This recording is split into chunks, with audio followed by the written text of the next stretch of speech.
Chapter 1.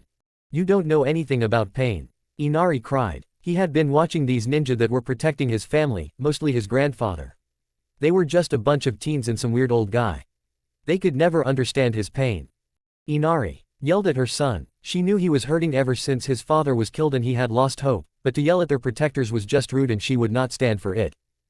We don't know about pain, huh? Naruto said quietly, but everyone heard him. There was something in his voice that normally wasn't there and it intrigued Sasuke, freaked Sakura out a bit, and scared Kakashi for reasons revolving around the Kyuubi. Yeah, Inari cried defiantly, but he soon felt cold and wondered why. The room's temperature had gone down because Naruto was very pissed and he just could not take this brat's words anymore. This change in character scared both his teammates and worried his sensei.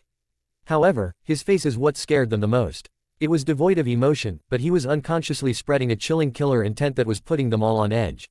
Inari felt it full force and was almost pissing his pants, and he felt that if Naruto smiled at all using that, well, he would be pissing his pants and fainting. Let me tell you something, Inari.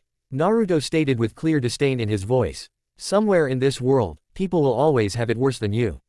So you lost your dad to some idiot tyrant who is controlling your village, but you still have your loving family and people that care enough to protect you and try and make your life better.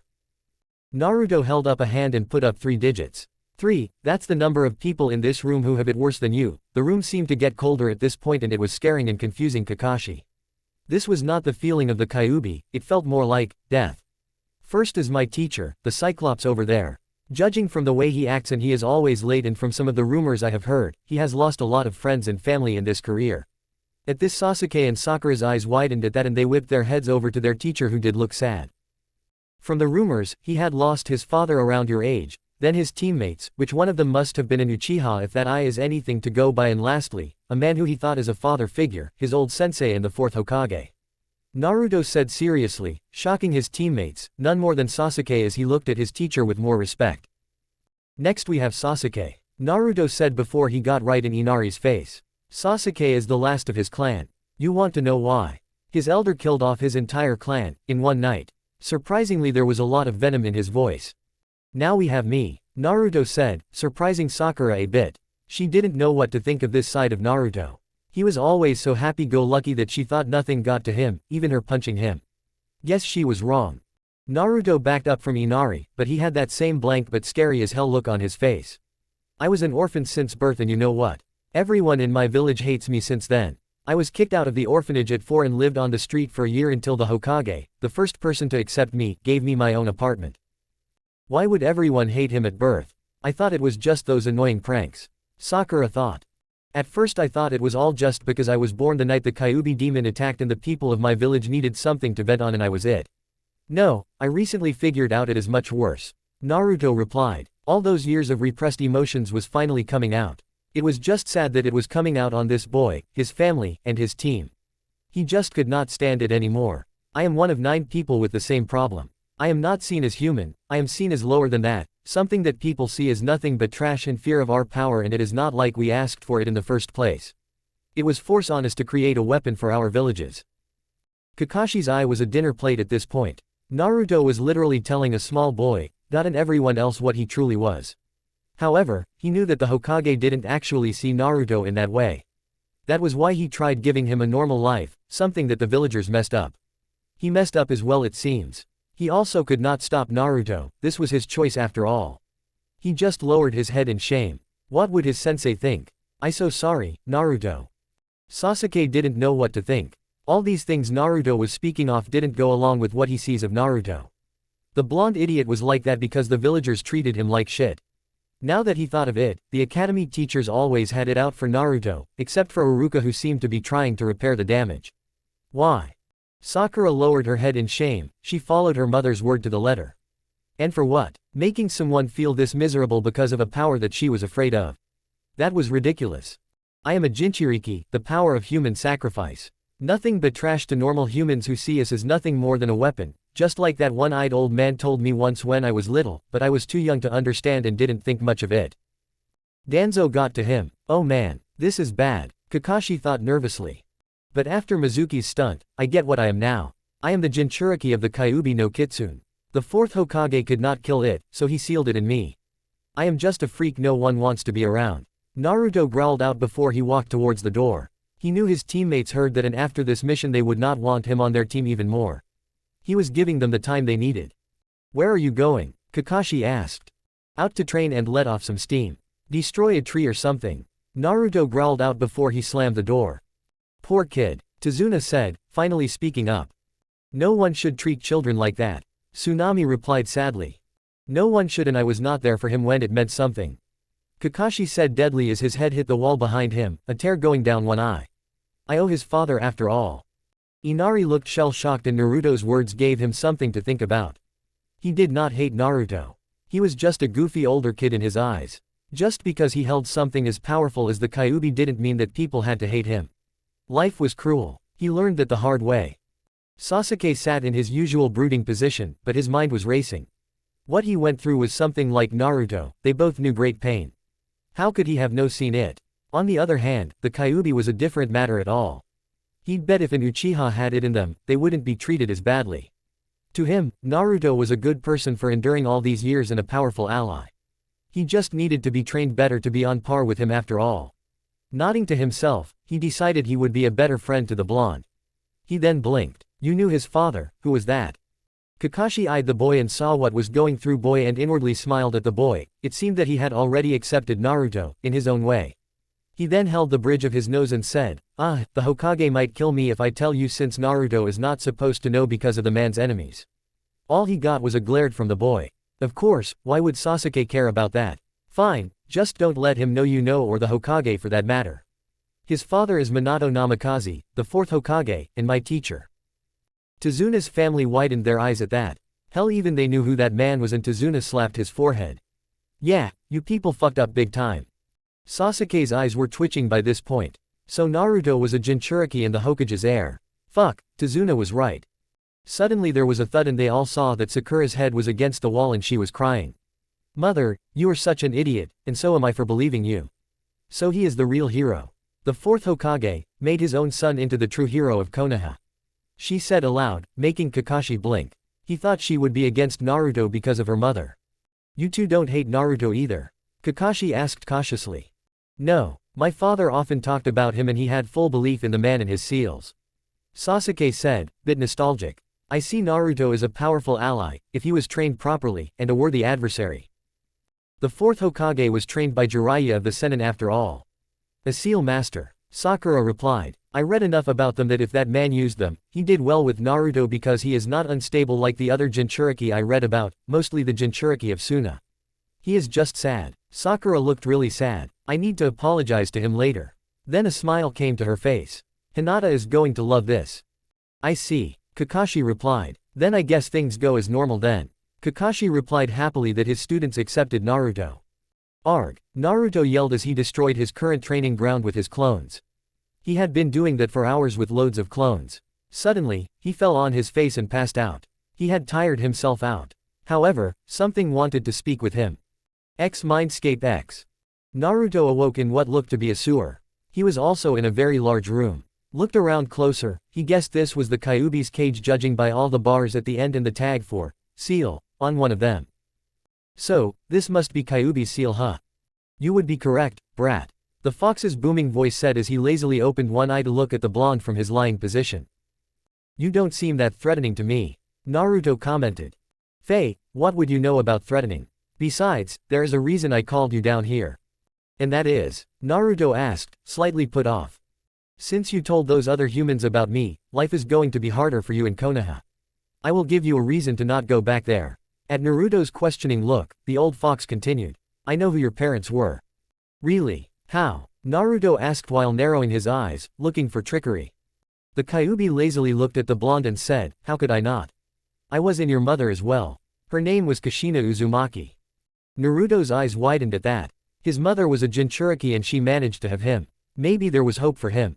And it was nice to finally hear the name of his mother. "So, I am your second Jinchuriki. Try third, brat." The first Hokage's wife was the first after he beat Madara, who was controlling me. "Now, as for your father, you already know who he is, after all he sealed me into you." Naruto fell to his knees at that. "Somehow, I always knew, but this makes the pain worse. Not just for me, but for the villagers as well," he said, making the Kyuubi eye the boy. It would seem the blonde was going through a change. I am the reminder of lost loved ones and I look just like him, making it worse for them. How can they ever accept that? Now do you see why you need to leave that place? But, where would I go? Naruto asked. The Kyuubi seems to ponder this for a while. Since you know nothing of your heritages in Uzumaki, I think it could be safe to recreate a powerful Usumaki I used to run with before he was killed by Madara. The Grim Reaper as he was called. The giant fox then told Naruto all of his old adventures with the Grim Reaper, their fight with Madara Uchiha, the fight with the Hokage, and finally that night when Naruto was born. Right, I'll go along with this, but this better not be a trick. Naruto replied. After hearing the fox's story, he felt that the Kyuubi was painted in the wrong light. He just hoped that his newfound trust in the Kyuubi didn't backfire. After all, foxes were tricksters and he had to be on guard. Where do we go to find these weapons that the Grim Reaper used? Luckily for you, brat, there is a nearby seaside cave. It is hidden by a genjutsu that is about to run out of chakra soon. Don't really remember when, but all that you need is in there. The blonde nodded and left the mindscape. The Kyuubi looked at the spot Naruto had been in before he fell back asleep, waiting for the events to come. When Naruto awoke, he noticed it was very early morning and that someone was inches away from waking him themselves. Looking closer, he noticed it was a girl that looked shocked. She had beautiful raven hair and a pink kimono. Yo, was all he said. The girl quickly composed herself and said, "What are you doing out here? You'll catch a cold sleeping out here." "Oh, don't worry about that. I am a ninja, I can handle a little cold," Naruto said proudly. His mood had improved since last night, so there was no reason not to be civil to the girl. "Ah, so I was right in assuming that, since you had a ninja headband. I am Haku by the way. I am Naruto Uzumaki," the blonde replied. Haku smiled. "Nice to meet you, Naruto. Tell me, do you have something to fight for?" Naruto's smile dropped as he thought about that. The only person he thought of was Kyuubi, but he could fend for himself, in his mindscape. "I am not sure anymore. I thought I did, but recently. I am just not sure." "I see," Haku replied, and he saw it. Their team didn't really act like one from what he saw. "Well, let me tell you something. When you are fighting for something important to you, that's when you become truly strong." "I guess that is something to think about," Naruto replied. Haku nodded as he stood up and started to leave, but he turned back and said, "Oh, and just so you know, I am a boy." Naruto froze in place at that. He could hear Kyuubi laughing in his head. The hell, he is prettier than Sakura. He then composed himself and said aloud as he made his own exit. "That's fine, Haku, but I have found a way for both sides to come out of this mission unscathed. I'd get Zabuza out of this place soon if I were you. Don't worry though, you'll get your money." Haku stood stock still before he whirled around, but Naruto was already gone. Oh, he had to tell Zabuza about this. Naruto, following Kyuubi's directions, found the cave with ease because the genjutsu seemed to have run out of chakra to hold it up. Inside, it was dark and cold. Normally this wouldn't be a problem, but it felt unnatural. Like the darkness was alive and the cold felt like it wanted to pull you further into the darkness that awaited you.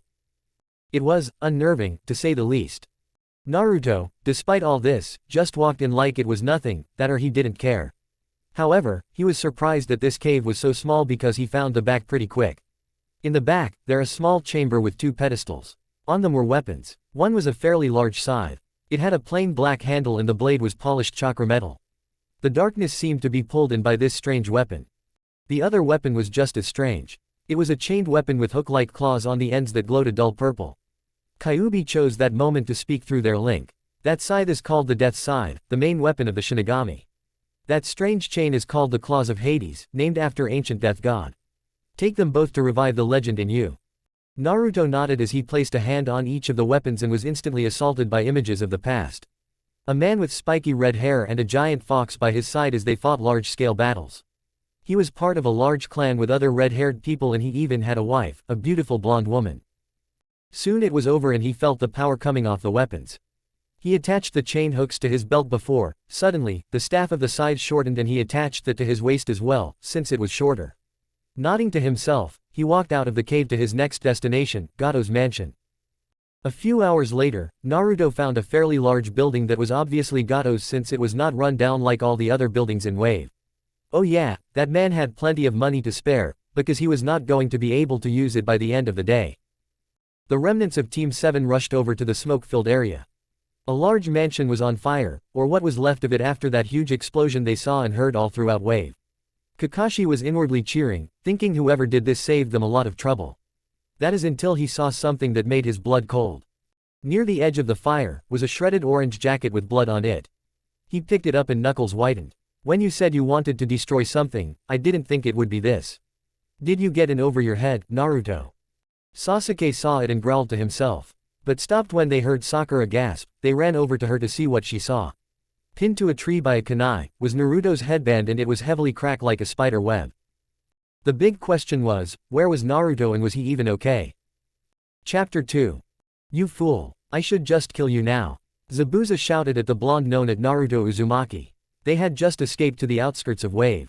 Naruto had raided Gato's mansion and took all the valuables. He gave half of it to Wave and gave the rest to the now enraged Nukenin and his apprentice, Haku.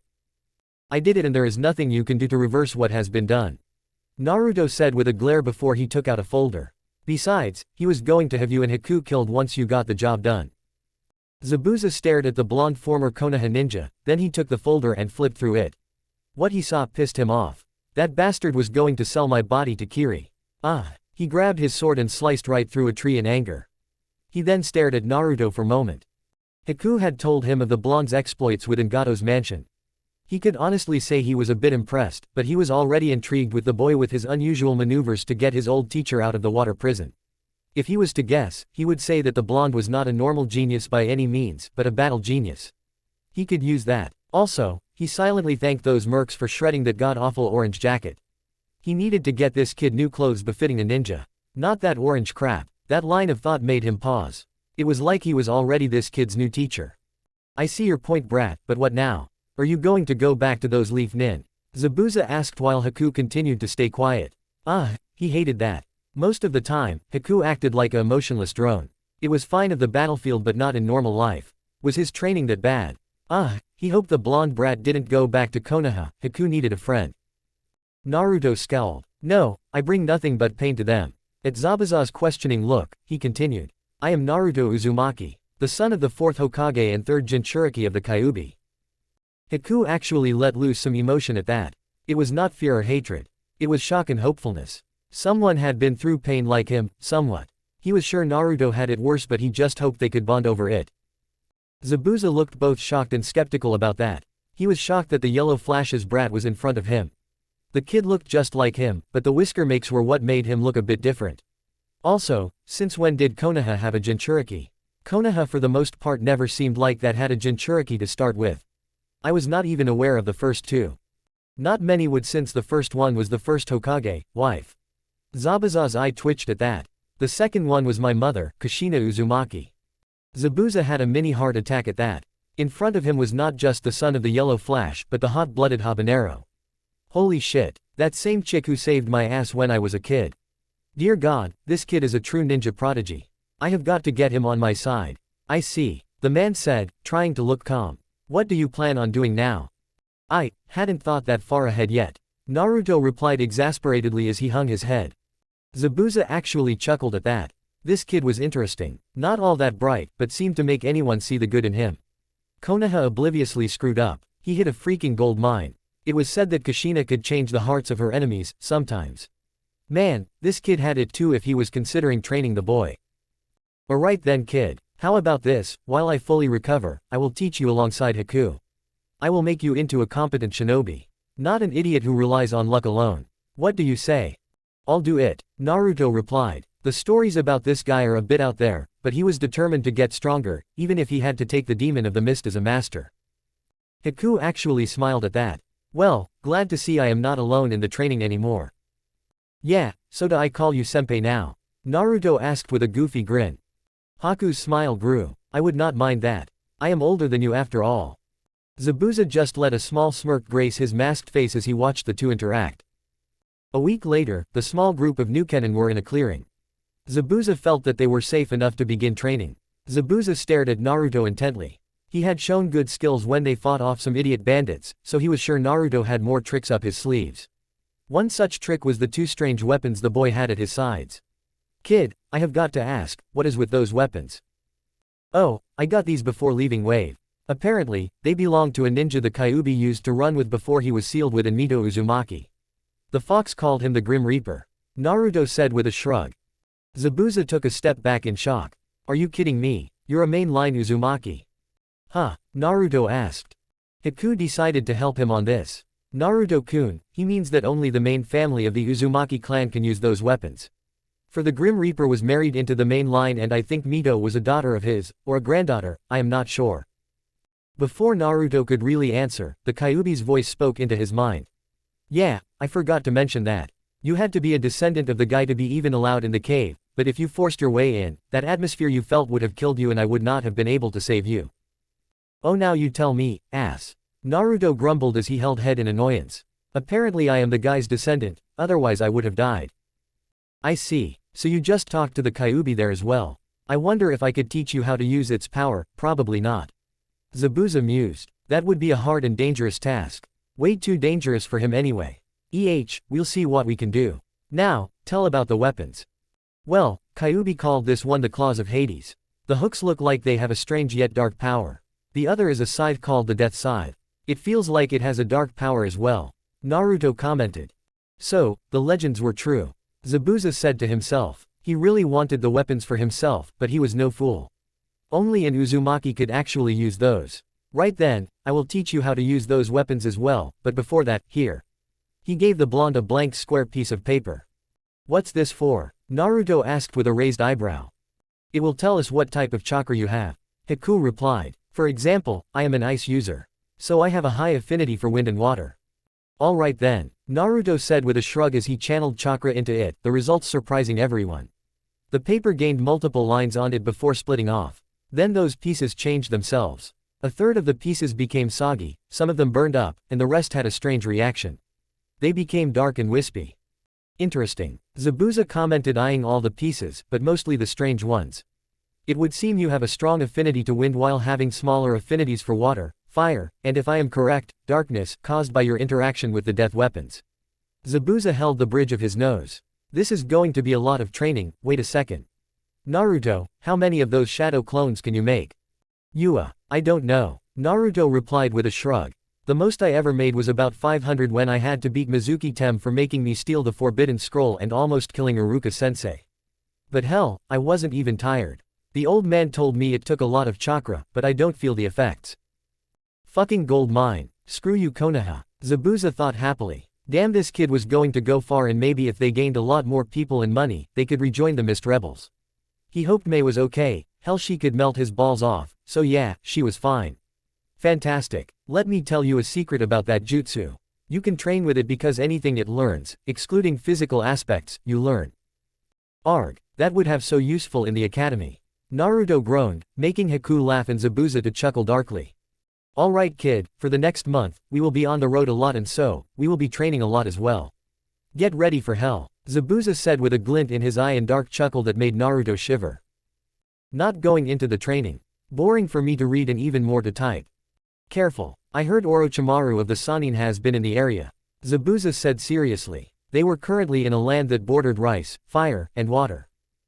The hell is he doing here? Naruto asked with annoyance. He had changed his attire in that month. With the money he had taken from Gato, Zabuza decided that Naruto needed new clothes as he was going to train an orange-wearing fool.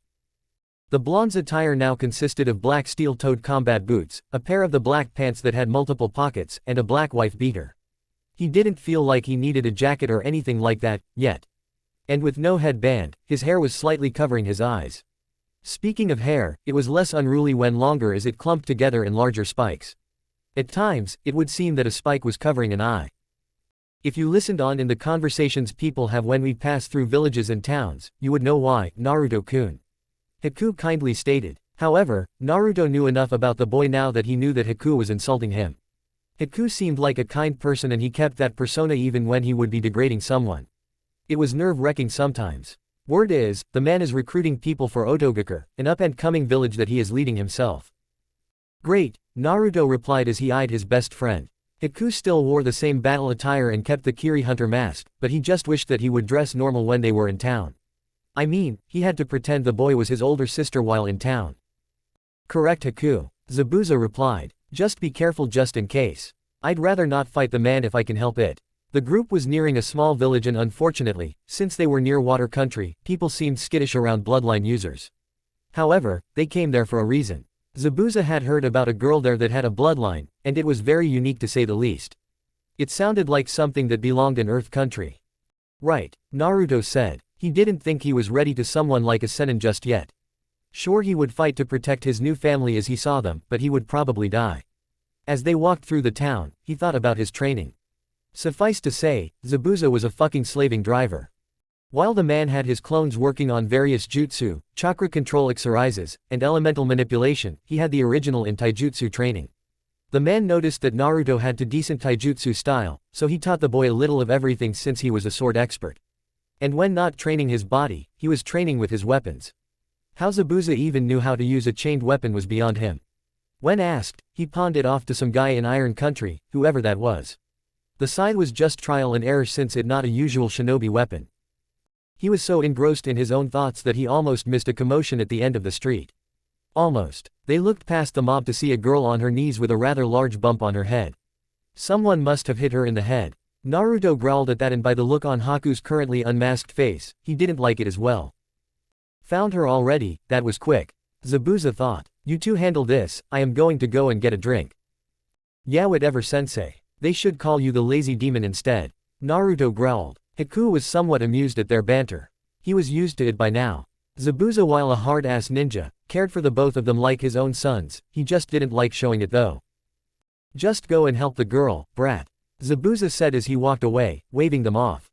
It looks like it could get worse, Naruto-kun. We must hurry. Haku said as he looked back at the girl in worry. Worry about Zabuza-sama later. Right, Naruto confirmed as he and Haku disappeared over to the girl a moment later via body flicker. Leave her alone. I won't like it, but we will kill you if you continue this foolishness. Haku replied in kind. Why are you defending this little witch? A female village spat with venom. I see no witch. Haku replied, making the girl eye him in shock. Yeah, all we see is a group of dumbasses picking on a girl. Naruto said. She has a bloodline. We are following Mist's example and killing her. Fools. Naruto said while his hair over his eyes. He eyed Haku and nodded to the boy. Haku knew what that meant. They would have to apply a scare tactic they had recently developed with Naruto's death powers and Haku's ice. Naruto silently extended his side and showed these people that face. As that was going on, Haku was making the air temperature drop and ice was forming around them, mostly Naruto. The girl behind them was not affected, but she was shocked that random strangers were helping her of all people. Maybe there were good people in the world after all. The crowd was silently freaking out at that two boys in front of them, but Naruto had captured all their attention when his scythe started generating wisps of darkness that converged onto Naruto, seemingly making his skin fade away to show nothing but bleach white bones. You fools. You must have seen ninja before. They showed powers similar to the bloodline users. No, you were just afraid, but you turned that hatred into a never-ending cycle. Naruto said in a hollow voice. Leave now or I will kill you. It's the Shinigami. The random villager screamed before the crowd quickly dispersed in a panic. The darkness left Naruto's form, making him revert back to normal. The feeling of dread in the air was now gone and the girl stared at him and Haku in awe, a little jealous of their power. The two boys turned around to take a look at the girl, taking in her features. She had fair skin, dark eyes and shirt light blue hair which she kept in a spiky ponytail with long strands of hair framing her face. She wore a teal short kimono with a gray turtleneck and short sleeves with a jade green rope belt around his waist, and red shorts, light purple wristbands and navy blue sandals. Haku smiled kindly. Hello, I am Haku Yuki and this one is Naruto Uzumaki. Are you alright? The girl stared at Haku for a moment. While he seemed strong, he looked like a freaking girl. Well, his face did anyway. She then turned her head to the blonde and smirked. He seemed like the stronger of the two and well, she wondered if that dead-like state was a bloodline.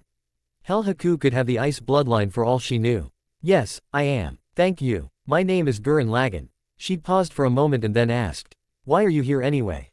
This village is pretty out of the way. Simple, our sensei heard about your unique bloodline and your situation. Naruto replied. Hell, is it similar to ours?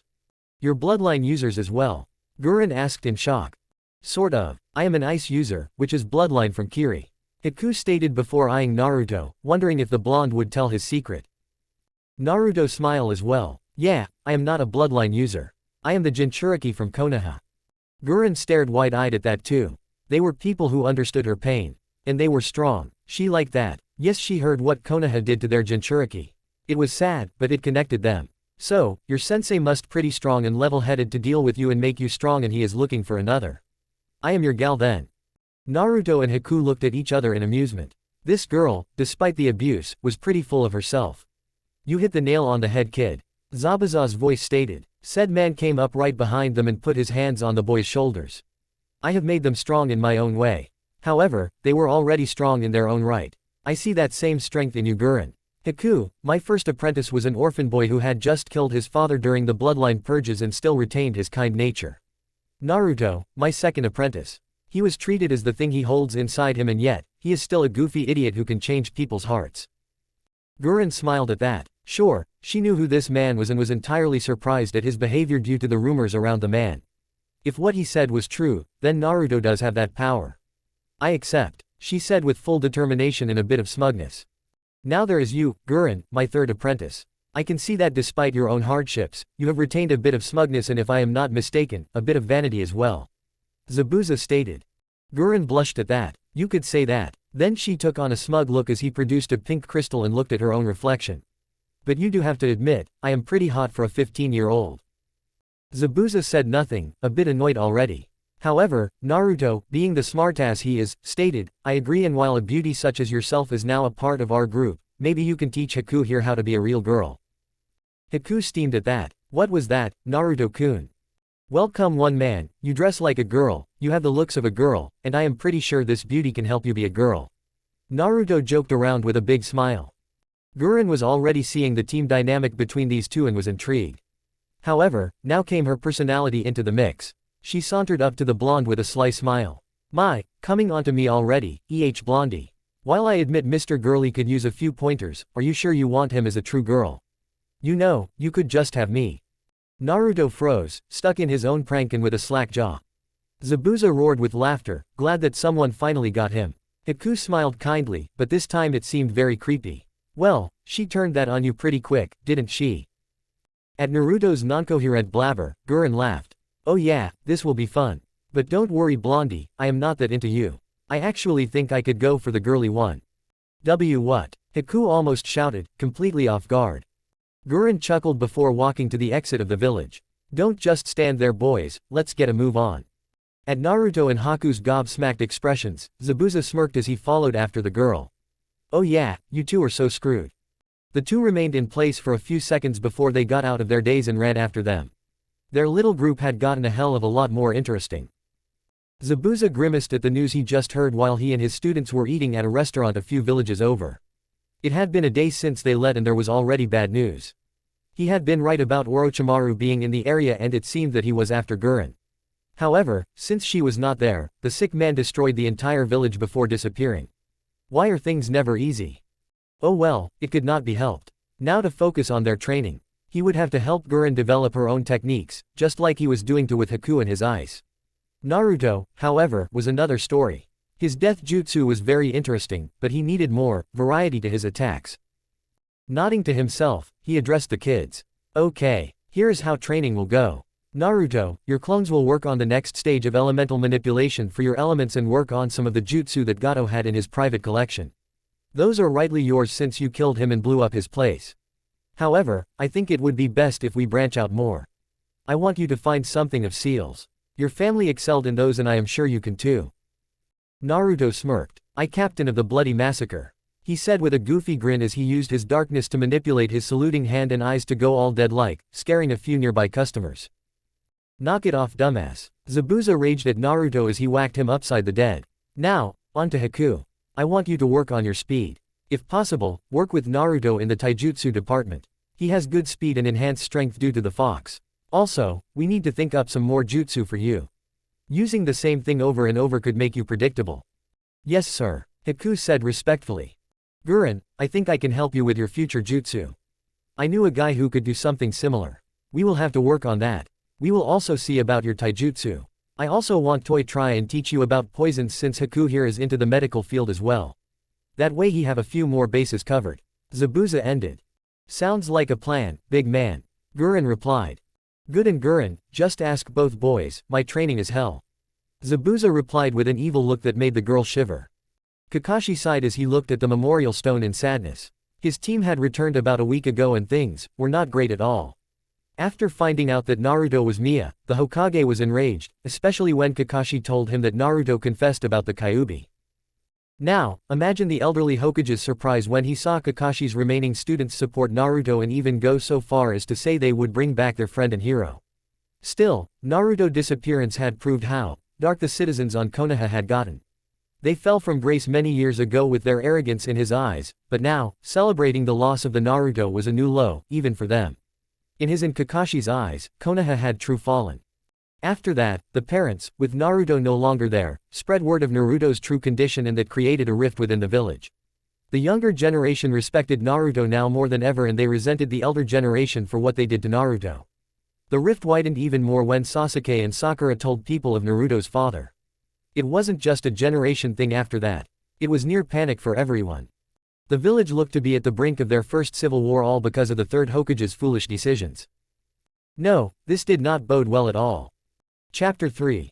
For those that have not noticed yet, I have a poll on my profile. Please check it out. Also, I need some art done for this, could someone please contact me for that? Things have been pretty hectic for Zabuza since that day he took in Gurren. The three brats got along pretty well and messed with each other a lot. Like how Gurren took advantage of Naruto's simple-mindedness at times. But he had to divide his attention a lot and those little brats gave it to him good when he was not truly paying attention. Naruto had resumed his pranking and dragged Haku and Gurren into it. It was driving him up the wall, but thinking on it, he wouldn't trade these kids for all the gold in the world. Yes, he still had plans to go back to Mist and kill the Mizukage with Mei. He owed her that much for just up and disappearing after his failed attempt of killing the Mizukage. However, he knew these kids were far from ready to go against a cage and fully trained Jinchuriki nonetheless. Truth was, he was just afraid to face the woman. Yes, that's right, even the feared demon of the mist could be afraid. He was afraid because he feared what the woman would think of him. They had been friends since after the Genin exams. They were on the same team before he joined the swordsmen. Then, they went out and he wanted to propose to her, but the Mizukage was getting nervous again and was cracking down even harder on the bloodline users. After that, things all went to hell all because he wanted a family of his own. Hey, he had a family now, he just needed a loving wife. But life is cruel like that. Thinking about his students, he looked to his newest student, who was teasing the boys. They were currently at a co-ed hot spring, relaxing. Gurren was quiet, the shinobi with hear poison skills. Her keen perception of her surroundings and of fights gave her a dangerous mind in battle and it helped her teammates with their fighting styles. Her powers over the crystal release were impressive. Finally, after a month or so of work on her earth manipulation, she was getting better at standalone earth jutsu and it was helping with her crystal jutsu as well. Then there was Haku, his first apprentice. He had gotten faster like he wanted and he often wondered if Haku had a second bloodline. It wouldn't be unheard of, just rare. Now if he did have a second bloodline, he hoped it was the swift release because it would explain Haku's rare bursts of pure speed where no one could keep up with him. In addition to that, Haku had gained a few more ice jutsu. Hell, he was also getting into medical jutsu from a scroll he'd picked up in town they passed. He was doing well. Finally was Naruto, one of his best students. Konoha was full of a bunch of fools if they let this kid get away. His shadow clone jutsu really sped up his training. He had full mastery over wind and fire. All he needed to do was actually make his own jutsu for those, unless he already did and the demon of the mist didn't know it. Now came the fun part. Water. He was going to take them to the desert for a reason. If Naruto and Haku could pull water out of that air, then they could pull it out anywhere. Naruto also seemed to have good control of the darkness element. Zabuza guessed it was because of those weapons, but he could be wrong. And then there was Kyuubi. Zabuza was not proud about what he did to bring the beast out, but Naruto could now use its power, if barely. Zabuza knew he had a lot more work to do with these kids, but that was the challenge of it. They were already pretty strong for their age and they didn't have a village to hold them back with stupid D-rank missions. Now that was a thought. Maybe he should get them a few missions. Oh Haku, I didn't know you wear this forward. Gurren laughed. I didn't mean it. Haku freaked. Naruto could be heard laughing. Come on girly boy, don't tell me you haven't thought about it. Or are you gay? Oh Naruto, don't be so hard on him. I bet you're just jealous of the position he is in. Gurren said. I think any guy would be. He is just the lucky one. Naruto grumbled aloud. Ah, this again. Zabuza groaned. The gang made it to the desert like Zabuza had planned a few days later. Man, it's so hot. Naruto complained and his companions did not argue about that. It was freaking scorching out. Come to think of it, why are we here? Haku asked. For the next stage of training for you too. Zabuza answered. Haku, I am sure you can teach Naruto the second part of stage 2 of water manipulation. I know you know this, but last time it was easy because of the environment we were in. If the two of you can pull water out of this environment, then your training for water manipulation will be complete. What about me? Gurren asked. While they are doing what I told them to do over by that outcropping of rock, we will be over in that oasis over there, sparring. At least I hope it is an oasis. Gurren's sweat dropped at that. Zabuza was already suffering from the heat. Come on, I want to see how far you are. Gurren nodded and followed after her, hopefully not delirious, sensei.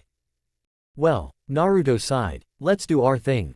Haku nodded while looking at Gurren as she and their sensei left. After Haku had taught him what to do, Naruto quickly got to work, but each time Haku tried pulling water out of the air, it just got hotter. Haku's mind, however, was not on his task. It was on a certain female member of their group. Naruto, what do you think of Gurren? Naruto stopped for a moment to consider the question before he went back to concentrating. Odd question man, but I think she is pretty cool. Sure she is flirtier than me and I am still clueless to girls' feelings toward me, but I don't think she is for me. I want someone closer in age to me. He then eyed Haku and smirked. So my female-looking friend, do you like her like that? Haku shook his head at his best friend's constant use of calling him girly-looking. You could say that. What do you think I should do? Naruto gave him a stupid look. Are you deaf? I just told you how clueless I am towards girls feeling towards me and you want advice from a guy like that. But you flirt with Gurren. Haku countered. Harmless, which will never get me anywhere. Naruto replied nonchalantly. But even though I am clueless with things toward me, I can see how she looks at you. Take for example the incident at the hot springs. If that had been me that, accidentally, got pushed and then slipped and fell into her breasts, she would have beat my head in. She has a thing for you man, just ask her out. Haku put on an annoyed look. Sure he was graceful for the advice but Naruto just admitted he pushed him. So it was you. Haku shouted as he flung a ball of water at the blonde's face. This water is not even refreshingly cold Haku. Naruto deadpanned, expecting it to be cold due to his powers. However, they both were smiling after a moment. Sure they would fight, but they would always help each other out. Thanks Naruto. Haku replied. No, really, why is it not cold? Naruto whined as he unwittingly used his chakra to pull some water out the air and flung it at the ice user. Sorry, I am at a disadvantage here in the desert. Haku smiled, but his tone was snide as he dodged the water. Their banter went on for a few minutes longer, their minds not on the water control at all but they were actually doing it and the air was getting drier. And now my friend, we need to get you a girl. Haku said happily. Oh don't go there man, you still have to ask Gurren out. Naruto said as he lost a bit of control and pulled too much out of the air. The rest was a large globe of water that shot past Haku. They didn't realize it, but their water fight had taken them past the small outcropping of rocks. Now they were near a large nest of scorpions. Normally that wasn't so bad, but these were huge. Merchant cart huge and the water splashed right into their nest. Oh, no. Haku replied quietly and fearfully but the large desert dwellers heard him and turned. I think we should run. Naruto deadpanned, realizing his mistake. You think? Haku screamed as they ran for it.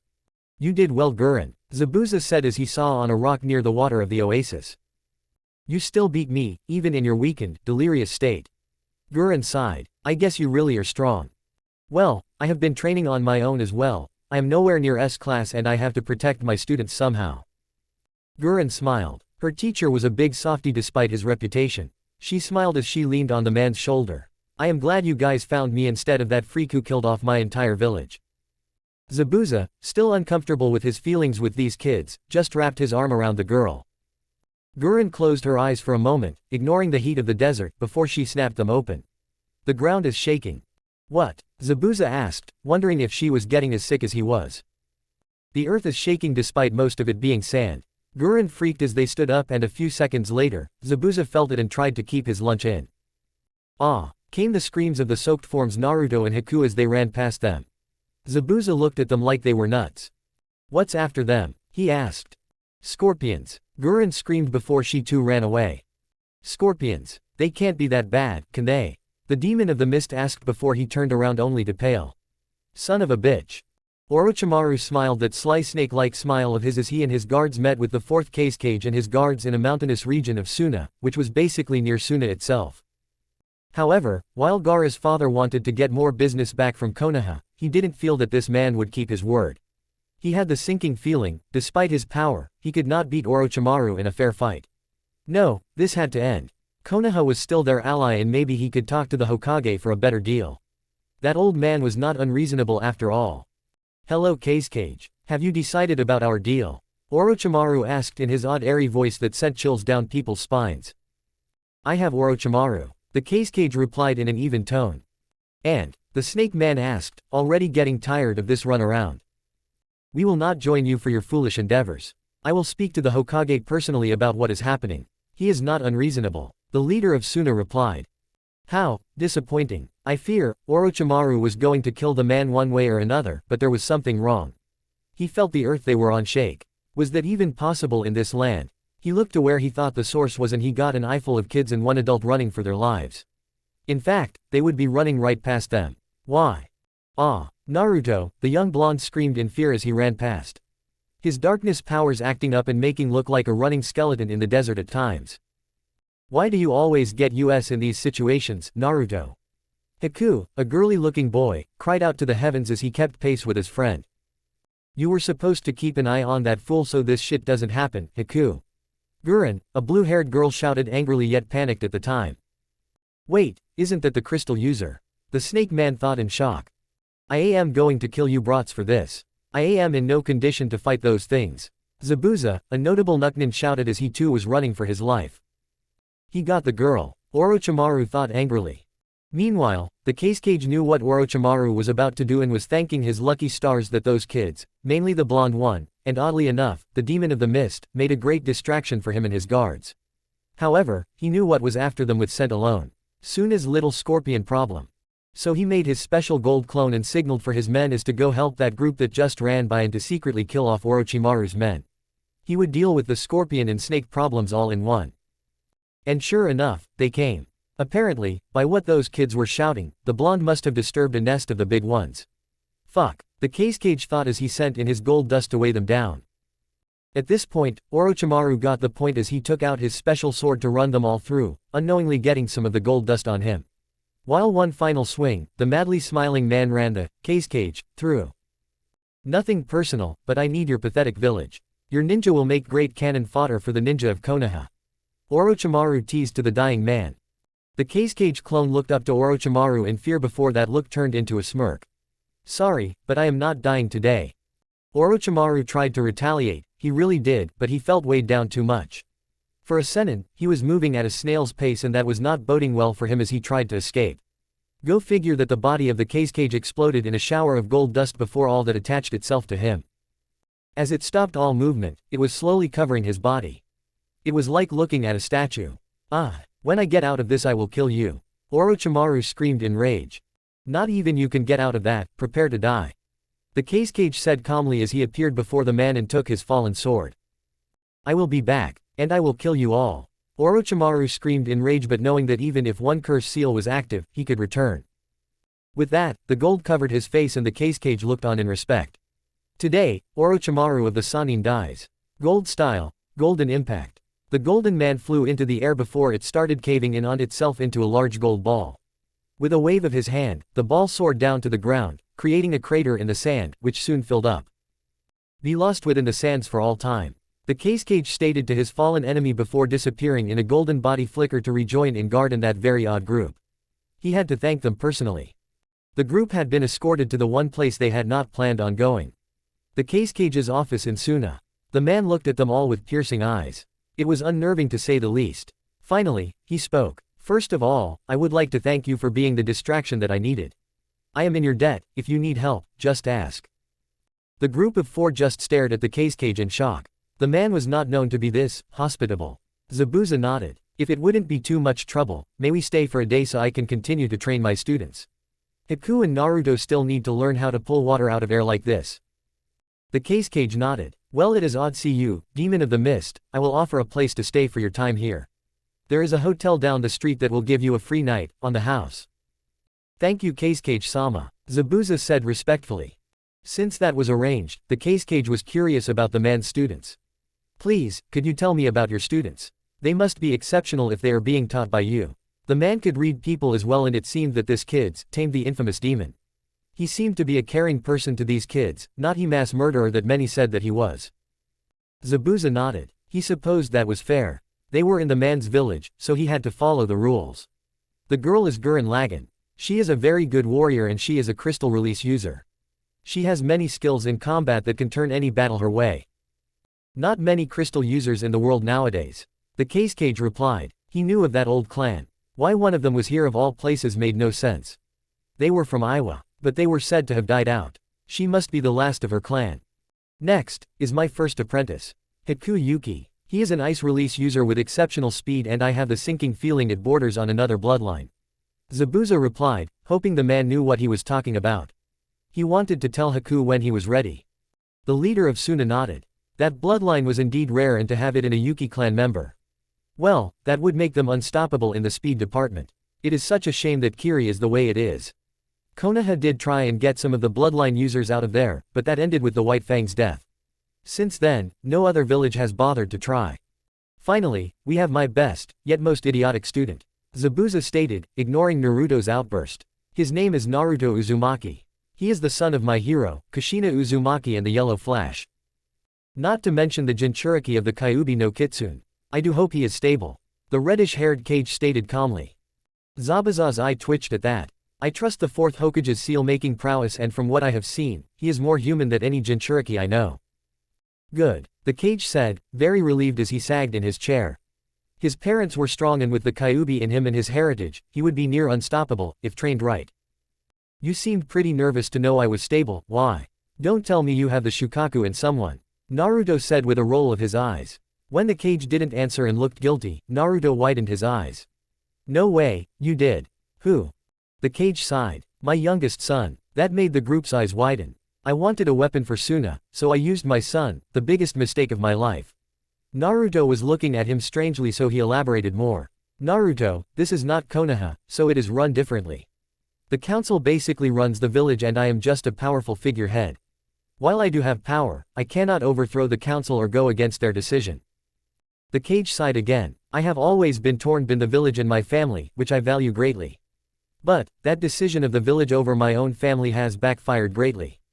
It killed my wife and the Shukaku has warped the mind of my son, more so after the council decided that he was a failure and used my wife's brother to kill him. That didn't end well, for her brother. That's not right, Naruto growled. I take no value in what has been done and it has torn apart my family. The Kage replied. My oldest, Tamari usually takes care of my younger sons and is always trying to get through to Gaara, the Jinchuriki. That has to suck. Gurren replied with a deadpan expression. Yes, and that is why I ask you to stay away from Gaara, he might try and kill you to prove his existence.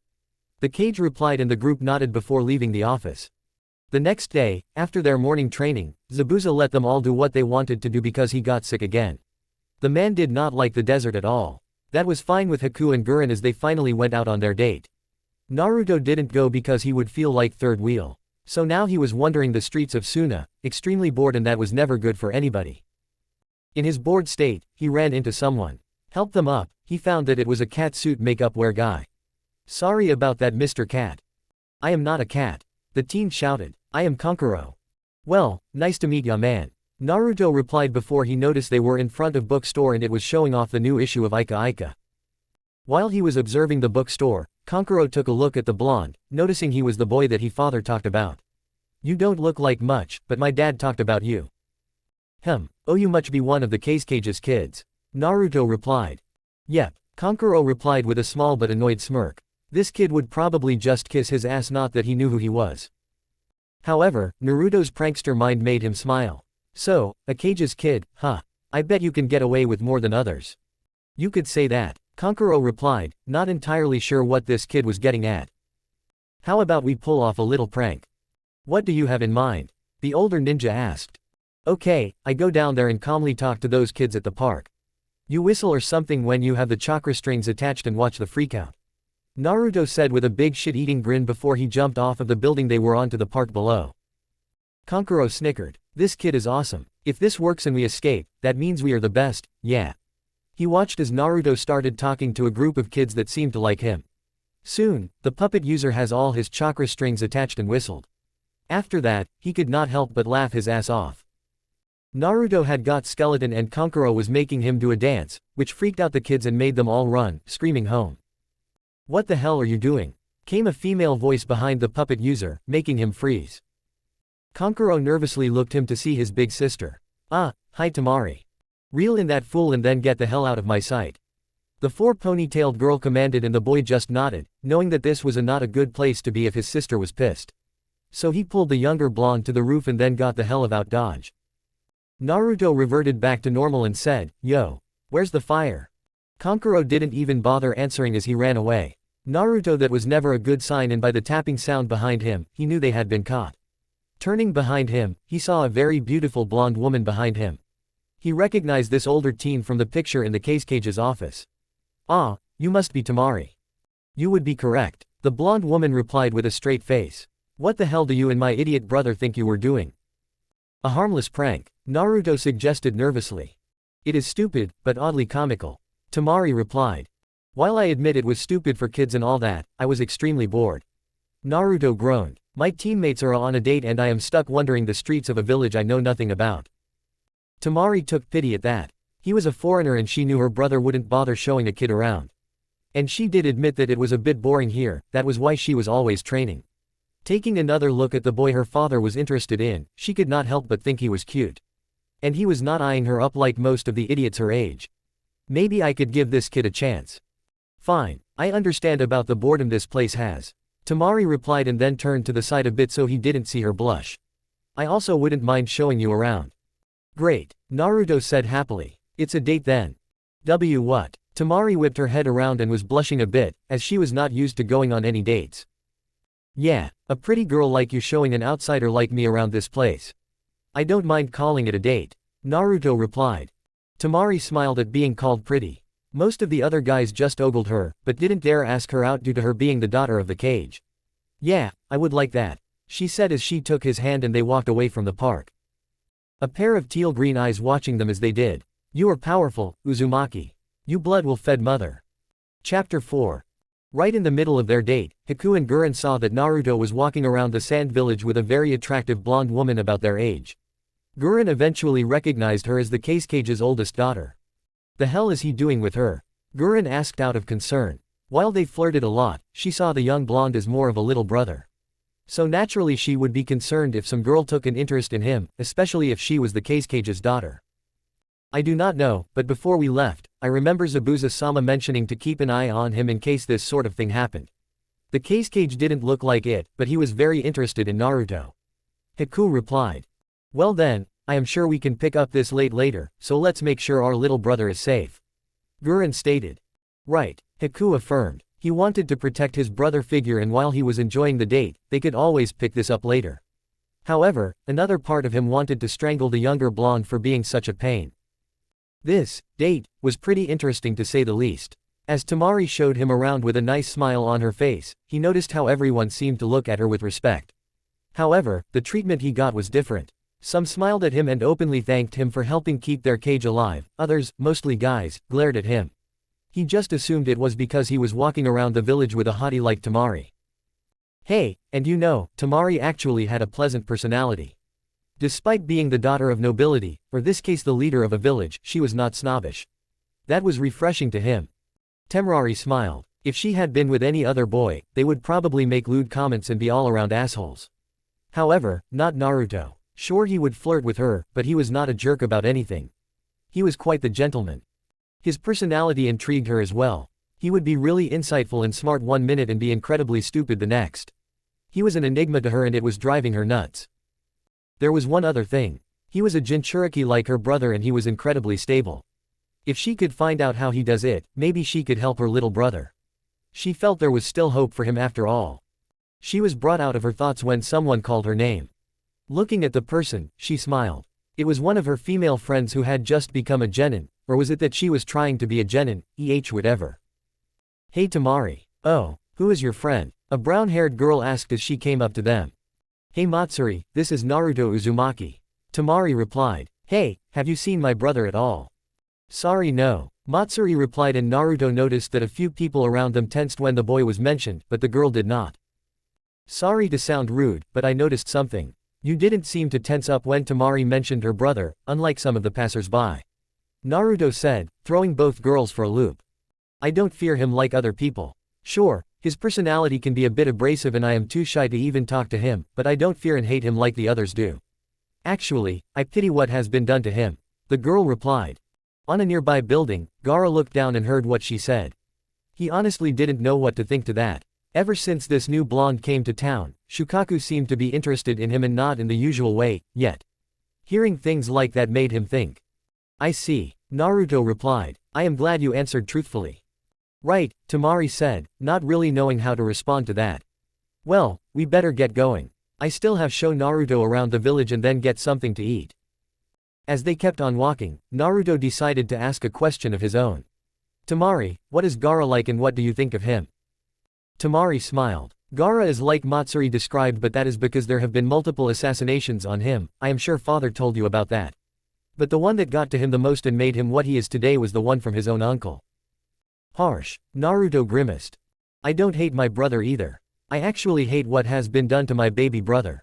I actually tried to get to know him when we were younger, but father never thought it was good idea and I just went along with it. Temari looked sad at this point. I was such a fool. Even if he says he loves only himself, I can see he is hurting. I just want my baby brother back. Naruto looked at her sadly, seeing a new side of her that most probably never did. It was a softer side to her. He put a comforting hand on her shoulder and smiled. There is always a way, maybe we'll find one. Temari smiled with some tears threatening to spill over her eyes. Thanks, Naruto. And find a place to eat they did. They found a small barbecue place to eat and Naruto was enjoying it since he was paying and he encouraged Temari to eat whatever she wanted.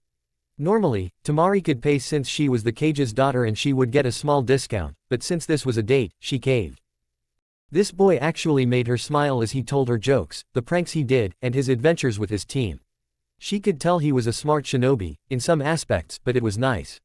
So she told him stories of her missions out of the village with her brothers. He even listened to her and didn't even ogle her like most boys would. Hell, he seemed excited at some of the stuff they did and what she could do. It was nice. Hey, since you are a wind user as well, why don't we spar?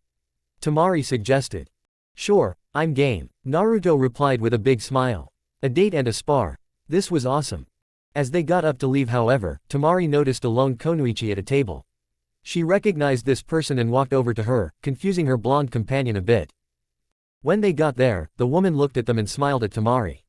She had green hair, which she tied in a bun on top of her head with a hair needle running through it. She also had 2 locks of hair with orange tips framing each side of her face. She also had brown eyes. Her attire consisted of a sleeveless, backless top and short tight pants, with 2 lapels on the front and the back. She wore an obi around her waist, as well as purple arm warmers which extend up to her shoulders, and has bandages around her tights and ankles. Temari, what can I do for you? I thought you were on a date. The woman replied with a sly smirk. Pakura, I just wanted to say hi to a friend since you are all by yourself, again. Did you fry someone again? Temari asked with a small blush on her face. Pakura had a red face at that and she looked angry. That idiot called me a slut, so I taught him a lesson. Fair enough, Temari replied.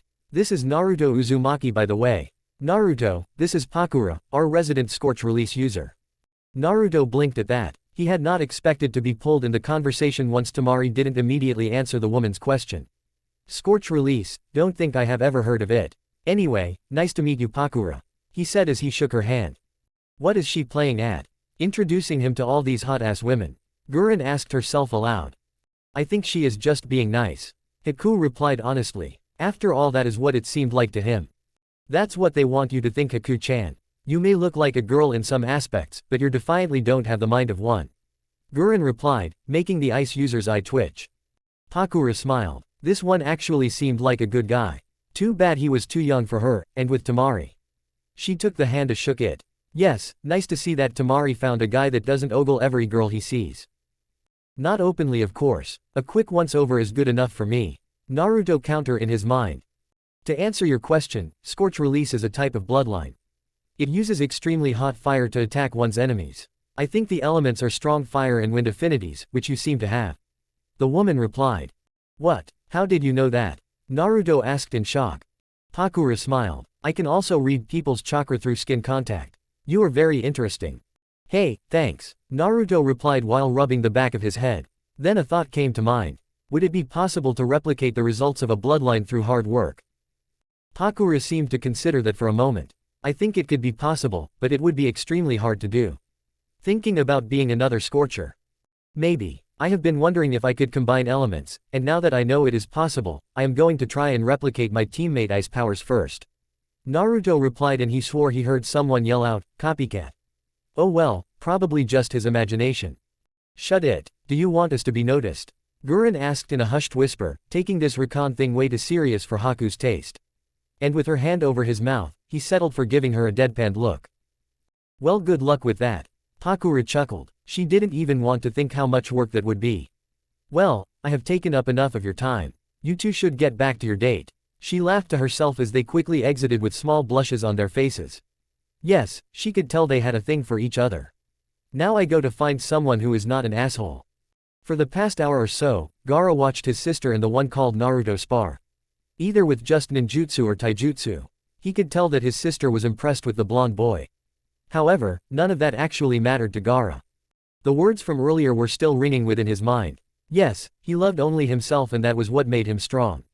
However, Naruto told his sister that protecting those precious to you is what makes you truly strong.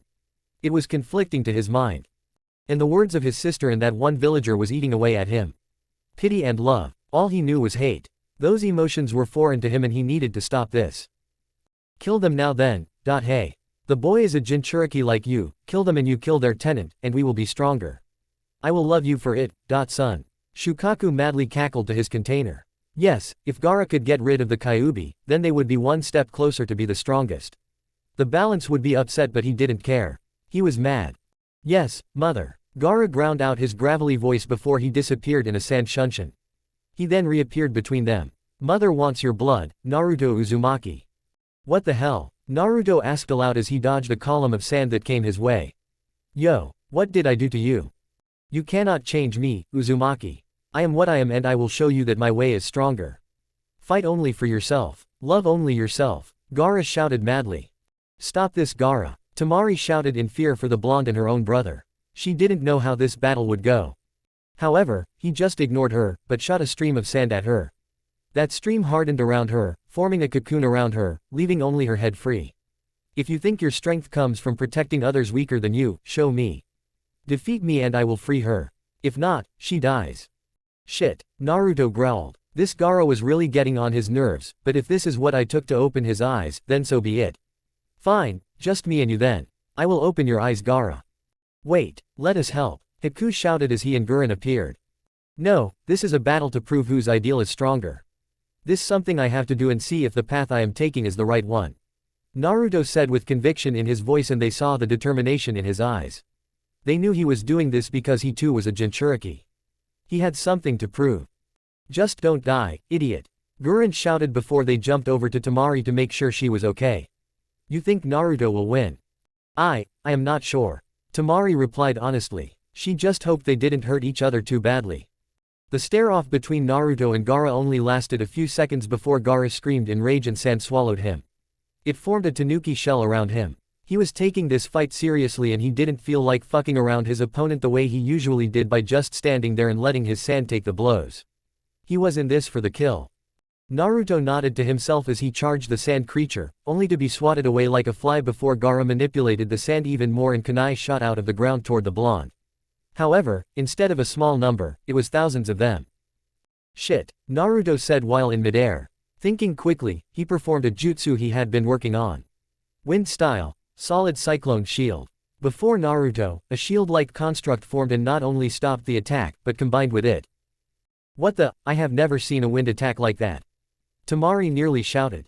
Apparently it is an attack of his own design. A voice said from behind the trio of observers. The Cage, Zabuza, and nearly all of Suna were watching the battle, hoping they didn't have to interfere. I knew he made his own attacks. It is hard to tell what all those shadow clones of his are always doing. Zabuza grumbled. He was not happy that he had to watch this fight. He thought Naruto was going to lay low. Of course not. Why would he do that? When the hell did you all get here? Gurren asked. Zabuza chuckled. Just now, but you were too focused on their battle to notice. Naruto stared at Gaara through his attack before he put a hand to his shield and said, charge. The shield shot off like a rocket and slammed into the one-tailed Jinchuriki. Gaara felt the air leave him and much more as he was propelled off his feet, but as expected, the nearby sand safely caught him. You will have to do a lot more than that, Uzumaki. Gaara roared as he charged the blonde in a blind rage. Apparently, Naruto said to himself as he took out kunai and added an explosive note to it. Unfortunately, I will have to use something from Konoha. He charged right at the walking sand monster and as Gaara took a swing at him, he slid underneath the red head. He then shouted, 1,000 years of great pain. As he stuck the kunai under the tail. Gaara's response was to whack him away with the sand tail while everyone laughed at that attacker was just annoyed. As he was flying away, Naruto smirked and said, boom. The effect was instant, a massive explosion overtook Gaara, breaking the integrity of his sand cloak. It just poured right off him. Seeing this, Naruto didn't let up. He created around a 200 shadow clone to beat Gaara. Naruto Uzumaki infinite combo. Gaara felt the unrelenting punches and kicks as all the clones kicked him up into the sky and then punched him down to the ground. He then noticed that 4 clones stayed in existence as all the other disappeared. And they were glowing. So, not taking any chances, he brought up his ultimate defense and cocooned himself in a sphere of sand. Naruto didn't know if this was going to work, but he had to try. Gaara, this is over. Wind style, 4 winds destruction. The wind-powered clones exploded upon contact when they touched Gaara's sand shield. The result was a fairly large sphere of wind, shredding everything in it to shreds. Holy crap, Kankuro yelled next to his sister. I don't know if Gaara's sand can stand up to that. It didn't. The Kazekage said with an even tone, very impressed with Naruto's skill with wind jutsu. What do you mean? Temari asked weakly within her cocoon. Normally she would be dead by now, but it seemed that Gaara did care for his sister somewhat. Look, the man said and both siblings paled. The sphere of sand was no longer there. The hardened pieces were all over the place and they were quickly dissolving. In the middle of the impact zone, Gaara lay on his back and anyone could clearly see that he had multiple gashes along his person. Oh, shit, Kankuro said with fear. No one had ever gotten past Gaara's second defense, which was his sand armor, and now this kid comes out of nowhere and makes his brother bleed. It was amazing and scary at the same time. Temari looked on in fear, hoping he was okay. Okay, he pulls out the ultimate ass poke and now he has another new wind jutsu that completely shreds everything in it. Sure, that makes sense. Guren shrugged. It was kind of funny though. Haku replied, getting a roll of the eyes from his friend. However, Zabuza didn't say anything. This fight was something else and those moves interested him. A true battle genius indeed. What is this feeling, mother? This hurts worse than those punches and kicks. There is also this warm feeling, what is it? Gaara asked aloud to the beast within. He raised one of his aching arms and saw a horrific sight to him. He was actually all cut up and was bleeding. Blood, my blood. Gaara screamed in horror as the surrounding sand exploded all around him. Naruto actually fell on his ass as the column of sand rose up. It was so unexpected to him that he didn't know what to think. Soon, the column of sand began to take shape. It was the shape of the one-tailed demon, Shukaku. Oh, craptastic. I will not let you erase my existence, Naruto Uzumaki. Gaara shouted in panic before he let the demon take over for him. Yeah, he was that desperate. Finally, I am free. Shukaku yelled in delight before his massive head turned sharply to Naruto. Hey, and now I have the first person I want to kill in my sights. Goodbye, Kyuubi. Not going to happen, Naruto said aloud as he took out his scythe and ran up the beast's forearm as it reached for him. Fire style, death's fiery touch. The blade of the scythe was immediately set ablaze as he channeled the fire chakra through it. However, due to the scythe's connection to death, the fire was not just red, it was black as well. Naruto then stabbed the fiery blade into Shukaku's forearm as he ran up, carving a fiery path as he ran. The effect was instant because it was superheated, the path and all the sand around it turned to glass. However, Shukaku didn't seem all that bothered by it as he used his other hand to grab the smaller blonde and chucked him away. Oh, that's not good, Haku said as he saw the sand demon throw Naruto pretty hard and far. This fight is far from over. Zabuza replied, catching everyone's attention. Are you nuts, man? Kankuro shouted. I doubt anyone can survive that. There is one jutsu that I know he made and it is the perfect time to use it. Zabuza replied, he asked me one day if I had ever seen any of the fourth Hokage's signature attacks. I said no, but I knew someone who ventured out of the village one day and saw both attacks being used. I told him about it and I have a feeling I know what he did. That seemed to confuse everyone but the Kazekage and he looked on in excitement. If anyone could derive a jutsu just from hearing about an original one, then they were a true genius in his books. As Naruto was flying through the air, Naruto barely managed to make any hand signs at the speed he was going, but he made it just in time. Thinking of the jutsu he had wanted to try for a long time, he shouted, "Rasengan!" Before Naruto hit the ground hard, he was surrounded in a fairly large sphere of spiraling pure chakra. The sphere hit the ground and split the sand all around it, and as far as anyone could see, Naruto was just fine. Shukaku growled at that. "Why won, tu die? Wind style, drilling air bullet." "Oh shit," Naruto said, knowing his spiraling protection was not yet strong enough to take an attack of that magnitude. Everything went in slow motion for the blonde. He saw the massive wind attack coming at him and desperately thought of a way to escape this, since he also knew he was not fast enough to get away either. Suddenly, he looked at his scythe, the blade more specifically. There lay strange symbols that made him think it might work. Flashback. "Sensei, there are some strange symbols on the scythe blade. Any clue what they mean?" Naruto asked as he showed Zabuza what he was talking about. He couldn't ask the Kyuubi at the moment because it was being an ass and sleeping. Zabuza looked at the blade in careful detail while also not touching in the blade because only Naruto was allowed to do that. He recognized the symbols and said, "I had a friend once who was a summoner, so I am going to say that they are summoning symbols." "Hey, I'll be back in an hour, I am going to try it," Naruto said before running off. Zabuza had a deadpanned expression on his face. Dumbass. He'll be back because he doesn't even know how to summon yet. End flashback. Nodding to himself, he knew he had to summon something and he knew just what to summon. Quickly biting his thumb, he spread blood on the blade before slamming the handle of the weapon on the ground. Summoning jutsu, gluttony. Okay, what the hell is that? Kankuro looked on annoyed and disgusted at the same time. For in front of everyone to see was a giant humanoid monster. Naruto was on top of a giant and fat guy that had its ribcage burst open with a giant eye in it. One of the 7 deadly sins, gluttony. Zabuza said. Naruto has an odd summoning contract with that side of his.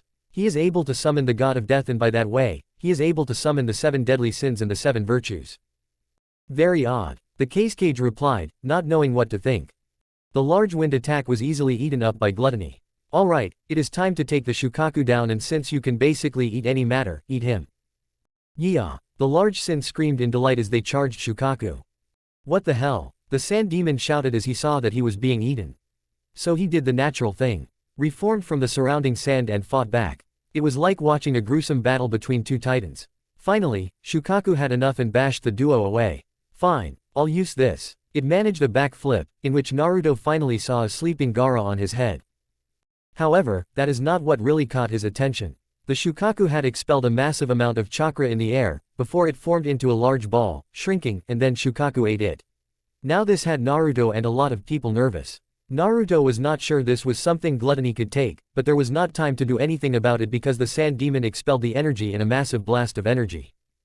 One-tailed beast ball. Shukaku screamed and the beam of energy shot out towards Naruto and gluttony. Naruto looked on calmly before sighing. Absorb as much as you can, gluttony. Then you can go. Gluttony didn't seem to mind. It seemed excited to eat something new. However, as the energy struck, he figured out why Naruto said what he did. Even if it was the weakest of the 9 demons, that attack was powerful. The energy alone was making it sick and it groaned aloud once it was over. Taking Naruto's advice, it quickly got the hell out of there. That just left Naruto and the Shukaku, and it seemed the demon was still rearing to go, and it was excited that it killed something already. Activated your death form, came Kyuubi's voice. I highly doubt that fighting that thing as the walking skeleton will help at all. Naruto deadpanned. While you do not have much control yet over that power, I will give you my power, creating something that the original Grim Reaper could do. Kyuubi explained. Alright then, Naruto said aloud as he saw the Shukaku get ready to attack him again. He went skeleton, making the giant sand demon laugh a bit before he saw what happened next. Everyone felt the power of the Kyuubi enter the fight, but not in the form it took. Naruto was covered in the initial chakra cloak of the Kyuubi, but it looked more like pure fire than anything else. So basically a walking skeleton that was on fire, in the desert. Normally this would not be a power boost, but Naruto actually felt powerful. Well, this is new. Naruto said in a raspy voice before he used that power boost to quickly move out of the way of the beast's second drilling air bullet. Nice, very nice, Naruto stated. He then brought his scythe up in another attack. Fire style, Hell's Punishment. He brought down the scythe into the sand and surprisingly created a fissure in the earth, where it looked like the fire and brimstone of hell was breaking free. And it was, as thousands of burning hands shot out and latched onto the Shukaku's form. However, what truly scared the demon was that it could not simply escape the burning limbs and reform. It was like they were latched onto its soul. What is this? Shukaku screamed in fright, something the cage noticed. Arg, it burns. What is this? Not even a demon is safe from hell's judgment. A jutsu that Kyuubi taught me. A jutsu made by the first Grim Reaper shinobi. You cannot move because they are latched onto your soul and are burning your very existence. However, it is not affecting your jailer, just you. Naruto explained as he calmly walked over to the shrinking and screaming sand demon. Also with this jutsu, it will ensure that you cannot cause harm to Gaara anymore. Fear of the damned always bites back to those who have felt their touch. Ah! Shukaku screamed as he was forcefully shoved back into Gaara, who woke up in time to see Naruto's flaming form walking towards him. No, stay away, Gaara said as he fell on his ass in fright. My existence won't be erased. I want to live. Naruto let go of both powers and went back to normal to give Gaara a sympathetic look. Then live for real this time. That comment froze the sand user. I know the pain. It sucks, but you have to find someone to let it ease away. Sure, you will never forget it, but let someone be your light. I have already proved that my way is better than staying in the darkness and relying only on yourself. You still have family, Gaara. Don't throw that away. He is right, Gaara. I still think of you as my son and I am sorry for the shit I put you through. I hold no value in it. The cage said as he and the rest of the observers walked over to them, seeing that the battle was over. I will try to be a better father and leader. That's good, Naruto said, swaying on his feet. Now if you don't mind, I am going to pass out now. I guess even a Jinchuriki can run out of steam once in a while. I got ya, Haku said as he held up his friend. Naruto smiled before falling asleep. Zabuza just smiled proudly at his student. A few days later, the small group could be seen at the gates of the sand village. The cage and his children were personally seeing them off. It is too bad none of you can stay. The cage stated, we could use some powerful shinobi. I still have to train these brats some more and I have my own problems to deal with. It would not feel right bringing your village into it. Zabuza replied good-naturedly. I see. The man replied. Well, I have news for you all and some news from my own village. Naruto, I received word that without you in Konoha, problems have arisen. People are saying that it will be in a civil war like in Mist, but others feel that it will pass over soon. Oh shit. Naruto groaned. They must have spread the word of his true nature and heritage. It didn't matter though. He was not going back. Some people might be on his side, but he was not going to risk anything. So on that note, a lot of jobs have been coming in since then. You have saved our village in more than one way. If you ever need help, you have the backing of the Sand Village. Just so you know. Oh, and here. The cage replied on a happy note, giving him a scroll. Naruto was shocked at that. He didn't really know what to feel. Thank you, Naruto said with a bow before he took the scroll. He would look at it later. Gaara then walked up to Naruto. I will do as you say. I will open up more to this village and hope it accepts me even after all that I have done. Gaara, to make it easier on you, in addition to your family, you already have one friend and that it me, Naruto replied with a big smile as he held out his hand. Gaara, shell-shocked, numbly took the hand and they shook. Thank you, and I will protect my precious people like you have. Ah, what the hell, you got me as a friend as well. Gurren replied with smirk, you need to have some hot friends. Haku smiled while rolling his eyes. Oh yes, that is so true. But seriously, I too will be your friend. Gaara nodded in thanks. Kankuro shook his head with a smile. Well Naruto, if you are ever in town again, be sure to look me up. I am sure we can find another person to prank. He laughed at that until his sister whacked him upside the head. She walked right in front of the blonde and smiled. I never got to properly thank you for, well, giving me back my little brother and my family. She leaned in and kissed him, tongue and all. When she pulled back, she laughed at his look. He looked like he caught the backlash of a bomb. Next time you're out here, don't be a stranger and yes, I had fun on our date. Since Naruto could only get out non-coherent speech, Zabuza decided to speak for him. Oh, I am sure he will be more than delighted to see you again. Come on brats, let's get the hell out of this desert. Naruto just followed along with a shit-eating grin and before long, Haku and Gurren were messing with him. The cage, however, looked at the disappearing blonde, then at his daughter and underneath his veil, he smiled. Before long, Zabuza looked back at the village behind them and chuckled. Man, just 13 and you are already a lady killer. Huh, I don't want to kill women. Naruto replied and there was a collective sound of forehead slaps. Chapter 5. Somewhere is the land of rivers. So, he recreated the attack as a defense. An older voice asked. And he did it only using the stories I told you to tell him about. Impressive. Barely. While he may have pulled it off to cushion the impact, he truly does not have the jutsu down. He has to learn the original to grasp the concept. Zabuza replied. What he did was basically pulling off a weak rotation that the Hyugas use. If he had used it to defend against Shukaku's second drilling air bullet, his blood would have painted the sands. I see. The older voice replied. Lord Jiraiya, I need help to teach him that attack. Zabuza stated. Jiraiya of the Sannin. He was a man of many so-called talents. He was Konoha's top spy master. A talent that Sarutobi used to track down Naruto. However, Zabuza headed him off and Jiraiya honestly didn't want to fight Naruto's current protector. No, that would be harsh and selfish. Sarutobi finally relented and told him what Naruto's life had been like and he understood why he left. He would have as well. But, as his godfather, who had done nothing for the boy all his life, he had no right to enter the boy's life now.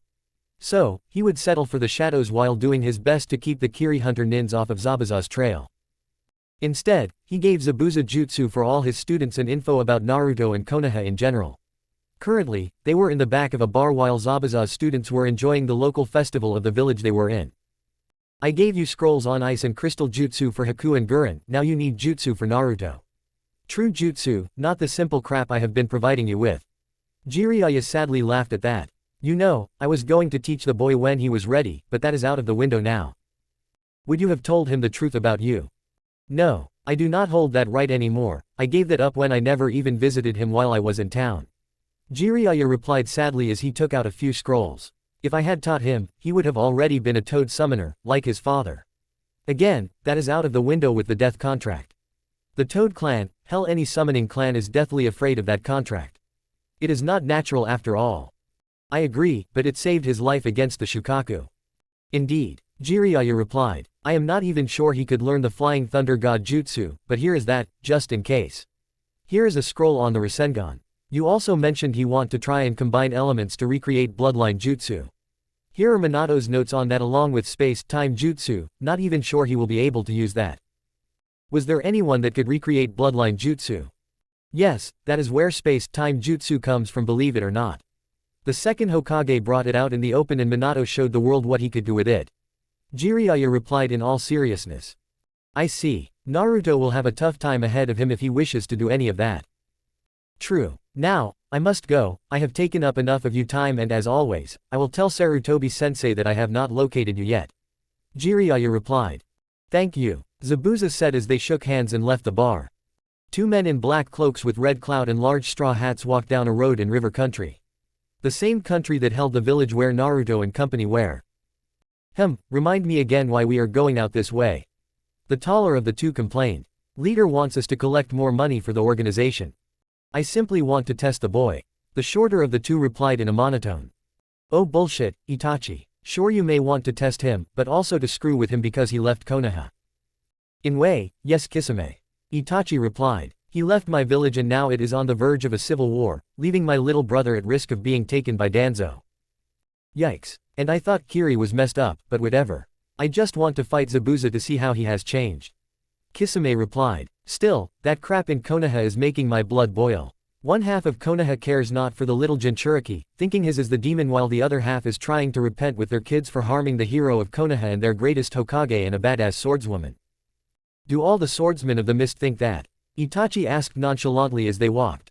Yeah, and Zabuza was saved by her, so he probably thinks he is doing her a favor by taking care of her kid. The guy was always a softie for kids I guess. HN. Itachi replied before they vanished from the road. Score. Naruto shouted as he used his throwing skills to pop all the balloons in a game booth he and his teammates were currently playing at. Very good Naruto. Now only if you could use those skills against a horde of bandits. Haku replied with a sly smile. Oh screw off Haku. Naruto growled as he took the big prize and then put it in his prize scroll. Knock it off you two. Haku's girlfriend, Gurren, replied in annoyance. I swear, I need more girlfriends.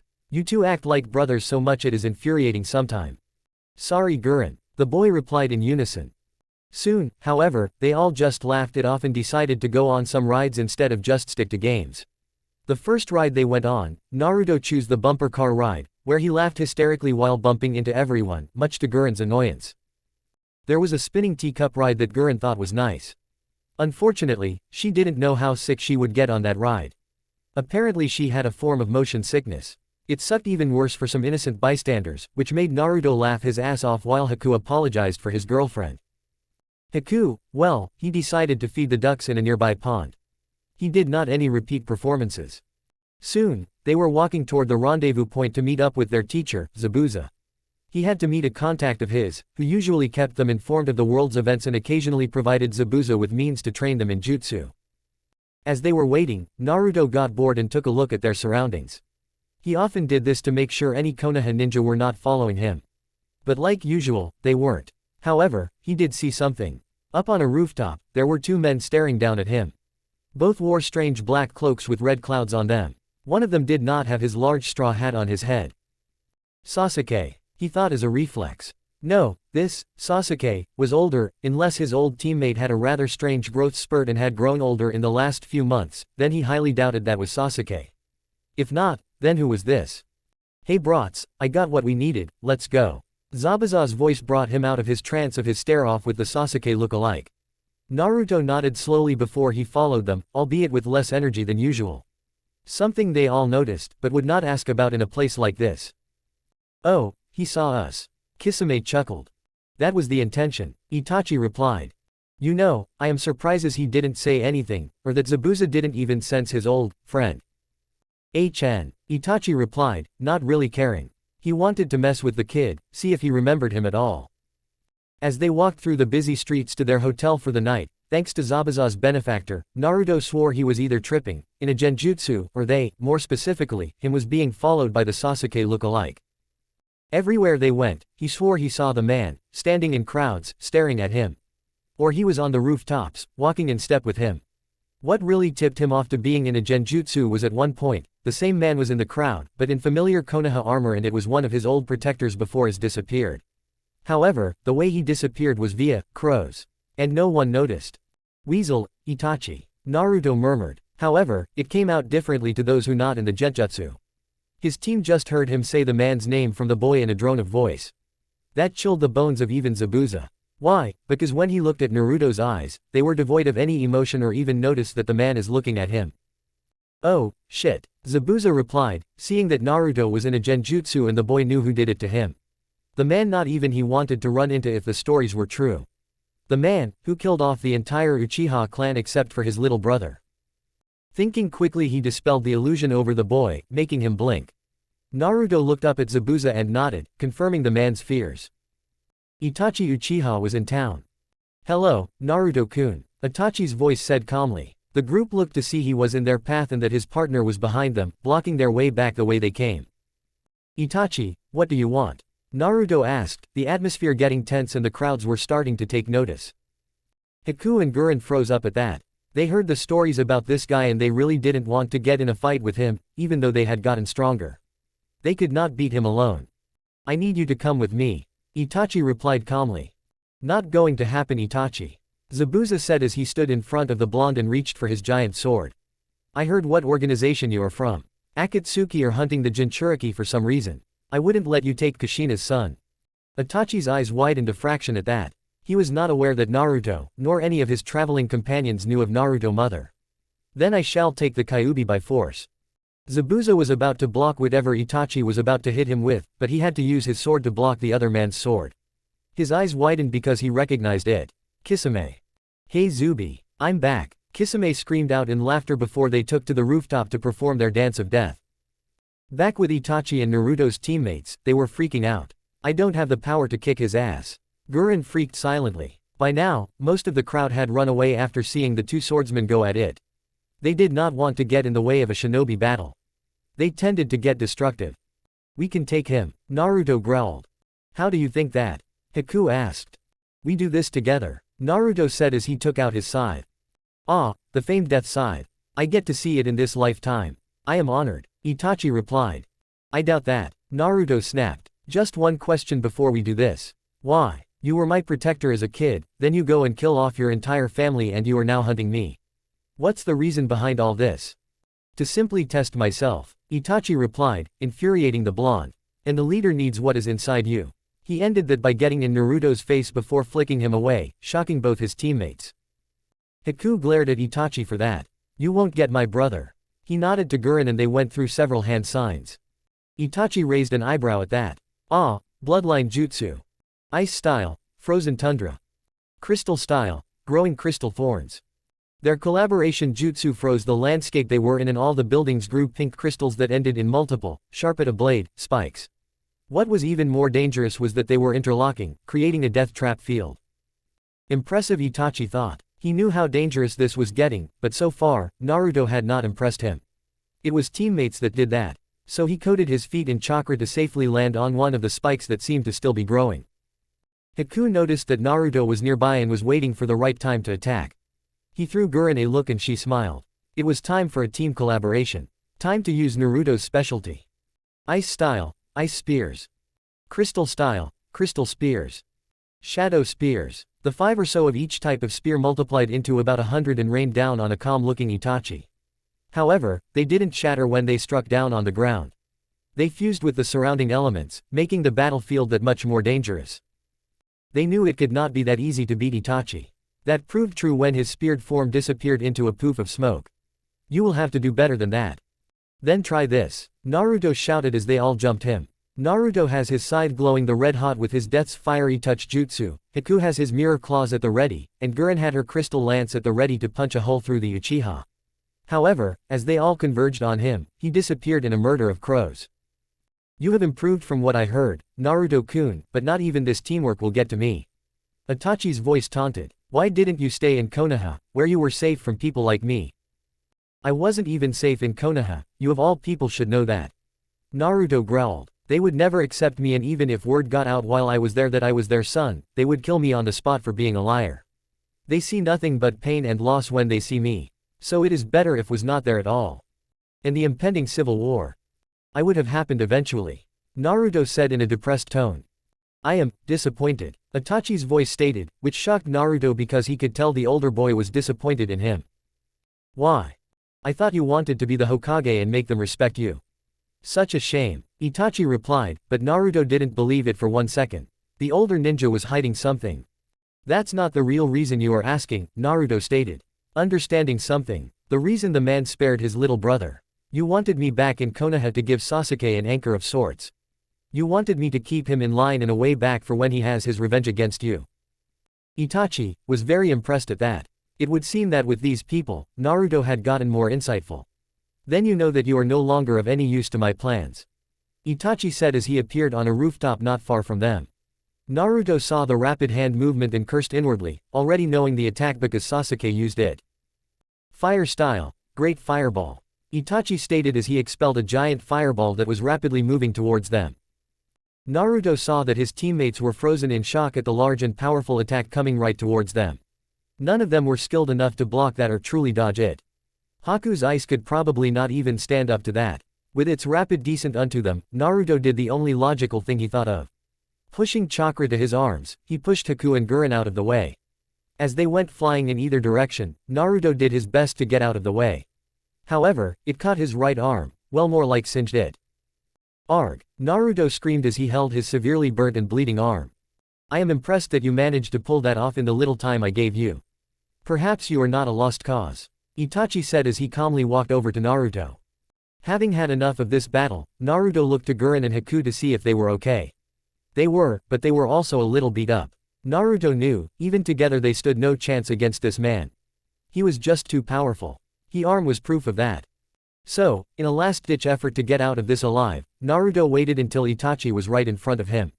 He knew this probably would not work, but he had to try. With a face full of pain, Naruto removed the claws of Hades from his waist and with skills taught by Zabuza, even if they were a little rough, he sunk them into the Itachi's chest. Itachi had seen this coming. How could he not with his Sharingan eyes active? He was testing the boy after all. Testing his resolve. He still believed that Naruto would be Sasuke's anchor. His light. He was right to still believe in the blonde, that is why he sent in a shadow clone to take the hit. However, he was not prepared for the supernatural affect that the claws of Hades provided.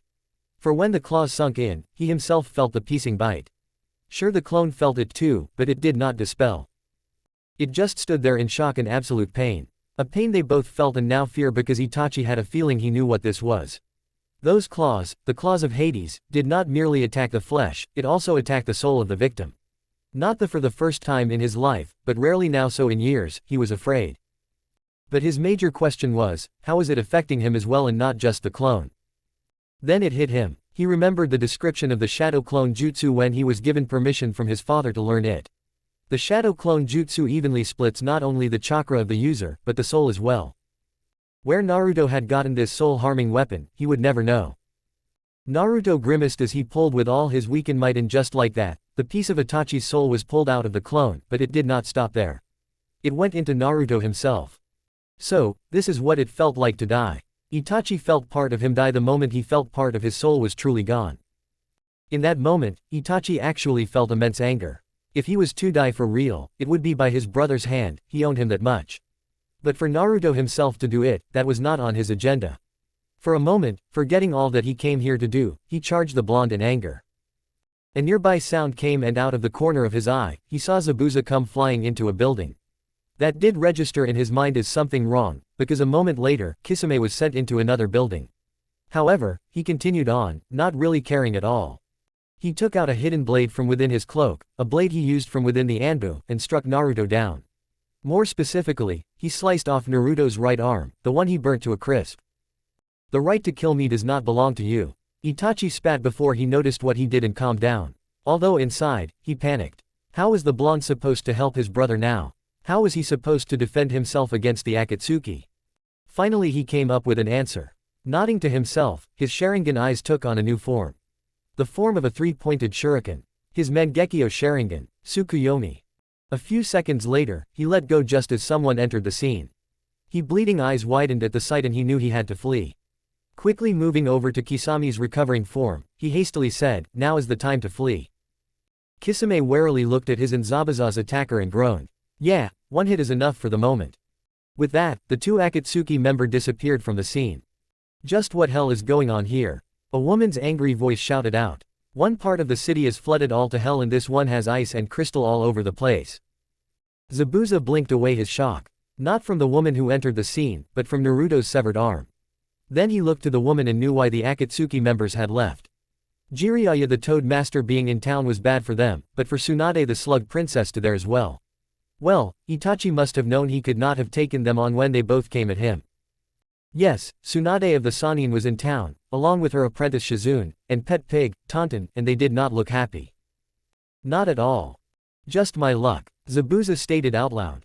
Chapter 6. Zabuza rushed to Naruto's side despite the fuming Sennin a few feet away. Haku and Gurren rushed over as well. You fool, why did you do that? Gurren shouted. She really didn't care that some angry woman was bitching at all of them. Despite his recent fog from the Tsukuyomi that Itachi forced on him, he weakly smiled at his teammates. That's what teammates do. Idiot, Haku replied while trying not cry. He then used a ripped piece of clothing to cut off the blood flow to Naruto's severed arm. That made the blonde cry out in pain, catching Tsunade's attention. What the hell? What is going? She stopped dead in her tracks. Before she was angry that she was being ignored by these people, but she soon found out why.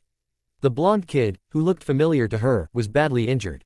However, when she saw the extent of the boy's injuries, she stopped, frozen, in her tracks.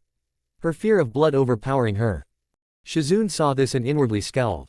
However, she went to the young boy and helped him herself. To her surprise, the wound was closing, albeit slowly, itself. Shaking the strange thoughts away in her head, she looked at the blonde and smiled. Hello, my name is Shizune. What's yours?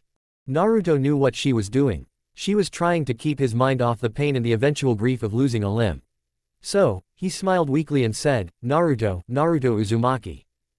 Shizune froze at that. She knew that name. That was the name of the Jinchuriki of Konoha. Now that explained why the wound was closing up on its own. It also confirmed the rumors that were flying around that she heard.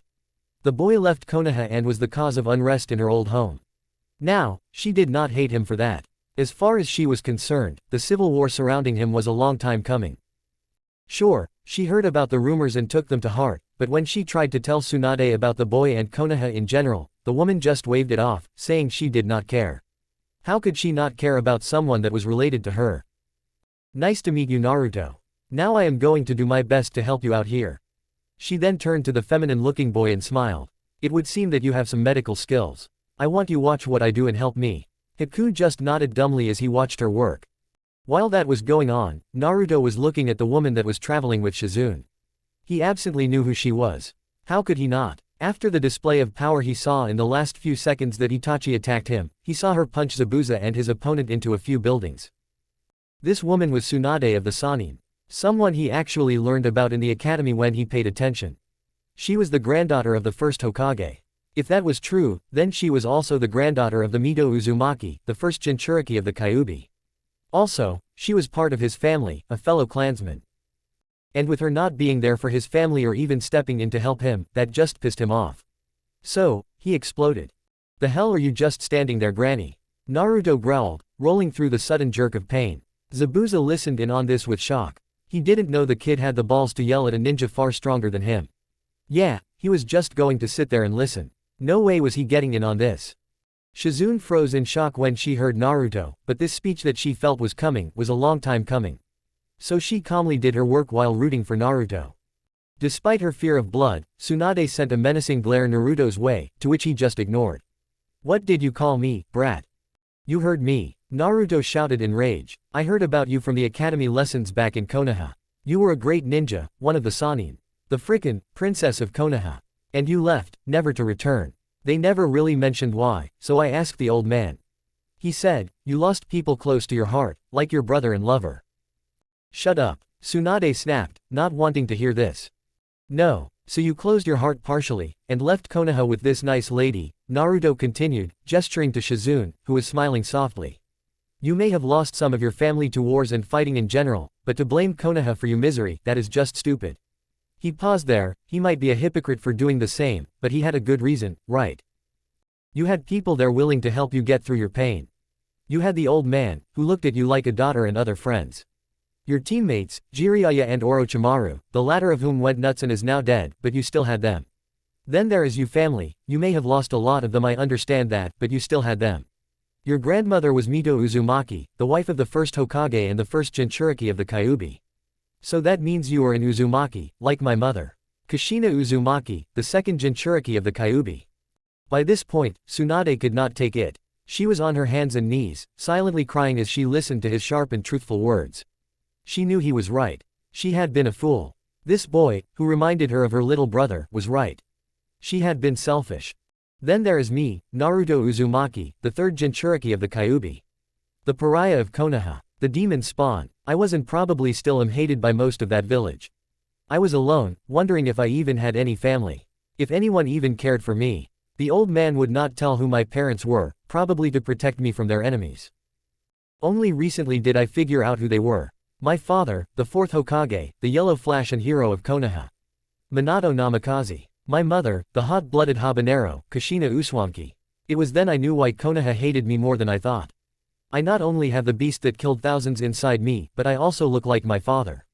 I am nothing but a reminder to their pain. There was silence for a few seconds. Gurren didn't know what to think. Sure, she was hated for being different in her village, much like Haku, but it seemed that Naruto had it worse. She was just glad that she and Haku were there for him.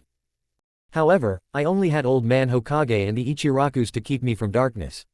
I had no family. Naruto said, if you had gotten over the past, which I admit is hard, then I might have had some family.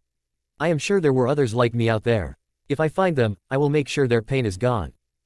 Tsunade, having heard enough, calmly walked over to the blonde, Shizune quickly getting out of the way. She hands glowed as he touched the spot where his arm used to be. She knew that the burnt arm was not going to be reattached anytime soon. When she was done with what she wanted, she stopped and gently kissed his forehead. I am sorry and you are right. She paused for a moment and then said, I made it so that if you want, you can use a prosthetic arm. Zabuza, by now having gotten over his shock, said with a thoughtful look. That won't be necessary. What do you mean, sensei? Haku asked, a bit angry that Zabuza was just going to abandon Naruto. I have an old friend in Iron Country that owes me a favor, and with their technology, I am sure we can give Naruto something better than a plastic arm. Zabuza replied. Oh, Haku said with a blink, making Gurren chuckle. So, onto Iron Country then? She asked. Onto Iron Country, Zabuza confirmed. Wait, Tsunade ordered. What? Naruto asked. I am coming with you. I want to get to know a part of my family before I set out again, and I want to help them with your am. The legendary medic replied. So, I won't always be there, so I might help Haku with his medical training. Haku's eyes widened by that. He was going to get medical training from a legend. Badass. Very well, Zabuza said as he took Naruto on his back and they set off. However, what he and his students really wanted to know was what happened within the Tsukuyomi. It will be a while before we reach Iron Country. Zabuza stated as they took a rest in a clearing near Earth Country. They actually had to go through Earth Country to get to Iron Country. That was either going to be a good trip, or a horrible one. Tsunade, while setting Naruto down by a rock, saw Zabuza's apprehension. You need not worry of Iwagakure. What do you mean? Haku asked. He knew that the hidden village of stone probably still hated the fourth Hokage and most likely Naruto as well. I was there a few years ago. Tsunade replied, shocking the group. They had a small plague and I had to get rid of it. There I learned that most of the fourth Hokage haters were either dead or have become missing ninja. Onoki and most of the village don't care anymore. They knew war was going to take a lot of lives and those who died have paid that price. Now, Onoki does respect power and he knew that if the fourth ever had a kid, they would be powerful and he would not be against having a ninja like that. Wow, Naruto said weakly. He had lost a lot of blood due to having lost an arm and was weak. Zabuza stared at Naruto with a serious look. Now was the time to ask Naruto about what Itachi did to him. Even though the boy was in a weakened state, he had to know. Naruto, what did Itachi do to you in the Tsukuyomi? He said outright, alerting both Tsunade and Shizune. Oh right, after Itachi cut off your arm, he called out a strange attack. The Tsukuyomi or whatever, Guren said. Naruto sighed. He knew they were going to ask sometime. Looks like that time was now. Nothing harmful. He just told me the truth. The truth? The group asked all at once. Can explain what you mean? Shizune asked in concern and Naruto nodded. Flashback. What the? Naruto asked aloud as he looked around. After Itachi had uttered that single word, everything had gone dark, only to be replaced with the seal room. Only, it was not complete. The caged area was there and so was Kyuubi, but the sewer was long gone. In its place was the creepy landscape of the Tsukuyomi. Now we have time to truly talk, and I am sorry for overreacting and slicing off your arm. Itachi said as he appeared within the ultimate genjutsu. Naruto gave the older Uchiha a deadpanned look. What do you really want, Itachi? To tell you the truth. The truth? Naruto asked. Yes, about a great many things. Itachi stated before he looked at the Kyuubi. Did you tell him about what prompted you to attack Konoha? If it could, the Kyuubi would have sweat dropped. Not really. It must have slipped my mind. I see. You know, I have wanted to know that. Naruto replied. Very well, I shall tell you. Itachi replied. On the night of your birth, a man claiming to be Madara Uchiha, a man who is supposed to be dead, attacked. Through subterfuge, he managed to release Kyuubi from your mother and take control of him. You know the end result of that. Naruto nodded to that as he glanced at the Kyuubi. It would seem that the Kyuubi was not good with mind control, or whatever that this Madara did to it. Now on to other happenings within the village years later. Jiraiya of the Sannin contacted the third Hokage about a group called the Akatsuki that are hunting the Jinchuriki, At that time, I was reporting about a possible coup from my own clan. They wanted to take over the village because they thought they were the rightful leaders of Konoha. Naruto nodded to the man, telling him that he was still listening. I was a Konoha shinobi first and I did not like where this was going. Neither did the elders and the Hokage. So, the four of them came up with a plan. The Uchiha needed to be put down. I was tasked with eliminating them all. However, during that night, I was confronted by the man claiming to be Madara. He took glee in the fact that the ones who betrayed him were dying, so he killed off most of the clan for me.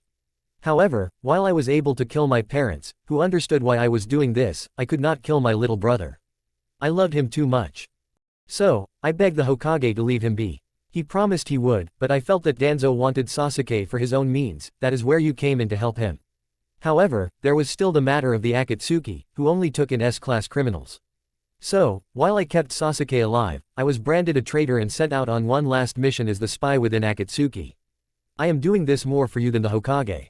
I also see you as my brother. Thanks, Naruto asked, not really sure how to take that. Still this Madara was someone to look out for. Itachi just smiled before it turned into a frown. Now that you know that, I need to tell you who the members of Akatsuki are and the true leader. Now, I know you will not remember them very well, that is why I am implanting this info in your head as well as telling you. There is me, and my partner, Kisame Hoshigaki. As you have seen, we work in pairs. Alright, Naruto said, understand the importance of this conversation. Then there is the zombie brothers as most like to call them. Kakuzu and Hidan. They are very dangerous and can only be kills in certain ways. Itachi stated, and Naruto got the feeling that he would not enjoy a battle with them. Next we have Sasori of the Red Sands and Deidara the Mad Bomber. Zetsu is an odd one and he works by himself. He has a strange bloodline that makes him look like a Ventus flytrap, and he is our spy master. Next we have Konan, an old student of Jiraiya, who is thought to be dead. Jiraiya of the Sannin had more students other than his father. Well, that was news to him. Our leader calls himself Pain. However, that is not his true name. It is Nagato Uzumaki, another student of Jiraiya, is thought to be dead. However, while powerful, he is left in a weakened state due to his power, which is the legendary Rinnegan. With that power, he has taken hold of his old friend's body, the only dead student of Jiraiya. Dang, talk about messed up. Naruto grumbled. True, Itachi replied with a nod. However, the true leader of Akatsuki is someone you already know of, the man who claims that he is Madara Uchiha. So that is the reason they want the Jinchuriki, ergo, as tailed beasts. Great. Madara and his insanity again. Kyuubi grumbled aloud. So how do we defend against this? Naruto asked, not liking the odds. He knew he was not strong enough to fight these people. He could not even beat Itachi, his missing arm a testament to that. Gain alliances. Itachi replied. Me and Kisame are your secret allies, and from what I have heard, you have the backing of Suna. Oh right, Naruto said with glee. And the scroll from the case cage mentioned that he would help find the old bases of Orochimaru's Sound Village and then tell me when asked. If I could get them on my side, that would be great. True, but that is a on-the-fence deal. I am truly not sure how the people there will take that.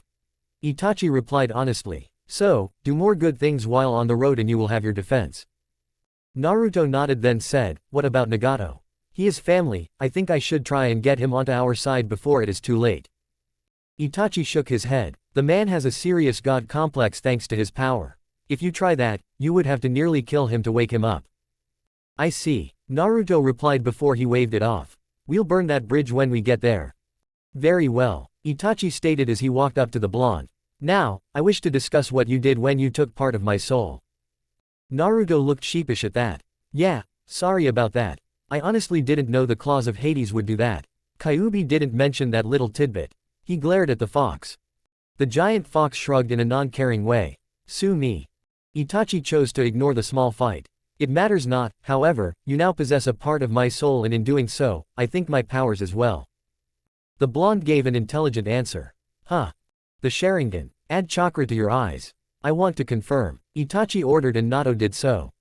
The blonde felt an itching in his eyes as the Dujutsu activated, making Itachi nod. It seems that I am correct. The Uchiha stated. He was troubled. If Naruto had the Sharingan, he would also have the Mangekyo Sharingan as well. He could go blind. He did not want that. He had already crippled the boy. Thinking on it, an idea struck him. I was going to give this to you later on in life, to protect you from Madara and if Sasuke gave into the darkness. Now I give it to you for protection against the harmful effects of my power. Itachi stated as he walked closer to the boy, both hands glowing with small orbs. With the Mangekyo, you will lose sight a little bit each time it is used. However, there is a way past that. It is called the Eternal Mangekyo Sharingan. Yours will be different, however.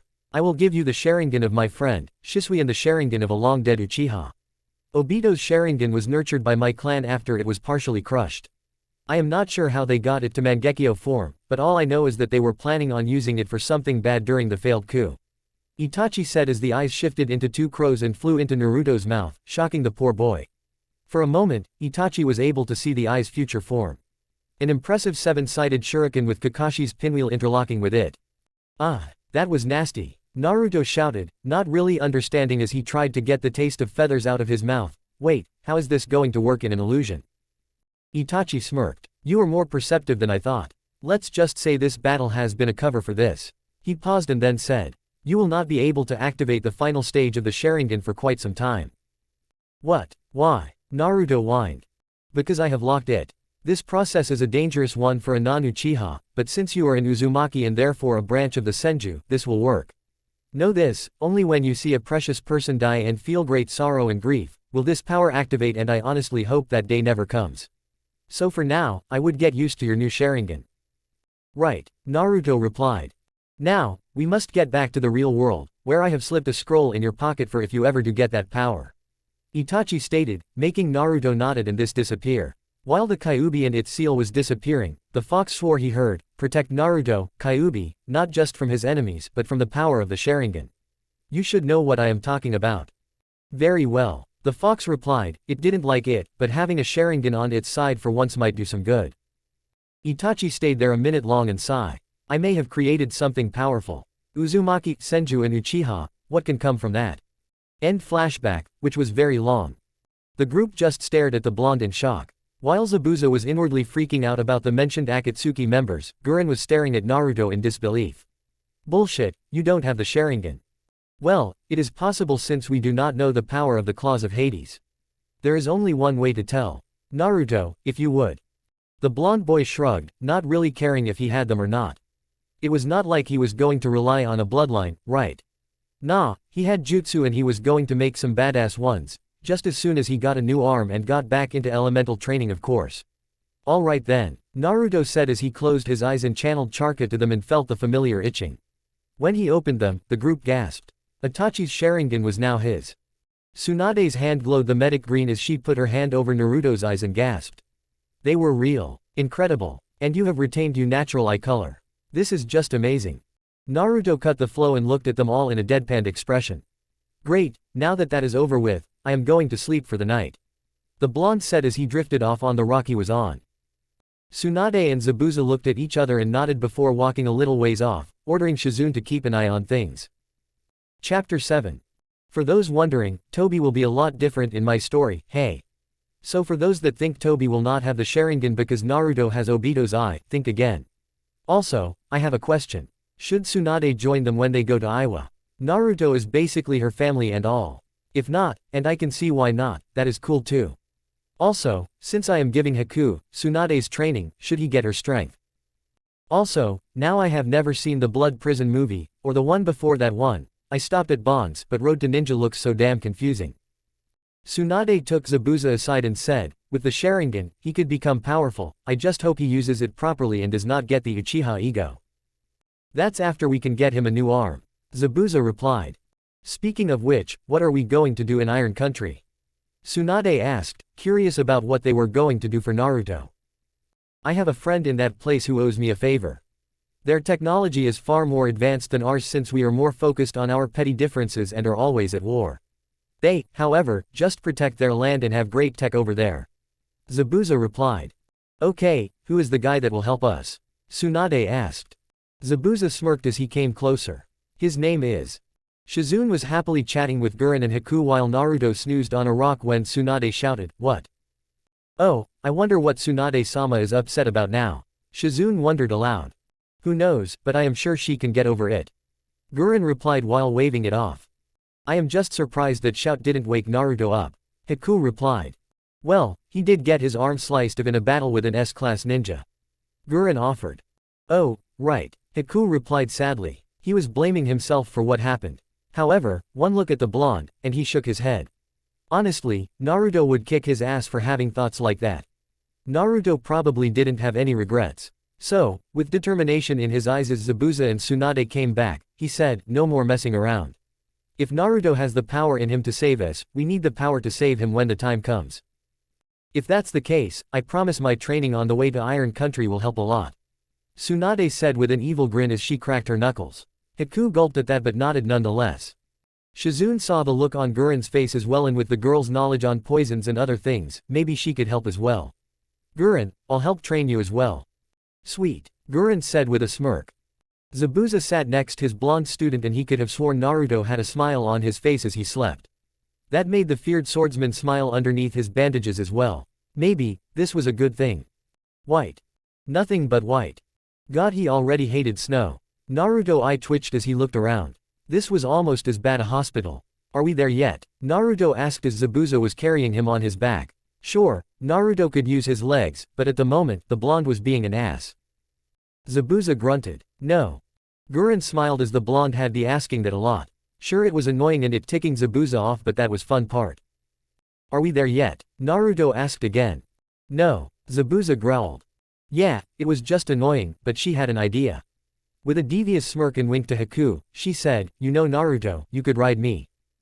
Huh? Naruto asked with a dumbfounded look while Haku and Zabuza smirked. Tsunade and Shizune look at each other with raised eyebrows, not used to how things work with this team. Yeah, Gurren smirked. My lovely back is available. I am sure you don't want to be on another man's back. Naruto was left speechless as his jaw was dragging behind them. Zabuza looked to Gurren, giving her a thankful look. The blue-haired girl smiled cheerfully. She managed to shut Naruto up. Yeah, that did not last long though. Are we there yet? Yes, Zabuza shouted as they entered a small snowy village. We are finally here, damn it. Okay, Naruto said as he slid off of the demon of the mist's back. No need to yell about it. Zabuza growled to himself as he imagined strangling the one-armed blonde. Haku just shook his head as he patted the man on the shoulder. Don't worry sensei, that's just Naruto. Yeah, I just hope this shuts him up. The swordsman replied. He then noticed that Haku was giving him deadpan look. Yeah, you're right, that will never happen. An interesting group you have brought to my village. A man said. The group looked to see a man that had long, gray hair, which almost reached down to his waist, with bandages wrapped around his head, probably for a battle scar or something like that. He had black eyes with distinct wrinkles underneath them, a gray goatee and mustache. All he wore was a simple purple kimono-like outfit and sandals. Mifune. Zabuza said politely with a bow. It has been too long, old friend. The man known as Mifune replied with a polite tone. May I ask what you are doing in these lands? Zabuza nodded and pointed to Naruto. I have come to collect on an old favor you owe me. I need you to use your technology to give my student a new arm. He lost it in a fight with Itachi Uchiha. I see, Mifune stated as he calmly walked over to the blonde and looked over the wound. He noticed that it was closed up properly and he could replace the arm easily enough. He looked towards Tsunade and nodded to himself. I see you did a wondrous job, Tsunade. You have not lost your touch in the medical area. Tsunade smiled at that and Mifune noticed something about the woman.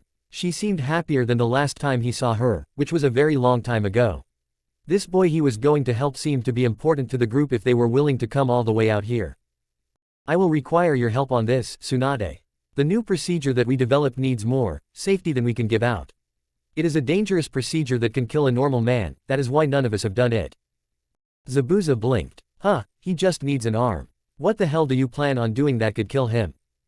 Mifune eyed the boy and saw more determination in him than most of his samurai. He knew who this boy was due to the whisker marks on his face. He knew without a doubt that he was to be the one they tested their new project on. So, instead of speaking to Zabuza, he spoke directly to Naruto.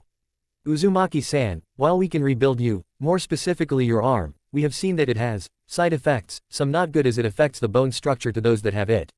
I know what you are and with your permission, I wish to test something on you. Depends on what it is. Naruto replied, not liking being a test monkey. In addition to giving you a metal arm, I wish to test grafting the same metal on your bones. It will hurt you beyond imagination, but it will make you indestructible. Mifune replied in a calm tone. What kind of metal are you going to use and how the hell are you going to be able to do that to him? Tsunade asked in a heated tone. It is the same metal we use to make our blades. Adamantium and chakra metal, Mifune replied. The hell, no wonder your men are having problems, that shit is too heavy. Tsunade ranted. I understand that, but this new procedure should help. Mifune contested. Tsunade sighed, but looked to Naruto, it was his decision after all. The blonde boy was in a thoughtful pose. What do you think, Kyubi? Well, it is dangerous and I will say there is a possibility that you will die due to the extreme pain. However, having that kind of metal on your bones will be good for you.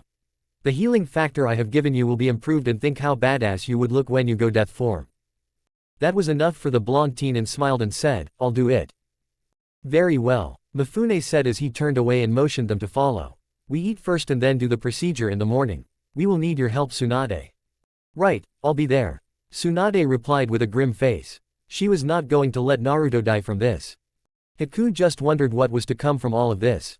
Was his brother figure going to change or will he stay the same? Only time will tell. Mifune was nice enough to let them sleep at his place. He seemed like a humble man, but the samurai of this land did not let him have a simple little house, as he said that he wanted. No, it was a fairly large mansion. He, however, made it a black and white coloring. He must have liked the simple life. So as soon as they made it inside, a girl around Naruto's age greeted them. She was a long white-haired girl with part of it covering her left eye, which was an amber-orange color. She wore a deep red kimono that was open to reveal a tank top that held in her rapidly growing bosom and a pair of short shorts that revealed very long legs. There was not a flaw on her and altogether, it made her very beautiful. Yo, was her greeting. Mifune smiled as he put his hands on the girl's shoulders. This is my daughter, Misa. Zabuza blinked at that. Wow, I didn't know you have a kid. Mifune looked at the man and said, if you came here more often, then you would know. Zabuza nodded in consent at that. Mifune was an old friend and he hadn't seen the man since he met Haku. Now, I will go make dinner. Please make yourselves at home. Misa looked at all of them with a bored look before she smiled. Well, you all know me, now why don't you tell me who you are? Naruto smirked as he pointed a thumb at himself. Name's Naruto Uzumaki. Remember it. My name is Haku, it is very nice to meet you. The ice user said politely. This hot chick right here is Gurren. The crystal user replied smugly as she did a once over the white-haired girl. But I must say, that I am getting a run for my money with you. She gave the white-haired girl a wink that conveyed a message that she got as she smiled. Misa looked to Tsunade and smiled challengingly. I know who you are, Lady Tsunade. One day, I am going to test my mettle against you one of these days. Why? The aged medic asked. Simple. You are one of the strongest women in the ninja lands and the samurai here would not even go against you. I intend to be the first. Tsunade gave her own challenging smirk. You wish, kid. Yeah, she already liked this girl. She had guts. I am Shizune, the polite woman said after a moment. Misa smiled at the woman and then at the rest. She also knew Zabuza as she nodded to him. I already like you people. Especially Gurren here. Tsunade held back a laugh as she knew what was going to happen. She had learned that Gurren was a major flirt. God, if Jiraiya were here, he would be in as much trouble as the boys were about to be. Oh, you like me too. I knew there was a connection we had. Gurren said as she walked right up to the other girl, so that they were pressing up against each other. Naruto and Haku grew nervous at that. Was there a fight in the making or what? Oh, I am sure it is more of an attraction than a connection. Misa replied as their breasts pushed against one another. She then put an arm around the blue-haired girl and then smashed her lips the Gurren's. No fight, just two chicks kissing each other in a very provocative way. Tsunade cut her eyes to Naruto and Haku and nearly laughed at their reaction. Their jaws were on the floor and even that did not last long as they were rocketed back from a nosebleed.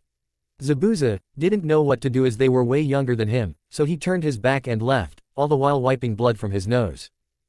After a few seconds, the girls broke apart, looked at the state of the two boys and laughed their asses off. Girls could act perverted if they wanted, but if guys did it to other girls, then all hell breaks loose. Yeah, that made sense. Misa smiled and said, so which one is yours?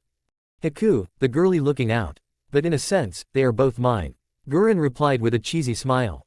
Misa knew what that meant. While Gurren was with Haku, she considered Naruto to be her family. Well then, I'll just take Blondie off your hand. Unless, you wanted to have some girl time, although to be honest, I'm not one for girly shit. Well, that will have to wait for later. I have to train Gurren some more. Shizune interject politely. If that is the case, I might as well train Haku some more. Tsunade said as she grabbed a hold of the girly one's ankle and dragged him out of the mansion, who was followed back Shizune and a giggling Gurren. Misa sighed at that. Well, it wasn't all bad. She still had the blonde one with her. So she set him on the couch to wait for him to wake up. It would be nice getting to know a new friend. Zabuza walking into the kitchen to see Mifune working on some stew. An interesting daughter you have. Mifune smiled sadly at that. She takes after her mother. Zabuza chuckled at that. Yeah, you always were one for the odd ones. You were one to talk.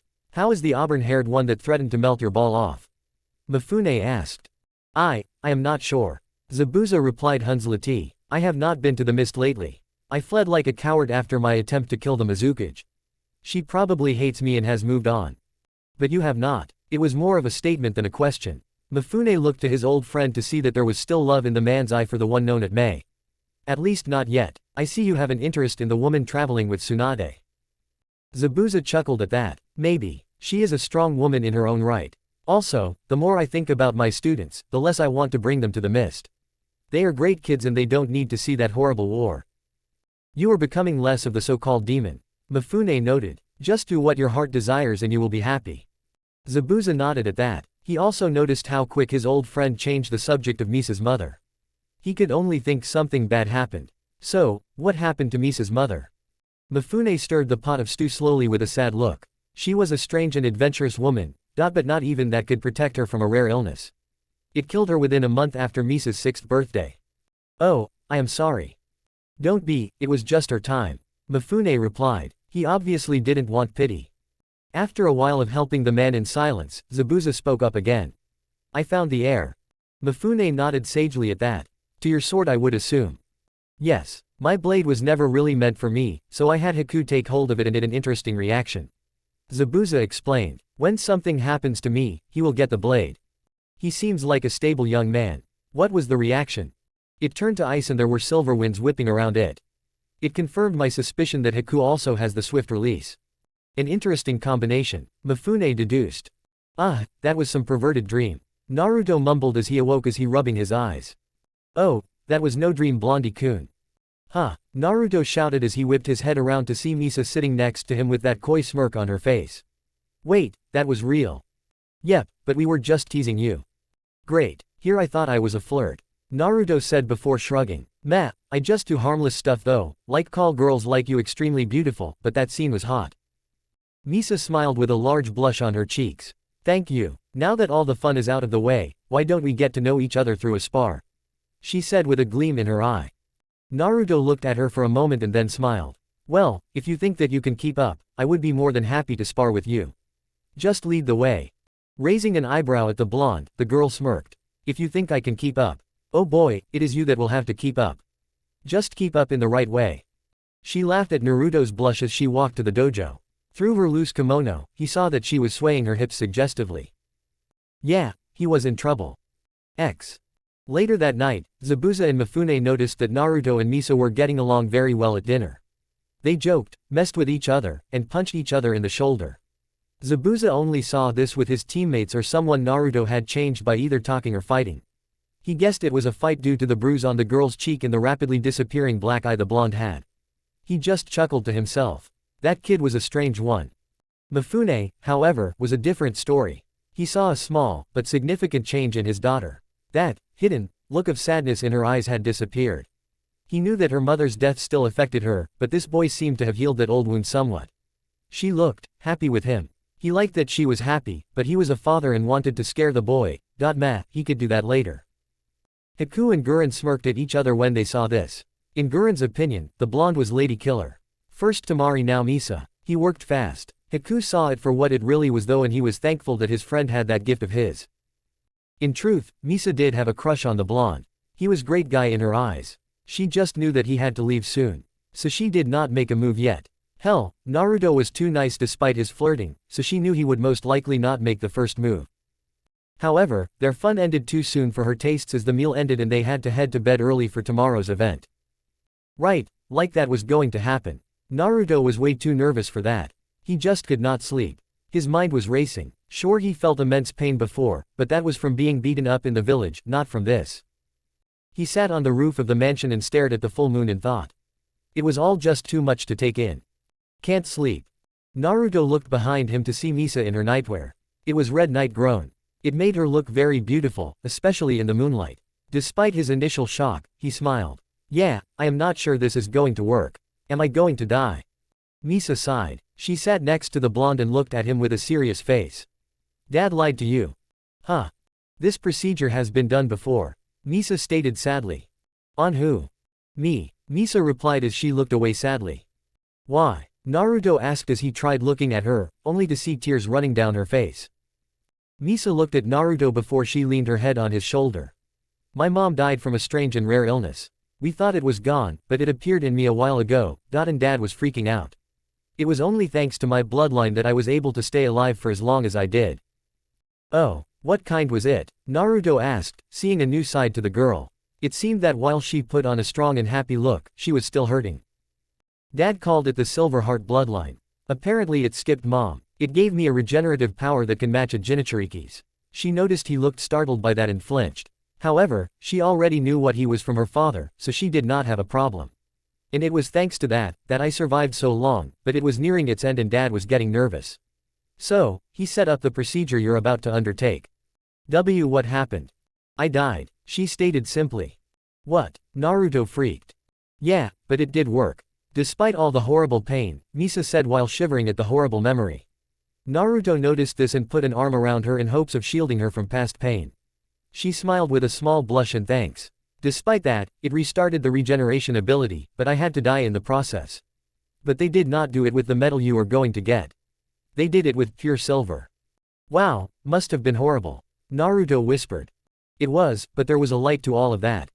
Misa replied, gaining the blonde's full attention. In addition to living, I also got to see my mom, one last time. Naruto smiled sadly at that, but noticed the girl's eyes.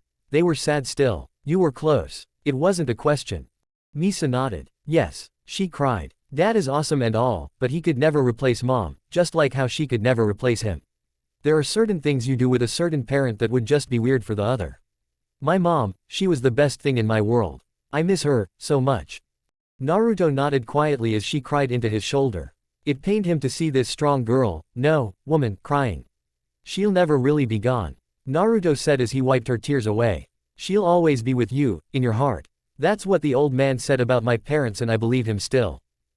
Misa hiccuped, laughed as she gave Naruto a hug. He was right. Her love for her mother will never die and that was what she took to heart. She pulled away to look at the blonde boy. They both looked at each other in the moonlight and it had a powerful effect on them. As they stared into each other's eyes, they came together again, but this time in a passionate kiss. She reluctantly broke it after a while and stared at him with a smile.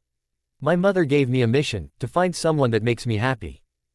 Naruto was speechless for a second before saying, I don't know when I'll even be back after this. She knew he was being honest and punched him on the shoulder. I know that. I just wanted you to know how I felt. You make me happy. She then kissed him again.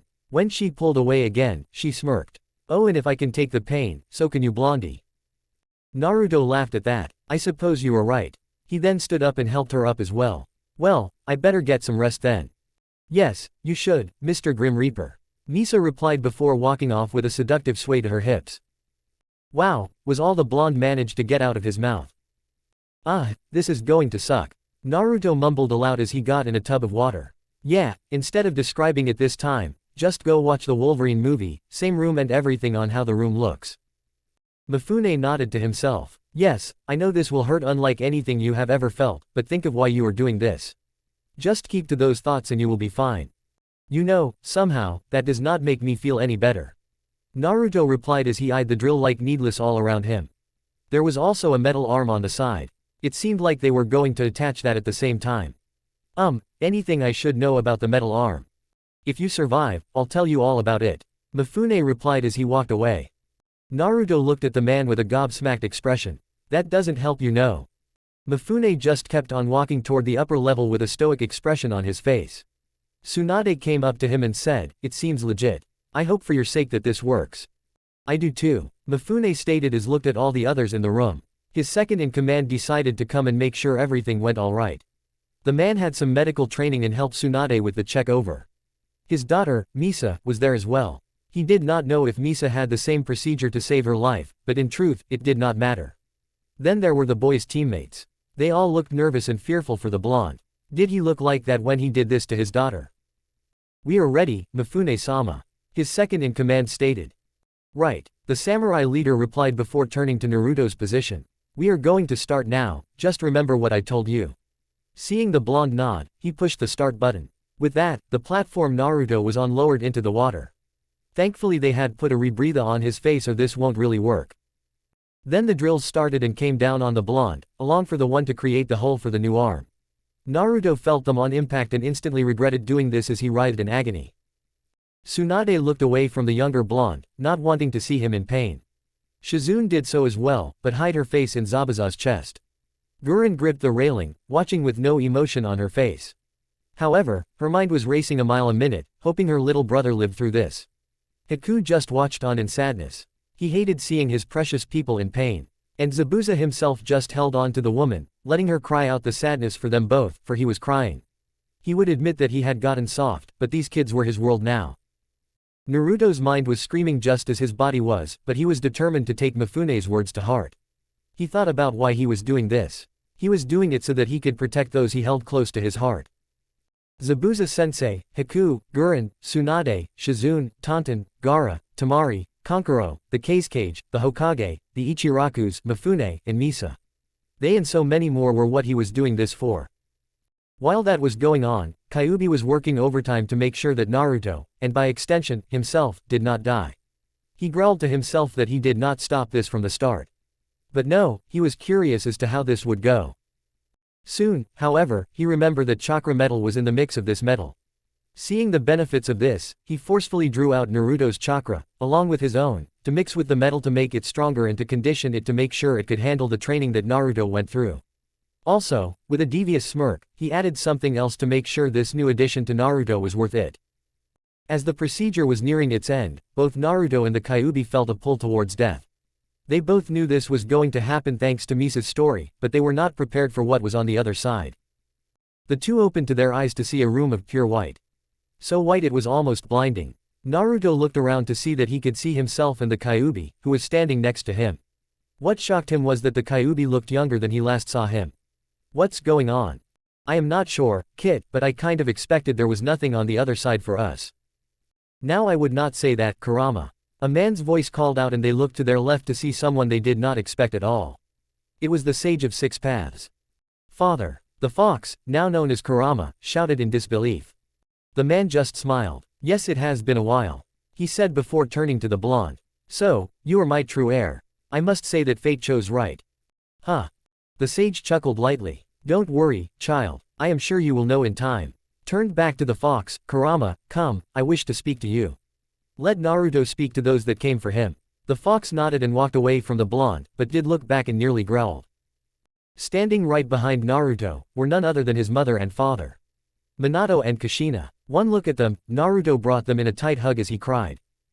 An hour later in death time, the sage and Naruto's parents had to go, but they were not done yet in this world. For another man was now standing before them. They could tell he was an Uzumaki due to the long red hair he sported. He didn't wear much, other than a long black cloak with the hood down so they could see his withered but youthful face. The Kyuubi's eyes widened as he recognized this man. Shuryu Uzumaki, the original Grim Reaper. That is correct, old friend. The man replied with a sad smile. You were there when I died. What are you doing here?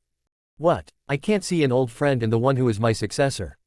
He joked with a smile, but that soon died away to a serious expression. I have come for that and more. What would that be? Naruto asked. One is a warning. Some of our family have fallen. The man said before his look grew sad as he looked at Naruto. I need you to find the spirit of my daughter. She has not passed on yet. Mito's spirit? Naruto asked, and that put a dark look on the old Reaper's face. Not, he older sister that died before Mito met Hashirama.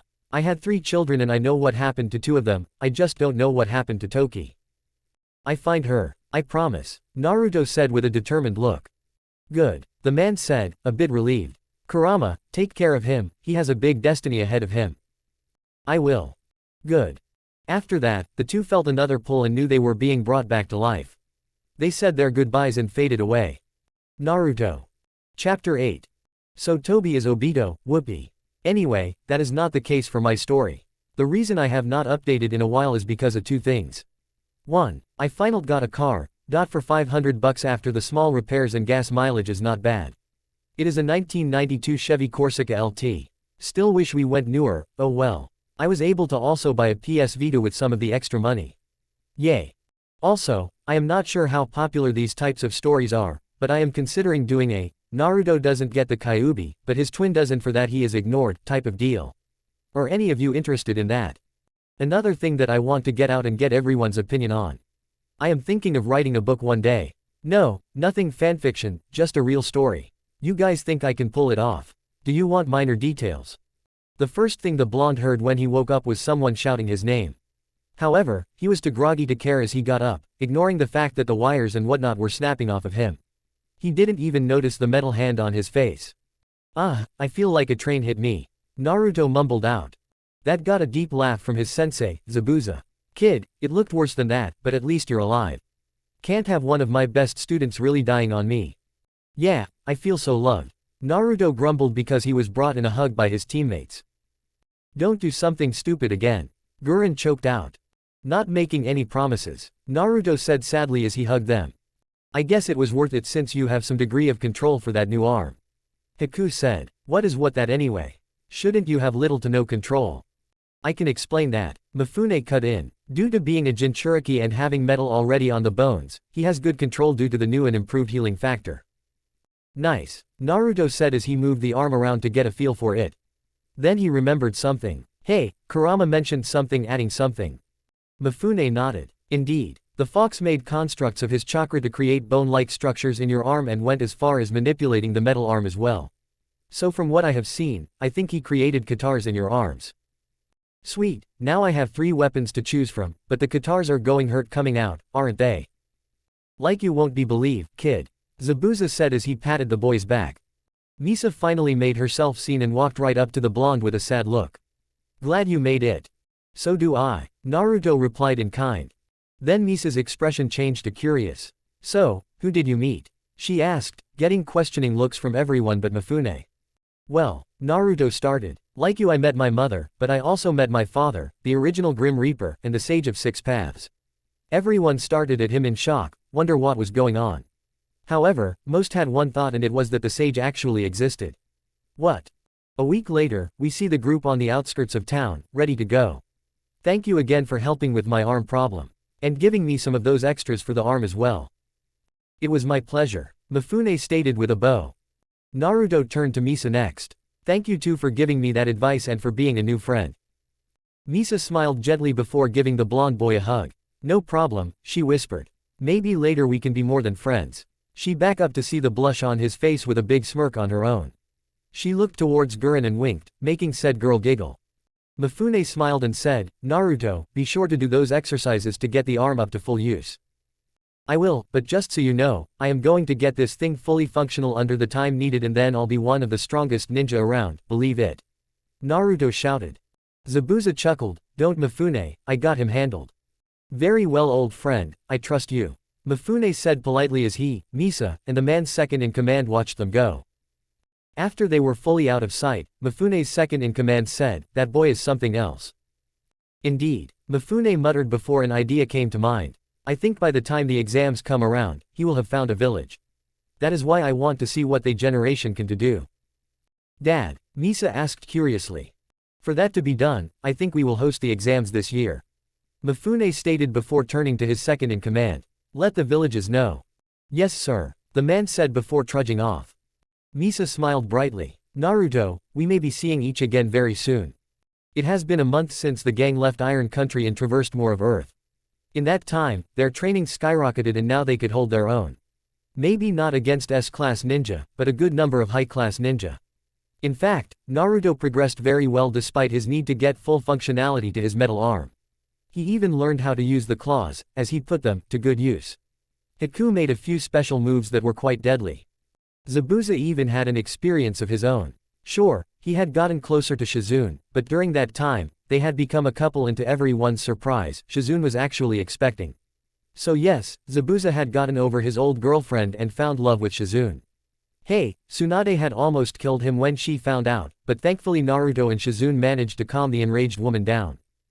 Now however, Zabuza was putting Naruto and his team to work.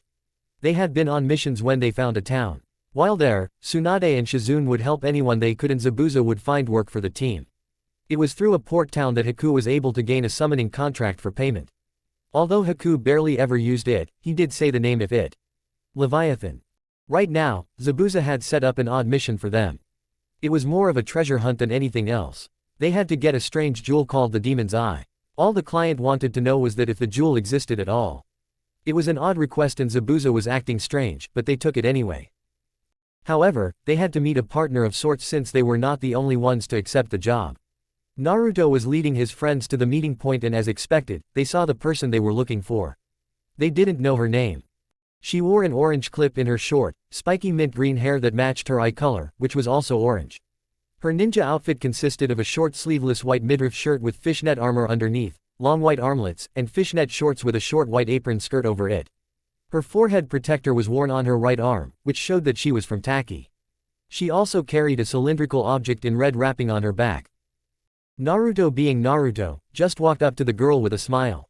So you are our partner for this Cool, name's Naruto Uzumaki. The girly boy behind him is Hakuyuki and the real girl is Gurren Lagann. Suddenly he was smacked in the back of the head by the crystal user. I can introduce myself, you know. I know, but I was just being nice. Naruto replied nonchalantly. The girl from Taki chuckled to herself and said, don't worry, I appreciate. I am Fu by the way. She then looked a little nervous. There is a reason I am by myself and I hope you don't hate me for it. My village just avoids me. I am the Jichuriki of the Seven Tails. I just wanted to be upfront with you. Gurren's eyes gained a twinkle in them as she looked from Fu to Naruto and a devious smirk appeared on her face. Hiku just smiled brightly and Naruto, he had a look of awe on his face. The reactions were just confusing the girl. Seeing this, Naruto decided to explain to the girl. Well, it is stupid that your village avoids you, and it would be stupid of me to have a problem with you because that would be hypocritical of me since I hold the 9 tails. Fu blinked stupidly before a smile appeared on her face and she pulled Naruto in for a one-armed hug. Awesome, I met someone like me. She then looked at his friends and asked him, so they don't have a problem with me either. Nope, Naruto chirped. We are bloodline users from Kiri, so we know what it is like. Hiku stated politely, making Fu nod in understanding. Well, alright then, let's go get some treasure. Fu cheered happily. The group nodded and tracked forward to the location of the cave they need to go to. As they traversed, Gurren held Fu back so that she could better talk with her. Her plan to set Naruto up with her was in motion. Zabuza was once again in the back of a bar, talking with Jiraiya. So, am I right? Jiraiya sighed and nodded. Yep, I can't believe me or my spy network. That mission was a ploy to bring you out to them. The kids are just going to be distracted by the fake treasure hunt. You are supposed to go to them or they will use the kids to get to you. Damn it, Zabuza growled. The cowards. Listen, they never said you couldn't go alone. Let me help you with these hunter nin. Jiraiya offered. Zabuza sighed. No, I knew this day was coming. I just hoped it was later than sooner. Especially after I finally found happiness. He paused and then said, if they should succeed, please look after them, especially Naruto and my unborn kid. Jiraiya blinked. Now that was something he didn't know. However, as to who it was that was carrying the man-kid was easy. Tsunade was too old and was still hung up on Dan to care for another relationship. So that left Shizune. I didn't expect that from you. I guess those kids really did soften you up, but very well, I will look out for them the best I can. I know Tsunade will not be happy to see me, but oh well. Where do you think they will go? Zabuza asked. Tsunade will join them since Naruto is family to her now, but probably the nearest hidden village. Jiraiya stated. Iwa. Zabuza stated. Oh yeah, and Sensei will be pissed, I think. The Toad Sage said with grimace. I guess this is the last time we meet. Yeah, Zabuza replied. But I will fight, I am a bit better now than I was with Kakashi. Yeah, good luck, Jiraiya said as he got up to leave. So, this is it? Naruto asked as the group looked at a very bland-looking cave. If people want some treasure from this cave, why hasn't one gotten it yet? Gurren sighed as she smacked the back of the blonde's head. Idiot. Oi, what was that for? Naruto barked, making Fu laugh. It is simple, we can't use chakra in there. There is something in there that prevents people from actively using chakra. That is why no one has ever found the treasure inside. Fu explained for him. Correct, Hiku stated. While it makes sure we can't use chakra, there are obstacles in there that no normal person can get around. Huh, why didn't I know that? Naruto asked. Because you didn't read the mission papers. Gurren sighed. Oh, right, Naruto said sheepishly as he rubbed the back of his head. No worries, let's just tackle one thing at a time, Fu said with a smile as they entered the cave. Once inside, they all felt a little weaker and Naruto commented on it. So, this is what normal people deal with. It sucks. Fu laughed. I suppose it does, Naruto, but they still do a lot of thing in life. As the two Jinchuriki chatted, Gurren and Hiku observed them from behind as they kept moving forward. They seemed to be getting along. Hiku stated with a smile. Yes, and maybe we can get Naruto with her. They just seem right together. Gurren said with a smirk. I seem to recall you saying something similar with Misa and Tamari, well after you started liking them. Hiku mentioned. So, Gurren replied, there are many girls for our little brother to be with. He just has to choose and so far he has not. Sometimes I just don't get you. Hiku deadpanned. No worries, I am just trying to help, but it seems to is doing a fair job himself of attracting the girl. Gurren observed. I guess you were right. Hiku stated as he watched the interaction between Naruto and Fu. Naruto was just being himself and Fu did not seem to mind it, also it seemed that she was taking a shine to him. Before anything else could be said, they had to stop. Why? Well, there was a huge hole in the ground and they could not ninja jump it. How are we going to get across? Naruto asked. Fu thought about it and said, simple, I throw you. That seems go what whaattt. Naruto shouted as he was thrown across to the other side. Hiku and Gurren soon followed him, screaming all the way. Are you nuts? We could have died. But you didn't, Fu said cheerfully. How did you do that anyway? Naruto shouted. The natural ability that my tailed beast gives me. I have great strength and it overpowers this cave a bit. Fu explained. Super strength. Man, and all I get is super healing, and great stamina. Naruto grumbled under his breather before he noticed that Fu was still on the other side. So, how are you going to get over here? Well, I am going to try and fly. I am not sure how long it will last, but it never hurts to try. Fu replied as she started channeling a massive amount of her demon chakra. Doing so made chakra wings appear on her back that made Naruto shout in awe. Before the cave could repress the chakra, she jumped and flew across the gap with all her strength. However, that did not last because as soon as she was almost to the edge, she felt the cave's effects and her wings disappeared, which made her fall. Thankfully she was caught by Naruto.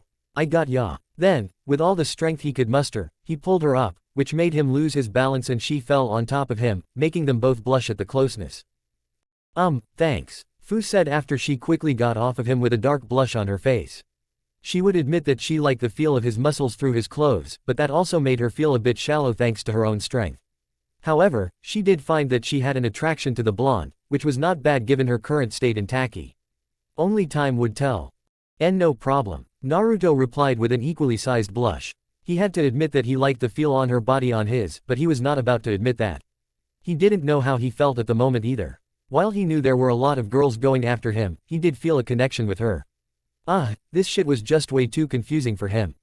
While the two Jinchuriki were having their inner monologues, Haku had noticed something odd going on with Naruto's currently folded up side at his side. It was glowing darkly and it seemed to be reacting to the air around them. That caused something dark to happen in the form of a nearby skeleton to speak. Do you seek the treasure? However, it was said in a language that only Naruto could understand. That did not stop Gurren from screaming about it though. Talking skeleton. The blue-haired girl screamed as she grabbed onto Haku, who looked freaked out a bit. Fu looked no better as she paled considerably. Naruto just looked at the stationary top half the skeleton in wonder. Yeah, we seek the treasure. Are you saying that it actually exists? Yes, but you will have to do something for the Pirate King. And that would be, Naruto replied, getting odd looks from his friends. I do not know, but the crew from the Great Blue will call upon you for help. It said before going quiet once more. Well, that is interesting. Naruto said. What? Fu asked. Apparently, after all the traps we will have to face in there, we have to do something for the dead people guarding the treasure. Well, that is interesting. Haku repeated, making the blonde laugh as they went deeper into the cave. Gurren and Fu just looked at each other before following after the two boys. Zabuza sat in the middle of a clearing, meditating. He was reviewing his life thus far. He knew he was lucky to be alive still after what he did back in Mist. He knew he was living on borrowed time. After his failed assassination attempt with the fourth Mizakage, Yagura, he had been running ever since.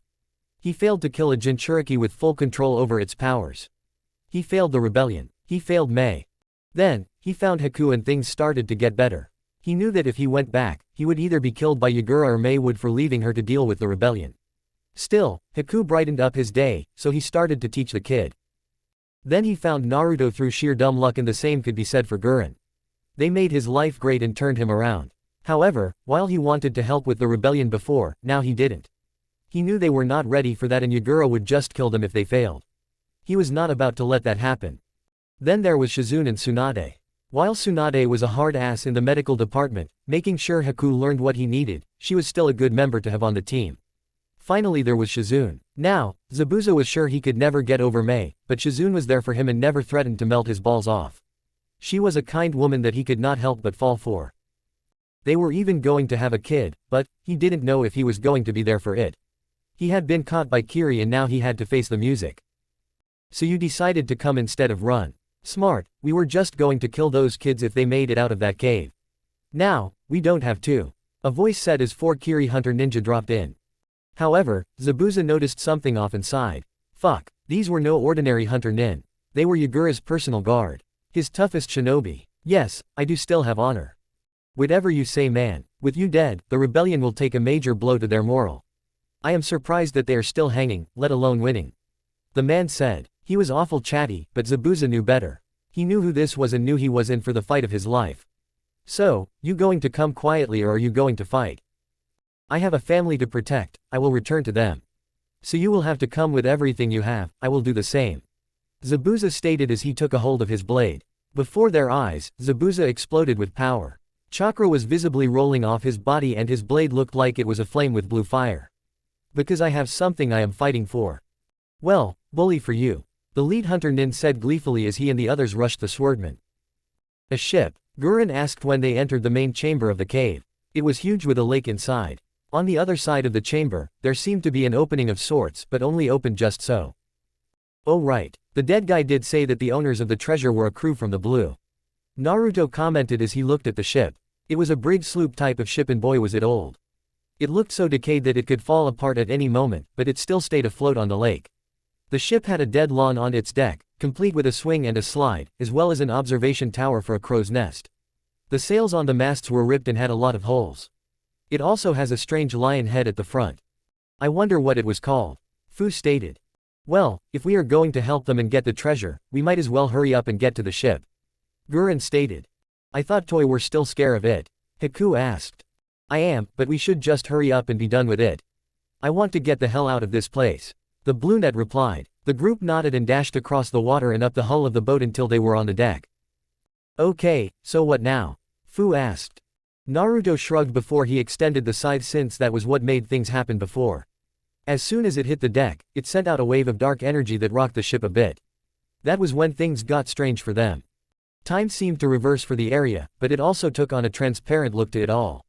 The nearby skeletons also seemed to levitate for a moment before the images of their old selves appeared.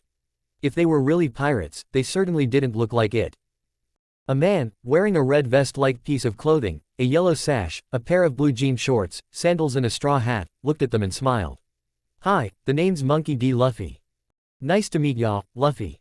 Naruto said cheerfully. So, I hear you need help. Wait, we can understand them now.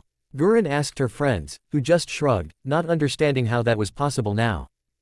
A woman with long orange hair, the top half of a blue-striped bikini, blue jeans, shoes, and a belt that held a staff of sorts, walked over and said, yes, we were pirates, a part of the Pirate King's crew, so naturally we die at sea, but there is something about this cave that makes us stay here. We need to leave and sail the dead to the locker. I'll do what I can. Naruto said. Before he could say anything else, a man with short green hair, a white shirt, black pants, and 3 swords on his belt came over and looked at the blonde. Kid, what is your name? Me. Call me Naruto Uzumaki, the Grim Reaper shinobi. Naruto said proudly. Luffy and the orange-haired girl had wide eyes at that as they looked at each other and then back at Naruto. Naruto's friends had a feeling they knew what was going to happen. Luffy walked over to Naruto as if he were in a daze and asked. You are an Uzumaki. Yeah, Naruto stated, looking at the man oddly. The woman smiled and hugged the blonde, making him freeze up because he could somehow feel it. I am so glad that our line still exists. Huh, the blonde replied intelligently. The green-haired man decided to speak up again. Kid, Luffy and Nami are your ancestors. If I remember correctly, their firstborn married a Senju and created the Uzumaki and Whirlpool. The group all had jaws on the ground at that. The Uzumaki was descendants of the Pirate King. Cool. Still, Naruto wondered how they were stuck here. I am glad to have met some more of my family, I still wonder why and how you got stuck here. I can answer that. A humanoid reindeer said in a squeaky voice. This place was one of our hideouts since the old world government didn't know this place existed. However, the people here was not friendly to us at first and to hurt Luffy and Nami's kid, they trapped us in here. The cave-in killed us and it takes one of their blood to open the stone doors. Oh, so how do I open them then? Naruto asked, wanting to help his dead family out. Yeah, it was complicated. It is actually simple. Another woman's voice replied. Her attire was kind of odd like the others, she wore an all-purple cowgirl outfit. All you have to do is called open. We can't do it because we are dead and it has to be someone that is alive and a descendant of Luffy and Nami. That's it? Fu asked. That sounds way too simple, but hopefully it works. Before Naruto said anything to free the dead or that Gurren could protest about not getting any treasure, Nami spoke up. Wait, I want to give you guys something before you go. I know it is not in my nature to be so giving like this, but this is a special case. Luffy nodded and nodded to one of the others. A long-nosed guy nodded, disappeared, and then came back with a trunk of sorts. Naruto, this odd jewel is what we kept. We found it and we knew it was worth a lot, but never did anything with it. It is called the Demon's Eye. Naruto nodded and took the jewel. It was a reddish-orange jewel that was shaped like a perfectly cut diamond, however, there was strange black marking in the center that looked demonic, like Naruto's red eyes when he goes Kyuubi. He felt power with it and knew this was something to keep. The woman from earlier, the one that looked like a cowgirl, walked up to Haku and said, I sense that this mask will be of use to you. The mask was pure white, but it had a depiction of a pair of eyes looking at you with softness. However, it gave off an eeriness as well, especially with that creepy smile on it. Haku did notice a strange ceiling array on the back of it and decided to check that out later. Nami walked up to Gurren and handed her the staff that was at her side along with another staff. I will give you 2 staffs. Well, this one is more like a spear. The end is covered in diamonds and it seemed to have a strange effect to those with earth powers. The other is called the Klima Tact. I am sure you can figure out how to use it. Gurren smiled and thanked the ghost, still scared shitless of her. The long-nosed one went up to Fu and said, I am Usopp, the great pirate king. Fu took one deadpanned look at the guy and said, bullshit, making the crew laugh while Usopp hung his head. Here, I made these, but never got a chance to use them. They were 4 armbands and a necklace. They give you the ability to create pheromones to influence targets' emotions as you desire. They are great for the kind of things ninja do, at least I still think that they still exist on this land. Thank you, Fu replied, thinking about a few missions she could have used them. Naruto looked at all his friends and then at the dead crew members. Okay, I will do this for you, and again, I am glad to have met you all. He took his scythe in hand again and slammed the end of it on the deck while yelling out, open. Dramatically. When noting happened after a few seconds, he felt like an idiot. However, the grinding sound of stone on stone sounded and the stone doors slide open and bring in a current. The ship started to move and the ninja jumped onto the water. They watched as the ship sailed away with the crew giving off their trademark goodbyes.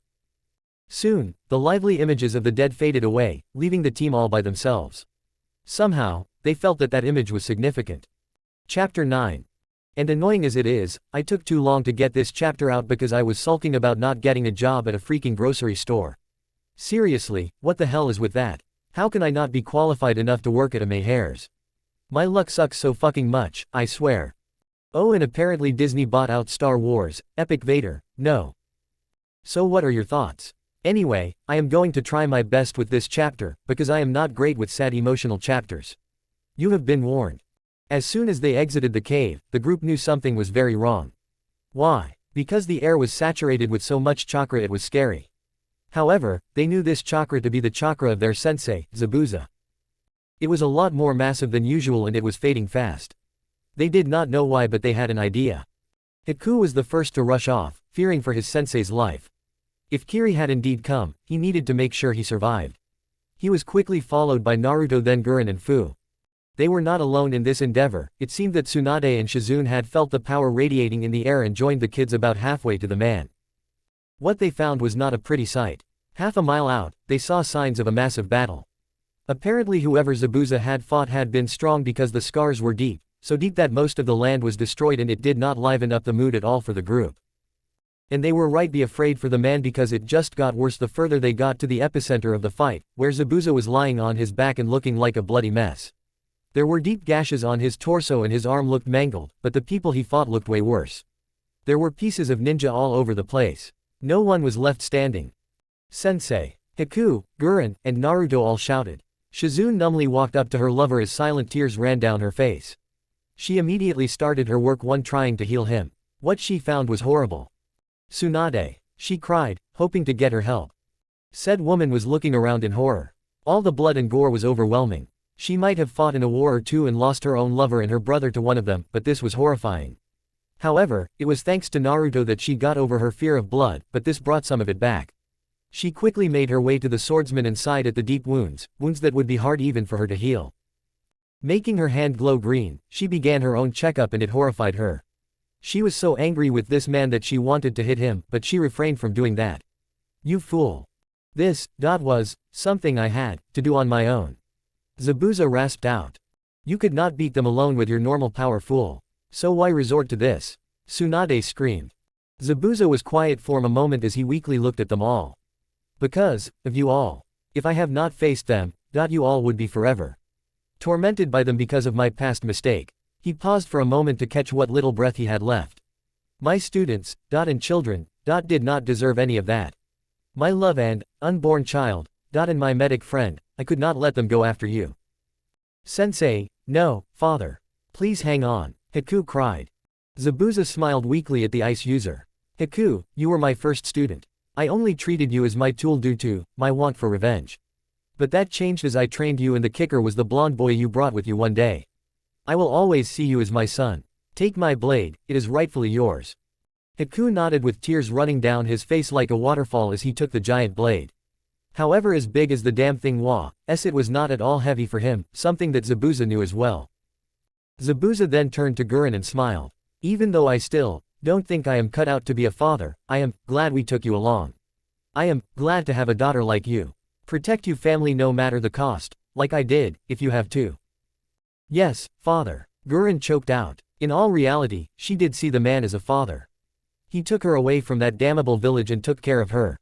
He might have been a little rough around the edges, but she liked that. Hell, her own father probably wouldn't have been as good as this man. Naruto. Zabuza rasped out. You were a pain in the ass, but you were my best student, believe it or not. Konoha was stupid to have thrown you away as they did. You were also like a son to me, however, I could never replace the man that was your real father. I could see at your eyes. I can always settle for the uncle position with you. He chuckled painfully at that along with said blonde. You are also the strongest student I have. So I want you to protect them with all you have. You have them to protect you as well, so always be with them in that endeavor. I will, Naruto said determinedly. Zabuza then turned to a crying Shizune as she kneeled next to him.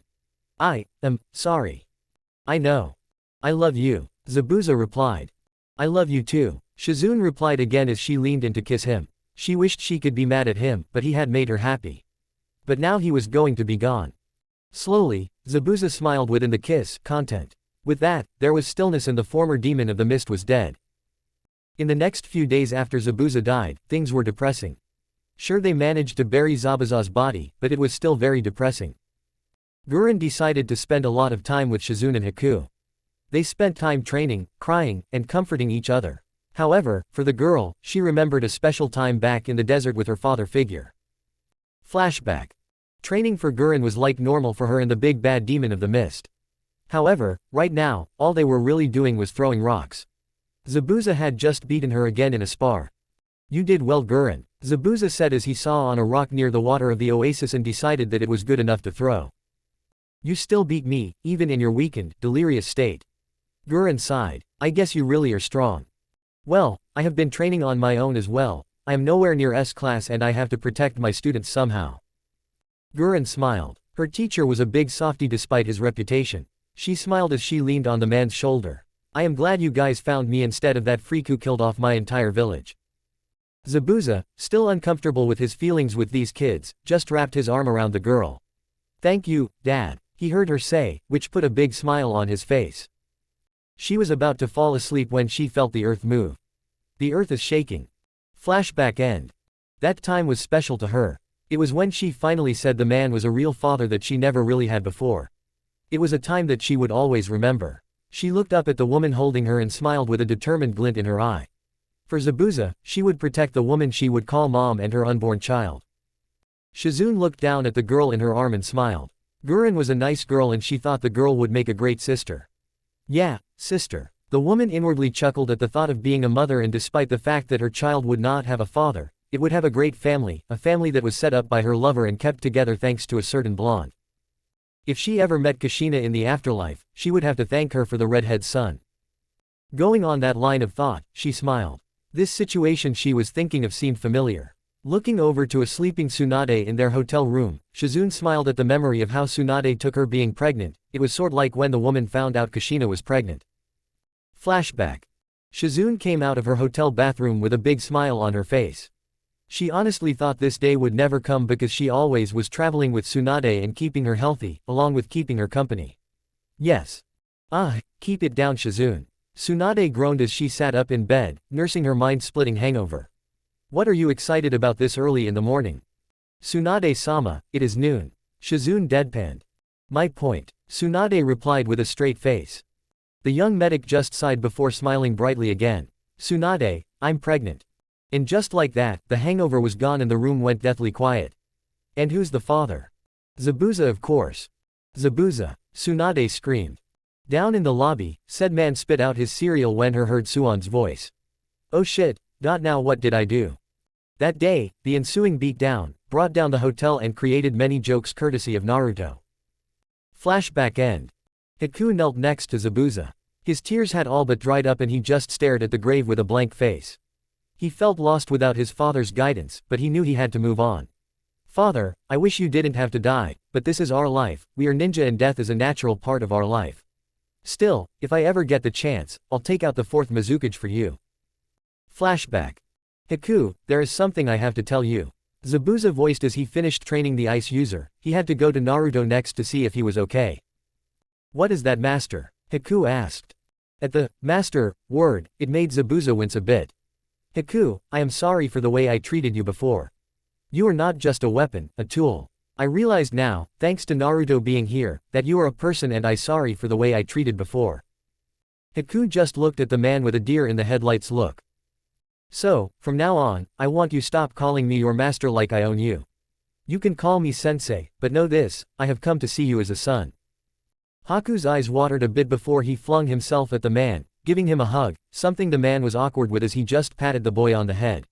No problem, father. Yes, this man was way better than his old father, who basically tried to kill him for having a bloodline. Oh, and Haku, I know I am not strong enough to take out the fourth Mizukage, and if I die, you might have a chance, but don't throw your life away trying to kill him. Haku just nodded in understanding. Flashback end.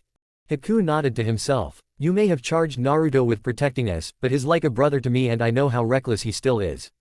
If anyone needs protecting it is him, and will do so. He is my brother and the rest of them are now my family. No one will hurt them. If the Mizukage wants them, I will kill him if he gets close, that is my promise. He said that with such determination that the world seemed to quiet down around him just to listen to the usually kind boy's words. The sword on his back also seemed to heed his words as it began to shine with an ice glow before it shifted into its true form that belonged with him. When the glow died down, it looked see-through thanks to the ice it was now made of. However, this was not normal ice, it was some of the coldest ice known to man due to the face that it seemed to freeze the air around it, giving it a misty look. It was still a huge blade, but now it seemed to curve like a crescent moon. This was no longer the executioner's blade, it was now the glacier slicer. So he put on his new mask and quietly made his way back to the hotel. Naruto lay on his back in a field on short grass. Surprisingly there was grass in Earth Country, you just needed to find it. As he lay on the grass, he stared at the passing clouds, a pastime he picked up from Shikamaru when he was still in Konoha. Laying next to him was Fu. After the death of Zabuza, she should see that Naruto was in a lot of pain and decided to stick around for a little longer. This doesn't change a thing. Naruto suddenly said. What do you mean? Fu asked, not understanding what he meant. That fact that my goal is and will always be the same. I will protect my family. Zabuza-sensei, I wish I could have been there, but I know there was nothing I could do. I am not strong enough yet, but I am getting there. I think if he waited so we could work together, we might have won, but I know that is a lie. Why is that? Because, that field was like a war had been wagged. If we had been there, he would have been holding back to protect us and that would have gotten us all killed. No, there are just some battles you have to fight on your own. Zabuza-sensei will always have my respect and for that, I will keep my word to protect my family. Even you, since you are one of my friends. Fu smiled brightly at that remark. Good, because I have never had many friends, even though I protect my village. She said as she rolled onto him so that she was straddling him. But, maybe in the future we can be more than friends. Fu, what are you doing? Showing you what I want and taking your mind of the depressing atmosphere. She replied as she leaned in and kissed him. Lime warning, because I want to. If I don't get contacted to take it down and shit, I will probably bring back the others for my other stories. As soon as he got permission for his tongue to enter her mouth, he heard her moan. No, don't. The reason for that was because of his erection that she was now rubbing herself against. Fu inwardly smirked as she moaned again. It seemed that one of her new bracelets were working perfectly. She was influencing his sex drive, or it was the fact that she was on top of him, either one worked. She wanted him, but not yet, she did not want to get pregnant. Well, not yet. As she reached into his panted to stroke him a bit, she gasped at how he was for his age and he would only get bigger as he grew. We are Jinchuriki, who should stick together. I want you, but we can do it later. Instead, let me show you something we can do a lot of in the future. Fu smirked as the blonde blushed hard when she pulled down his pants. Taking out his member, she marveled at the size and then put it in her mouth, bobbing her head up and down on it.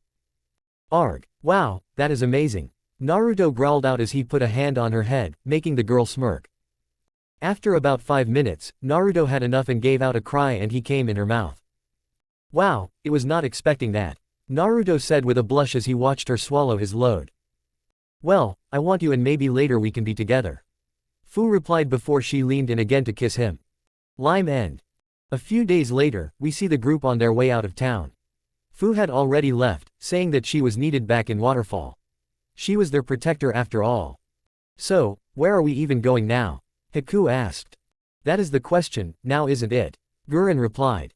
Naruto looked thoughtful for a moment before he glanced at Tsunade and then to Shizune. Iwa. What? Haku asked. I say we head to Iwa, it is the nearest hidden village and I don't think Shizune needs to be walking around for very long, and the road is no place to raise a baby. That is a good idea. Shizune replied. True, and like I said, Iwa is safe for you now since they the only people to really hold a grudge against you, Naruto, are either dead or missing ninja. Tsunade replied with a smirk, liking how he thought. I like this idea. Haku replied. I would either go there or Kumo. I will not run back to Kiri just to fight in a civil war. While the Mizukage should die, I will not fight him when not needed. And I would rather not go to Suna, to freaking hot. Gurren offered. And Konoha is out the question. Naruto replied, making the group nod. Iwa it is then. Boy, won't the Tsuchikage be surprised to see me again, and with company. Tsunade chuckled as they started walking in a comfortable silence. As they did, she remembered seeing various items the group got in their venture into the caves, however, she never saw Naruto's souvenir. Naruto, what did you get in the caves? Tsunade asked. Naruto fished the eye-like gem out of his pocket and said, I got something called the Demon's Eye. He then handed it to her. Tsunade eyed the gem before her eyes widened. Naruto, this is a controlled gem. At Naruto's blank look, she elaborated. This was used long ago to help people with large chakra reserves to gain control over it. If you use this, I bet you will be able to use genjutsu and maybe if you wanted to, medical jutsu as well. Wow. Haku said, you should stick with genjutsu, Naruto. I heard that some people, mainly the Kurama clan back in Konoha, can making illusions real. You know, that could help with my style in the future. Naruto said, oh this is sweet. A few days later. The group was a few miles from Iwa when they came upon a bad sight. A dead Iwa team, but two was not a full team. One of them was missing. Tsunade narrowed her eyes for a moment, thinking whoever did this was the missing person. Thankfully, that was not the case because they heard signs of a battle going on in the distance. Quickly making their way there, they found a giant of a man, with only a pair of black shorts on, grinning darkly at girl in a kneeling position, with blood covering one side of her face. She had short black hair, pupil-less pink eyes which are accentuated by her eyelashes running upwards at the corners, a red shirt with the right sleeve missing, a lapel over her right leg, fishnet tights and a skirt over that, with black shinobi sandals, and a pair of black gloves. However, she looked pretty beat down by the look or tired, but defiant eyes as she glared weakly at the man above her. Asshole, she growled out. You realize you can't do a thing, girl. I have killed your teammates with ease. And I am going to kill you. That should make that old fool grandfather of yours to actually come out and get killed by me in no time. The man said with a cruel grin. What do you have against my grandfather? The girl growled. That old fool should have made me the next Tsuchikage. Then I could have taken out Konoha with ease. The old fool should have struck when world about the Kyuubi became known, but what does he do? He just sits in his office, saying it is not his problem and that I should let what happened in the war go. I won't do that. I lost everyone in that war. Now I will make him pay by taking everything from him. No, leave her alone. A voice called out calmly. The man snapped his head in the voice's direction and he saw red. I don't fucking believe me luck. Let her go, Naruto said again. Sure, I would rather kill you instead. The man roared, not noticing the gem on the boy's hand glow and the girl pass out from exhaustion. He just charged the boy recklessly and brought both of his mammoth fists down on Naruto's head. Chapter 10. So yeah, I am back with this next installment. I also have poll on my profile, please check it out. Hey, I watched some anime called Eden of the East. It was okay, a bit short, but the story is good. If any of you have seen it, what did you all think of it? An explosion of black smoke met the giant man when his fists met the young blonde's head. What the hell? He asked, bewildered as he looked at the smoke. He then grew enraged. So playing those annoying games, just like your father, pathetic. So, you seem to know who I am, but I have no idea who you are. The voice of Naruto said. To the man, it seemed that the voice was all over, but then he noticed the smoke converging in on itself and a mouth was smiling at him. Arg, I am Kenjin. I am the last of the great clan called Chikara. We held the strength release. We are decided from a man overseas, a great man called Hercules. Last. Yes, during the war, you father slaughter us all. I was merely a child back then, but I vowed to kill him, but then he gets him and his rumored wife killed by the beast known as the Kyuubi. Kenjin roared but then laughed. So I decided to rebel against that stubborn old man. He said war was war and we should just forget the past, like people in this last can forget that shit, the last 3 wars are proof of that. Never mind, he lost his own daughter to the war. So I was going to kill his own granddaughter when you showed up, son of the Yellow Flash. Naruto reformed and said, you can try if you want. Fine, the giant man roared. Strength style, earth shatter. With a name like that, that was sure to be trouble for anyone, especially the unconscious girl. So just before the man struck the ground, Naruto turned to smoke, taking the girl with him. And he was smart to do that because the area around Kenjin literally became a giant fissure of sorts and that was bound to have attracted some attention. He needed to finish this soon. Well, that was interesting, Naruto said, kneeling next to the girl. The man just stared at him in shock. How the hell did you escape that? You're not very bright, are you? Naruto deadpanned. Just tell me well. Fine, it is called real genjutsu. The man just looked lost. Man, you are dumb, and that is saying something because I am not the sharpest kunai around. Anyway, I found a special item that lets me do genjutsu, but at the same time make it real. So, I made a few 100 clones to help me practice it and so far, I have not gotten that far with it. I can only make me and whatever I am touching part of the genjutsu. However, I have found it useful in combat because I cannot be touched. The man just glared at him. Kenjin knew how genjutsu worked, but this was different, it was more dangerous. So what? You can attack me with it as well. No, Naruto said sheepishly. I have not gotten that far with it yet. But, his gaze grew sharp as he turned into his smoky black fur and hovered around the giant man. Imagine I could put my whole smoky hand down your throat, make it solid and choke you from the inside or do something far worse. By now, that man was freaking out. This kid, he may look like the Yellow Flash, but even he was not that crazy. He just gave you a quick death, his son is a little sadistic. Kenjin was so freaked out by this that he never even noticed Naruto's group. Oh, and there is something you need to know before you die. Naruto whispered. What's that? Do you honestly think I travel alone? Realization hit the man too late it seemed because just as he figured out that even though Naruto could not attack while in his smoke form, that didn't mean someone else couldn't. Nitro Kunai. Crystal Spears. 2 voices shouted out as the ice penetrated his feet, ground him to the ground while the pink crystals pierced his shoulders, making his arms useless. 3 kids had outsmarted him, that was so uncool. However, he didn't get much time to contemplate this as a 4th person made their presence known in the form of Tsunade.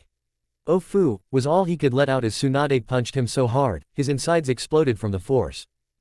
Bunch of idiotic dunderhead back then as well. Tsunade growled before she turned to Naruto and the girl. Good job, Naruto. Let me see if she is okay. Naruto nodded and let the older woman take over. Tsunade examined the girl and smiled. Good, only minor cuts and bruises, but a little head trauma from that man. Good. Grandy Tsunade, who is she anyway? Stop calling me that, Tsunade snapped. She is the Tsuchikage granddaughter, weren't you listening? Not really. Naruto answered point blank, making everyone face vault. But if that's the case, we need to get her back to Iwa. Hey, good thing we were headed there. Indeed, a man said as he appeared next to them. He was wearing Iwa's Anbu armor and his mask was that of a grizzly bear. Naruto blinked for a moment before he said, oh right, Tengen's attack was basically a beacon. True, and when we arrived, you seemed to be able to take care of yourself along with Kuretsuchi-sama, so we held back to see how good you were. Not sure if the youth here heard you, but to have real genjutsu of that level from only a few days and a few hundred shadow clones, I assume, that is pretty impressive. Hey, thanks, Naruto said with a goofy smile. So are you here to help us take her to the hospital? Yes, my team will do that. I will personally take you to the Tsuchikage so no problems arise from this incident. The man said curtly. What of her team? We found them killed, Tsunade replied sadly. I see, Onoki-sama will not be pleased about this, but he will be grateful for you helping Kuretsuchi out. Bear replied. Alright then, let's get going, Guren stated. Onoki was an old man, yes, but he was a living legend just like Hiruzen and Sarutobi. He went toe-to-toe with Madara Uchiha and lived. So as he stared out on the group before him, his mind wandered over to the past when he observed Naruto. He had actually met with Minato at one point and found that the man hated war, and only fought it because that was his duty. The more he learned about that man, the more he respected Minato, that's why he did not hold a grudge against Minato or Konoha. War was war, it never changes. Naruto looked at the old man with annoyance. Why are all the powerful dudes old? Old man Sarutobi was old and he was labeled the god of shinobi, and this guy is old and short, great. Onoki was a very short, old man with a triangular beard and a mustache that has angular corners, a big red nose and thick eyebrows like Guy and Lee. The top of his head was completely bald, although, he had long white hair on the lower half of his head which is styled in a traditional Chonmage haircut, the back of which is tied with a yellow ribbon into a topknot. Onoki wore a green and yellow coat with a red collar. Underneath he wore the traditional Iwagakure outfit consistent of flak jacket, mesh armor. He however has both his sleeves of his shirt, but kept a single lapel on his right side. Along with this he wears sandals. First off, thank you for saving my granddaughter, but I want to know why you are in my village, though I did not expect to see Tsunade and her apprentice with you. Onoki stated. Kid helped me out, so I am sticking with him. Tsunade smirked. I see, but why are you here? Onoki asked. Oh, since our teacher is dead and Shizune-chan will be having a kid, I thought we should join a village so we are not caught off guard with the world events. HMPH. Smart for young people, Onoki commented in his condescending way. But why my village?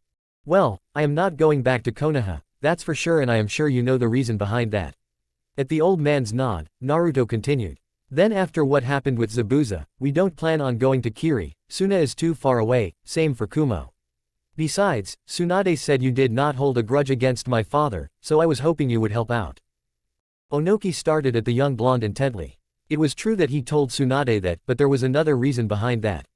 War was horrible, and it was true that he lost his daughter, but ironically it was not to the Yellow Flash or anyone in Konoha, it was through a different village during that war.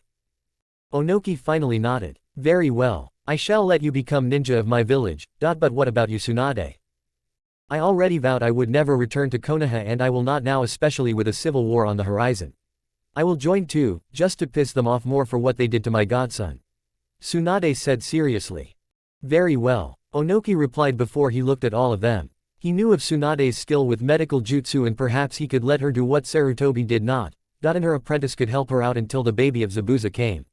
Oh yeah, even he could guess that. Then there was Zabuza's own apprentices. He knew of the Yuki clan's bloodline and always thought it was useful, but this boy seemed more capable of a shinobi than any of his clan that he had met. Guren's clan used to be part of his village before the first decided he didn't like that for some reason and cast them out. He would let them back in just to spite that man. Plus, that bloodline could be useful. Then there was Naruto, the boy people having nicknaming the Grim Reaper. Powers unlike any other, and Jinchuriki that seems to get along with his Biju. Jinchuriki, he already had two of those. One was, an old friend, who at times was just as stubborn as him. But for some reason, the Roshi liked to drink a lot. There was other things, but Onoki could tell the man was good, and a loyal shinobi. The other was a young man, that was extremely tall. Han was always so calm and reserved. The boy was interesting, once saying that because his Biju, he felt insecure with himself around normal people, to the village did not have a problem with him. Now was Naruto, Jinchuriki to the Kyuubi. This boy was the Yondaime Hokage's son, and Konoha basically treated him poorly. So much for the greatest village around, treating people different than you poorly, but whatever. Sure, the village he ran was a little greedy, but they live out in the middle of nowhere, what did you expect? Still, this boy was different, and his death powers made him an interesting Jinchuriki if the rumors were any indication. I will need to place you all in something for my village. Onoki stated. Tsunade, I am going to let you do the one thing that Sarutobi never let you do during the war, something we could have used. I give you free reign over the hospital, and if you wish to train people in the medical arts, then just let me know and I will see what I can do. Tsunade had a big smile on her face at that. Thank you. Just let me know what you are getting too old for it. Onoki replied with a snarky smirk, causing the woman's eyebrow to twitch. Shizune, for the time being, I would like for you to help Tsunade in this endeavor. At the raven-haired woman's nod, he continued. He looked at the three young ninja and sighed. I am going to have to break you up into two teams. Huh, why? Guren asked while holding Naruto back from shouting, but she wanted to shout that their team would have to break up. However, she was not stupid enough to yell at a cage. Simple, Kenjin was not alone. For some reason, a few of our missing ninja have returned just to kill us. My granddaughter's team is dead and another team has lost a member of their team. So that is why I am doing this, but don't worry, you all will be working together a lot. Oh, that good then. Hiku replied with a relieved smile. Okay, Akatsuchi's team is missing one, so Guren, I would like for you to join his team. Your crystal release will work well with his golem technique. Plus, I bet Suzumaki would love to have another girl on the team. I'll have you report to them later. Interesting setup, Tsunade stated. A B user with 2 Earth users. I could work. Indeed, Onoki said, proud of himself. He then stared hard at Naruto and Haku. I am going to give this one more chance, so don't fuck this up for me. At the boy's questioning look, he continued, I once had an apprentice in a man named Deidara, but he let his art get the better of him and went rogue. He was a good student, but he left. Kuretsuchi might not like this, but I am taking you 3 at my team, my personal apprentices. Everyone just stared at the man with big eyes. Is it possible that they were the next Sannin? Wow, Naruto said as he stared at the ceiling of Kuretsuchi's hospital room. The small old man had sent them there to let her know what his decision was when she woke up. She hasn't yet. I know, hard to believe. Haku replied, a little shell-shocked himself. We'll do our best. Naruto replied with determination. Zabuza trained us into the ground for this sort of thing. Now we must get even stronger for him and our friends. For Zabuza's unborn child. Haku replied with a small smile and a nod. He then thought of something. Naruto, me and Gurren changed a bit when Zabuza died. What about you? You still seem the same. The same idiot who just wants to keep us safe.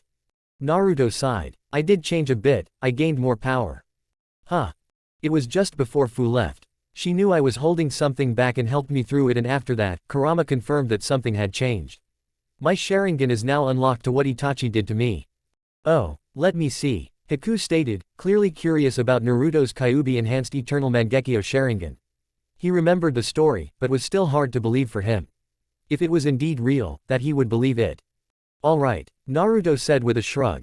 He closed his eyes in concentration before he snapped them over to reveal the strange design of the 7-pointed shuriken design with Kakashi's pinwheel. However, the odd thing about it was that it was glowing thanks to the Kyuubi's power. Wow, came a voice that spoke for Haku. They looked over to see that Kuretsuchi was awake and staring at Naruto's changed eyes. Those are interesting. Yeah, how I got them is a long story. Naruto replied sheepishly before he deactivated them and struck out his hand. But I am Naruto Uzumaki, nice to meet you. The girl took the hand and shook it a bit weakly. However, she did smile. Nice to meet you too. I am Kuretsuchi. I am guessing you guys were the ones to save me. Yeah, it was me, Haku here, then Gurren, Tsunade and Shizune. Naruto replied with a smile.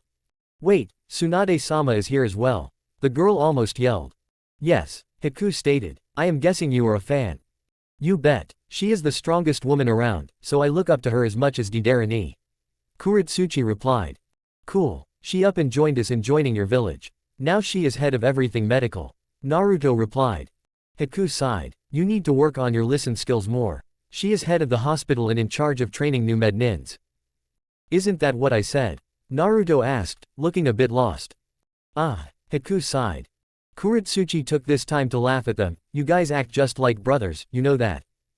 So we've been told. Haku replied with a smile. Oh, there was something we need to tell you. That my team is dead. Kuretsuchi said, making the atmosphere in the room a little tense. I know, I saw them die before my eyes. It was so horrible, but, when I was out, I felt like I had a vivid dream about them. Tell told me that since their killer was dead and they could pass up, but also told me to live my life. I will do that for them, but they were my friends, so I will treasure the time I had with them. Huh, I have only read about those experiences. Haku replied. I am going to assume that one of your old teammates had a deep spiritual connection, or something like that. The girl actually laughed at that. Yeah, you could say something like that. My teacher, despite being an old member of the Explosion Corps, was a very spiritual person, something he went overboard with a lot. She paused at that and continued with teary eyes. I am going to miss him. We miss out teacher as well. Naruto replied softly as he sat down next to her. Before coming here, our teacher, Zabuza, was killed. So we can relate. I see. Thank you. Kuretsuchi replied. So, I am guessing the old man got me a new team. Naruto burst out laughing at the girl's bluntness. Haku shook his head with a smile. Oh yeah, her and Naruto will get along fine. Yeah, he set up 2 new teams. One of our own, Gurren Lagann, is on a team with, who are they again? Haku sighed. Akatsuchi and Suzumaki. Oh right, they lost someone too. I hope they get along. The bedridden girl replied. And the 3 of us are a new team. Naruto replied, not missing a beat. Really? Kuretsuchi asked with wide eyes. She was not complaining, they seemed strong enough. Who is our sensei? Your grandfather. Haku replied. Kuretsuchi stared at them for a long time at that before a small but sad smile crossed her lips. I guess this was bound to happen sooner or later. Huh? Naruto asked. I always wanted him to teach me, but then I would be taking Deidara's place. I wanted to be his student, but then I did not want to. Make sense? Sort of, Naruto said, somewhat getting it. Kuretsuchi laughed. It is complicated, but I am glad. I hope we get along. Me too, Naruto said with a big smile as he shook her hand. While Naruto's eyes were closed in that big smile of his, Haku had noticed that Kuretsuchi was blushing a bit towards Naruto. So, you two huh?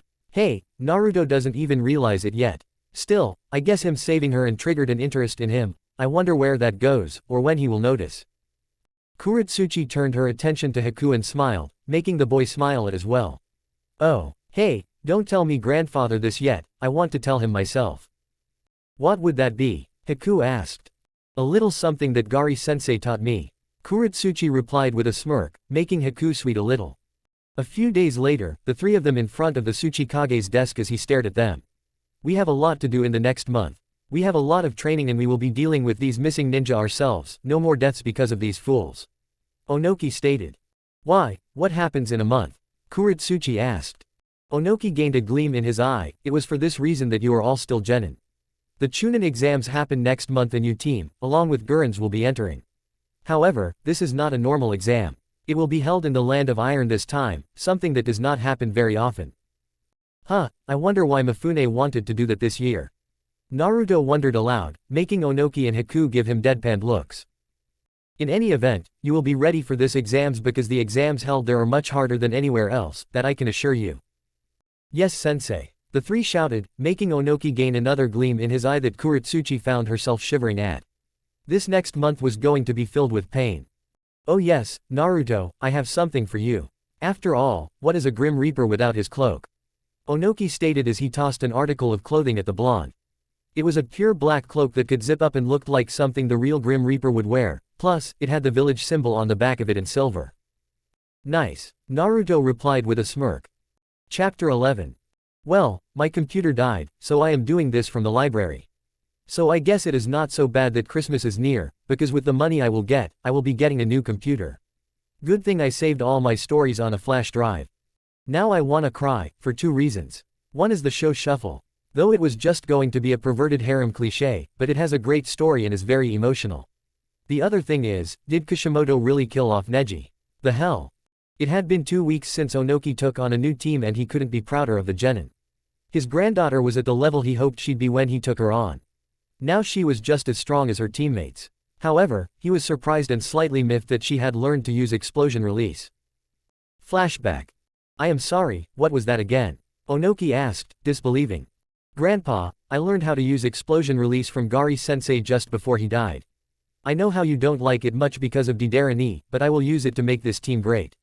And I will not leave like Deidara did. Kuretsuchi stated with a hard stare at the old man. Onoki stared at the girl for a few minutes before sighing. Since you are family, I know how stubborn you will be with this. Very well, I will believe in you, just don't let this chance go to waste. Kuretsuchi's gaze softened at that. She knew how Deidara's defection hurt him, but she would not let him down. Okay then. And Gari-sensei only taught me a few things, could you help me? Onoki smiled. Of course I can. I happen to have the explosion release scroll with me.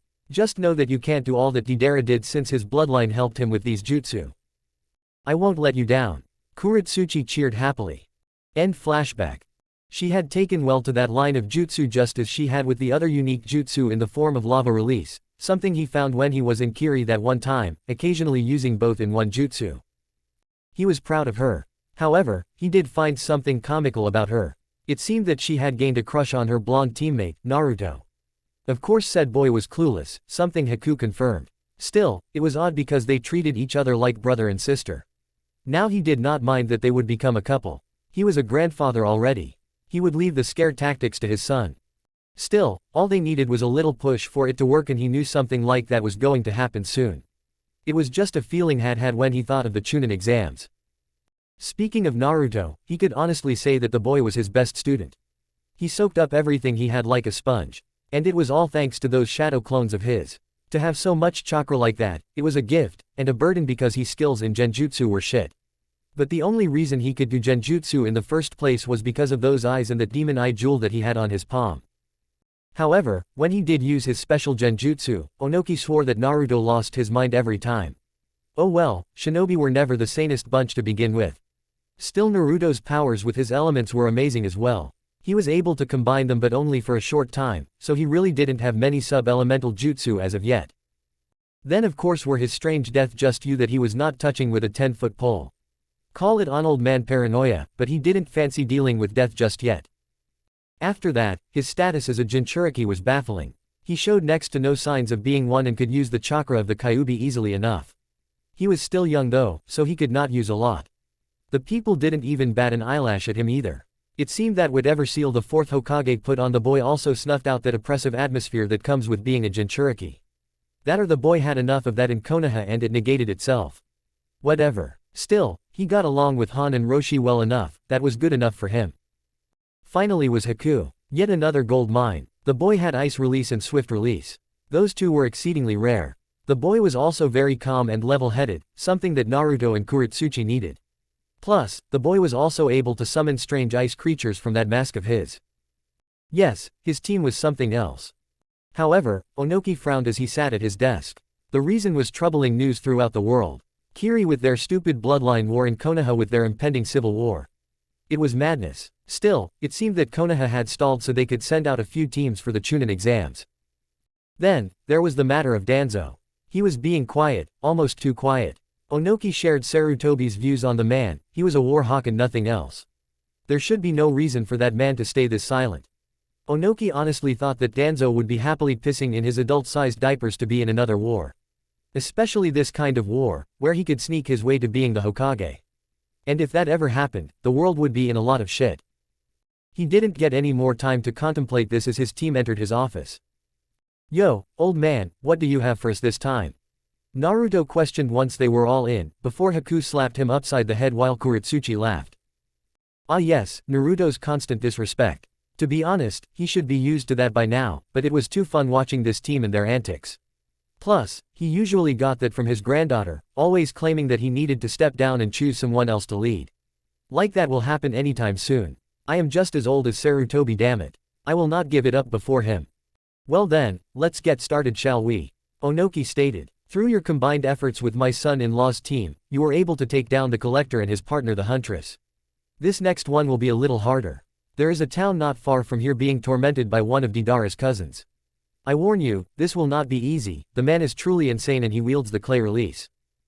I am not sure I have heard about that one yet. Haku replied. What makes him dangerous? It stems from his obsession. He wanted to be an actor but his parents said no, so he took that obsession into his ninja career and it spiraled out of control. He can be anyone he desires thanks to his bloodline and he takes that to heart. This will not be easy. Onoki warned. Will you be coming with us, old man? Kuro asked. No, but I will have Jabaki Kamizuru there with you. His skills should be good enough for this. Onoki stated. The three genin nodded before leaving the room to get ready. Do you really think they can find him, let alone beat him? A smart-looking man with blondish hair in a slick style said as he came out of the shadows. Onoki sighed. Honestly, no. The scroll I gave them is for a week only. If they actually find him in Atsuan Ishi, I will be surprised. Still, it does not matter how they do on this mission or the Chunin exams, I will still promote them to Chunin. Their skills have earned them that much. Very well, I will help them when needed then. Jabaki replied before he disappeared in a Bishunshin. The group of four found themselves just outside the village of Atsuan Ishi. However, what they found was unexpected. It seemed that they came in time for a festival of sorts. This was going to make it harder for them. I am getting the feeling the old man wanted us out of his non-existent hair for a while. Naruto deadpanned. That could be a possibility. Kuretsuchi replied thoughtfully. Think we should have fun. Well, that is one way to put it. Haku stated. Having fun at a festival would be a great cover for if we do find Hataraku Nendoshitsu. Very true, and I will provide assistance of my own when needed. Jabaki stated as he glanced at Naruto appraising Ly. After all, the boy had helped his clan get back on track. Flashback. Jabaki looked bewildered at his younger clan member Suzumaki. She was not acting like her normal self, she seemed more serious about something. Suzume-chan, what has gotten into you lately? Jabaki asked as he watched her practice her B techniques with more vigor than usual. Well brother, I figured something out with the new guy's help. Suzumaki replied. And that would be? In order for us to regain our honor, we need to stop bitching about things not going our way. We just have to keep working our way back to the top. If grandfather could do it, so can we. And what brought this about? Jabaki asked. He was the calmest of his family and he knew it, but his younger siblings just didn't seem to get it, until now. Naruto Uzumaki, that idiot gave me some great advice on our last mission. He is a good guy though and I think I can put my faith in him. Suzumaki replied with a small blush. His words really did get through to her. Jabaki quirked an eyebrow at this before smiling softly. You have made a good friend then, it is exactly what we need to do. Flashback end. So, what are we waiting for? Let's get on this festival bandwagon. Naruto cheered. Yeah, let's go Naruto-kun, Kuretsuchi said before she grabbed his arm and dragged the boy into the village. They completely ignored me didn't they? Haku asked. Possibly, Jabaki said as they followed the duo in. He looked at Haku and said, it would seem that Kuretsuchi is very fond of Naruto. Yeah, he saved her and treats her with respect and like a normal girl despite her position in the village. However, Naruto is clueless like usual. So it would seem. Still that does make it hard. Hard for what? Haku asked curiously. For me to set up him and my sister. Jabaki replied without missing a beat. Haku nearly tripped over himself. Yeah, I agree. Maybe he should tell the man about the other competition. The duo of Naruto and Kuretsuchi found a small boat where you try and throw a ring on the tops of bottles. Oh, let's do this one, Kuretsuchi cheerfully. Excuse me, we would like to play this game, she called to the keeper. Said keeper looked to be a middle-aged man that wore referee costume.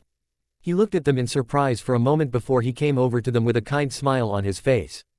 I have not seen you two here. This is a small town, so everyone knows each other. You here for the festival? Yes, Kuretsuchi replied calmly, however, she did take note of the way he was looking at them. He seemed to be sizing them up. Why? Then let's get this game on the way my girl. Is your boyfriend playing for you or are you?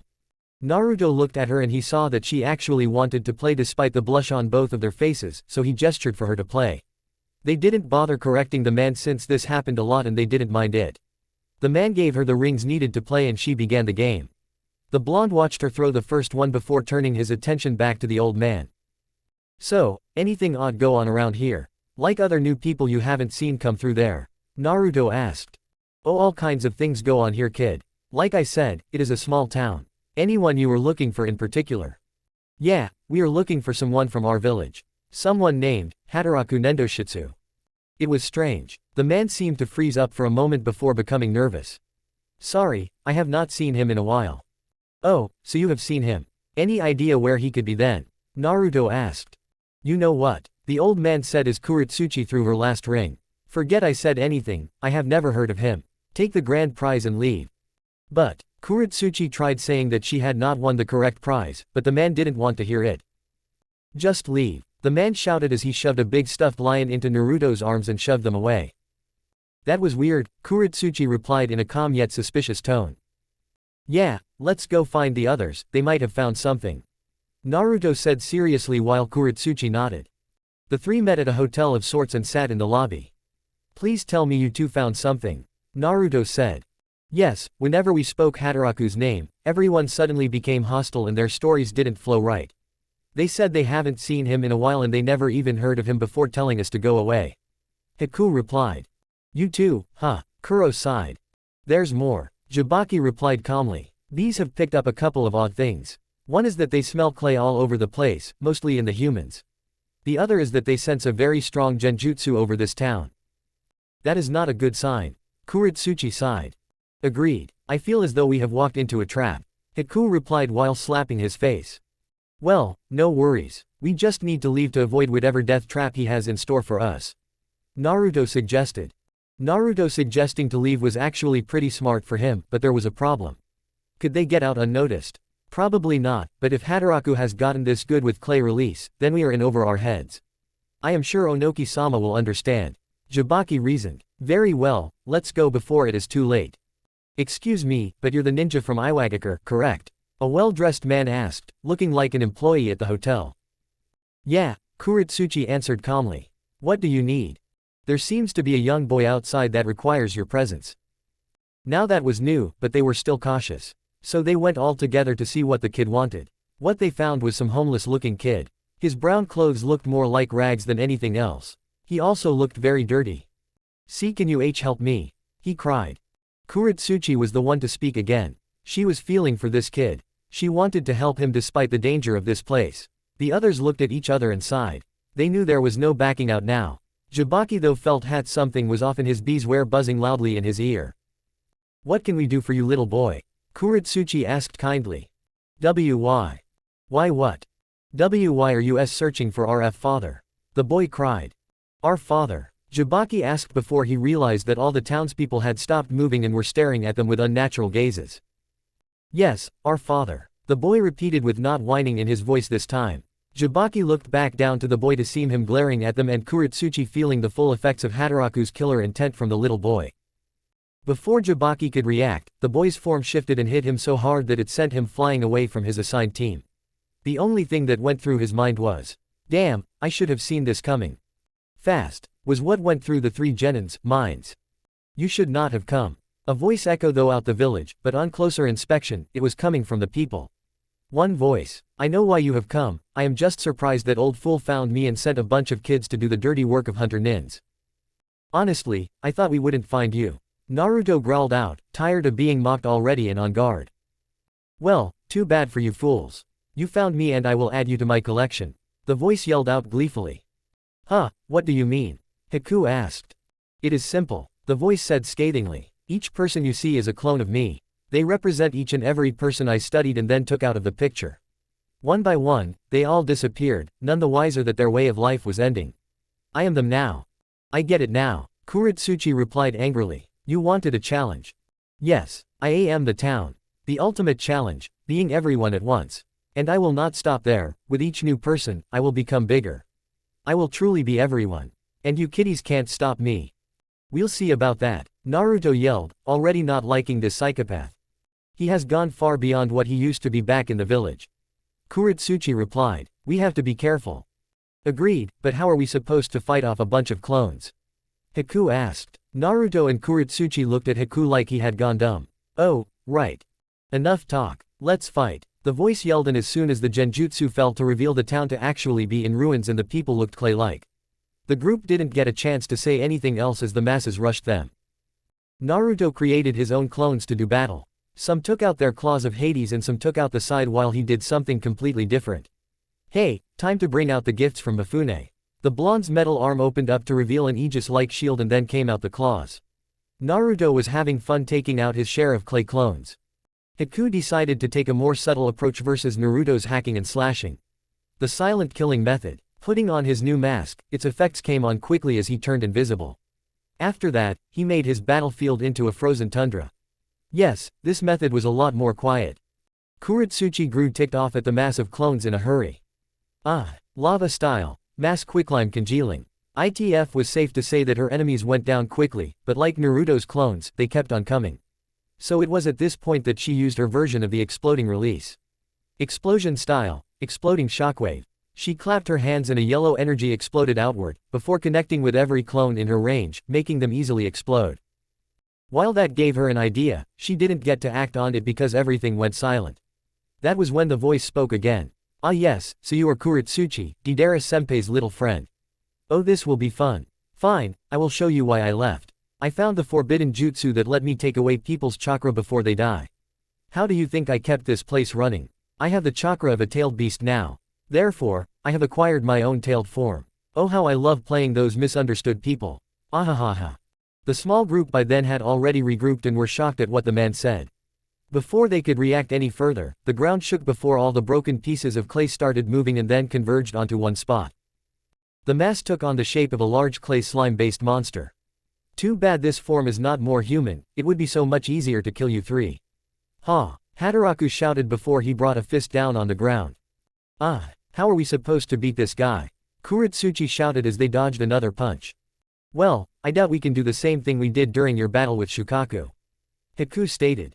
"Nope, but let's just go all out," Naruto shouted. Summoning Jutsu, Envy, Green Dragon form. Watch FMA, Conquerors of Shambhala, and you'll know what I am talking about.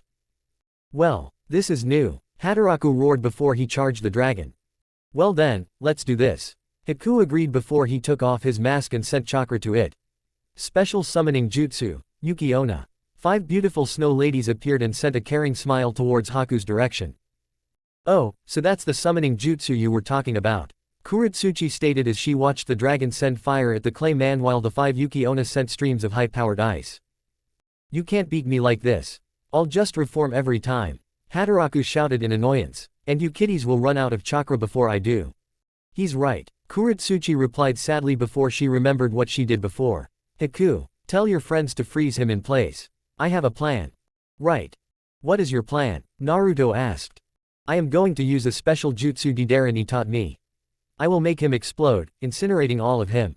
Kuretsuchi explained. Oh, wait, how will you survive the explosion? As a matter of fact, how will we survive? Naruto panicked. Simple, I create a clone with more than half my chakra to pull this off and then we all run for it. Kuretsuchi stated. That is a good plan. Haku said coming up to them. My snow ladies have him frozen. So let's go before he escapes. Right, shadow clone jutsu. Kuretsuchi called out before she fell over some, but Naruto caught her. Got ya, just ride on my back so you can get your chakra back. Naruto offered. She blushed but did so anyway. As soon as that happened, they dispelled their summons before hightailing it out of there. Near the edge of the town, they saw Jabaki waiting for them. Hey, where are you? Not time to explain, just run. Naruto shouted as they ran past. Jabaki grimly looked at the frozen clay form before running after his team. Whatever was going to happen, it was not good, he reasoned. He was right. As soon as Hataraku broke free, the only person he saw was the girl. Well, facing me alone, how unwise. This is something only I can do. The Kuretsuchi clone called out as she ran up the clay man's body and stopped at his face. Hataraku was feeling generous since her team left her. So he let her have the first strike. And what will you do, little girl? He said mockingly. Just a jutsu a friend taught me. Kuretsuchi replied with a smirk as his fist started to glow. And please remember, art is a bang. What? Hataraku screamed, instantly knowing that something was wrong. Explosion style, exploding clay jutsu. Once her fist hit, it was like a nuke going off. The creature's body glowed for a moment before all hell broke loose. Holy shit. Jabaki screamed as the resulting shockwave bowled them over. Normally, he was more reserved than this, but this mission had been a huge crapshoot that he had lost most of his composure during it. This was just the last straw for him. Weakly trying to get back up, Naruto found that he was now under Kuretsuchi, so naturally that made him blush. She looked so vulnerable on top of him that he found her quite cute. She looked down at him after a moment of silence. With a blush of her own, she smiled and said, "We did it." Yeah, you did, Naruto replied as he hugged her close. Kuretsuchi didn't know what to say to that, so she just hugged him back before they both fell unconscious. Haku took one look at the resulting mushroom cloud, then at Naruto and Kuretsuchi's position, then back at the cloud before he just slumped against the tree he landed near. Give me a break, we are so boned. We will have some explaining to do. Jabaki muttered exhausted as he plopped down next to the ice user before they two fell asleep. Chapter 12. Well, I was going to put in another filler chapter, but I thought better of it. Just seemed annoying to me. So, onto the next arc, the Chunin exams in Iron Country. Onoki stared at his new students from behind his desk with a blank face. These kids were something else. There weren't many, but they managed to take down all of their pathetic missing ninja that wanted to cause problems for his village. Now they were ready for anything that came their way. Hopefully the Chunin exams in Iron Country will provide them more experience that they needed. Hopefully for him, they didn't end up destroying the place like with that one village. He didn't remember name anymore because these idiots blew it off the map. Flashback. Onoki stared at the mushroom cloud that he sent his team to in utter shock. What the hell did they do this time? He raged. So, what you are saying is that Hataraku basically transformed the town into his sick image of clay and posed as all the town's people. And with that forbidden jutsu to do it? Onoki asked the beaten-up looking kids and their temporary team leader. With everyone nodding, the old man sighed before tears started falling from his face. I am going to have so much paperwork for this. The group just stared at him in pity. End flashback. In a few days, you and another team will be taking the Chunin exam in Iron Country. I hope you are ready for this. Especially since it is in Iron Country. The exams are almost never there and when it is usually pretty difficult. Anything we should know? Naruto asked curiously. Yes, there are only 2 parts to this. They don't do the paper exam that Konoha has and from what I have seen, you don't need it. Onoki stated. Well, that's good, we don't need Naruto to blow a fuse. Haku replied with smirk. Oha girly boy. Naruto deadpanned. Enough you two, Kuretsuchi stated in a sickly sweet voice that sent shivers down their spines. So, when do we leave old man? You leave tomorrow. Onoki replied, you may want to pack now while you have the chance. Dismissed, well except Naruto because I have to speak with him. Haku and Kuretsuchi exchanged a glance but said nothing as they nodded and left. What did you need me for, old man? Naruto asked seriously. After all, the old cage didn't speak to you in private for nothing. In the near future, you will be making difficult choices involving your future. Onoki started. You are my prize student and so, it makes you very desirable to certain groups. What I want you to decide in the future is this. Do you want to join a special group like Anbu or the others in my village, or are you up to the task of creating your own group? Why are you asking me this now? Naruto asked, genuinely confused. Onoki sighed. To tell you the truth, I gave Deidara the same option once upon a time and he created the Explosion Corp. It went well for a while until he went nuts. The reason I am asking this is because, like Deidara, I see you as a potential candidate for the position of Tsuchikage. Huh, why me, why not your granddaughter? Naruto asked bluntly. Onoki smiled sadly. For the same reason I had not given the position to my daughter before she died in the last war. For the simple reason, know the rule set forth by the first Tsuchikage. One cannot give the position to their family members and I am not sure Kuretsuchi's father is up to the task, plus he has never been that interested anyway. I see, but why me? I am getting old, Naruto, I may not have much time left and with you three as my last students, it has given me happiness but out of the three, you hold the most potential. Kuretsuchi is a family member, so that is out the window. Haku is level-headed yes, but lacks the potential and power you do. So with them as your future advisors, I feel that with my training and their support, you will make a fine Tsuchikage. Okay, Naruto said, not sure how to respond to all of this. Naruto, there is no need to respond for this right now, but I will tell you two other things. If you decide to make a group, you will need members and I have a feeling that not all in the village will join, so you should be on the lookout for people on the road that could fit the bill. The other thing is, how should I say this? I am setting up alliances with other villages, but they won't become official until after the exams. Okay, so why are you telling me that? Naruto asked, not understanding. Lately there has been a popular method to alliances. Some do plain old treaties while others do political marriages to strengthen those treaties. Onoki stated with an emotionless face, looking at Naruto's confused face that was starting to understand. I am too old to get remarried, my son, again, has no interest, and I don't feel comfortable making Kuretsuchi do this. So I again look to you since you will probably try and revive your clan here, same with Haku, but he has Gurren and that girl can be freaking scary when pissed. I see, but that is a bit much. Naruto said with a red face. True, but you and Kuretsuchi already have a thing going on, so this course could be advantageous. It was then Onoki saw that Naruto was not even looking at him. Was the boy really that dense? Oh come on, you are not together yet. Well, Naruto began, getting a groan from his leader. I am not sure if she feels the same way. But, maybe I'll find out during the exams. By the way, how many villages are we talking if you are going to do this? Onoki gave Naruto an, "Are you stupid?" look for the Kuretsuchi comment before sighing. Honestly, I was going to try an alliance with Suna since they seem to be foregoing their treaty with Konoha due to you. I think the girl they will offer is someone named Tamari. He smirked to himself when Naruto blushed. Then for Kumo, I am not sure. I see. Well, I'll get back to you later on that then. Naruto said, still not sure what to say about all this. It was after all, a bit much to take in. Very well, I will see you in the Chunin exam finals then, good luck. Onoki stated. In the land of iron. Man, this place has not changed, at all. Naruto deadpanned. What did you expect? Said Gurren with smirk as the two teams entered the village where the Chunin exams were being held. All 6 genin were there to take the exam. Naruto, Haku, Kuretsuchi, Gurren, Akatsuchi, and Suzumaki were all ready for what lay ahead. So what should we do first? Akatsuki asked. Well, it would advantageous if we get to our hotel now before the other teams get all the good rooms. Said Haku. Hey, from what you told us, we might be already set up with the good rooms if Naruto is with us. Suzumaki replied with smirk. You never know. Kuretsuchi replied, a little irked when she heard about Naruto's relationship with Mifune's daughter from Gurren herself. Oh, is someone pissed? Someone needs to make a move soon. Gurren thought with a smirk as they made their way through the snowy village of Iron Country. As they walked, Naruto, Gurren, and Haku noticed there were a lot more samurai patrolling the streets. With young ninja around here to prove themselves, that means that fights could spring up at any moment and the samurai were ready for anything. Speaking of ninja, it seemed that they had already made it here as well. Of course some would already be here. Naruto thought as he was instantly on guard. They probably left earlier than we did. Let's see what we have here. Some Kiri nins, which is odd, but I guess even they can afford to bring ninja here during a war. I don't see any Suna nins just yet. Naruto then saw a few Kumo ninja, but they were already too far away to talk to.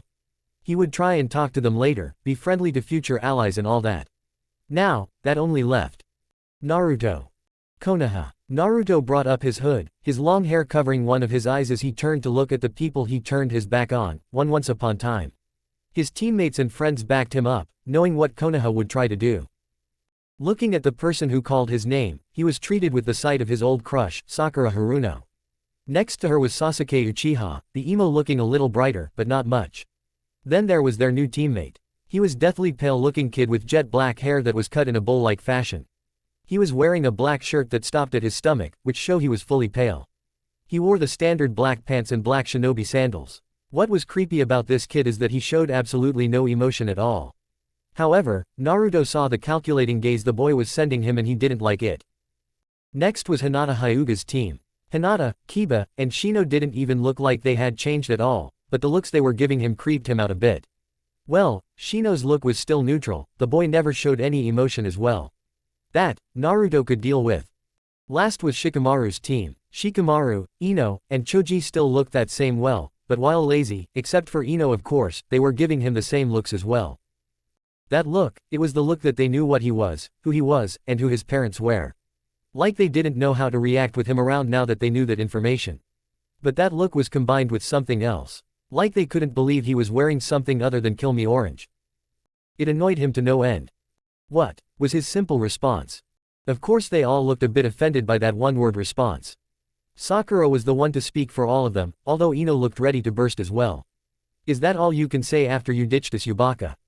Sakura screamed with tears in her eyes as she acted on instinct and threw a punch to his face.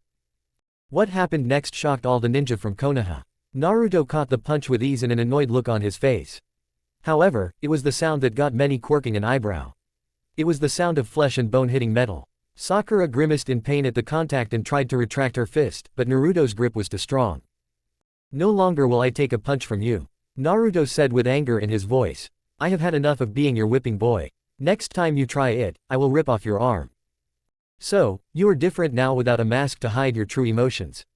Sasuke stated grimly. This new tone Naruto was taking with them was dangerous for them, he need to tread lightly. Shino picked up on Sasuke's thought process and nodded to himself before asking the question that was on everyone's mind. Naruto, will you return to Konoha after the Chunin exams? Naruto sent him a glare, but not much else. Despite only having one eye visible underneath that hood, it was still scary. Miss you. Hinata stuttered out. Naruto sighed. He knew that some of his old classmates did accept him, but to him that was not enough. Not when the whole village hated and feared him for stupid things. Kuretsuchi saw Naruto was having a hard time with them and was going to intervene, but Naruto spoke again. No, I will not come back. Naruto replied, and before Kiba could retort, I know what has happened since I left, hell the rest of the country knows. He paused at that in thought, wondering how word spread so quickly. But still, I will not come back. I will not come back to a place and hates or fears me. The only thing I hold against you all is that you never took the time to get to know the real me when you had the chance. But the village needs you. Choji injected. Naruto saw the boy was just trying to be nice, like always, but he didn't see what Naruto saw. No, the village needs their icon and weapon back. I will not be that. Some may have changed their views on me, but not for the right reasons. They still see me as a demon and fear me for it. They also fear that when they die, they will have face my father's wrath. Nothing has really changed in Konoha, trust me. I suppose we can't change your mind, troublesome. Shikamaru stated with a sigh. But please sat my own curiosity, what it with your arm? Naruto smirked darkly as he pulled up his sleeve to show them his all-metal arm, making some gasp. This is my metal arm. What the hell happened to make you get that? Ino asked. This is what happens when you go toe-to-toe with an S-class missing ninja and they let you live. Me, Haku, and Gurren fought him, but we lost. He was just toying with us. Damn, who did you fight, man? Kiba asked, a little put off. He and Akamaru noticed that Naruto's scent had changed a bit, but this was nuts. They thought it was just from being in another country. Haku groaned to himself when he saw Naruto look at the younger Uchiha with a dark smile. Gurren just rolled her eyes while the other three Iwa ninja looked nervous. Naruto spoke while looking directly at Sasuke, something Shikamaru and Shino noticed before the others did. We fought a certain Uchiha. Shino thought he saw Naruto's metal hand glow a faint orange. His form grew darker, like shadow were wrapped all around him and his lone eye turned blood red. If you looked closely though, you could see that it was the Sharingan. He maybe have taken my arm, but I took, his soul. Sasuke seemed to have understood what Naruto said and his mind ignored all rational thought and his earlier thoughts to stay on Naruto's good side. Itachi was his quarry, damn it. You bastard. He was supposed to die by my hands. He screamed as he threw a punch to Naruto's face. Shikamaru thought Naruto was going to catch the punch like he did with Sakura, but he just left the Uchiha hit him. What was more shocking was that the fist continued, like Naruto wasn't even there, the strange black smoke giving no resistance. The reactions to this were all mixed, but they are revolved around being shocked. Oh, temper Sasuke. Naruto's voice rang out from the black smoke. His hands came out and grabbed the Uchihas, forcing them behind the supposed elite ninja. Trust me, he is not dead. Even with all the training I went through, I could not hope to beat him, and if can't beat him, neither can you. Bullshit, I am the rookie of the year. I am the elite, Sasuke stated. Of a bunch of kids. Naruto interrupted. Compared to what we have been through, Konoha's academy teachings are weak. So what, I am an Uchiha. Sasuke growled as he tried to free himself. Sasuke, did you forget how strong your brother was as a kid? He was a teen when he did what he did. Can you honestly say that as you are now, that you can pull off what he did? That froze Sasuke in place. Naruto was right. However, as he relaxed and Naruto let go of him, he smirked arrogantly at the blonde that reformed in front of him. Hey, if I can't fight him just yet, I prove that I can beat you. After all, I am an Uchiha. I have to prove my mantle by beating the fourth Hokage's legacy. We'll see. Naruto replied with his own arrogant smirk. The group from Iwa were now very confused. Were they best friends or something? They thought some big fight would erupt, but not this. Plus, the Konoha ninja were dumbfounded as well. However, some like Shikamaru and Shino were trying to figure out Naruto's smoke jutsu. And they should have known not much would have changed between them. Well, I guess the two of you have to prove your worth since you are both dickless. Came the first reply from the unknown pale boy that replaced Naruto on Team 7. Ah, shut the hell up, Sai. Sakura roared, making everyone wince at the volume. He does too have one. Are you sure, have you checked? Sai asked simply, getting a sputtering response from Sakura and an eyebrow raise from Ino. I don't know about the Uchiha, but I can vouch for Naruto. A familiar voice stated. The two groups turned as one to see a tanned girl with green hair, who was none other than Fu. Fu, Gurren shouted in glee as she hugged the girl, but she decided to tease the boys a bit and made it look sexy, which Fu caught onto and just went with it. Kiba, after wiping the blood from his nose, decided to ask, who is that and what does she mean? Actually, I want to know how big it was. Came soft voice. Again, the groups turned to the new voice and saw that it the familiar visage of white hair and amber-orange eyes of Misa, Mifune's daughter. Okay, now Naruto was sweating. These girls obviously had a thing for him and well, this was going to be difficult talking to Kuretsuchi. Speaking of said girl, Naruto, who are these girls? Her sickly sweet voice piercing him with fear as he dared not to look at her. We are friends of sorts. Misa replied with a smirk. And I came to let the Iwa teams know they are bunking in our mansion. Sweet. Akatsuchi and Suzumaki cheered while Haku smiled politely and Gurren thanked the girl in her own pervert way, getting the boys to have nosebleeds again. Naruto, you still have not answered my question. Kuretsuchi stated as she put a hand on his shoulder. Naruto looked to Haku and Gurren and then to the Konoha ninja for help, but they seemed entertained by his dilemma. Figures. However, he was saved by the next voice. My Naruto, I knew you were smooth, but you seem to be quite the ladies' man. I like that, makes things more sexy. An obviously female voice stated seductively and with some mirth, like they were trying to hold back from laughing. He didn't need to look to know it was Tamari, and from the sniggers near her, her brothers were there as well. Nope, not saved, he was utterly doomed. So, he did the only thing that he knew would save him, well, for a few hours anyway. He ran like hell. Gotta go. Bye. With that, he was gone in a poof of smoke. Kuretsuchi looked a little pissed by that. She wanted answers because she was pursuing the blonde idiot. She genuinely had feelings for him. Glaring at the girls, she ordered, back off. I will win. Is that a challenge? Misa asked with a kind smirk. So what if it is? Kuretsuchi asked heatedly. Then we won't make it easy on you, after all, I am the furthest ahead. Fu replied with a perverted grin. This should be fun, Tamari stated with a grin of her own. I want him too. Hinata suddenly said, although it was softly spoken, it was still heard. The four girls stared her down before completely ignoring her in their competitive glares. They felt she was no threat to them. Harsh. Damn, Kiba stated. Some guys get all the luck in the world. First Sasuke and now Naruto. So unfair. Better him than me. Too troublesome, Shikamaru stated before trudging off to the hotel, already having enough of this. Choji shrugged and followed him. However, this incident renewed a certain spark in Sakura and Ino's eyes as they launched themselves at Sasuke as he tried and failed to make his own getaway. Kiba was left alone with his team as he silently cried at the unfairness of the world before they too left with Sai, who was now giving off that creepy fake smile of his and insulting the dog boy. I'm alive, Naruto asked himself a fair distance away from the group of girls that wanted him and would probably make his life difficult. Maybe he should have mentioned the future treaties. So it would seem, but who are you? A male voice asked. He was a dark-skinned boy with the usual Kumo armor and white hair. No wait, are you here to interrogate us in your own special way to make us reveal the secrets of our village, causing us to have to kill you and then causing an international incident before the Chunin exams even start? Ow, the boy was hit by his teammate, a dark-skinned girl with red hair. Shut up Omoi, she screamed. Another female voice sighed at this and caught Naruto's attention. She was a white girl with short blonde hair, gray outfit with mesh underneath, a skirt and high-heeled sandals with red hand guards. Another thing that caught his attention was her quickly developing breasts, which were on par with Temari's. You have to forgive Omoi and Karui's antics, they are currently being uncool. It is fine, just a bit odd. Naruto said with a sweat drop at this girl's perpetual aloof look. Oh, by the way, I am Naruto Uzumaki. They all seemed to perk up at that. The blonde girl nodded and said, I am Samui. We have heard about you. She seemed to pause a moment before asking. I assume you know about the treaty Kumo and Iwa will be made soon. Naruto blinked, finding it odd that they knew about that already and were talking about it to him. Yeah, it will be, odd to say the least. I am not exactly sure how this is all going to work. He said with a sigh. Samui saw this and offered a rare smile. I am sure you will pull through with whoever you will end up with from our village. She then looked around and then said, would you mind having lunch with us? So we can get to know each other and improve village relations. Naruto perked up at that. He could worry about the treaties later. Right now he was going to make some new friends. Yeah, that would be great. I know they one place that serves good food since I was here a few months back. He said, leading away. TCH, should have known that you would be a Dom type, Karui.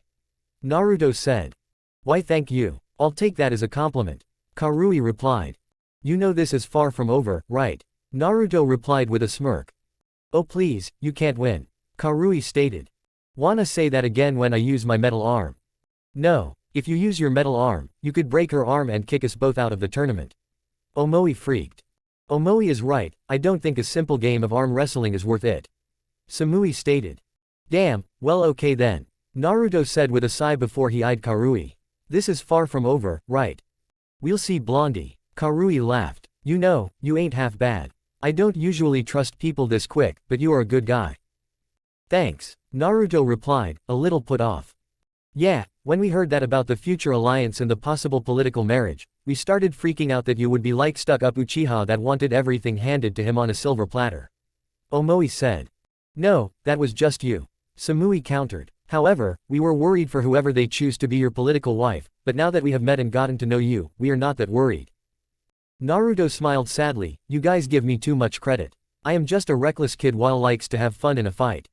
Personally, I don't think I am ready for this kind of responsibility or that I am the right choice, especially considering the other thing the old man wants me to do. Oh, what is that? Omoi asked. Naruto froze a little bit, not sure if he should tell them about his future position in Iwa. Well, I can't really tell you, sorry. But I am sure it will be the talk of the town everywhere in the elemental countries if he does decide it. Well, whatever it is and if you really are the guy for the alliance marriages, I am sure you will do fine. Samui said kindly. Yeah, just have faith in yourself, Karui cheered, it might be scary at first, but it'll be fine. Just one more thing about being a ninja. Naruto smiled. Thanks. He then looked at the near clock in the bar BK restaurant they were in and paled. Well, I need to get back to my team or else they could come looking for me and I am already in deep with one of them. Oh, I hope she doesn't kill me. Naruto said as he ran out the door before popping his head back in. Oh, good luck and see you in the Chunin exams. Karui smirked. Strange kid, but I like him. Yes, he is pretty cool. Samui replied. Well, we better get back to the hotel before we are later and then sensei will ow. Omoi yelled in pain because Karui comically bashed him in the head again and Samui just rolled her eyes. When Naruto got back into Mifune's mansion, he was immediately confronted by Kuretsuchi's stern but hurt look while the rest of the Iwa ninjas made their way to him. Naruto sighed. Onoki never did say that he could not tell them. He just hoped they understood. Hey guys, he said dejectedly. I need to tell you something, all of you. Chapter 13. Last time. When Naruto got back into Mifune's mansion, he was immediately confronted by Kuretsuchi's stern but hurt look while the rest of the Iwa ninjas made their way to him. Naruto sighed. Onoki never did say that he could not tell them. He just hoped they understood. Hey guys, he said dejectedly. I need to tell you something, all of you. Present. Yes, I would like to know what all that was back there. Kuretsuchi stated with her arms crossed. Guren, who sort knew what was going on in the girl department, saw something else. There was more to this story than they thought. This is going to be a long story, isn't it? Not necessarily. Naruto replied while rubbing the back of his head. Alright, go ahead then. Hiku said. You see, it is like this. Naruto began. Kuretsuchi, you know how your dad has stepped down and made someone else the Tsuchikage yet? Of course, she growled. I still don't see why he has given it to dad or me yet. The thing is, the first Tsuchikage made a rule that said that a family member cannot be chosen. What? Suzumaki screamed out in shock. She started thinking about it. That makes so much sense now. Back then, Grandpa noticed there was a lot of infighting between our parents and such. When Grandpa chose someone else, that's what led to our own downfall in the village, something I bet my brother never bothered to mention. Kuretsuchi nodded, finally understanding that and why her father or her were never picked. So, that means what now? Hiku and Akatsuchi's eyes widened as they came to their own conclusions, but stayed quiet, mostly out of shock and awe. Well, your grandpa was ready a long time ago to quit his job, mostly the reason he was trained Idara. He was training him to be the next Tsuchikage. Naruto said, getting wide eyes from his female teammate as she was starting to put it together somewhat.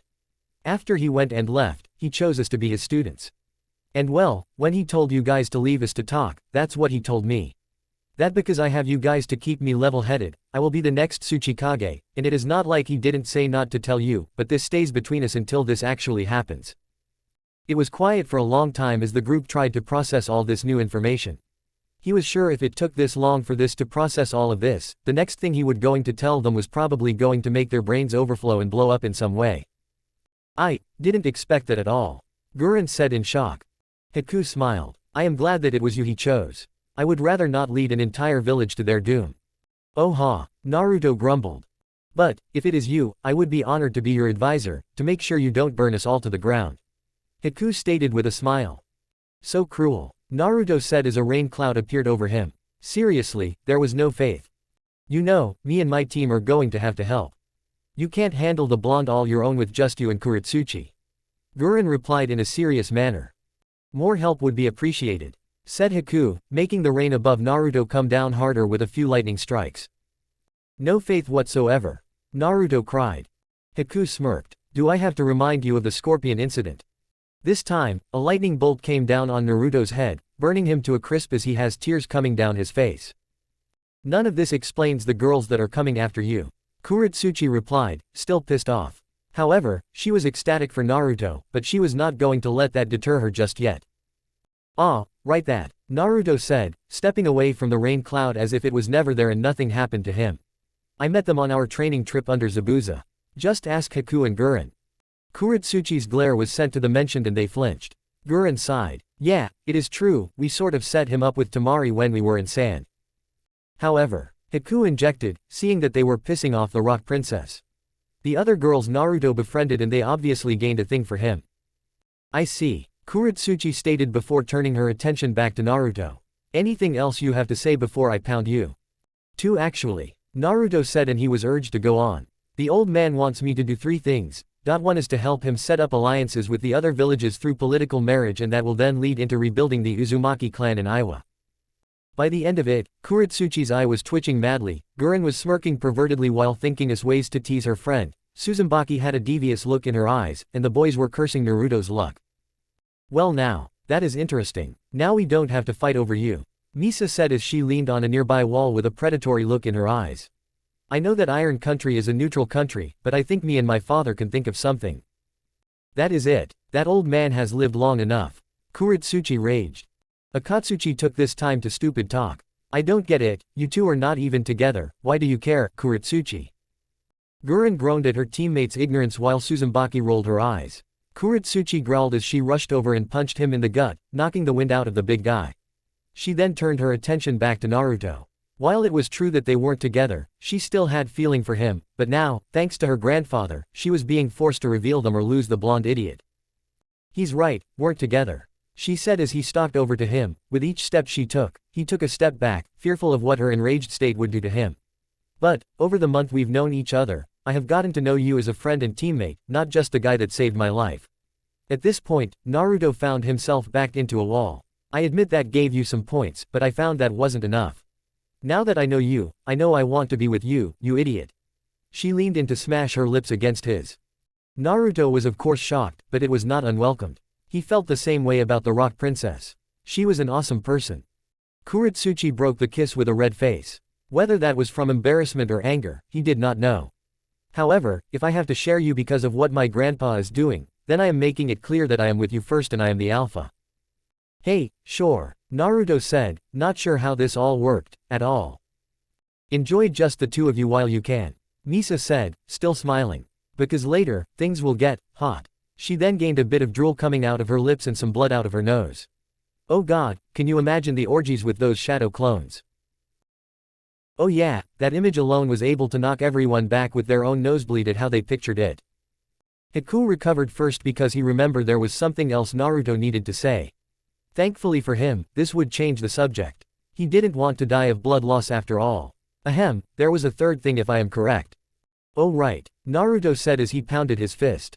The old man wants me to put together an organization, much like Deidara's Explosion Corp. I see, Kuretsuchi replied, thinking it was a good idea, but just needed members, a name, and a purpose. Who's all going to be in it? Akatsuchi asked. Naruto rubbed the back of his head and said, well, I was hoping you all would be in it. After that, I am not sure who else should be in it, but I was kind of hoping to use the remnants of sound. Interesting, I think that might work, but you would have to convince them. Haku stated thoughtfully, especially that white-haired one that escaped when Orochimaru died. Yeah, although he didn't do much. Guren said thoughtfully. Oh well, Kuretsuchi said, we'll figure that out later. Any clue for a name or a purpose? No, but I am sure it will come to me eventually. Naruto replied with a shrug. Now, we just need to focus on the Chunin exam tomorrow. Good point, the Rock Princess replied. Naruto got into his bed that Mifune had let him use. Hell, the old man let the Iwa ninja use every room in his mansion, saying that they needed to be used at least once. Yeah, the Chunin exams is what we need to focus on the most. We can deal with the group and the position of Tsuchikage later, much later. Not to mention the political marriages and rebuilding my clan. This was honestly too much to put on a 13-year-old, but he would just have to endure it, just like all other things. At least he had his friends helping him. Speaking of his friends, he felt that Kuretsuchi was on the other side of his door. It is open, he said aloud. You are getting better at sensing people, Kuretsuchi replied as she walked in. Naruto's eye nearly bugled out of his head when he saw that Kuretsuchi was wearing a red, almost see-through nightgown. Thanks, but what's the occasion?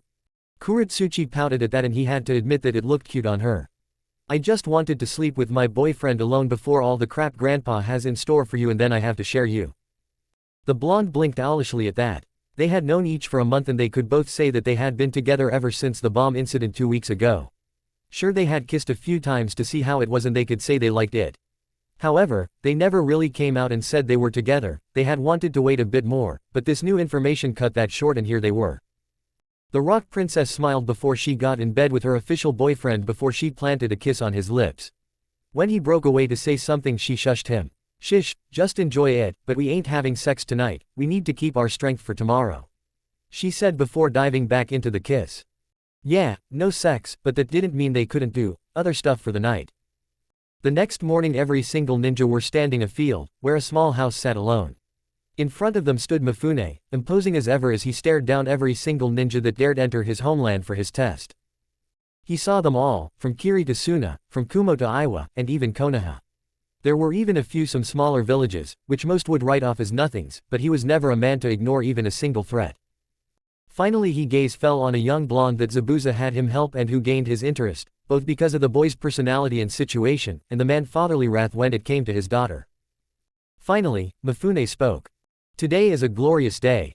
You all have the honor of participating in a test that is not often held in Iron Country. This would be the 4th time we have held the exams here, and all because each leader has gained an interest in one or many ninja. This time, it is because of one ninja that you all get to do this exam in my country. That brought a roar of whispers as to who it could be, but most knew it was because of the famous ninja that made Konoha have its own civil war. The 4th Hokage's son that left of his own accord due to his treatment as a Jinchuriki. It was common knowledge after all. However, most did not understand why it was common knowledge.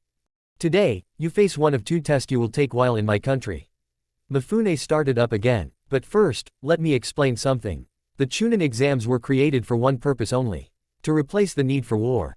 And while it is usually an exam to keep up neutrality, it is even more so while in our country due to the fact that we ourselves play a neutral role in the world. That is unless a global threat is about, and that is when we step in. Just remember that. Seeing that his word have sunk in, Mifune gestured to the small house behind him. This house is where the first exam will be held. I know it looks like a normal building, but you are ninja, you should know that looks can be deceiving. The true building is underground. This building will be your exam. What's so great about it? A random genin asked aloud. Mifune smirked and said, the simple fact that it is one big maze of horror. In there, you will face your fears and battle each other to get out alive. You have 24 hours to do so, but it won't be that easy. You will need 4 keys to escape its horrors. The keys of mind, body, soul, and heart. You need all of these to truly be recognized as a true warrior in my country, whether it be ninja or samurai. We all take this test in some shape or form. Mifune stated passionately. Each team was given 2 keys when they entered our village, but we did not explain as to what they were for, only to keep them with their teammates when in the village. Now you all know. There were mixed amounts of reactions to this new piece of information. However, there were shouts of outrage that a few teams have theirs. Mifune kept his impassive look on his face, hearing it all. And that was the first true test, to see if they followed simple orders and held the necessary items when need. To all those that did not follow orders, I want you out of my sight and out of my village before the sun sets. You have failed the true first test as soldiers. And as soldiers, you need to know how to follow orders to the letter or you will die. There, of course, were shouts of more outrage, but there was not much the idiots could do before they left in a hurry, not wanting to stick around any longer. Once they left, there were still quite a few teams left, but the bulk had left, which ironically came from Konoha, Kumo, and Kiri. Now, enter the labyrinth and face the challenges to become true warriors. Mifune demanded as he stepped aside to left the shinobi masses into the house of horror. As soon as Naruto's team entered the front door, a darkness swallowed them up, only to be dropped in a cave-like area. Now where are we? It looks like a cave, Haku said as he looked around. So, I guess we have to fight other teams in this place to get out, but I am more worried about the dangers within this place. Mifune wasn't very forthcoming with what he knew about it. Kuretsuchi stated as she looked around. No point in just standing here waiting for whatever to kill us, let's go. Naruto ordered, not liking the feel of this place. As they walked, they did notice how cold and quiet it was. Something was not right. However, it became a little weird for them when they spotted another area up ahead and it looked like something you would see in a Western-style house. However, the thing that set their guard up was the blood splattered on the walls. Roar. That came from behind us. Haku shouted, highly on edge about all this. Great, we stay here and face whatever made that sound, or we move forward and face what made those blood spatters. Kuretsuchi said, kunai at the ready. Man, they really make us hit the ground running in this exam, don't they? Naruto growled. I say we push on, not like we can go anywhere else at the moment. Right, they said as they follow Naruto forward into the newer area, but as soon as they did, the whole place shook violently and the cave area behind them disappeared to reveal a desert-like area. They from where they stood, was extremely heated. Labyrinth indeed, Naruto said as he glared at the area behind them. This place was one big labyrinth. So that's what Mifune meant, the dangers of each area was critical. They sure had their work cut out for them if they were to escape. Noticing that neither of his teammate had said a word, he turned around to see what was up, only to freeze in horror. It was no wonder they had been so quiet, they were frozen in horror as well. Why? Well, in front of them were the 3 mangled and bloody corpses of a Konoha team. However, Naruto did not recognize any of them, so that was a bit of relief, but whatever it was that did this to them was still around. What could have done this? Naruto asked himself aloud. I don't know, but their faces are burned off, almost like they melted right off. Haku replied a little shakily. This is just horrible. Where is that bastard who did this? Kurosuchi raged. She didn't care that they were Konoha ninja, they didn't deserve this. Ya, ha ha ha ha ha. A voice laughed out manically in glee. Ask and you shall receive, as the old saying goes. Haku deadpanned. So right. A man shouted in glee as he walked into the room. I am so lucky today. First that one team and now you 3. Naruto looked over the new person with wariness. The person was a lanky man that was completely bald. There were also black tribal tattoos on his scalp. He didn't really have clothes, just brown rags. His tongue was out like a dog's, and if Naruto saw things right, the salvia was dripping off it and burning holes in the wood flooring. Ah, so they are going the Chunin exams again if I am correct in the assumption that you all are ninja. Too bad you found me. What's so great about you? Naruto asked. The man chuckled at that before he laughed outright. My god, they never tell you little brats anything, do they? Originally this place was a prison for people from all over the world. I myself am a serial killer known as Acid Burn. Now, I find it ironic that this area is the exact same place I committed my first murder, my own home. However, what is odd is that the people of this country knew that I was from another continent. Oh, this not good. I guess this is the horrors Mifune spoke about. Haku said a little nervously. Who the hell cares, let's kick this guy's ass. I am already tired of him. Kuritsuchi roared. She had to deal with this type of crap once before and it was already old. Alright, but let's be careful. Naruto said as he brought up his hood. I noticed that his spit is acidic, who knows what else is the same. Oh, very keen eyes you have there, boy. Acid Burn laughed. Let's see if you little ninja can deal with me or die like the rest. Haku nodded and readied his senbon. There was no need for his sword in this battle. Throwing them, he called out, Ice Style, Nitro Rain. The many senbon all froze and became far more deadly. Acid noticed this bit and fear for his life. He quickly twisted his body in irregular ways to avoid them, but one managed to hit his foot, completely freezing it. Ah, you are no low-level ninjas, that is for sure. Normally my victims don't react fast enough. Acid commented in an oddly serious tone. We are far above the level of low genin, that is for sure. Kuritsuchi stated. So it would seem. Oh well, Acid replied nonchalantly before he grabbed his frozen foot and ripped it off, shocking his opponents. I guess I'll have to step it up for once. Hey, step. Acid fracture. Acid spit on his removed foot before throwing it right in front of the group of genin. It shattered on impact, sending pieces of his foot everywhere. Naruto ran forward and deflected all the shrapnel with his claws, intent on protecting his teammate from harm. However, he noticed that some stayed on his claws and they were starting to melt, making the claws steam, so flicked them to remove the acid. He looked back at the insanely grinning man and thought, so that's your plan. Your whole body is made of acid, scary. He would even scraphice his own body to kill us for his pleasure, but how does he get the body parts back? Naruto eyes the deformed bodies of the Konoha ninja and saw large bite marks on them, making Naruto's eyes widen. He eats them. Damn. Ah, so the blonde ant finally noticed it. Yes, as long as there is something left of my victims, I can eat them to regrow my own limbs, so it does not matter if I lose a body part of my own. Lovely power I have, right? Acid Burn shouted in glee, making them sweat. However, Naruto was done with this battle. There is one thing you can't grow back. He roared as he brought out the claws of Hades and brought down the hooks on the man. This battle is futile for you. Just some bit so I can kill you. Acid Burn shouted, making no move to get out of the way. To him, pain meant nothing. He was too stupid to know what the true purpose of those claws until it was too late.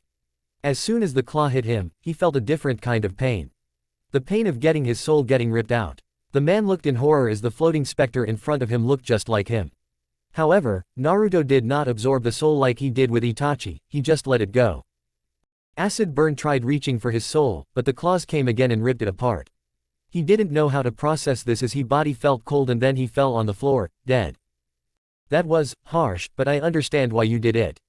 Haku stated, a little shaken by the whole experience. People like him don't deserve to live, the world was better off without him. Naruto growled. I guess so, but now we have to search these bodies for a key. By the way, what keys do we even have? Kuritsuchi asked, trying to ignore what just transpired. Naruto blinked. I never checked. Idiot. Kuretsuchi groaned as the blonde took out the keys. Okay, we have body and heart. So that mean we need soul and mind. Naruto stated as he checked. Well, it seems that they have soul and body. Haku announced as he brought the keys over. Cool, we have an extra and all we really need is one more. Naruto said with a smile. Right, let's get the hell out here, this place is giving me the creeps. Kuretsuchi ordered, getting nods from the boys, not wanting to argue. They had walked a good while and ended up back in the cave area. Luckily, they did not run into that monster that roared before, however, they did notice there was blood splatter on the wall. Hey, this cave wasn't as big last time, right? Naruto asked. You have a point, perhaps we are in a different cave area. Haku suggested. Well, wherever we are, there are 2 routes this time. Kuretsuchi stated, pointing to 2 exits. Let's go right, Naruto suggested and his teammates just shrugged, not wanting to argue. Soon they were rewarded with a different exit this time. It was a forest setting that Naruto knew well, however, that is not what made them stop in their tracks. It was another Konoha team, this time, alive. Sasuke. Naruto said. Naruto. The Uchiha replied in kind with a serious face before it shifted into a cocky smirk. Well, I guess we get to see who is stronger, sooner. Good, I wanted to fight you. Hey, we'll see who is stronger, but I can already tell you, it is me. Doubtful. Boom. Their battle was put on hold for a while as the 2 areas shifted once more. This place was more difficult to navigate than they thought. Chapter 14. Ah, spiders. Kill them now, a girly voice shrieked in fear. You must be joking, a man's voice asked.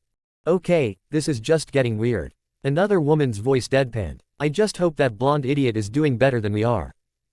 Said blonde was currently in another part of the massive prison that was Iron Country's version of the Chunin exams. After their run-in with Konoha's Team 7 and then getting cut off from them when the prison shifted once more, they pressed on. They soon found themselves in another house setting that they met that acid freak in. In face it was the very same house, but just another floor altogether. It was maddening that they weren't getting anywhere fast. However, what put them more on edge was the fact that other than Team 7 and the team that the acid freak had killed, they had not run into any more teams. That brings us to this point where they wait for another prison freak to make their move. After all, the area they were in was incredibly quiet. Way too quiet for their tastes. Then they heard a noise. It was a noise most foreign to the ninja. To them it sounded like a mix between a fire jutsu or a wind jutsu. Then it came so quick they had no time to prepare. A giant machine came out of the woodwork of the house, blasting the floor apart before an arm-like appendage grabbed the blonde and flew off, but not before it shot a rocket where Haku and Kuretsuchi were, making the house area fall apart as they fell into yet another part of the maze they were in. For a moment, Naruto thought he saw a part of the labyrinth they were in. He saw all the inner workings of this giant place. And it was indeed giant. Hundreds of cubes that held the different areas. But, the blonde and his captor were not going to any of the smaller ones, they were heading into the largest one there, right in the middle of the labyrinth, where if he was correct, he saw a tube-like structure leading of the place. Just his luck though that he had to get rid of the thing holding him and then find his friends and then somehow get back to the area they were heading to. None of that mattered for the time being because he was suddenly thrown into a building once they were inside the largest cube-like structure. Fighting through the mental cobwebs that formed, Naruto took a look at his new surroundings. The building he crashed into was nothing like he was used to. It was miles higher than he was used to, at least that's what he thought anyway. It was a large metal building that reached up to the sky with an absurd amount of glass windows. In fact, there were more of them, all around him. This was some village alright, hell it was probably more than that, he just didn't know what to call it. Hear the strange whirling sound again, the blonde looked up to see his attacker and was positively miffed as to what this being even was. It was a large metal humanoid boar. That was all he could really describe it as. Red and black paint in all the right places to make the creature look as scary as hell. Okay, Naruto ventured. Just what the hell are you? You will speak to me with more respect, child of sin. Its voice, obviously male, spoke with a raspy metallic voice. Oh, sorry about that, but since I have no freaking idea who you are, I really have no reason to respect you. It is earned, not gained. Naruto deadpanned. Wait, the hell do you mean, child of sin? You are a child of this sin-steeped country. A child who uses the body's forbidden energy, the very energy that only God possesses and should be the only one used to determine your fate. Who told you that load of crap? Naruto asked with a disbelieving look. We of my land, the land free of the poison you have with your body, teach everyone these simple rules. It said, I was sent here to exterminate your kind with my army, but your primitive ancestors fought back, not caring of their terrible sin. You all destroyed my army, me the great General Ro. I was the last to survive the battle with your sinful kind, both so-called ninja and samurai alike. For that, I was sent to this ever-changing prison as my punishment. Not I seek to release myself of this sinful place while killing off the occasional ninja that comes down here to take this, Chunin exam. However, you boy, I caught you energy reading and knew I had to destroy you. You energy reading is vastly more than the simple insect sent to this dreadful place. Oh, and what is so special about me that I needed a welcome like this? You are like the first one we sent to this lands, the one who failed to destroy the great beast of sin and was changed for it. The one you people call the Sage of Six Paths. He took the great beast of sin into himself, the ultimate sin where you shall be damned to hell for all eternity. You boy, have one of the beast's hell spawn within your body. So, that metal thing knows I am a Jinchuriki and that I made myself into one willingly. Defok. Yeah well, I didn't ask to be made a Jinchuriki. Naruto growled out. My so-called dad sealed it within my body a few minutes after I was born. And just so you know, we are not always seen as equal humans within our own land. Sometimes we are just seen as weapons.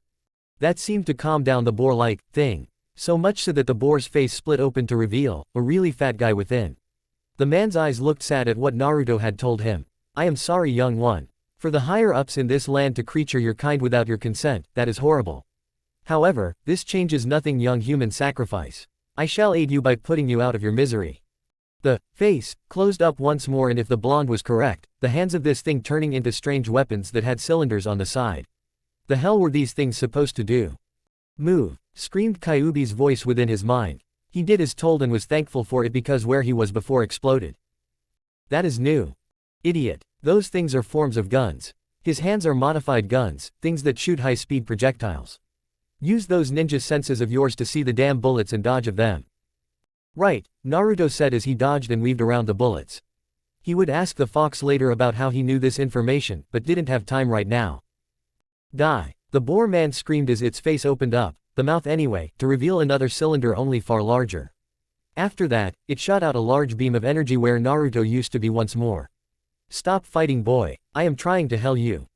The hell you are, Naruto shouted back. Scorch style, rising sun. With that, Naruto created a scarlet orb of intense flame and shot it towards the boar man, and thankfully it hit, creating a large explosion of sorts. However, he was not prepared for the man to be there still, not even harmed and laughing at him. The hell?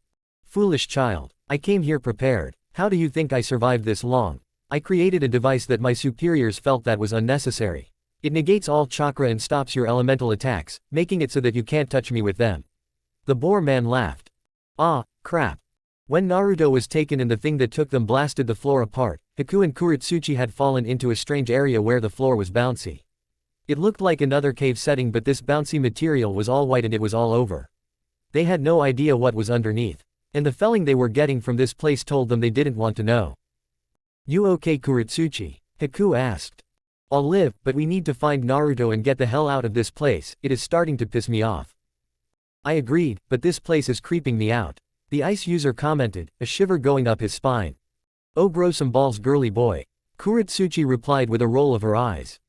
Before Haku could retort, a heavy Russian accent interrupted them. So, you have come to my prison. I guess that means I have to kill you as well. The two ninja looked up on a ridge to see what looked to be a man in a strange but heavily cracked armor. It looked old and worn down too, so there was no shine to it. The same could be said for its hockey-like mask, however, it was broken near the right eye, letting them see part of the man's old face. His black hair long and messy as it went down his shoulders. The most noticeable feature of the man was his choice of weapons. On his wrists were two long whip-like devices. Mind telling us who you are, buddy? Kuretsuchi asked bluntly. The man chuckled, but it was old and raspy. I have not used my name in a long time. You may call me Anton Vanko, or as some called me, Whiplash. He said as the whips crackled to life with electricity. That's new, Haku claimed as he readied his Senbon and Kuretsuchi, her kunai. With that, the two knew they had no choice but to fight, so they made the first move and rushed the man. The man, despite the metal mask on his face, scoffed. He may be old, but he could take on a couple of teenagers. Ducking under their well-timed strikes, he sent his electrified whips at them. Haku narrowly dodged the whips by jumping in between them with ease, even though it was close. There was something he noticed, it was the whips were generating so much heat that they burnt up his senbon, making him drop them. This was not good. Kuretsuchi was not that lucky. While she may be good, she was still vulnerable to being attacked. Yes, she had been trained by one of the best, but no one was invisible in this area they were in was hard for her to maneuver around. She bounced a little too high and the whips got her by the arms, electrifying her while whiplash threw her to the ground, making her bounce around while screaming in agony. Haku growled. This area was going to be the death of them if this battle kept on going. This whiplash guy must have been used to this type of environment and they weren't. He needed to do something about it before it was too late. Now I know what other people have to deal with when I use my ice tundra technique. The only way to fight right is to get rid of this bouncy crap. Haku nodded to himself before looking back to Anton. Said man just blankly stared back at Haku. You realize you can't win, correct? My whips will be your undoing. Screw you. Kuretsuchi weakly growled out as she slowly got back up, her body smoking from the whips, electricity. You really have a mouth on you, girl. Maybe that's what I should strike next. Faye, you can try, but what makes you so great and terrible that they sent you down here? Higher level ninja could easily kick your old ass. Kuretsuchi asked, knowing Haku had a plan, so she was stalling for him. Out the corner of her eye, she saw that she was correct, he was forming hand seals behind his back. The man stepped out of his fighting stance as he stared at the ceiling, his one visible eye clouded with old memories. Not much, just tried to kill the last member of a family of thieves and liars. I used his tech to try and kill him and then used the tech of a rival of his, both ended with me losing. The second time I thought myself dead due to blowing myself up, only the armor took most of the damage and I survived, somehow. After that, I was put back into prison, my body heavily scared. It was then that I decided that if I was still alive, I could escape, maybe try again or use my second chance to live again. I chose the latter, but I was chased into lands quite savage and then I found myself in these lands. It was all a blur and then next thing I knew I was here, in the ever-changing prison, for years. Anton told them. It was a harsh tale for him, but he wasn't going to tell them everything. Well, karma is a bitch and I look like one. Haku stated, ice style, heavy nitro dagger. What? Anton shouted as the air got drier as a large dagger, made of super cold ice formed in midair. In reality, it was no dagger, it looked more like Zabuza's old blade. Which was something he could have used, but chose not to. He was not sure if this was going to work anyway. The large dagger was then released from its mid-air flight as Haku released his control over it, letting it fall to the ground, which then pierced the bouncy material and went straight on through. They didn't hear it hit the ground, they heard something far worse. They heard the scream of some sort of animal as it wailed in agony before going silent. Obviously dead. It was deathly quiet for a few minutes before the ground they were on started to shake violently as they heard a screech of another animal of some kind. Then it went still for a second before thousands of small spiders rushed out of the hole made by the ice dagger. That was when all of Haku's bravado was replaced by childish fear. Ah, spiders. Kill them now. His voice shrieking like a girl's as he ran around in circles, waving his arms in panic. You must be joking. Anton sighed in disbelief. Okay, this is just getting weird. Kuretsuchi deadpanned. She never knew Haku got like this with spiders, now she had dirt on him, hey. I just hope that blonde idiot is doing better than we are. At that point, the ground they were on shattered, making all three combatants fall to the ground, which was not that far away. Still, what was on the true ground was absolutely terrifying. Much larger spiders roamed around. What the hell is going on? Haku cried, catching all the spiders' attention as they turned to the group. Not too far away from the Iwa ninja, Anton rolled his eyes. Way to go, you got their attention. Yes, thank you humans. Now we can feast, it has been such a long time since we had the flesh of humans. We have had to resort to eating each other for sustenance. A loud booming voice stated as a far large spider made its way toward them. Who or what are you? Anton asked, clearly not afraid to die to this thing. I have forgotten my name, it has been such a long time. I do remember my old caretaker's name surprisingly. He was a gentle soul who loved monsters like me. His name was Hagrid. Sounds like a fool. Now if you don't mind, I have a couple of kids to be rid of. Anton stated as he turned back to the teens. That was a big mistake because the giant spider's family didn't take too kindly to their master being insulted.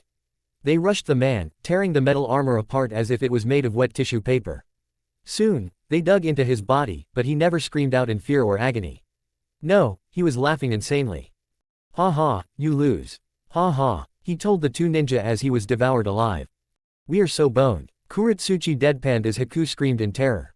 Arg! Naruto shouted as he was thrown into another building even with his smoke form activated. When the smoke and debris cleared, it revealed a clearly beaten up Naruto with his right sleeve rolled up to reveal a new contraption on his metal arm. An Aegis shield. Foldable of course to easily conceal it, but it was still useful. He had his claws out as well. He thought about using the claws of Hades, but he had no interest in having the soul of General Ro in him. The death side would just get in the way with this battle. So the claws in his fists would have to work.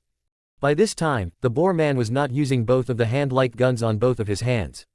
No, he had switched it up. On his left hand, it had turned into a 10-barreled machine gun, clearly consisted of both hands. On his right hand was a large sword, fashioned from the tusks of the boar's head. It was a deadly combination, and due to the chakra stopping tech that he was using, Naruto was having a hell of a time against this freak. Blocking shots from the gun with his shield, Naruto jumped high as he ran up a building. Ha! Running up a building won't save you, boy. I can fly, remember. Ro shouted as he blasted upwards to strike at the blonde. Naruto pushed off the building and twisted in midair as he brought his shielded claw down on the tusk sword while stabbing into the gun arm, destroying a few functions. So you can fight for real. Ro laughed before he grabbed hold of the blonde and threw him away into another building. It is good to know that you don't rely on your unholy powers. Naruto ignored the man as he sailed through the air. He caught hold of an empty flagpole, flipped around on it a few times before he flung himself higher into the air. Once the ascent was slowing down, he once more started running up the building. Run as high as you want, little sin. There is no way for you to kill me. Ro shouted as he too started to ascend. By this time, Naruto had reached the top and jumped off, free falling. Naruto smirked as he saw that what he did stopped the boar man in midair. Perfect, he muttered as he thrust his shielded claw outwards, letting serrated spikes protrude from it. Reaper's fall. What the hell? Ro asked himself. His eyes widened once he noticed the weapons in Naruto's position. No. Ro tried moving away, but he was not fast enough. Naruto was moving at terminal velocity and he had no chance. So he did the only thing he could do, and that was move a little to the right. That saved his life, if only barely, because as Naruto came down, the claw struck first, ripping right through the machine gun arm with ease, and then the spiked shield struck. It destroyed the shoulder and everything else it touched, ripping and tearing every piece of metal and flesh it touched. Arg! Ro screamed. The tusk sword discarded as the metal arm cradled the left side of its body. Despite the shredded metal, Ro cared more about his human parts, which were bleeding profusely. Ah, you little bastard, I will kill you. You asked for it, Naruto replied as he used his real genjutsu smoke form to safe return to the ground. I think this fight is over. A loud and powerful voice rang out, freezing General Ro in his tracks. Oh fuck, the warden. Despite Haku's fear of spiders, he was making quick work of them as in his panic, he was flinging iced Senbon all over the place, killing off a few hundred, but they were still coming. Kuretsuchi was have some trouble as well, even though she had gotten better with the explosion release, there was only so much a small amount of them could do to a horde of spiders. Haku, we are going to have to use one of our new combination jutsu. Wah, which one? Haku screamed. The explosive one. Kuretsuchi grinned with a dangerous look in her eye. Whatever gets rid of these spiders faster. Haku cried as they both started the hand signs back to back. The spiders, small and large alike, saw this and charged at the dough for the final assault, hoping to get a meal. Ice style. Lava style. Hot and cold pressure. The duo was covered up by a large sphere of chakra that began to grow ice and lava all around it, steam rising from where the two contacted. It looked like a mini planet about to explode. And it was despite all the spiders stupidly rushing it and then getting fried for their troubles. Pressure release. That was it for the spiders as the mini planet-like sphere exploded in a massive explosion, racking the area they were in, making it shatter in a few places as it begun to fall apart.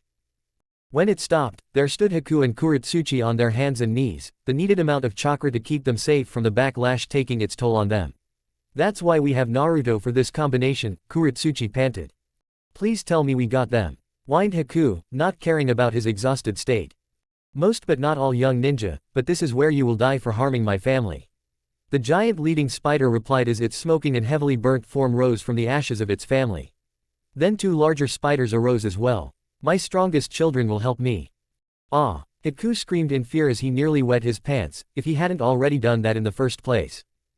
Mother of fuck! Kuretsuchi cursed under her breath as she looked for a way out. This not something she wanted to fight.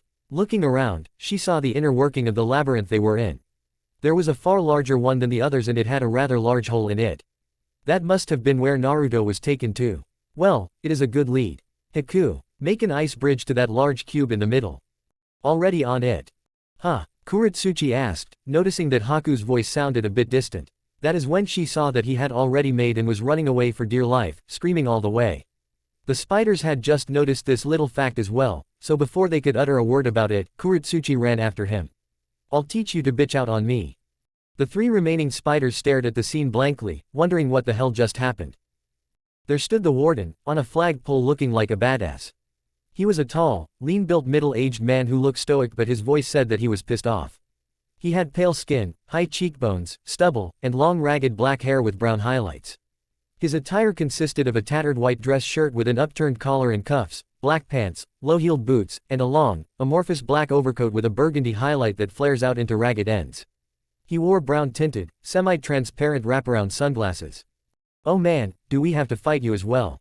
Naruto asked, not sure how this guy fought or if he even wanted to. "No, young ninja. I am the warden of this prison and I am a little surprised that the current leader of the samurai is using my idea for the Chunin exams. I was the first to implement it after all." "Who are you?" Naruto asked.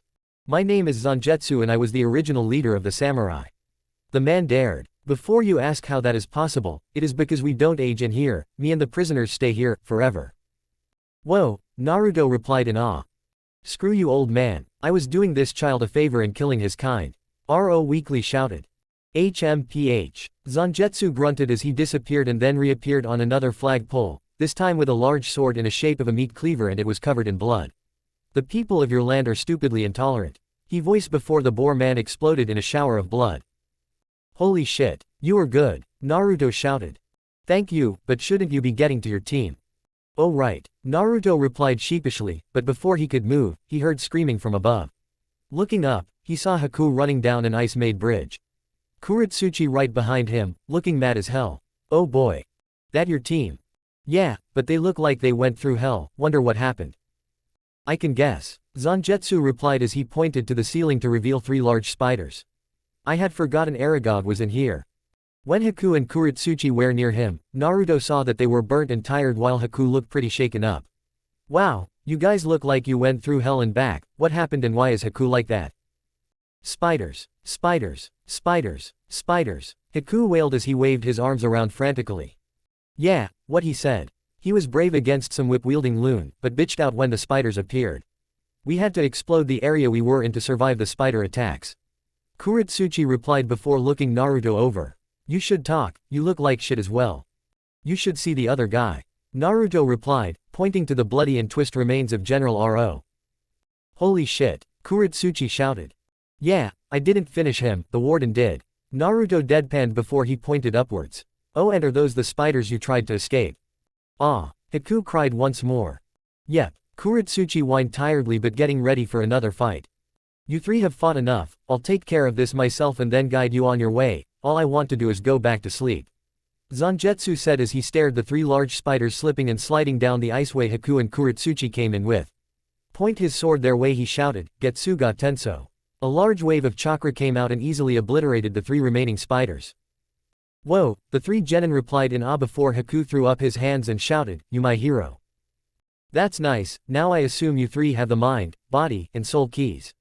Zangetsu asked, getting nods from them. "Then you need not search for the last. All you need is the knowledge of how to acquire the final key. Everyone needs a mind, a body, and a soul to live. But to survive as a warrior, samurai and ninja alike, you need heart." Naruto blinked at that as he and his teammates took out their keys. That was when he noticed that keys could connect and if he was correct, it formed the kanji for heart. "Connect the keys," he ordered. They nodded and he found that he was right. That was when Zangetsu smiled and the key glowed for a moment before it thrust itself in the ground and turned, making an unlocking sound out through the whole area. With that, the ground underneath the three ninja rose up and kept on going, through the sky, up the tube structure, and up to a small room where Mifune and Misa stood smiling. Welcome back. Chapter 15. Naruto sighed as he sat in the stands of an area his team and the other teams in the Chunins were currently residing in. As soon the House of Horror was complete, they were all rounded up for the prelims as Mifune put it. No sleep. Of course, those who had finished early were left alone to rest until the exam was done, but those who had just escaped were on their last legs. Oh well, nothing they could do about it. The arena they were in looked pretty simple, but it was indoor. Mifune did say that the real third exam would have the ceiling gone, that meant the Cold of Iron country would be present as well. These prelims were not what he was expecting. He thought they were going to be one-on-one fights. No, while that existed, there's some strange rules. There could be one-on-one battles, but there could also be one member of a team versus a team or a mixed team versus another mixed team. Any number of combinations were set forth in this exam and it set unease amongst most of the combatants, most anyway, but not Naruto. Mifune said that by working on a team like this would be required of them as future chunin. He knew what he was capable of thanks to Zabuza and Onoki's training. Plus he felt that his team was ready for something like this. So while certain teams fought, his mind was somewhere else. It was at the time where he and his team got out of the House of Horror. Flashback. Well, hello there, Misa said with a calm smile, but you could tell that she was a bit rattled for some reason.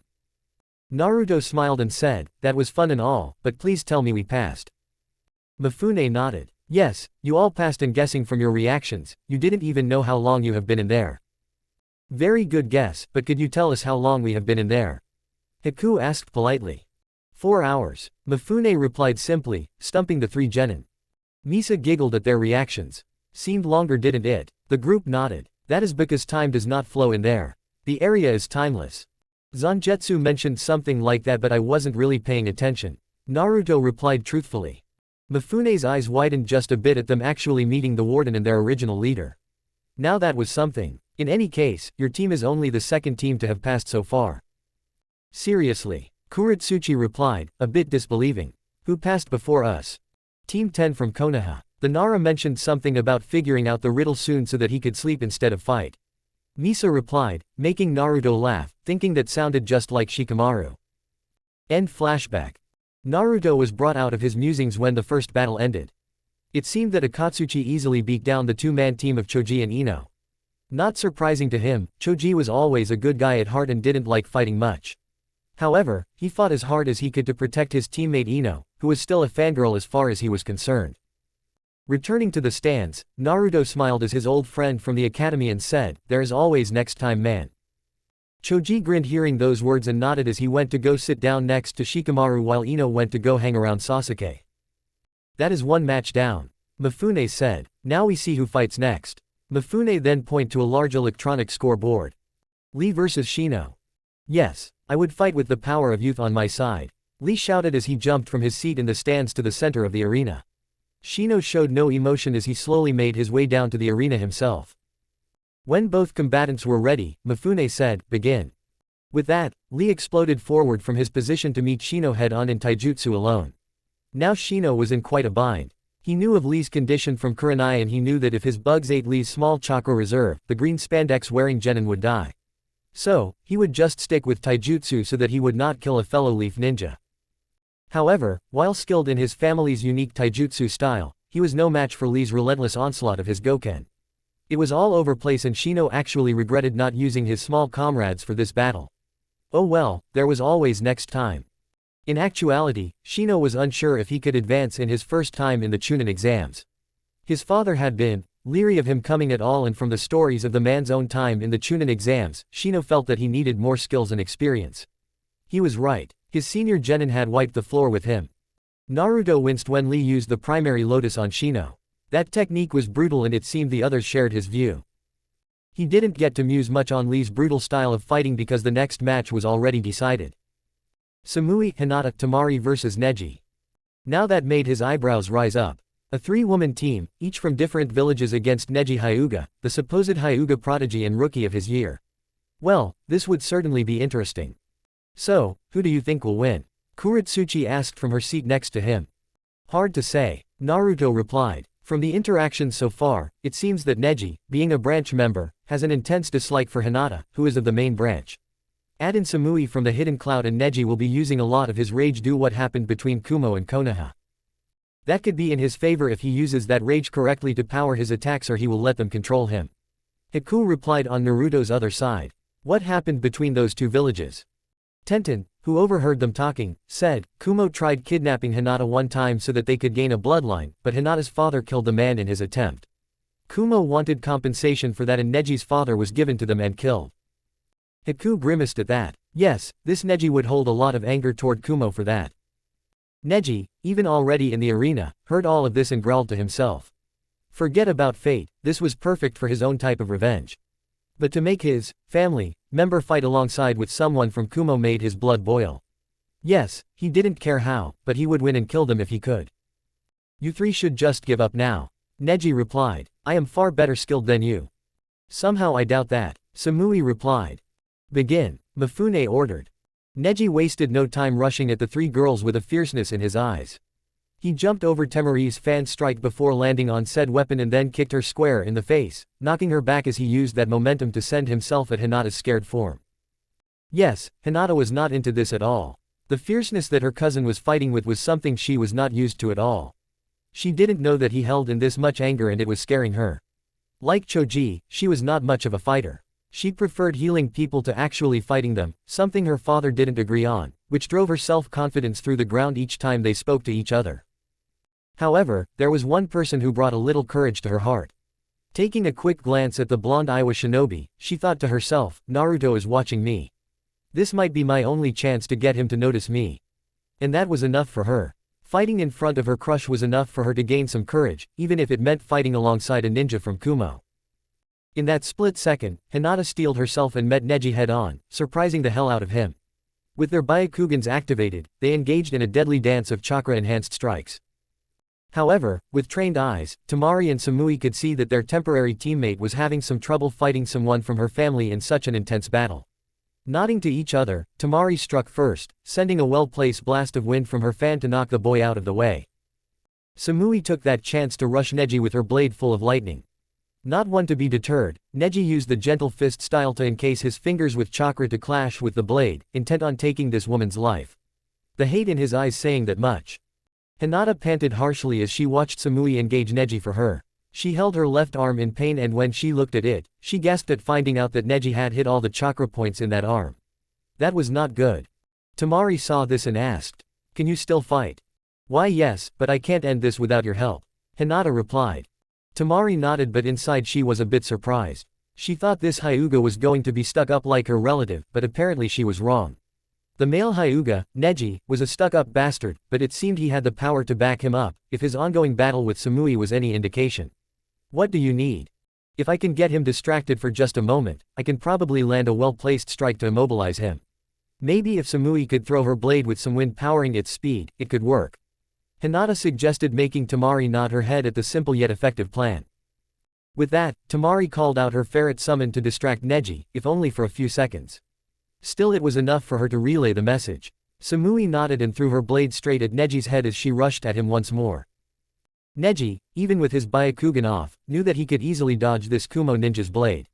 Sure, he was surprised when the sand ninja used some wind jutsu to make it go faster, but he still dodged it. Or at least he thought he did because he felt the blade slice into his cheek. That pissed him off. How could be hurt by people beneath him? He was a Hyuga, dammit.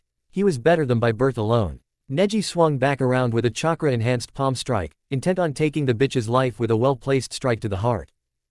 However, he was stunned to see that Samui had backed away and in her place was Hinata and she struck at him in a mirror move, both Hyuga striking the other's heart. Silence. No one spoke as Every watched the entire event with bated breath. Kiba and Shino were the most concerned for their teammate. Sure, Shino was beat up by Lee, but he was still conscious enough to stay and watch. Speaking of Lee, he and Tenten were both watching the entire battle was awe before it turned to horror for their teammate. Still, the final strike left everyone speechless, wanting to know if they were okay or not. Finally, Neji managed to speak with a weak voice. Why? Hinata, despite the pain, smiled sadly. I know that you hate me. Ever since that incident, you have always hated me and I can understand somewhat. She took a breath as they stood in a same stance, daring not to move. That is why, I will do what I can to help you, even if it means beating you. What? Neji asked, cursing his own weakness. Why would bother to help me? I am part of the branch family. It is because you family that I want to help you. Hinata replied, her voice getting weaker, but the conviction in her voice was known. I will bring the family together and get rid of the caged bird seal. I promise. She paused at that, thinking of what Naruto was like in the academy when he made a promise. Because that is my ninja way. Neji was speechless. He didn't know what to say or how to feel. Maybe, just maybe, he had Hinata pegged wrong. And another thought came to mind at the mention of his seal. She could have used that at any point in the fight, but she didn't. Was she truly not like the others of the main branch? He would have to find out later, because a few seconds later, he collapsed, his heart failing due to the strike. Hinata soon joined him on the floor, the two Hyugas lying next to each other as the match was called and the medics rushed the two of them to the infirmary. Mifune sighed as he waited for the next match to begin. He was not sure how, but it seemed something big had happened between the two Hyugas. He just hoped what was said got through to the boy. And it seemed that others in this exam were thinking the same way. Turning his head to the multiple hidden cameras around the arena, he had one thought on his mind. Are you watching, Hiyashi Hyuga? Your daughter is not weak for wanting to help others. Still, Hinata had been knocked out of the exams, but her temporary teammates were able to advance since she basically won it for them. A ping sounded throughout the arena and all looked at the scoreboard for the next match. Tsuzumaki vs Kabuto. Naruto raised an eyebrow at that as the two combatants made their way down to the arena. He had a good feeling that Tsuzumaki would win this, but he was just not sure about Kabuto's power. Still, his mind was not really paying attention to this battle even as it started. He was miffed that a single glance in his direction could change that girl's resolve in a high-stakes moment like that. How was it that he gave her courage? Sure, he was loud and obnoxious in the academy, but to draw strength from that? He was just not sure. He also doubted that she liked him that much either. Still, he had to admit that last tactic of hers was a good one, dangerous considering her opponent, but good nonetheless in the use of a distraction to pull off the win for her team. Kuretsuchi on the hand was a bit pissed off. From the moment that girl tried getting in the little harem Naruto had accidentally made, the other girls thought the young Hyuga didn't have it in her to make a move like that. It spoke of her character just a bit. If Hinata could use a distraction like that in battle, could she do that somehow in real life to get Naruto? Hinata Hyuga would require a watchful eye in her opinion. Tamari also, though, the same thing as she locked eyes with Kuretsuchi, Misa, and Fu. For those actually paying attention to the battle at hand and not their love lives, the battle between Tsuzumaki and Kabuto was not over. However, it was not a spectacular battle seeing that Kabuto lost. The next battle was Fu against her two teammates with the Cloud Ninja Omoi on their side. However, Fu's teammates knew that they were no match for her, and even with Omoi's sword skills on their side, they lost with little effort of Fu's part. The same could be said for Kuretsuchi and Guren's battle. Guren did her best with her crystal-style jutsu, it just wasn't enough. Kuretsuchi beat Guren, but not without trouble. The two girls were highly skilled and neither would go down. In the end, all Kuretsuchi had to do was blow up the little landscape Guren had created to mimic her boyfriend's ice tundra. Of course that left Kuretsuchi in bad shape, but she still won. Now Naruto felt bored out of his mind. While the battles were entertaining, he really wanted to get out there and fight as well. So, staring at the scoreboard in hopes that it would reveal his name, he was disappointed to find out that it was all of Team 7 versus Karui, Haku, and Tenten. Now that made his eyes widen, well, after complaining about not being able to fight, that is. Still, that new lineup interested him. Hinata's makeshift team managed to win thanks to her. He wondered if Haku could pull it off with Karui and Tenten. Surprisingly no, he could not. That team just could not mesh with each other. Haku, while being calm and collected most of the time, could not handle the free-for-all that his battle basically was. Tenten didn't feel comfortable fighting alongside them that much and went nuts with her weapons, which managed to put Sakura out of commission. Plus, her personality didn't mesh well with Karui's and they were often seen butting heads. That led to Sai beating her with his ink-based jutsu. Sure, while Sasuke managed to keep up the fight with Haku, he was about to lose, but once again Sai came up with an aerial ink jutsu and dropped said ink on his ice mirrors, blinding him for a few seconds, which was all Sasuke needed to use a well-placed fireball to knock the ice user out. That left Karui all by herself. However, she was easily fooled by Sai's ink clone when it melted, which left her open for a Sharingan-enhanced genjutsu from Sasuke that took her out of the battle. Honestly, Naruto thought Haku could have pulled it off, but after hanging out with Karui and her team, he guessed it was a reasonable lose. Still, he should have been used to strong-willed girls thanks to Kuretsuchi being on their team. Maybe it was just a trust issue, oh well. Gaara vs Kiba. Kiba blinked at that before smirking. Sure, he didn't know much about Gaara other than he knew Naruto and the blonde, while being related to someone strong like the fourth, was still weak in his opinion. So that meant Gaara was weak, right? Oh well, whatever, he would win and gloat about it later. Come on Akamaru, we got this in the bag. Kiba shouted as he made his way down to the arena. Akamaru looked at his human partner nervously. Sure, Kiba was brash, but come on, if he just used his instincts, the human would know that this battle was a bad idea. The things he did for love. Gaara stared at his opponent with disinterest. He could tell that the dog was wary of him, which was smart, but Kiba thought he had this in the bag, fool. The Inuzuka didn't even know the extent of his power. Oh well, he would find out today, but he would not kill the dog user. He was beyond simple killings thanks to Naruto beating some sense into him. He owed Naruto a lot for what he did and he will always be grateful for pulling him out the darkness. Begin, Mifune stated as the two stood across from each other. Kiba wasted no time rushing at Gaara with kunai drawn. He was a bit confused as to why Gaara was just standing there with his arms crossed like that, but the confusion soon wore off to annoyance when a wall of sand blocked his attempt at close combat.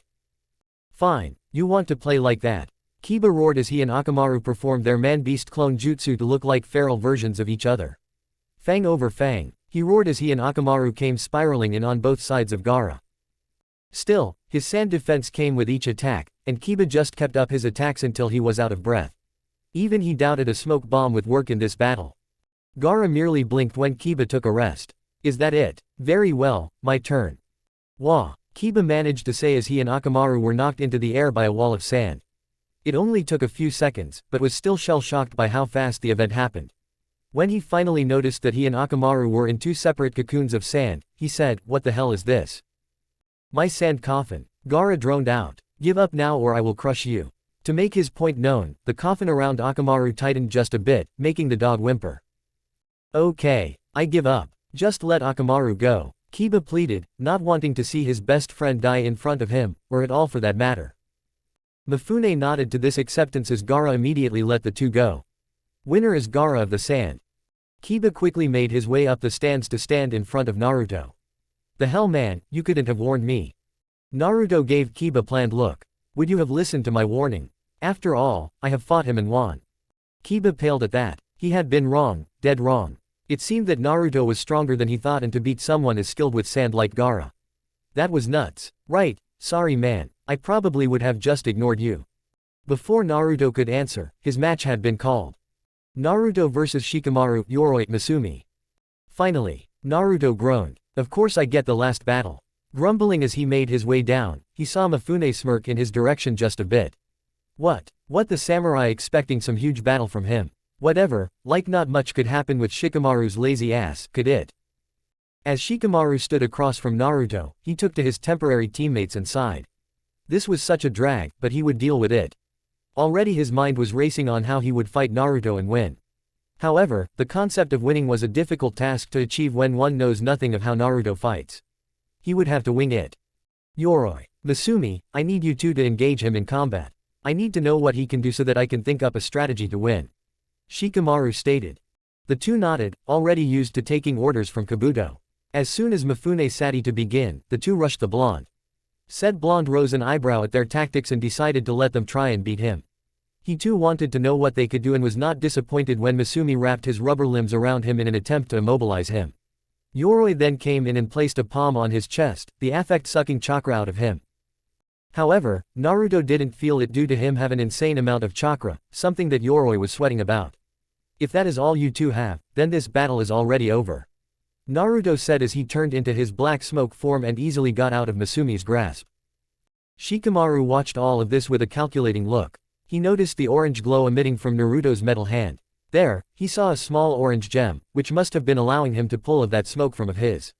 Still, as he watched Naruto play with his temporary teammates, he was not able to see much of his fighting style.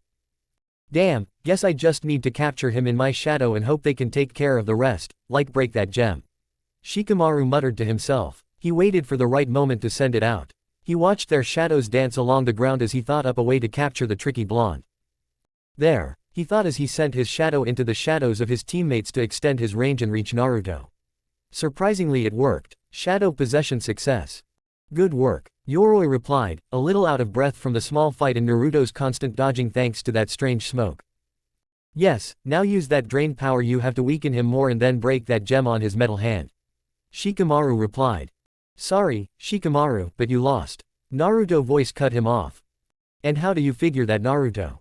I have you captured," Shikamaru replied, a little on edge due to the blonde's calm look. "Your jutsu is not a true bloodline jutsu," Naruto replied. "With the right know-how, anyone could learn how to do your jutsu." "Okay," Shikamaru didn't like where this was going. "And you do?" "Nope. Naruto chirped, almost making Shikamaru release the jutsu so that he could slap his own face. However, that dark smile appeared on the blonde's face, making Shikamaru nervous.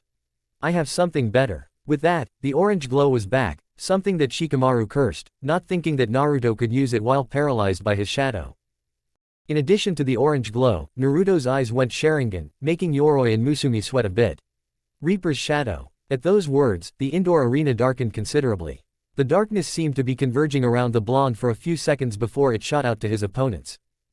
When the light returned, Shikamaru opened his eyes to see darkness or shadow surrounding Naruto as his hood was up and his red Sharingan eyes were the only thing he could see of his face. He then turned his head to his temporary teammates to see them writhing in cocoons of shadows. Looking back to himself, he saw that he was unmarred by the shadows that have captured his teammates. Although the odd thing was that he was still in control of his own shadow. He followed it to the cocoons. How did he do that? Somehow, Naruto had redirected his shadow to encase his temporary teammates.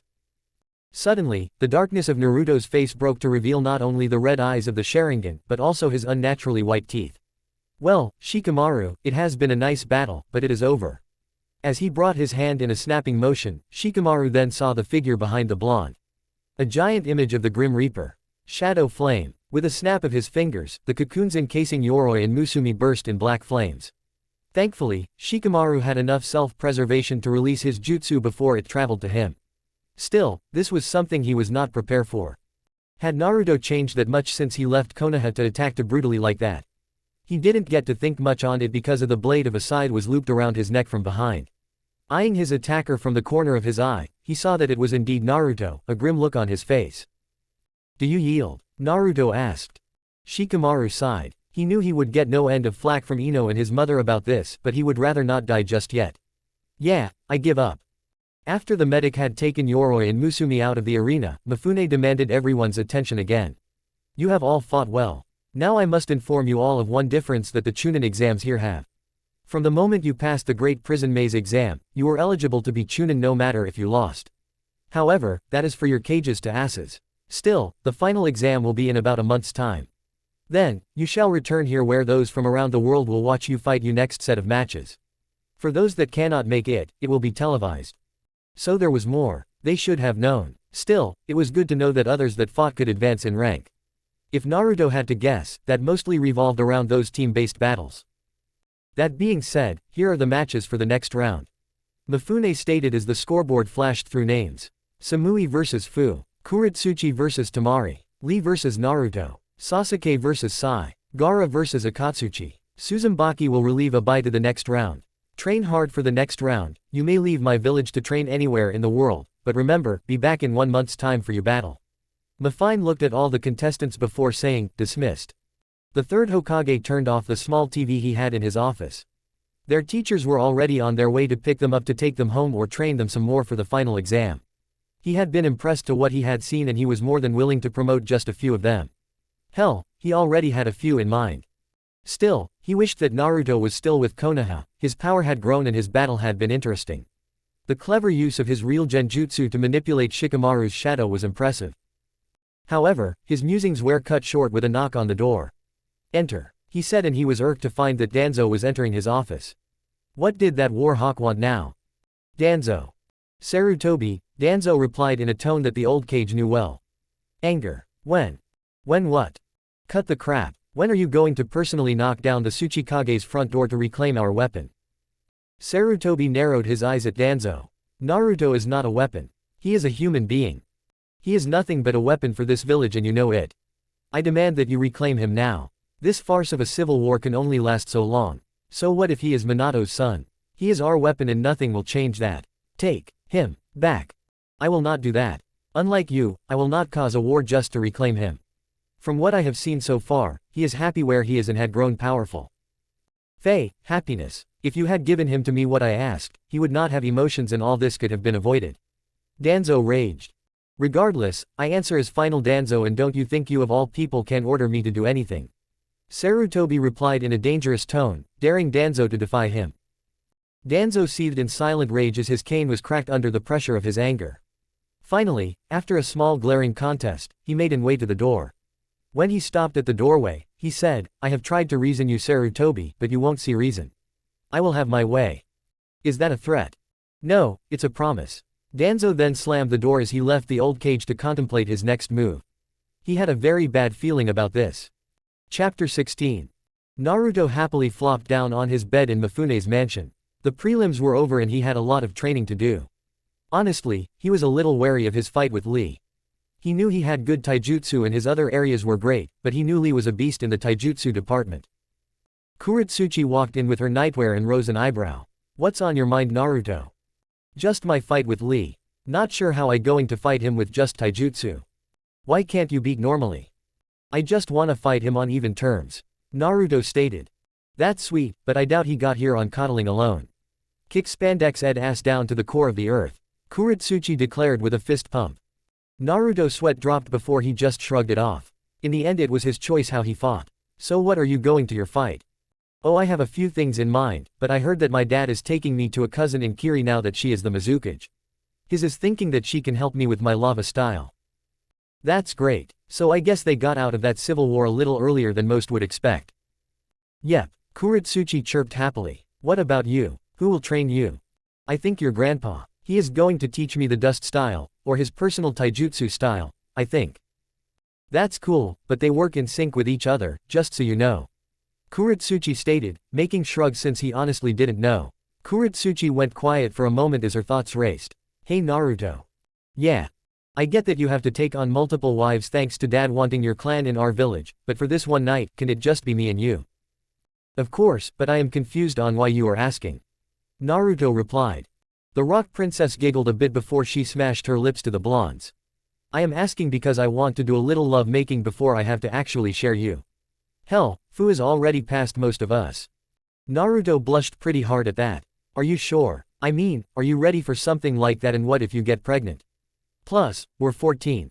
Oh, I got that covered. Tsunade taught me a certain jutsu if this ever happened, and I am ready because to me age is just a number, and spending all this time with you, I can say that I do love you. Naruto stared at the girl before him in awe. I love you too, he said before he smashed his lips to hers. Yeah, next time people. I don't feel like doing a lemon at the moment. Sarutobi sighed as he signed yet another paper. Paper was truly the bane of every cage's existence. Seriously, why couldn't people handle that crap themselves? In fact, why couldn't he just push this shit on someone else?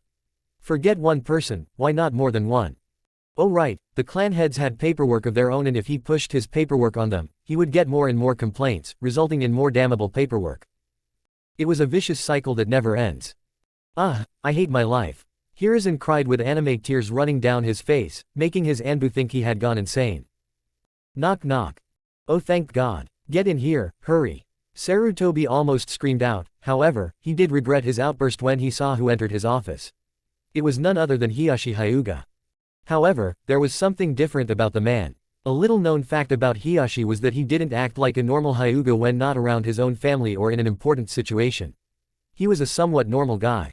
He could thank being on Minato's team for that. That being said, Hiyashi smirked. I see you are getting desperate to get awesome that evil concoction of paper. I am in the same boat. Oh, glad to know I am not the only one suffering. Anyway, I am glad I have someone to talk to while on my break. Hiruzen stated with a cracked smile. The paperwork was obviously getting to him.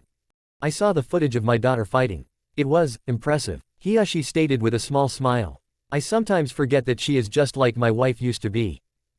Too bad she had to face Neji while fighting alongside a Kumo ninja. The old Hokage stated.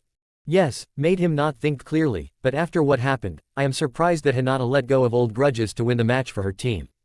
Hiyashi stated. Yes, and it is quick thinking like that I am thinking of promoting her. She kept calm when faced with a difficult task and led her team to victory. She has what it takes to be a chunin, now she just needs some polishing. At Hiyashi's depressed look, he continued. And need to start acting like her father, not her clan head. I know, but after so long it is hard. Hell, every time I try, it ends in disaster, and the elders want me to place the caged bird seal on her. My own father, her grandfather, thinks she is a failure, even after they saw the footage. They say that she just should have used the seal instead of degrading herself to his level. Hiyashi, you should do something that I started doing recently myself. Ignore them. That is the only way to move forward, and something I should have done when Naruto was first born.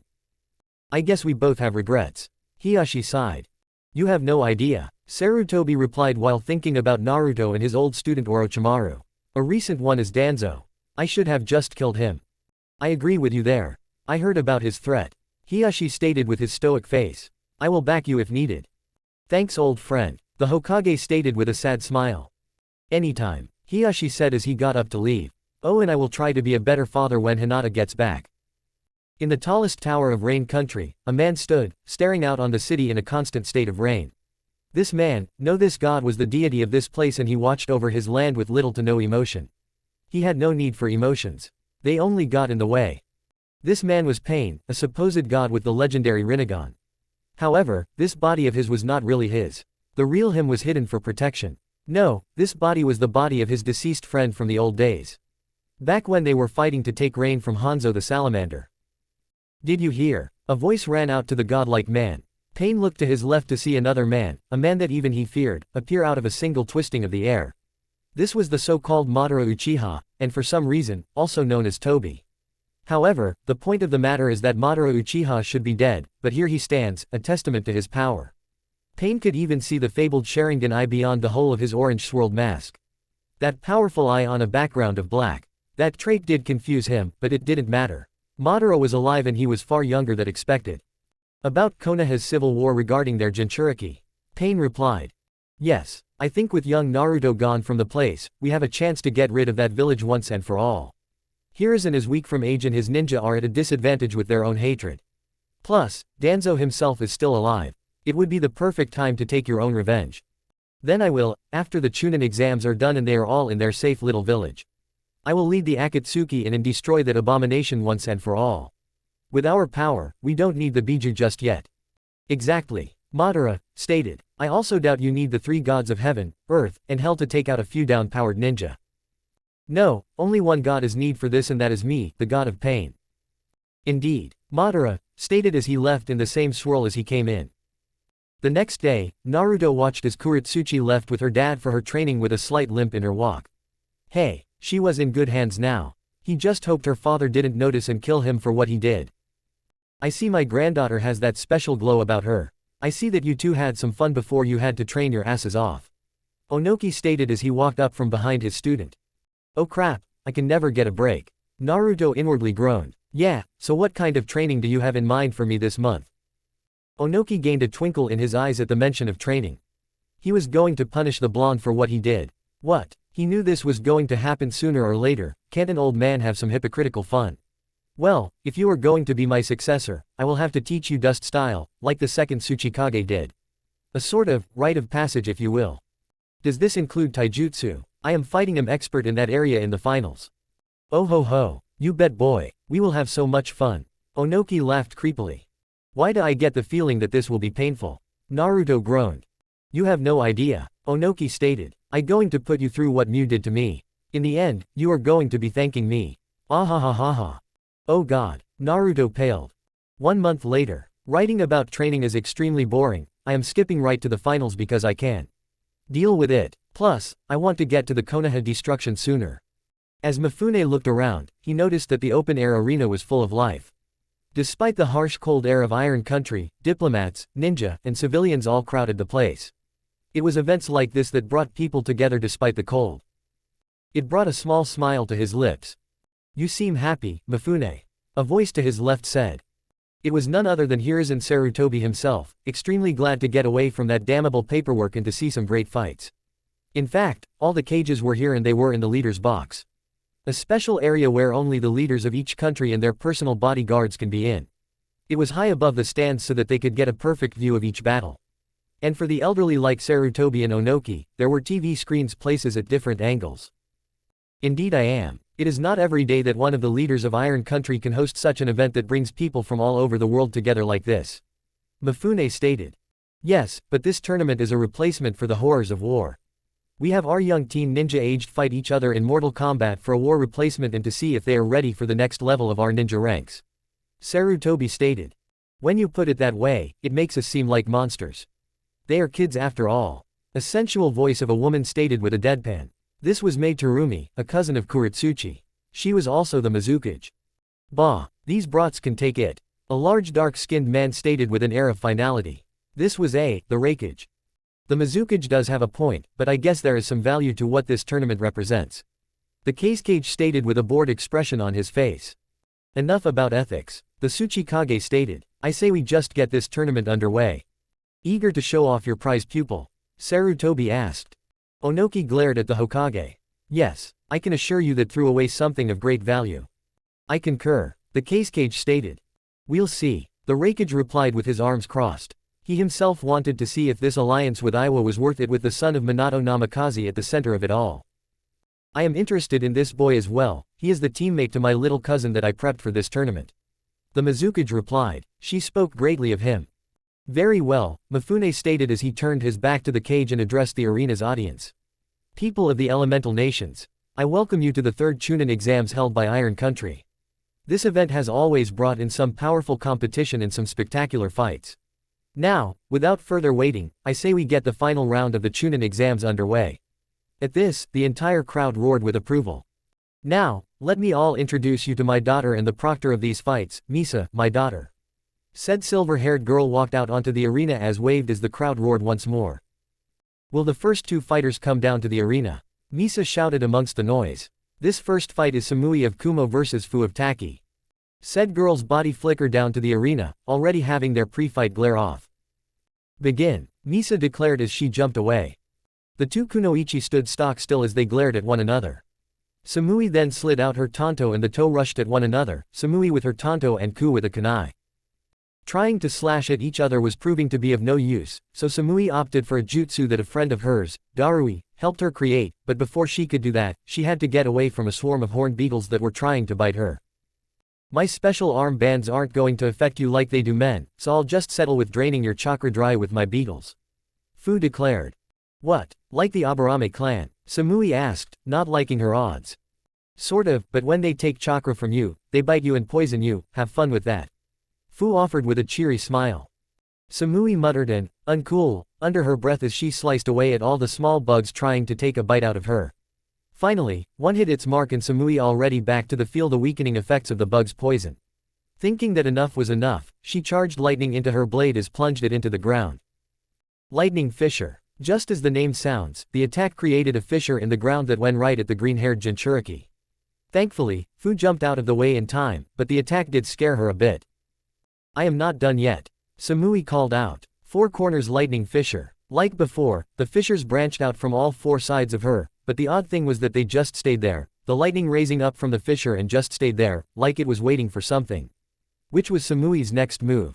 Lightning style, White Lightning Guardian. The fissures that Samui had created started to expand until the area around her looked like one of those Simon Says toys with the lightning turning white and raising far above her.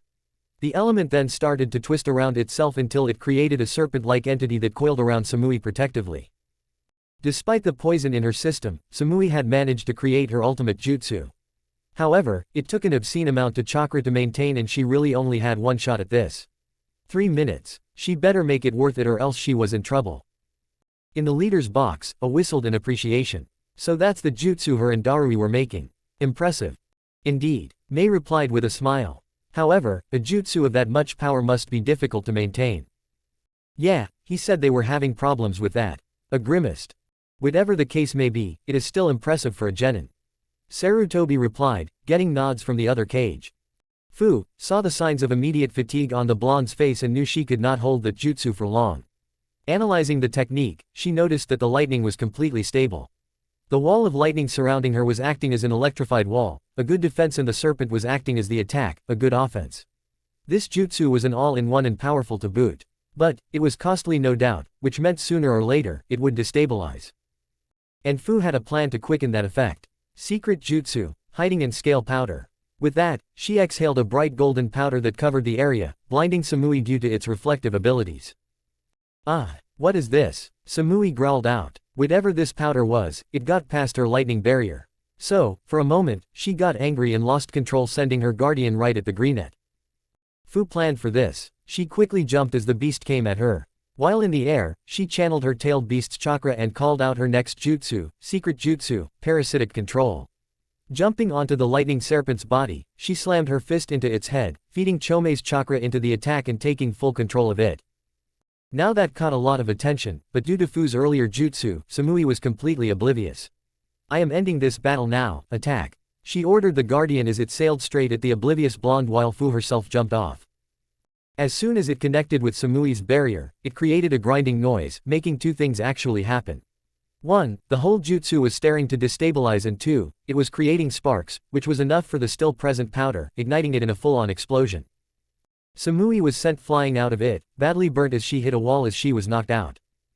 It was quiet for a while as everyone in the audience was quiet for a long time. The explosion really something else before Misa found her voice and declared Fu the winner. In the competitor's box, Naruto whistled. Damn, using someone else's jutsu against them. Okay, will you all quit copying me? It was fair, Naruto, quit complaining. Sasuke said. He had enjoyed the battle, and that guardian jutsu had given him an idea thanks to his new abilities that Kakashi had taught him. However, he would have to try it out later. Yes, it was a most youthful battle. Lee shouted.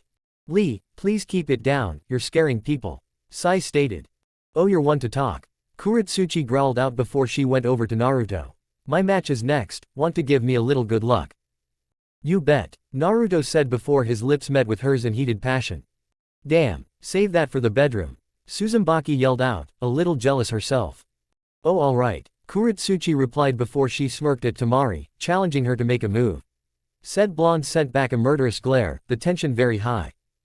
Next match, Kuretsuchi of Iwa vs Tamari of Suna. Misa's voice rang out, cutting through the tension. Oh, this is going to be fun. Tamari grinned. Chapter 17. Kuretsuchi stared across the field as her opponent. She knew she could win this one. But that thought led to another. How much stronger had Tamari gotten in a month? With a teammate like Naruto, who would use shadow clones with training, she had to be wary of what other people did for their own training. She herself trained with her cousin in Kiri, who was now the freaking had to win, not only for herself but for her family. She would not let her training go to waste. Tamari was nervous, although no one could tell due to her ever-present confident smirk. She was a true kunoichi, unlike the wimps from Konoha. Seriously, they were all freaking fangirls. However, her opponent was like her. A true kunoichi, and there was also the fact that Kuretsuchi was family to the Tsuchikage. They most likely grew up the same way, having to be powerful and respectful. Yes, this battle would be interesting for her. But who would win? She didn't see much of what the Iwa Nin could do during the prelims. Oh well, wind versus earth was not bad. Begin. Misa chirped, bring the two out of their musings as they found themselves back in reality and the many people staring at them from the stands. Waiting for another great fight. Tamari nodded to herself, this battle would be great. This was a battle between true kunoichi. And there was the fact that she was fighting to prove herself worthy to Naruto, something her opponent was probably doing as well. Very well, at least this fight will be interesting. Tamari stated. How do you figure that? Kuretsuchi asked. This fight is between true kunoichi, not the fakes created from fangirls. Tamari stated, which made a lot of people in the stand quiet down to hear what was being said. A fight to show what women are capable fighters, just like men. Also, this is a fight between who gets Naruto. At this, everyone face vaulted. None more so than Kuretsuchi. You just contradicted yourself there. In a sense, we are fangirls, but at least we do what it takes to get strong. We will need that in a world like this if we want to be with the one we love. Kuretsuchi declared. However, if you really want to be with Naruto as well, you will have to prove it to me. Show me what you got. I intend to. Tamari declared as the two rushed at each other. Tisk, I was the first girl that idiot wanted. Sakura growled, a bit annoyed. Yeah, I never saw the appeal. Kiba commented, getting a laugh out of Ino. I mean seriously, all you ever did was hit the guy for just talking to you half the time. That and the fact that you are not that pretty to begin with. Hell, Ino is way hotter than you. While Ino blushed, Sakura rounded on the Inuzuka and growled, what was that dog shit? And the temper too, can't forget that. Kiba replied, unaware of his own peril. Cha, Sakura yelled as she decked Kiba. Sakura, Kiba does bring up very valid points. Shino stated. Instead of being jealous, just be happy for him that he found someone. Do not be a stereotype. Sakura blinked at that. Huh, was the intelligent reply. Kuretsuchi leant back as Temari's fan flew over her. In quick succession, the Iwa kunoichi followed up with an uppercut that Tamari backed away from. Shutting her fan, the Suna kunoichi tried to slam it into the hit of her opponent, but Kuretsuchi managed to evade it. After that, they two jumped away from each other. This was getting them nowhere. Tamari did not train herself for close-range combat, she was a distance fighter. The close-range fighting would them nowhere at this point. Fine, you want to play long-range, that is fine with me. Kuretsuchi shouted. Lava style, quicklime bullets. She then spit out 10 hardened bullets of rocket Tamari. Faye, what a joke. Tamari replied, wind style, cutting wind's protection. The sky darkened quickly as 4 thin tornadoes dropped down around Tamari, cutting the hardened rocks to bits. Kuretsuchi grunted in approval. Nice trick you got there, but judging from the sweat on your face, it takes a lot of control for it to work, huh? How long can you hold it? Long enough to beat you. Tamari retorted. However, I cannot move from this or it will be cancelled. Good thing I have Kamatari. Summoning jutsu, Kamatari. In a poof of smoke, a giant, white-furred weasel with an eye patch covering his left eye, appeared. In his hands was lethal-looking sickle. It looked around, noticing Kuretsuchi and then Tamari in her defense jutsu. What? You still can't get that jutsu to attack and defend. One or the other, but I need time. Tamari said. Fine, I'll fight her for ya. It said before it shot out of the tornadoes. Kuretsuchi cursed. She knew this was bad, but thankfully she used to spar with Naruto when he used the scythe. This could be much worse, right? Nope. Taking out a kunai, she did her best at fighting a weasel with a sickle. Yeah, that wasn't weird at all. When she finally saw an opening, she drop-kicked the larger-than-normal weasel, knocking him out. When the blonde saw this, she growled. Oh hell no bitch. Wind style, great tornado dragon. The 4 tornadoes began to twist around each other until the structure took on the form of a giant Chinese dragon. Oh, crap, Kuretsuchi murmured. However, she could do nothing at the giant wind construct slammed into her and then flung her into the air, where it opened its massive jaw, showing her what the inside looked like. Thousands of large wind blade, just waiting to slice her up. No, she screamed. She would not die like that. Not after all that Mei had taught her. Lava style, high-powered eruption. She took in a deep breath before a torrent of lava blasted out of her mouth. Once the lava hit the wind, 2 things happened. The current of the winds directed the flow of the lava as it traveled along it towards Tamari and it quickly cooled, freezing the dragon in a picturesque way and trapping the wind user in it. However, Kuretsuchi wasn't done yet. As she fell, she smirked and said, boom. The result was the structure being completely obliterated, tearing everything asunder. Plus as an added effect it softened the descent down for Kuretsuchi. When she landed, she looked through the smoke and dust to see Tamari not in the place she expected. The blonde was actually where she left the weasel, who was standing protectively over her. He also looked in bad shape. I will not let you harm my summoner. How did she get over here to begin with? Kuretsuchi asked. Reverse summoning. Kamatari sighed tiredly. He then looked around and saw all the spectators and sighed again. So, this is the Chunin exams that she was talking about. Looking back at Tamari to see that he was just unconscious, he said, if it will keep her alive, we give up. I wasn't going to kill her, but it is for the best, Kuretsuchi replied tiredly. That combination jutsu was exhausting. Well, that sure was an explosive ending. We now have a winner, Kuretsuchi from Iowa. Misa declared and again the crowd went wild. I get the feeling that she overdid it. Naruto said. No, you think? Sasuke said as he walked up next to Naruto. Sasuke, I thought I heard that you were training with Kakashi, what are you doing here? I would have thought he would have made the 2 of you at least 3 hours late. Sasuke rolled his eyes. We would have if Mifune hadn't threatened Kakashi. Something about burning those porn books of his. Good to know, Naruto said. Yeah, but still, those girls that are after you are nuts. The arena floor is all burnt and twisted because of them. I got no problem fighting on that, do you Uchiha? No, I was just complaining. Sasuke deadpanned. Oh, okay then. Naruto chirped. The Uchiha eyed his old teammate and said, so you don't mind that fact that as you get with them, they could kill you any way they wanted. Nope, just keep them happy and they won't. Naruto replied. You're nuts. And you're an ass. Next match, Sasuke vs Sai. Misa announced, making the crowd go wild. Many in the audience were looking forward to this, mostly due to seeing the Uchiha in action.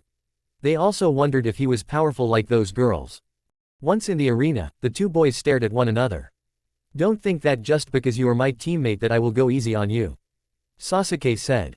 That was my line, dickless. Sai said with his fake smile. But if that is the way you want to go, I will go all out on you.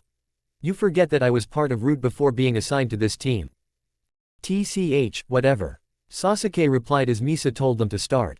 And yet you are a genin on our team. Whatever helps you sleep at night. Sai stated with his fake smile as he drew on a piece of paper. With a wave of his hand, small orb-like blobs flew out and encircled the Uchiha. What is this? Sasuke asked, completely confused until he got a look at the designs on the orbs. These things had the Sharingan on them.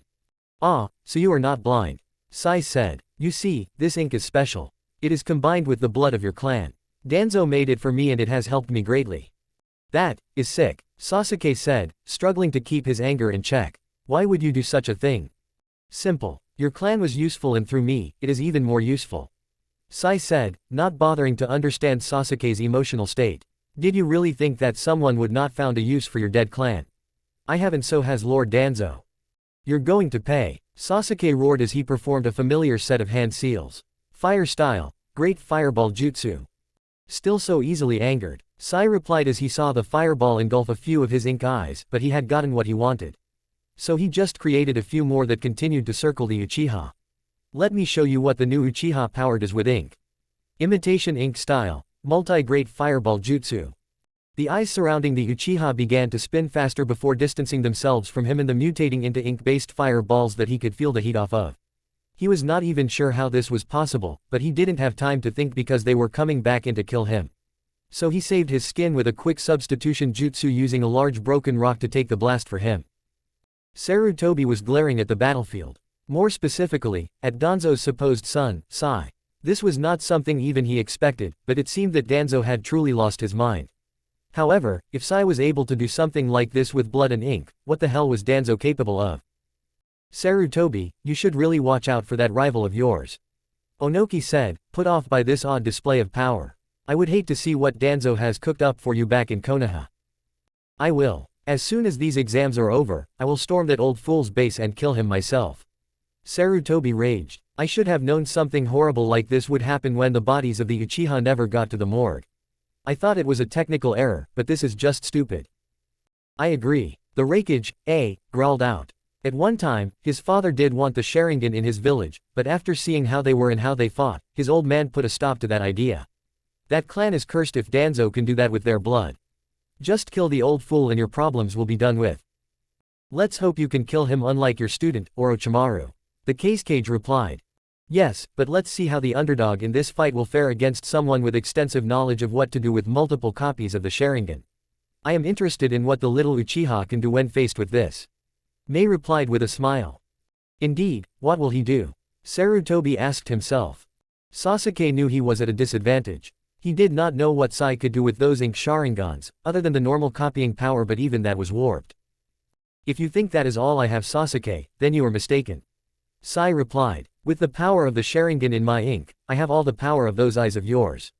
For example, with a hand sign, the world around Sasuke warped and the eyes were back, but they were not alone. Connected to the eyes were people that should be dead. Activating his own Sharingan, he found that he could not break whatever illusion he was in. It was maddening. There were his mother, his father, and his brother. There were also two others he had never seen before. A younger Uchiha that looked a little bit like Naruto and a man with long hair covering one of his eyes. You call yourself an Uchiha? What a joke, you are weak. The long-hair man said with vast disinterest. You can't even break out of a simple illusion. I'll show you weak. Sasuke roared. He would not be insulted by someone he didn't even know. He rushed the long-hair man, forgetting that this was an illusion. HMPH, the man said as he backhanded the young Uchiha into the black-hair Naruto look-alike, who stabbed him in the back. What is this? This an illusion that can hurt me. Sasuke thought in mild panic until he noticed something. Only part of this was an illusion. If he concentrated hard enough, he saw the color on the people fade to that of black and white, just like Sai's ink. That meant that the rest was the illusion. Fine, I'll play your game. Sasuke replied, wincing a bit thanks to the wound on his back. Oh, and how will you do that? The boy spoke. Like this. Chidori stream. Sasuke shouted as he slammed a lightning-covered fist at the other young Uchiha, releasing a current of power that traveled to the others before they melted and the illusion fell, showing a slightly burnt Sai. I didn't think that Kakashi knew other lightning-based jutsu. Sai said. He doesn't. Sasuke said, glad that he was out of that illusion. Any longer and he would have lost it, killing the ink version of Itachi. He helped me make my own jutsu. Good to know, but you still will not win. Sai replied as he released ink lions to engage the Uchiha. Sasuke growled. He was hoping that he would have to use his other lighting-based jutsu, but right now, that was all he had. Tapping a seal on his hand, an absurdly long blade, almost like a katana, appeared in his hand. Channeling his lightning chakra into it, he made it super sharp and it grew longer. He was glad that Kakashi taught him how to manipulate his element a few weeks after Naruto left. Bring it on, Sasuke roared. The lions roared in kind as they all ganged up on him. The result was a bloodbath for the young Uchiha. Despite him being a so-called elite, he was still nothing but a genin. And one, trained, by Kakashi too. Still, he didn't do too badly. His lightning-enhanced blade sliced through them with ease. The downside was him getting clawed up by the beasts until he and the ground were covered in blood and ink. Fake smiled again and clapped.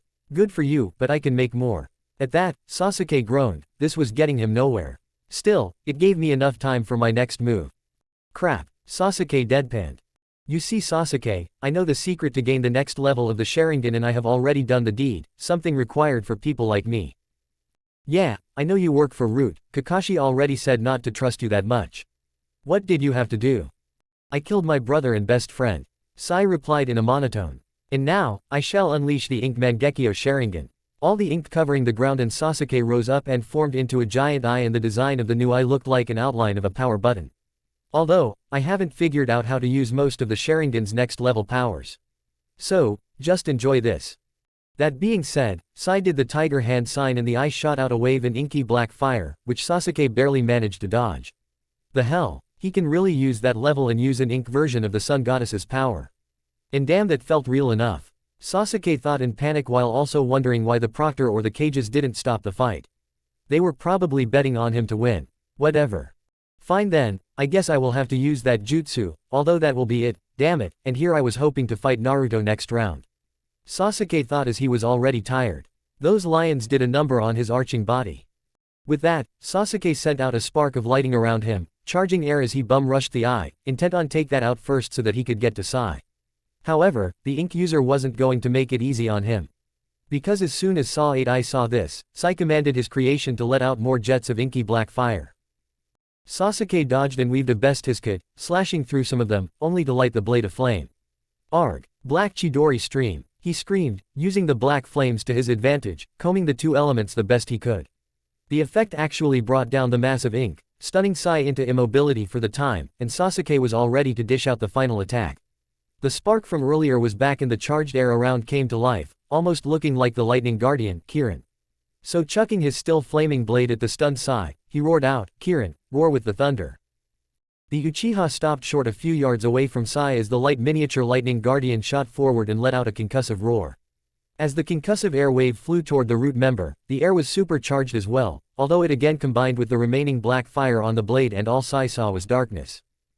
When the dust cleared, the audience saw Sai body stuck to the arena wall thanks to Sasuke's blade. The wave of air sped it up so that even if Sai had not been stunned, he still would not have had time to move. Sai was dead, pierced in the heart with Sasuke's blade. Misa looked a little sad that a death happened in these exams already, but her father did tell to expect them. Looking toward the Uchiha, she found him face down on the ground, unconscious. It seemed his wounds and the final jutsu he used were too much for him and he passed out. Well, I guess this battle ends in a double knockout due to the fact that I can't determine who lost first. So no one wins this round. There was a murmuring in the stand but there were no complaints. That was one battle no one expected to end like that. Sarutobi sighed. Danzo will not like this. What are you afraid of? Him coming at you sooner? Onoki asked. I wanted a bit more time to prepare. Now I know that man will come at me. When that time comes, Konoha will become a battlefield. The old Hokage replied, sadness in his eyes. After all, since Naruto left, he has been waiting for a reason to take me down. It sounds like that boy really was his son. Mei said, her interest piqued. Young Sai may not have looked like his father because the boy took after his mother. Sarutobi replied. He said the boy was an orphan, but I knew that he was Danzo's child. The man may have deadened the emotion of his soldiers, but he could not deaden his own emotions and eventually, he fell to them. A pale beauty that Danzo wanted in his ranks, but after a while, he could not bring himself to deaden the young woman's emotions and saved her.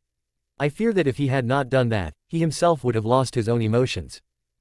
Sad. Raikage growled out, still not liking Danzo at all. So to him, he really didn't care. Indeed. The Cage muttered, think about his own wife. In the competitor's box, Naruto looked on with a calculation look. Every battle so far was pretty intense. The explosions and other attacks could have harmed the crowds, but the barrier helped protect them from any stray jutsu or kunai. Still he had a lot to live up to. His battle had to be epic and will him fighting Lee, it was assured, even if it was just taijutsu. Taijutsu still had a lot of power behind it if used properly. Naruto thought about how he would win as he watched Gaara and Akatsuchi's battle. In a sense, it was mostly a battle for control. To a degree, the two were able to control the earth in their own special way. Gaara was able to bend the sand to his will, making it do what he wanted, even form his Jinchuriki form. Akatsuchi was different. He had the power to mold the earth into his special jutsu, the golem technique. Still, for all their control, Gaara remained on top as he broke the earth down into massive ton of sand, breaking the golems with easy and completely overwhelming Akatsuchi into giving up. For the final battle of the first round, will Naruto Uzumaki and Rock Lee of Konoha please come down to the arena? Misa announced. Yosh. Finally, our battle has come. Lee shouted. Come Naruto. Let us show the world our power of youth. Yeah, sure Lee. Naruto said, sweat dropping a bit as the other competitors took a step back, wondering what Lee was on. Shaking his head, he took the stairs while Lee jumped right to the arena floor from the competitor's box. Good luck, Kuretsuchi said, kissing the blonde. And remember, just because Lee can only use taijutsu, doesn't mean you have to do the same. Noted, Naruto replied. Once in the arena, the two stared off at each other, wondering how this will go. Naruto wanted to see what Lee could really do when it came down to the wire. He knew taijutsu had its uses, but Lee knew more about it than he did, mostly due to having Might Guy as a teacher. Lee knew some of what Naruto could do, but that was it. He wanted to see more. Just knowing that Naruto was a great fighter made his blood pump. This was a perfect battle to show the world how good he was with taijutsu. Misa looked between the two and said, begin, before hightailing it out of there. If the other battles were any indication, then this battle would be just as destructive. After all, one of the fighters was Naruto after all. Put on Super Beast, a good song for this kind of fight. With that, Lee entered his Goken fist stance as Naruto entered one that was unfamiliar to him. He had a feeling that Guy knew, but the man couldn't help him in a time like this. He would just have to adapt on his own. So, not giving Naruto time to attack, he struck first. Lee rushed Naruto, throwing a powerful haymaker that Naruto managed to block before following up with a kick to the head. Naruto fell back to not get hit with that before he put his weight on his arms to thrust his foot into Lee's stomach. The green spandex-wearing ninja managed to grab hold of the foot before it could do damage to him, but the result was jarring. Naruto had put in a lot of force with that, but even he knew that wasn't all there was. There was truly something else powering that attack. He heard that Naruto now had a metal arm, but he doubted that was it. Plus, the blonde weighed too much. You're holding back, Naruto. Lee replied with a frown. Show me what you can really do. I could say the same to you, Lee. Naruto said with a smirk as he put his hood over his head. Lee just smiled as he disappeared in a burst of speed before appearing once again behind the blonde, ready to strike. Lee brought his fight towards Naruto's head, only for it to pass right through. You look so surprised, Naruto said from right next to Lee, making the green-clad ninja retaliate by throwing a punch, which once again passes right through Naruto. This time, Lee noticed the black smoke. You said not to hold back, but you still are. So I am going to make you by using some of my other skills. Real genjutsu has its perks, but in a fight like this, it is rather boring. Arg, Lee shouted as he sent a kick to Naruto's face, only for it to once again pass through the blonde. Fine, I shall take it to the next level. Lee shouted as he eyed the stands, looking for his sensei, wondering if Guy would let him do this. Once he spotted the man, he noticed Guy give him a slight nod before giving off the good guy pose, shining smile and all. Lee nodded as leapt into the air. With quick speed, he undid his weights and threw them to the ground, shocking many when they created craters. Defok, Naruto muttered, wonder how much Lee had been really hold back. Oh, this should be fun. In the crowd, Guy was sitting with him and many of the other Jonin sensei and their own teams. Guy himself had 1,000 gigawatt smile on his face. He was getting to see Lee show his real power. His joy was not shared by the others. Kakashi turned his head to his so-called rival and sighed, don't you think that is a bit much, Guy? Nope, my student shines with the power of youth. This just shows it. Guy cheered before his face grew serious. Besides, Lee hasn't unleashed his true potential yet. What do you mean, sensei? Tenten asked. Just a little something I have been working on with him. Guy replied before turning to Neji. Watch carefully, Neji, Lee will show a power that he can use to defeat even you on your best day. However, I forbid him from doing so in a mere spar and against a fellow leaf ninja. Neji nodded and he leaned forward to look. His defeat by Hinata and her temporary teammates, he had started to reevaluate a lot of things in his life, especially after Hiyashi came to him and told him the truth about his father. How far have you gotten, Lee? However, Kakashi still eyed his friend. Something about his statement didn't sit well with him. He would teach that kid the gates, would he? Lee disappeared and then reappeared, slamming right into Naruto's gut, knocking the wind out of him. Lee noticed that there was still a lot of resistance to his punch, he just could not figure out what. Naruto doubled over in pain for a second too long, which was all Lee needed as he kicked the blonde in the face, sending him up in the air. The blonde recovered quickly and blocked the upward jab at him and axe kicked Lee out of his way. Damn, those weights were for his speed. He already had some strength, but losing those weights doubled both for him. I am just lucky I am who I am. With that, Naruto punched the ground, earth style, stone fist manipulation. The earth rose up and twisted around his hands, encasing them in rock. Learned this and a few other earth-based jutsu had been a real pain in the ass since this was not his element, wind was. It was like polar opposites, but thanks to an absurd amount of clones, he had gotten it down. Even if the power was halved. The blonde rushed at Lee, returning the punch in the gut and sending the green-glad ninja back a few feet. Lee looked back at Naruto in the eyes, both noticing a glint in the other's eye before they both disappeared in a burst of speed. They appeared again, trading punches before Lee knocked the blonde to the ground. Naruto let off a smirk and he dug his hand into the fire twist earth. What came next shocked the taijutsu user. A column of earth shot out of the ground, punting him back a few yards. At this, Lee's face grew with excitement as he rushed back in. He used his superior speed to appear all over Naruto to try and get in a good strike. However, Naruto kept up with him, using his stone fists to grab or block a few strikes while doing handstands and making it look like he was freestyle breakdancing as he kept plunging his fists into the ground to bring out columns of earth that strike out or curve to block Lee's strikes. To Lee, it was an intense experience that he was glad to have endured. It pushed him past his current limits to dodge and weave from the earth while send his punches and kicks to his opponent. Still, Lee again come out on top as he finally found an opening and took it. He got underneath the blonde and kicked him high into the air. Lee disappeared before reappearing in the air with Naruto, just below him. This is the end, my friend. First gate, gate of opening, open. Primary lotus. The bandages around Lee's arms came loose as they wrapped around the blonde, who looked a little panicked at this point, before they spun head first into the ground, creating a large dust cloud. What the hell, guy, you taught him the gates. Kakashi shouted, shocked that guy do something so reckless.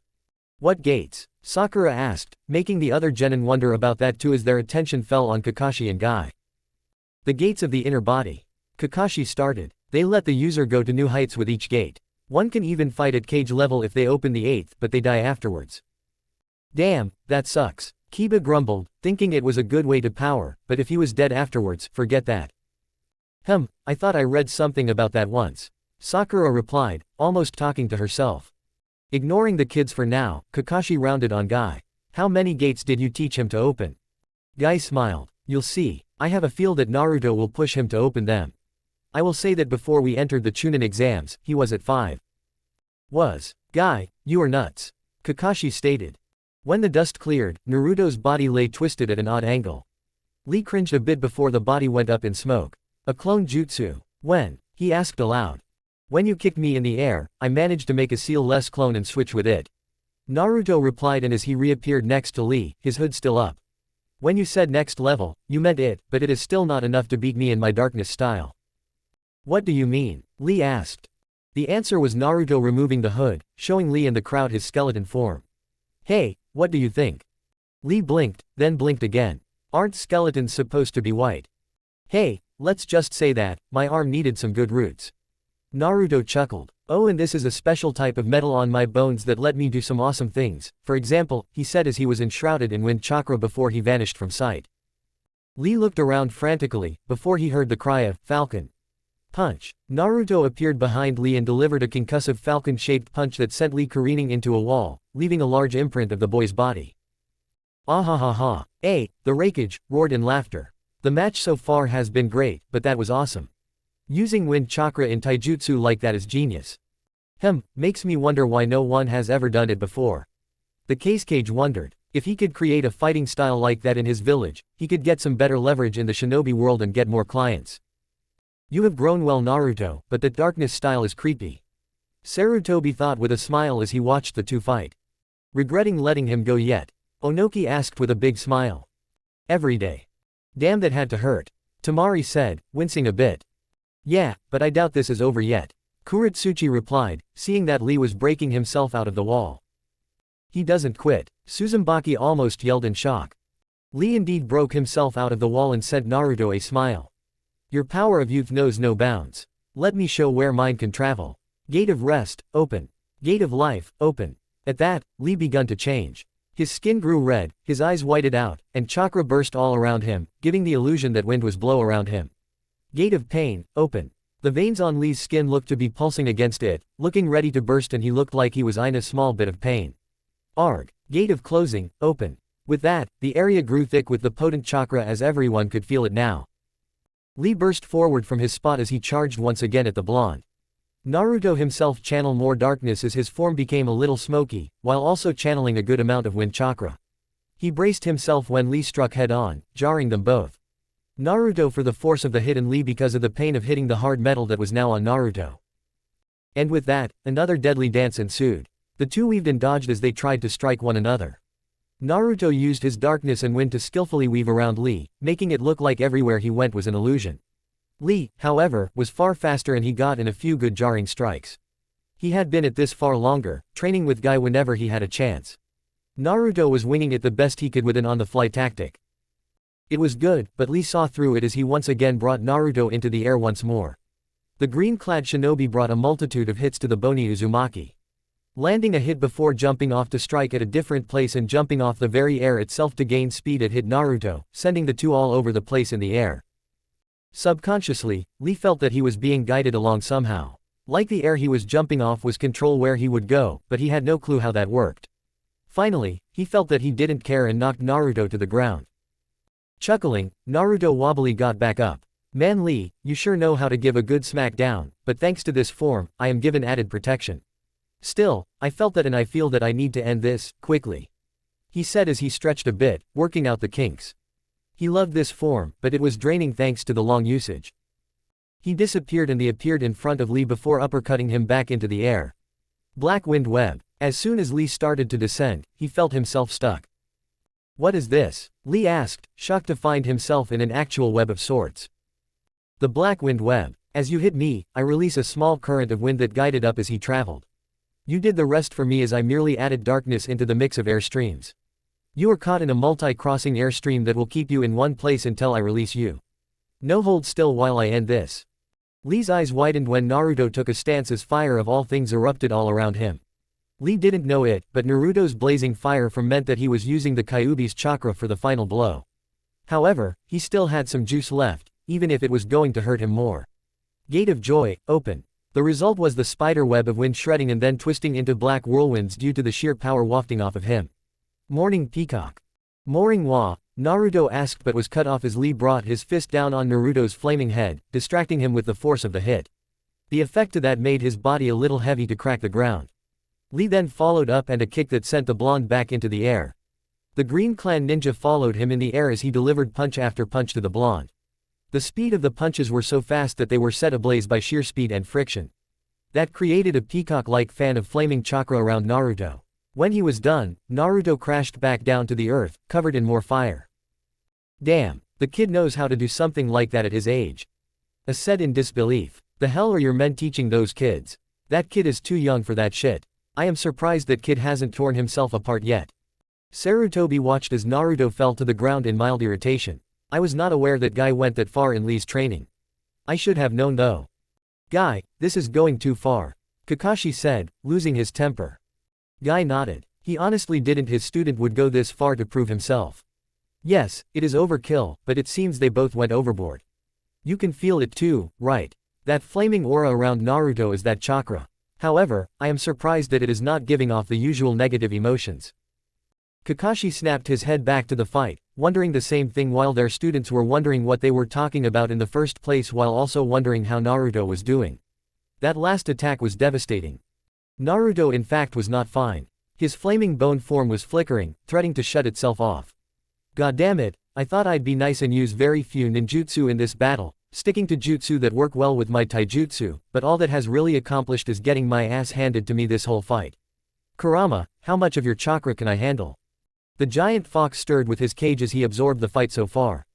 The speed of the punches is so fast that they are set ablaze by sheer speed and friction. This creates a peacock-like fan of flaming chakra around the opponent. One tail. With all the damage done to your body, whether it be the bone form or your normal human form, that will only last for a small time. Why, do you have a plan?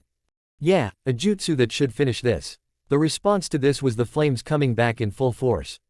The cloak Naruto wore was ripped and shredded. All in bad shape, and through the hole, the flames roared through. Ripping it off for now, he showed the world that his black clothes underneath as the flames roaring all around him almost looked solid. Enough, this battle is over. Your flames of youth bright as brightly as ever, Naruto. Lee cheered but winced. Maintaining these gates were murder on the body. Yes, let's end this. Gate of shock, open. Again, the result was another explosion of power as the sweat covering Lee rapidly evaporated, creating an aura of blue all around Lee, and his muscles bulged and felt like they were ripping themselves apart, and his chakra violently swirled around him, a maelstrom of power. Guy, please tell me that was last gate he can open. Kakashi replied in panic. Yes, it is. Guy replied grimly, a little put off that Lee pushed himself this far in the Chunin exams. He only taught Lee those things so that he had power on his side if he ever fought a high-level ninja on the field and he was not there. Please be careful, Lee. Damn, this fight is intense. Kiba roared as he was at the edge of his seat. I know the feeling. Ino beamed as she stared at the two maelstroms of power getting ready for the final strike. By this point, everyone in the stands were at the edges of their seats, cheering like mad people. The subconscious part of her wished that she were nicer to the blonde back in the academy. Sakura just looked at the scene with a sad smile. Sasuke, by now awake, leaned against the railing of the competitor's box, watching the fight intensely. So this is how far you've come, way to go, Dobi.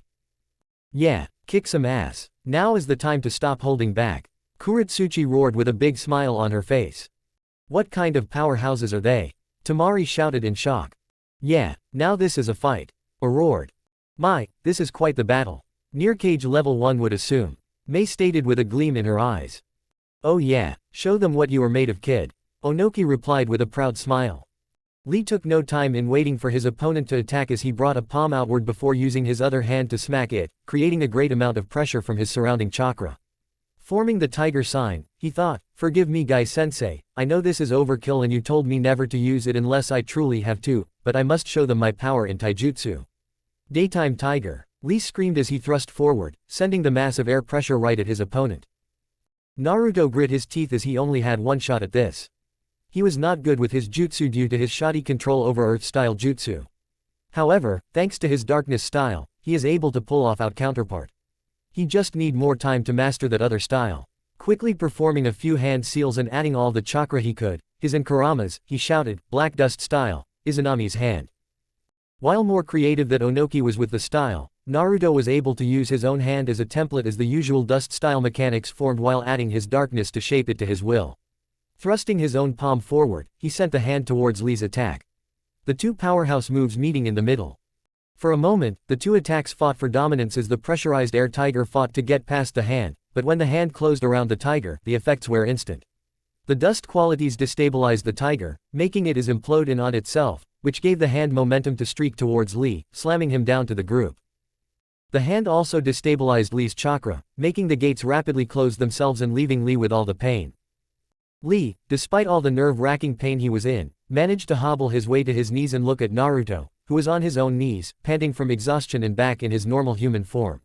The two locked eyes before Lee asked, how are you able to still fight? What is driving you? Naruto smiled weakly. The same thing that is driving you. Our hearts. The heart of the warrior beats within up, letting us push us to our limits and beyond. He paused as he thought about it. In our hearts, we both have something to prove, and that also makes us strong. I can tell that we are the same, geniuses of hard work, people who have to work get where they want. Lee smiled sadly. That was exactly what he was. During this fight, he had to pull out all the stops from all that he knew from his hard work. Looking at the stands, he could tell that he had shown the world his powers in taijutsu. He had won in his own way, but there was still room for improvement, and when this battle was over, he would work his way to the top. Yes, I understand now. One more. One more what? Naruto asked. One more strike to decide this battle. Lee declared. Let's show the world how to end a fight. Hey, fine by me, Lee. Naruto said as they both stood up, both in varying amounts of pain. Naruto knew he was almost out of chakra and felt this final strike was worth it. With the roar of the crowds, the two shot off like rocket aimed at each other as they threw back their arms in preparation for the final blow. When they were close enough, they threw their punches, but Lee flinched in pain. The simple acts he was performing were too much after opening 7 of the 8 gates. This left him wide open for Naruto's final punch. "This is the power from my heart," Naruto shouted as he brought his fist down on Lee's face. Lee tried to resist, he really did, but all the pain from the day's events was too much and he blacked out. Good thing too. "Arg!" Naruto yelled as he brought Lee down to the ground. The force of the punch was so much that once Lee hit the ground, the whole arena fire-scared floor exploded upwards, putting Lee in a massive crater. Misa popped her head out of one of the stadium doors, looking in shock at all the devastation before running over to the 2 combatants to see that Lee was down in a crater, barely conscious with an odd smile on his face while Naruto was barely on his feet a few feet away. She smiled and said, "The winner is Naruto." And the crowd went wild. Chapter 18. Mifune, who had stayed quiet throughout the entire first round of the finals, sighed as he stood up. Glaring at the state of the arena, he said, "And that concludes the first round of the finals. Unfortunately, we will need to take the rest of the day off so that we can repair the arena. We shall finish this tomorrow." There was a murmur in the crowd, but they all seemed to get it as they all got up and left for today. However, a few of the contestants groaned, but still left. However, that gave them time to rest and plan for their next, or in Suzumbaki's case, first battle. Suzumbaki was the only one not to do a full-scale fight like the others had today as she got a bye. However, no matter how she planned it in her head, there was no way in hell that she was going to be the other 4 constants. She barely knew Naruto's full strength, but the mere fact that he was next in line for the Tsuchikage's hat proved to her that she was no match for him, especially after today's fight. She had no way of countering any of that. Her precious bees were not meant for that kind of battle. The same could be said for Fu and Gaara. They were like Naruto, Roshi, and Han. Jinchuriki. All-powerful ninja that she was not skilled enough to take down. She hoped that she didn't have to fight them. Finally was Kuretsuchi. Suzumbaki once thought she was on par with her, but no anymore. With lava style and explosion style on her side, things got hairy in a hurry. Suzumbaki was not sure how she would fare fighting against her. She didn't know what she was going to do, but she knew that if she fought any of them, that they would not hold back and she could get seriously hurt. Gaara didn't really care who he fought in the next round, he just hoped it was a good fight. He didn't fight to prove his existence anymore, Naruto had knocked that out of him. He fought to prove that he was strong through the bonds that he made with Naruto and his family. Plus, it was sometimes fun, not that he would ever admit that. Kuretsuchi and Fu-in were in the same boat. They were both hoping for a good fight and kind of hoping to fight each other. They were going to fight for Naruto again, but the prospect of destroying the arena with their own brand of explosions was enticing. It was going to be fun. Naruto on the other hand was a bit tired and, to be honest, didn't care who he had to fight. All he wanted was some food, a good night's rest, and then in the morning, he would deal with whoever he had to fight. Hell, he didn't usually plan his fights beforehand. He just fought and thought up a plan mid-battle. That was an awesome battle, Naruto. Kuretsuchi cheered as her and the other Iwa ninja ate at Misa's dining room table. She had cooked a great meal for them while her father was out helping the other samurai fix the absurdly battle-scared arena. "Thank," Naruto replied with a smile. "Yours was awesome too with that huge explosion. I get the feeling that as you get to fight Fu, this will end with a bang." "Hey, I bet," Kuretsuchi replied with a goofy smile. It seemed that she had taken a great interest with his explosion style, thankfully it wasn't to the point of Deidara's obsession with the style. "Still, I think I got it in the bag. She may be a Jinchuriki like you, but I can still kick her ass." "You still need to be cautious," Haku replied as he ate. "Her style revolves around bugs, pheromones, and yes, explosions. You will be need to plan it out accordingly. Personally, I am unsure how I would do against her if I had passed." "Oh, you just got a back draw on that battle, Haku," Gurren replied, trying to cheer up her boyfriend.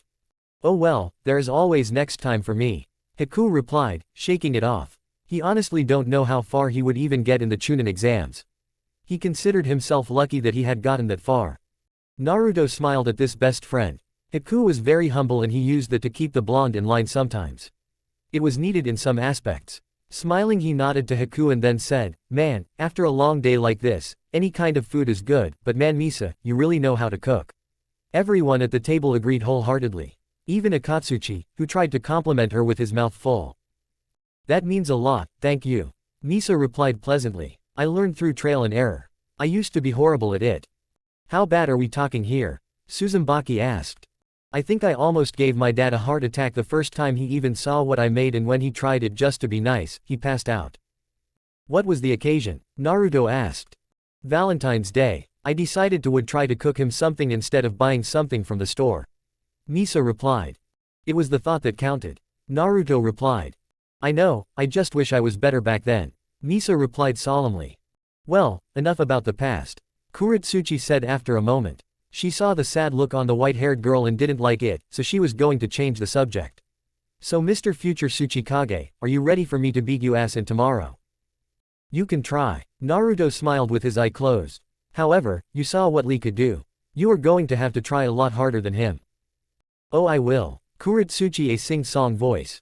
I must say though that you did take a lot of damage in that fight with Lee. Hiku replied. Your new skeletal structure is pretty impressive. Naruto winced as he said, yeah, but I still felt all that pain somewhat. He jarred me pretty hard. I still feel sore from it. Misa smiled. If you want, I could give you a massage later on. That might help, thanks Misa. Naruto cheered. Kuretsuchi eyed the white-haired girl for a moment before smirking to herself. Naruto laid back on his and Kuretsuchi's bed once more with a smile. Despite the pain, he had a blast fighting Lee. They were alike in many ways. They were both geniuses of hard work, as Lee had put it when he visited in a hospital afterwards. Flashback. Yosh, that battle was amazing Naruto. Lee said from his position on the bed. Due to the pain his entire body was it, he could not move for fear of a potentially harsh flare-up. He was lucky Tsunade had decided to come to the exams or he would have been in worse condition. However, that didn't stop him from talking loudly. I agree Lee, but I didn't hurt you too bad did I? Naruto asked, a bit concerned that he hurt a friend. Lee shook his head in a negative. No Naruto, my condition is a result of my own fault, I did open the gates after all.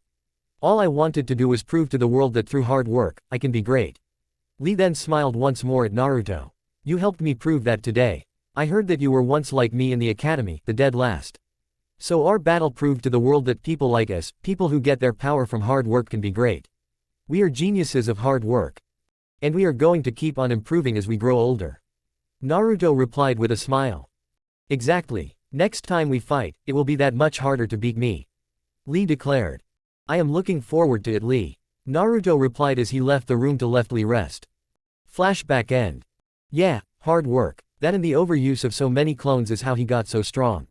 And he was only going to get stronger until he was strong enough that he had no problem taking down those who went after his friends, that was for sure. Something on your mind again? Kuretsuchi asked as she came in. Just thoughts on how to get stronger. Naruto replied, not even looking her way at the moment. Oh, I bet you can do that another day. Kuretsuchi's voice said as he finally looked at her and blushes seeing that see-through nightgown on her again. Licking her lips she continued. As I can think of better things to do at the moment. I want to have more fun. Naruto gave off a lopsided smirk. All you have to do is ask. This my readers is the lemon, who complained about not having one last time. Also, I was listened to Candy by Agro Santos feat. Kimberly Wyatt, to help I guess. Kuretsuchi smirked as he climbed on top of him and smashed her lips to his. The blonde's hand wandered down from her neck to her beasts and then down on her ass as he massaged it. As Kuretsuchi broke the kiss to moan, Naruto trailed his kisses to her neck. Through labored breaths, Kuretsuchi said, I have a surprise for you. Oh, and what is that? Oh, your massage girl is here, but why don't we let her join us, The two lovers turned their heads to the door to see a madly blushing white-haired girl standing at the door. What do you say, Misa? The girl replied, not getting a coherent sentence out. I think we broke her. Naruto said nervously. Kuretsuchi chuckled as she got off the blonde and walked over to the girl before whispering in her ear. Come on, what do you say? Are you sure? You and him were about to go at it. Misa replied nervously. Kuretsuchi smirked. You wanted to be with him didn't you? Think of this as you entrance into our little harem. Misa looked at the Iwa ninja in the eyes, looking for any deceit and found none. Okay, she said. Kuretsuchi didn't answer verbally, she just smirked before kissing the girl full on the lips.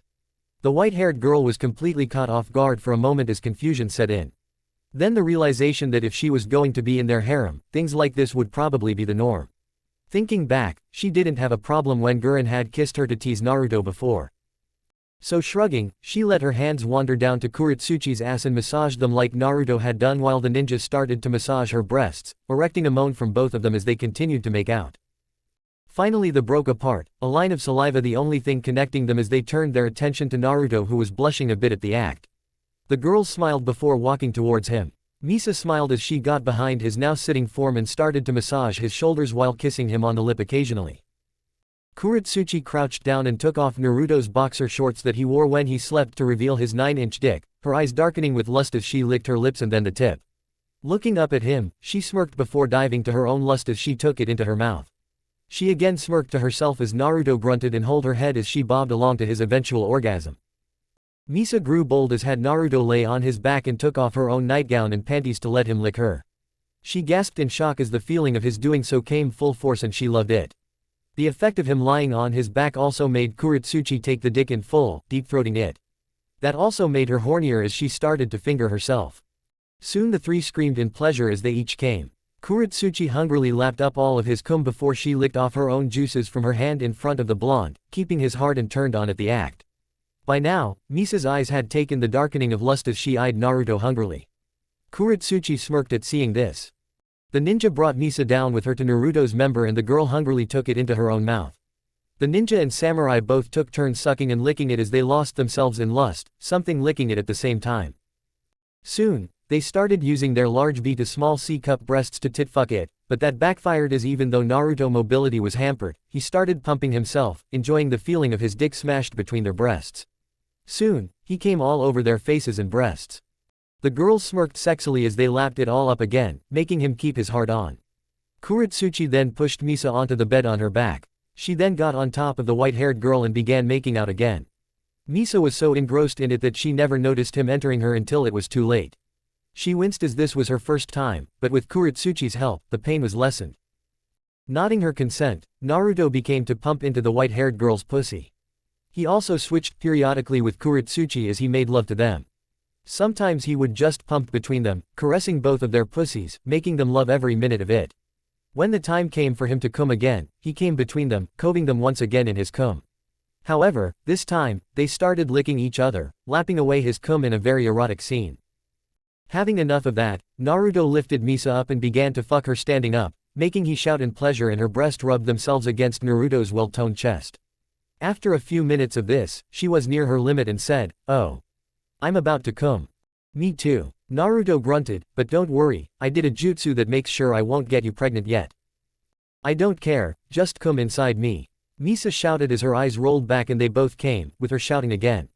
Once done, Naruto let her fall on the side of the bed to rest, her chest heaving up and down as she regained her breath, her face set in a perverted look, a testament to how much she enjoyed it. "Please tell me you have some more energy," Kuretsuchi asked as she came up behind him and kissed him while stroking his dick. He smirked in the kiss as he brought a finger back to mess with her pussy. "After that meal, I have a lot more energy," Naruto replied as Kuretsuchi climbed on the other side of the bed, her ass hanging in the air. This was her favorite position as she could get all of him in her and feel the max pleasure. Naruto then buried himself all the way into her and rubbed her ass as she moaned in pleasure. "Oh yes, it's hitting the back already," Kuretsuchi screamed. Fuck me hard." "As you wish, my rock princess," Naruto replied as he began to pump in and out of her, erecting moan after moan from her as he hit the back every time. Sometimes he would let himself enter her womb, making her cry out even louder. Through her haze, Misa looked at the two lovers and smiled. Naruto really knew what he was doing it seemed and she could not wait for that position as one look at Kuretsuchi's face told her all she needed to know.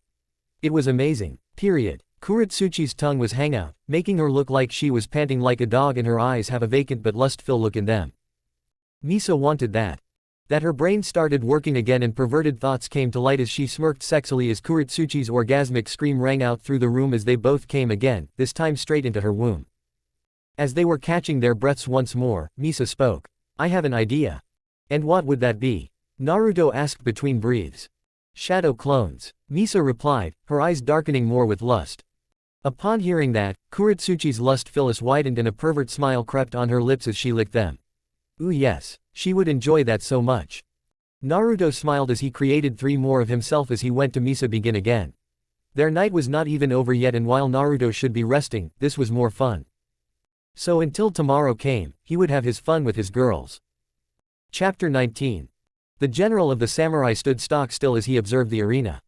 Everything was as it should be. The ground was flat, the occasional tree intact, and all 5 contestants were standing a straight line for the crowds to see. Everything was as it should be. On the outside anyway. Mifune was mad. He spent all night fixing his damn place with his men, and when he comes home, he finds that his daughter is having a threesome with the two Iwa ninja. Now, he knew about their relationship and he approved of it. It was just, he was not ready to let her go, damn it.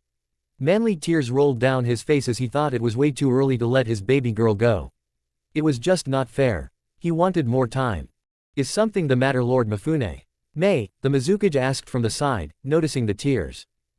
It is just not fair, he whispered, catching the attention of the other cage. Kid grow up too fast nowadays, it sucks. Sarutobi blinked rapidly at watching this normally stoic man cry and complain. It must have been monumental to cause this. Plus, who knew the man had a soft spot for kids? May I ask what happened? Mifune nodded. They had a few more minutes before he had to announce the start of the exam final rounds. She fell in love with your student, Tsuchikage, even before the exams. I helped the boy out with his arm after Itachi Uchiha cut it off. At this, Sarutobi's eyes widened, but he would ask about it later. So, during his stay, she comforted him and gave him some advice since she underwent the same procedure to save her own life. That is when she cemented herself in his life. The man said solemnly, I know about your little plan, Tsuchikage, and while I can get behind it, I am still pissed that my child has grown up so fast. What happened? Onoki asked, fearing the answer. Mifune turned to them fully and they notices his tear-stained face. The emotions on it running from pride to a child he fathered growing up, sadly to see that they grew up way too fast or in some cases, at all, and finally fatherly rage. That made May widen her eyes in excitement. I found her in a threesome with your student and your granddaughter. Mifune cried. Sarutobi gaining a gawking look on his face as the perverted old man tried to picture the event in his mind, gaining a nosebleed and a goofy smile. Hey, he training Jiraiya when he was younger, some of that super perverseness had to rub off on someone. Plus, he had all of Jiraiya books and he tried to join his student in his research when they were younger. So yes, the Hokage of Konoha was a major pervert. The Raikage gave a good impression of a fish before he roared in uncontrollable laughter. May also gaining a blush on her face, wondering how good the young blonde son of the late 4th Hokage was. The Cage blinked owlishly before shaking his head and chuckling to himself, but inside, he was feeling the same fatherly rage due to the fact that Temari had feelings for Naruto as well. And once their alliance with Iwa was complete, she would live with him. The Tsuchikage was just gawking at the fact that Naruto finally got the balls to be with his granddaughter and then have sex with her. Then came the fatherly and grandfatherly feelings that most fathers had. He knew his son-in-law, Kitsuchi, was not going to be happy. Still, Mifune was right. So the two old men embraced in a manly hug, the Cage bringing a rage-induced fist next to his face as tears ran down his face as well, and the three of them shouted out, "It's not fair." This just made a roar even louder in laughter as he pounded his chair, almost losing his breath while Sarutobi chuckled along with May, but the redhead was rolling her eyes as well. None of them bothered to question either the samurai general or the Tsuchikage on what Mifune meant about Onoki's plan. The crowds were wondering what the hell was going up in the leader box to make them shout and laugh like that. However, Naruto hung his head a bit as he had a feeling he knew what was going on up there. They were planning his assassination, or at least someone was. Do I even want to know what is so funny up there that is making Naruto shake like a leaf? Suzumaki asked. Kuretsuchi gained a pervert smile and said, depends, can you handle the topic of sex? Yeah. Why? Suzumaki asked before she put together a few things. Haku's tiredness as he glared at Naruto all morning while Guren giggled every few minutes, Kuretsuchi and Misa's limping in the morning until Tsunade healed them with a smirk, and various other little things including a rage-fueled Mifune. No way. Kuretsuchi replied. Suzumaki gained her own perverse look and asked, so, how was it? Mind-blowing. Oh, now I really need to step up my game. Fu replied with a pervert grin of her own. Gaara just stood there stoically for a moment before he sighed and patted Naruto on the back. Good with that, my friend. Gee, thanks, Naruto replied, a little annoyed. After the cages and the samurai general calmed down, Mifune got a hold of himself and announced the beginning of the finals. Welcome back everyone, he shouted, inciting the crowd with cheers. Now we shall begin with the first round for today, but I must say this before we begin. It seems that after watching everyone battle, Suzumaki has decided to forego her position, saying that she does not have the power to take any of them on. A murmur went through the crowds, most in understanding while others, not so much. Oh come on, Guren shouted before sighing. Truth be told, she was the strongest on her team with Akatsuchi a close second. Guren knew that Suzumaki was no that strong, but she made up for it with her traps in her brain. While not on par with Inara, it was still impressive. Really? You're pulling out? Kuretsuchi asked, a bit disappointed. Yeah, I am lucky I got this far. I thought all this through last night. While I am not as smart as a freaking Nara, I thought all about each battle I would have with any one of you and I lost horribly to you all. I see, Kuretsuchi replied, finally getting it. So with that, I have decided to do something different. The final contestants shall. Mifune paused for a moment, a slight smirk on his lips as he saw that he had everyone on the edge of their seats. Fight in a free-for-all. All four with fight each other at the same time. The reason for this is because like in war, many things all going on all at once and you must watch your surroundings as well as your opponent. Good luck. Misa's eye twitched in annoyance before sighing. Okay, this will be an all battle between the four of you. Begin, she said before she once more ran off the field. After watching yesterday's battle with them, she knew they would wreck this field. Naruto eyed each of his opponents, waiting for each of them to make a move. If they were start they would all come at him at once since he was the strongest out of the four of them. Thankfully they didn't do that because Kuretsuchi made the first move and rushed Fu. That last Naruto fighting Gaara once again. So, just us again, huh? Let's see if you stepped up your game from last time. Naruto stated. I have. Gaara shouted as the wind whipped around him. Sand style, quicksand waterfall flow. Naruto felt the ground shake violently as he also noticed the ground buckle and break a bit, while also looking like less was there. When he looked up, he saw a huge wall of sand converging on him. Well, shit, was his reply as it crashed down on his small form. For a moment, all was dead quiet, except for the other battle, but even that was quiet compared to this. Then, all hell broke loose. The sand blew apart as he flew into the air followed by jet streams of black flames. Blaze style, hellfire blast. Did not expect that, Gaara said to himself as he saw standing exactly where the sand had crashed down on him, only in place of some of the sand was quickly melting glass. Another thing he took notice of was the blonde's eyes. They were in the form of the Sharingan, something many knew about already, but they were more advanced. Instead of the simple form everyone knows, it was a very intricate design. Not good. Gaara decided a little help was necessary. So he called out his clone jutsu and out of the sand, over 50 sand clones arose and charged the blonde. Oh, this will be fun, Naruto declared as he went in. For a while now, Fu and Kuretsuchi had engaged in hand-to-hand combat, but it was not cutting it. So the Iwa Kunoichi decided to make things more interesting by using second part of her special taijutsu. Explosions.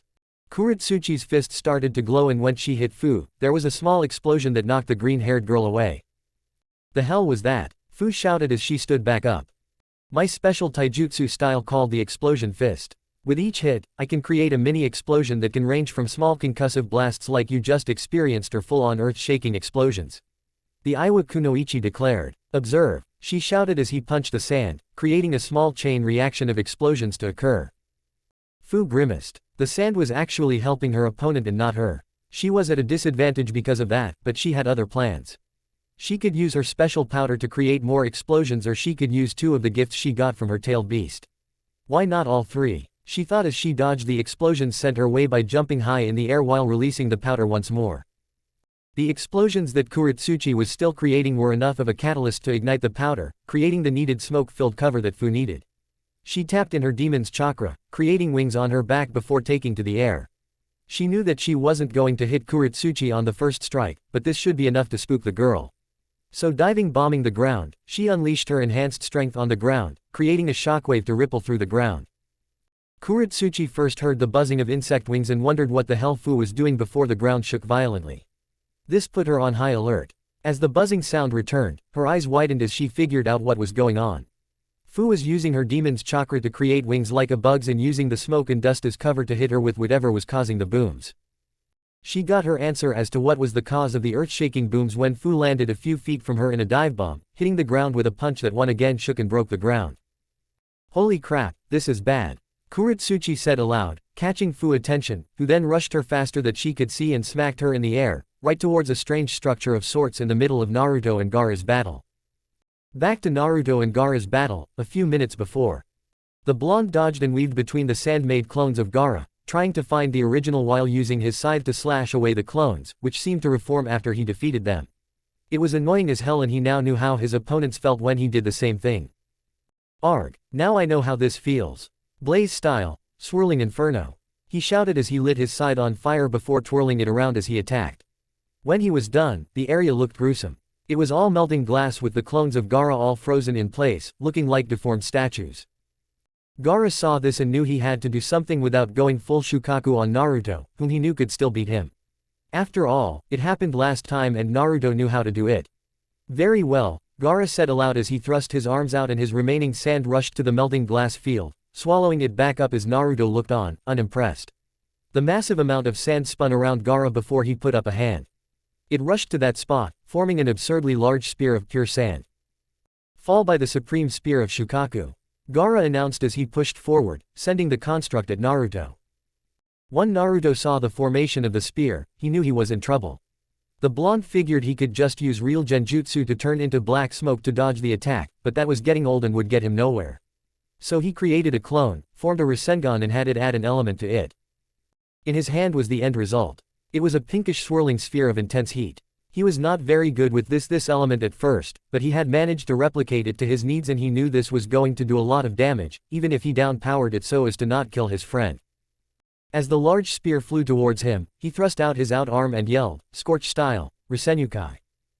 When the mini-star hit the spear, it exploded outwards, engulfing the spear as the pinkish-white fire and burning hot sand rushed to Gaara, swirling around him in a pinkish-white pillar of heat and pain, Gaara screaming the entire time. "Good God, that hot!" roared as he felt the flames from up in the leader's box. "I agree, but I didn't know Naruto had succeeded in recreating the scorch release," the Cage stated.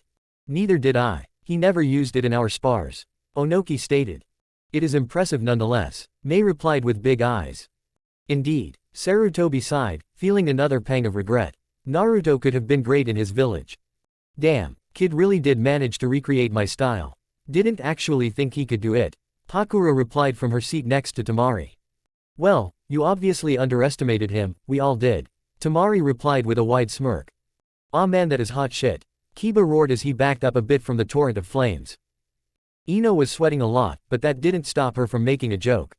"Well Hinata, I knew you thought he was hot stuff before, but now he is scorching hot." "Damn brat, first it is cold here and now it is hot as hell," Tsunade said, sweating a lot. Turning to her heavily pregnant student, she asked, "Shizune, are you and the baby okay?" "I am fine, but I think the little one will be ready after these exams," Shizune replied. "I see, that is good news," Tsunade replied happily before the two of them turned back to the battle, the flaming tower finagling dying down. As Naruto walked over to the fire-born structure, he took notice that Gaara did look to be in pain, a few burnt patches of skin here and there, but not that damaged as he was frozen in place in the structure. That is when he finally felt the tremors and turned just in time to see Kuretsuchi sailing into the structure, right where Gaara was. The resulting impact shattered the fire-born structure as Kuretsuchi and Gaara fell to the group. Naruto saw that if they did not move in fast, then the structure would fall on top of them. However, they looked pretty out of it, so he decided to help them, after all. They were his friends and he was not aiming to kill them. So activating his special Sharingan that he had been training in, he called out, "Kamui." The result was a swirl in the air that sucked in all of the toppling structure with ease, making it seem like it was never there to begin with. "Impressive," Fu said from above, "but it won't stop me," she roared as she dive-bombed the blonde, who merely stood there with a smirk before bursting into black smoke, using it to constrict her movements. "What was that, Fu-chan?" Naruto's voice rang out in mirth. "Arg," Fu growled before sand enveloped them both. They looked to see that Gaara was back on his feet, panting heavily. "You could have killed me." "But I didn't," Naruto stated. "I depowered the fusion ball considerably because I was not aiming to kill you, just take you out of the game." "Ah, it hurt like hell." Gaara groaned as his sand failed, releasing the two. "I am with you on that, Sandy. The impact was not pretty." Kuretsuchi groaned, a little out of it as well. Using the explosion fist was chakra-consuming and the impact hurt like hell. Naruto looked sadly at his friends. He needed to end this quickly. "What could I use?" "Izanami's shadow. A summon. Susanoo." "Use the Susanoo. I want to try something." Kurama's voice rang out. "Kurama, I haven't heard from you in a while. You didn't need my help and your battles were boring to me, so I slept. However, with the use of your Sharingan, I want to try something, so call upon the Susanoo." "Okay, I am ending this now," Naruto called out. "We'll see about that," Fu declared as she called upon more of the demonic chakra, going up to 3 tails with of power.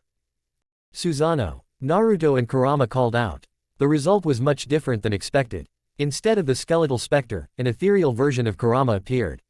The fox's torso appeared around Naruto, protecting him from harm while the rest of the tailed beast towered above the 3 contestants. What do you have planned? A quick way for you to end this. Kurama declared as he brought up his giant paws and put them together, forming a huge ball of chakra in the air. This made everyone sweat. This was something no one expected. Especially when the giant ball began to swirl like the rasengan, making the 3 back up as far as they could. Tailed beast rasengan. Kurama let the ball fall and with it, pure destruction ensued. The entire floor of the arena was once again utterly decimated. The swirling wind blew around the loose ground like it was nothing and knocked the 3 other contestants away and into the walls of the arena, knocking them all out. When all was said and done, Naruto stood in the middle of a giant crater in the arena floor, his cubified Susanoo gone. Misa's sweat dropped again at the devastation that Naruto's attack once more caused. Well, you all should know this, but Naruto has won again and this means that he has won the Chunin exams. Once more the crowd went wild. Naruto was just glad that Kurama had enough sense to depower that last attack as well or his friends would have died. Still, it made him wonder what his real Susanoo would look like. Chapter 20. Oh come on. Mifune was on his knees in shock. The arena floor was destroyed yet again. While last time the arena floor was destroyed in a way of a freaking punch and other such jutsu that it was somewhat easy to fix. Just smooth it out and you were good to go. Now it was a giant freaking spiral crater. How the hell do you fix that? The cage of each hidden village gave him a look of pity. They were not sure how to fix that either and luckily, none of them had to. Mifune calmed himself with a deep breath and said, well, it seems we have a winner for our Chunin exams this year. Naruto Uzumaki. The crowds roared once more in approval. Mifune put on a small smile and said, this marks the end of the 3rd time we have hosted the Chunin exams and like all other times, we have seen great potential and great prowess displayed. Like the first time when Hiruzen Sarutobi entered, fighting against the odds with his own powerful adversaries, one of them is a follow cage like himself, Onoki of both scales. Both cages gave a sidelong glance at one another before smirking. Now that was a great battle. It was the first time they ever did combat with one another, but it sure was not the last. Each time they fought, they noticed how powerful they were getting. Sure there might have been a rivalry between Sarutobi and Danzo, but that was for the position of Hokage. This rivalry was something true. A rivalry that was tested many times in the heat of war. A rivalry that gained respect for the other and at times, a strained friendship. Mifune stared down at the crowds, marveling at how such young people could be so strong. He was younger when the 2nd exam happened and he was the 2nd in command that time. That time, everyone had power as well. Now, it is time to say farewell to each other and return home. Good luck to you all. So Misa, how are you going to get to Iwa? Naruto asked curiously as he and the other Iwa ninja stood at the gates out of Iron Country. Misa smiled sweetly before kissing the blonde on the lips. I am coming with you of course. Huh, won't Mifune fillet me alive if you did that? Naruto nervously asked. You won't have to worry about that boy. Onoki said as he came up to them with Mifune at his side. We have agreed on a temporary alliance until we can iron out a few things. The main thing has already happened with you and Misa being together. Oh. Yes. Mifune started as he towered over the blonde. You have interested me greatly since we first met and I feel that if you ever made Kage, you would be a good ruler of your ninja. And with this alliance, I will do my best to aid you. However, I am saying this as a father, if you hurt my daughter in any way, I will kill you, alliance be damned. The blonde gulped. Got it.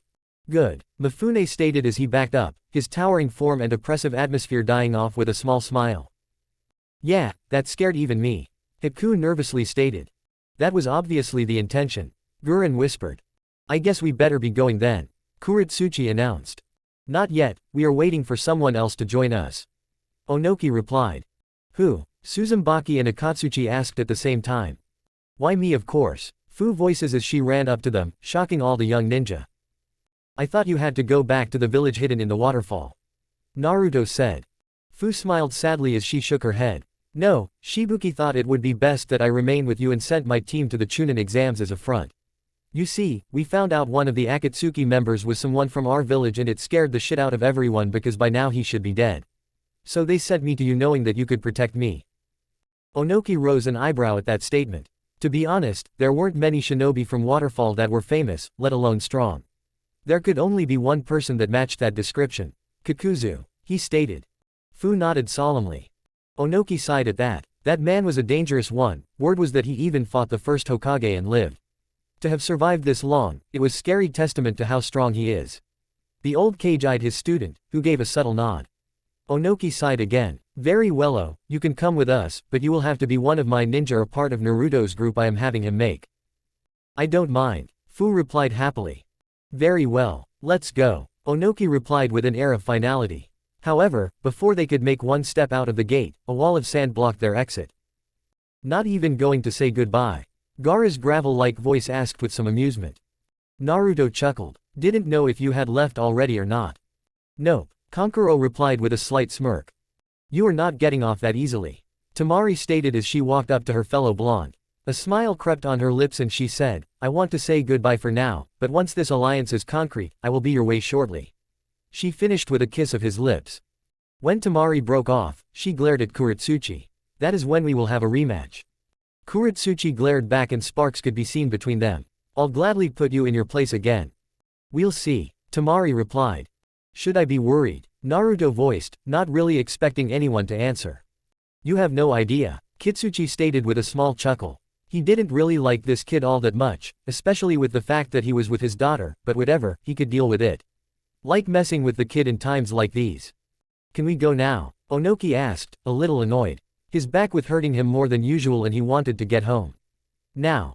Right behind you, old man. Naruto replied with a smirk, which caused said old man to grumble. Onoki sighed in relief as he finally sat back down in his therapeutic chair. Still, the state of his back was troubling. The pain was starting to become unbearable at certain points and he knew that if he started a battle, it would affect him and that would make him uncertain if he could win a high-level cage battle. That was part of the reason he was going to make Naruto the Tsuchikage soon, other than the fact that Kuretsuchi was right about him being old. The job of being in charge of all these people, ninja and civilian alike, was exhausting. And he's been doing it since he was 20, just like Sarutobi. Which was another surprising thing. How the hell did that old coot do it? Oh well, best not to dwell on it. After all, he had things to do. Like decide the new rank for Naruto and his team. In all honesty, he could not make them Chunin after all that he had seen. No, Chunin was not enough. Naruto was a Jinchuriki and was trained by him and the now deceased Zabuza. With a nod to himself, he addressed the 6 genin in his office. Akatsuchi, Suzumaki, and Guren. You 3 did very well with the odds against you 3. Akatsuchi, you fought Gaara, the Jinchuriki of the One Tail and lost because of his use of the sand. Still, you did well. Akatsuchi gave a small smile at that. Suzumaki, you made it to the final rounds, but after seeing what you had to fight, you wisely backed off.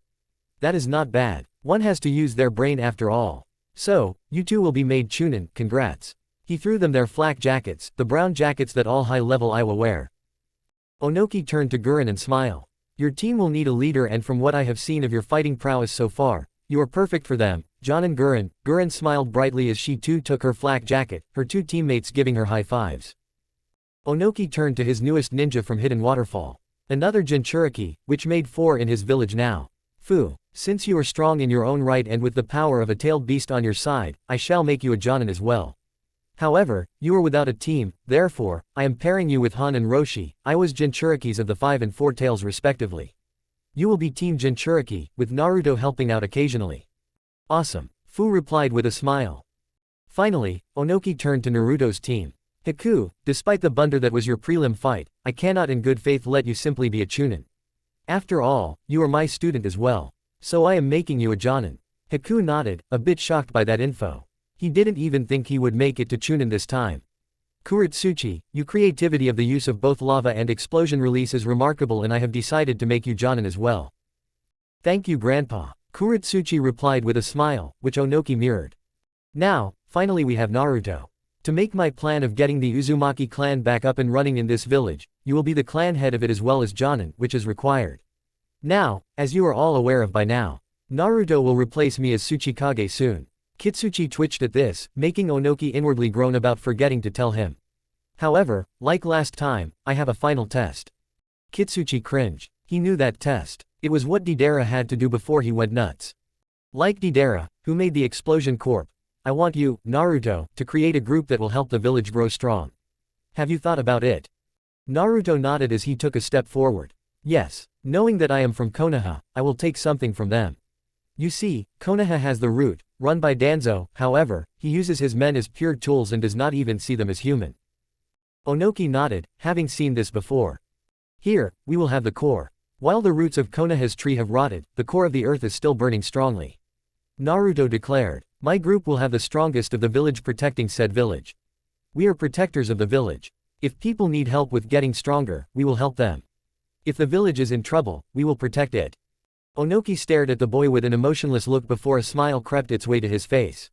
A group made to solely protect their home in any way possible. He liked it. After all, Kumo had Killer Bee as their main protector, his village will have a whole group of people.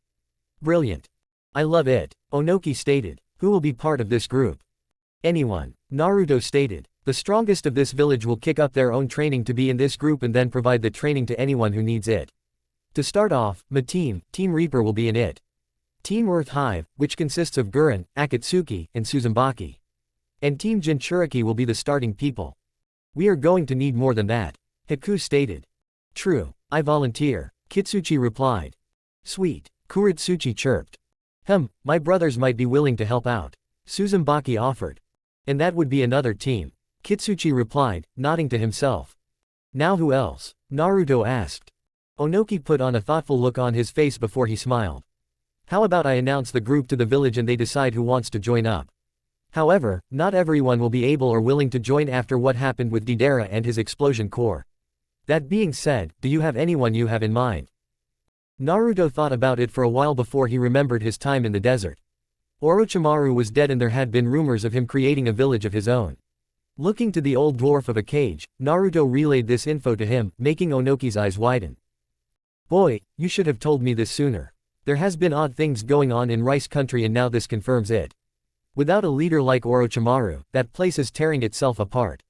Onoki replied. After we are doing announcing your position to the village, I am assigning your team to check out what the statues of that place is and if you can recruit anybody. This will be the core's first mission. Naruto noticed that everyone gave Onoki their full attention on this and knew that he had picked right.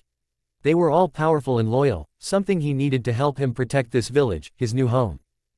Onoki stared at the gathered village in front of Iwa's cage tower, which was a giant mountain in the center of the village with the other buildings were built into the rock of the uprising earth and in the canyon-like crevices throughout the village.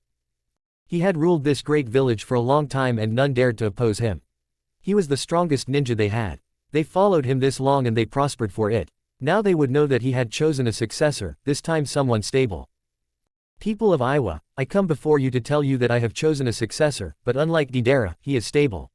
Onoki shouted to his people. But just like Deidara, he will make his own group of powerful agents in this village. There was a murmuring in the crowd, many unsure how this would play out, others wondering who the successor was, and others just plain doubtful. They were a stubborn people, hardened by the earth they lived in. They would not be easily swayed by this successor whom they wanted to prove to them that they could handle the position of Tsuchikage. Some had an idea as to who this person was. Some had already accepted him while others were more realistic. He comes from a great clan that we, in our fear, destroyed in old wars. His clan will be rebuilt here and help protect us. His name is Naruto Uzumaki. As Naruto walked up to the cage and stood next to him. He wanted as the crowd was a mix of reactions. Some were okay with it and some were not. He needed to reassure them somehow and he knew that showing force was not going to win them over. He needed something powerful to do that and he would use one of the most powerful weapons around. Words. So the blonde put a hand on his mentor's shoulder to let him know he would convince them himself. Onoki stared at the boy for a moment before backing off. Naruto stared at the crowd of unruly people until they quieted down. My name is Naruto Uzumaki. It is true that I am from the Uzumaki clan. One of the last, but that does not mean I am the weakest. Some of you already know this, but my father is someone you all know of and fear. While he used his power in the last war to kill you off in a flash of yellow, I will use the core of the earth to protect you all. That statement got two reactions. Many were starting to be moved by the blonde's words and were going to his side, while others remembered the last war and their expressions darkened. Not sure or unwilling to be swayed so easily by the sun of the yellow flash. But one question was on everyone's mind. What did he mean by core of the earth? Naruto knew he needed to say something to them all on his side and soon. He struggled to find something before his mind wandered to what Sarutobi would have done. That made him wonder why he thought of the old man, but it still gave him the needed motivation. The will of fire. Nodding to himself he addressed the populace once more. You all know I am from Konoha, but now I am here, this is where my loyalties lie. The core, that is the group I am making. A group made for one purpose. To protect this place and all those residing here. You are the earth, we are the core. He paused, seeing he had their full attention now. Konoha has the will of fire, but so far, I have heard nothing of what you all believe in. Let me give you what you need to believe in. The crowd was roaring now, shouting at him, reveal it. Core of the earth is surrounded in superheated rock that is called lava or magma, whatever. That is what the volcanoes spew to create more earth. So believe in that, the heat of the core. With that, we will show the world that can be just as strong or even far stronger than Konoha. With lava in our veins, we will show the world the heat of the core. Onoki watched with wide eyes as the people of Iowa rallied under Naruto's words, showing that they believed in him and that he had truly given them something to believe in, something that he himself never managed to do. With a smile, the old man turned from his position to head back into the tower. You'll do just fine, boy. Naruto, Kuretsuchi, Misa, and Haku stood by the gates out of Iowa, awaiting their last member that was joining them on their mission to Rice Country. Soon they saw him. All right, everything in set. Tsuchikage-sama has given us our own building to operate in. Jibaki is in charge while we are away and signing in those that wish to join us. Kitsuchi replied, I gotta say kid, I didn't think you could pull it off. I am glad you proved me wrong. You might make a great leader yet. Thank you, Naruto replied with a smile. Yes, that speech was well worth it, Haku said with a smile as he patted Naruto on the back. I'll say, Kuretsuchi said, I never saw the village like that before. Indeed, Kitsuchi stated. So, are we ready to head out? Yep, all four new Jonin chirped. Good, let's roll, Kitsuchi ordered before they rushed out of the village into Rice Country. Hinata, you did well in the prelims. Your quick thinking and leadership skills with unknown teammates was pretty good, considering that one of them was from Kumo. Hiruzen Sarutobi stated as he addressed the young girl before him. Her and Sasuke were the only ones to catch his attention for the rank of Chunin. Thank you, Hokage-sama. Hinata replied politely. Therefore, like Sasuke, I am making you Chunin. Congrats, he said as he threw the two genin turned Chunin their flak jackets. I expect great things from you too. Dismissed. The two bowed and left. The rest is up to you, Hiyashi, time for you to clear things up with your family. As they two were leaving the room, a man hobbled past them with a stare that made them both shiver. It was no the man himself or a simple stare that made them act like that. It was the way he stared at them. Like tools or pieces of meat that were expendable, that made them shiver. However, it didn't last long as they quickly made their way past him and the door slammed shut, cutting them off from the Hokage and the dark mystery man. Shaking it off, the two nodded to each other before walking off to their team and family respectively. Sarutobi sighed as they watched Danzo scare his new Chunin as he walked in. He knew that this was coming. Danzo was probably here to confront him about Sai. Danzo. Sarutobi. Danzo replied curtly. To what do I owe this meeting for? You know. I suppose I do, but I don't see why you care. After all, you said that he was just an orphan. Sarutobi stated calmly. Danzo ground his teeth. I know what I said. I said that to him because I needed a loyal emotionless soldier, not a son. My ninja are nothing but tools to be used. He was no different. Sarutobi shook his head. Is that what you told your wife before you killed her? Danzo, you are deluding yourself with this. You have lost yourself in your own madness and cannot escape. I am afraid that this is it for you, he said as he motioned for his hidden Anbu to take care of Danzo. As they were upon the seemingly crippled man, Danzo lost his temper. No, he shouted as his root agents appeared and killed Sarutobi's men with deadly force, making the Hokage's eyes widen. No, Sarutobi. It is the other way around. I will end you myself. Danzo roared as he kicked his rival out of the window and onto the streets below. Sarutobi landed on his feet and looked up to see Danzo already closing in. Are you really that power-hungry, Danzo? No, I am just tired of waiting for you to make the right choices. Danzo shouted as he threw a kick to Sarutobi's chest, which the old monkey caught. You have made all the wrong choices. Not killing Orochimaru when you had the chance. Not making Kushin our weapon when the time was right and making the same mistake with Naruto, who is now with Iwa, our enemy. Danzo threw a punch, which Sarutobi had to let go of Danzo's leg to block. I don't care who his parents were. It is time to make right choices and make Konoha a true ninja village. I love this village more than you and I am taking it by force. Danzo shouted as his root agents appeared all around him before shooting off to kill of civilians and ninja alike who he thought were just useless to his village. Sarutobi's eye widened at this as he ninja fought Danzo's in broad daylight and in the streets like they had just a few moments ago. Danzo, this is madness. No, the madness is how long I have waited for this. Danzo replied calmly, once again in control of his own emotions. He then ripped off the case around his useless arm, showing the world what he had done to it. He also ripped off the bandages around his hidden Sharingan eye. Victory, at any cost. Sarutobi closed his eyes in pain at what his old friend had become before snapping them open to show his battle-hardened eyes. So, this is the end then. Indeed, Danzo replied before they charged at one another. Pain, also known as Nagato, stared down at the village of Konoha in apathy as the village burned. He watched as jutsu flew from one person to the other, sometimes creating a shower of blood, while at other times destroy the village around them. Conan looked on as well. Do we attack now? The Diva Path shook his head. No, let them battle for a little while. Then we shall show them true pain as their battle was for nothing. The Diva Path turned to the young Uchiha next to him. Itachi, can you take your old village? Itachi stayed silent for a few moments, his face emotionless while his mind a maelstrom of emotion. Disbelief and sadness among the top few emotions. It hurt him to see that Konoha was like this, and he also knew that now there was no hope for them. Yes, but I must be the one to kill my brother. Very well, Pain replied as he stared back down at the burning village. The battle for Konoha had began. And it would not end on a happy note. Chapter 21. With Sakura and Kakashi before the two old men started the end of Konoha. The two were sparring while they were waiting for Sasuke to get back from his meeting with the Hokage. They knew he was getting promoted and they couldn't be happier, but Sakura was pissed. She had done horribly in the Iron Country Chunin exams and felt weak. In an attempt to ratify that, she asked both Kakashi and Sasuke to help her with her training. And they both agreed. Only, they didn't start this in Konoha. They started in Iron Country and continued as they traveled back to Konoha. But it was mostly taijutsu since that was what she needed the most. Yes, she would admit that she was weak and she was working to stop that. Now she had a decent taijutsu style from Kakashi, to which she was proficient in, but she needed the strength to pull of the higher level moves. That was fine because she would work on that with Lee's preferred method of training one's strength, insane weights. Also, she had picked up a few genjutsu scrolls from the library since she had the control for them along with some medical scrolls. However, the high-level genjutsu she had gotten from Kurenai, something the woman had been happy about since none of her own students seemed interested in the art of illusions. Finally was ninjutsu. She had the Academy 3 and that was it. Thanks to Kakashi, she learned that her elemental affinity was lightning of all things and that made Sasuke smirk and Kakashi to widen his eye. They immediately got to work on that and Sasuke shared his known lightning jutsus with her.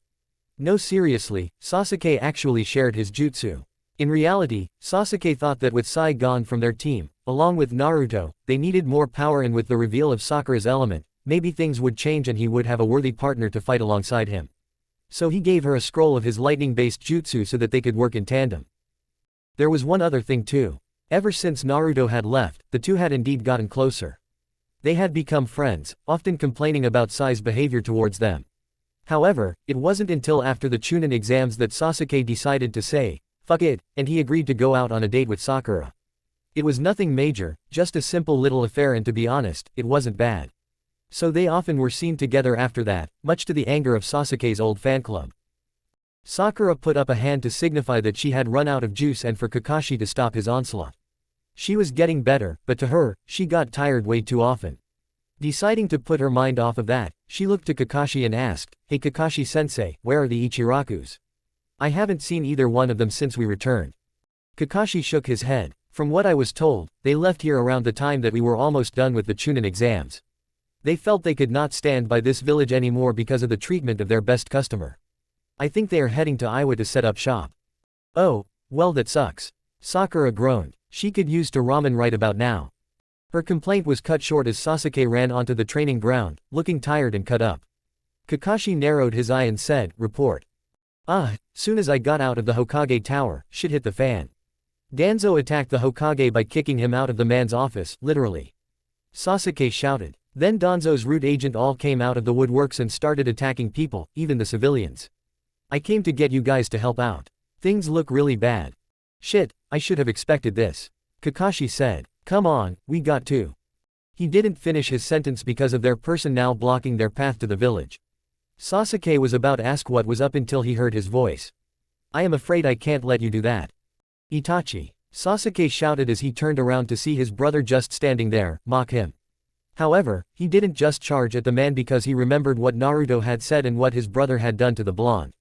So he decided to play this smart. What the hell are you doing here? Itachi raised an eyebrow but decided to answer. Simple. Our leader wants this place eradicated. Your elders have started the end, Leader Sama will finish it. Not good. Kakashi grounded out, thinking rapidly on how to get past Itachi with his students and help out the village. Don't bother Kakashi, Itachi said as he appeared behind the one-eyed man, with his back towards him, but both men were staring at each other in the eyes. I have already caught you. Sasuke, seeing that his teacher was in trouble, rounded on Sakura for her help. Sakura, come on Sasuke looked on with wide disbelieving eyes. Itachi was not only by Kakashi, but right by Sakura and it was not pretty. Sasuke saw Itachi take a swipe with his kunai and Sakura was on the ground in a puddle of her own blood, both her eyes gone. Then he saw Kakashi, hyperventilate to whatever Itachi was doing to him and then fall flat on his face.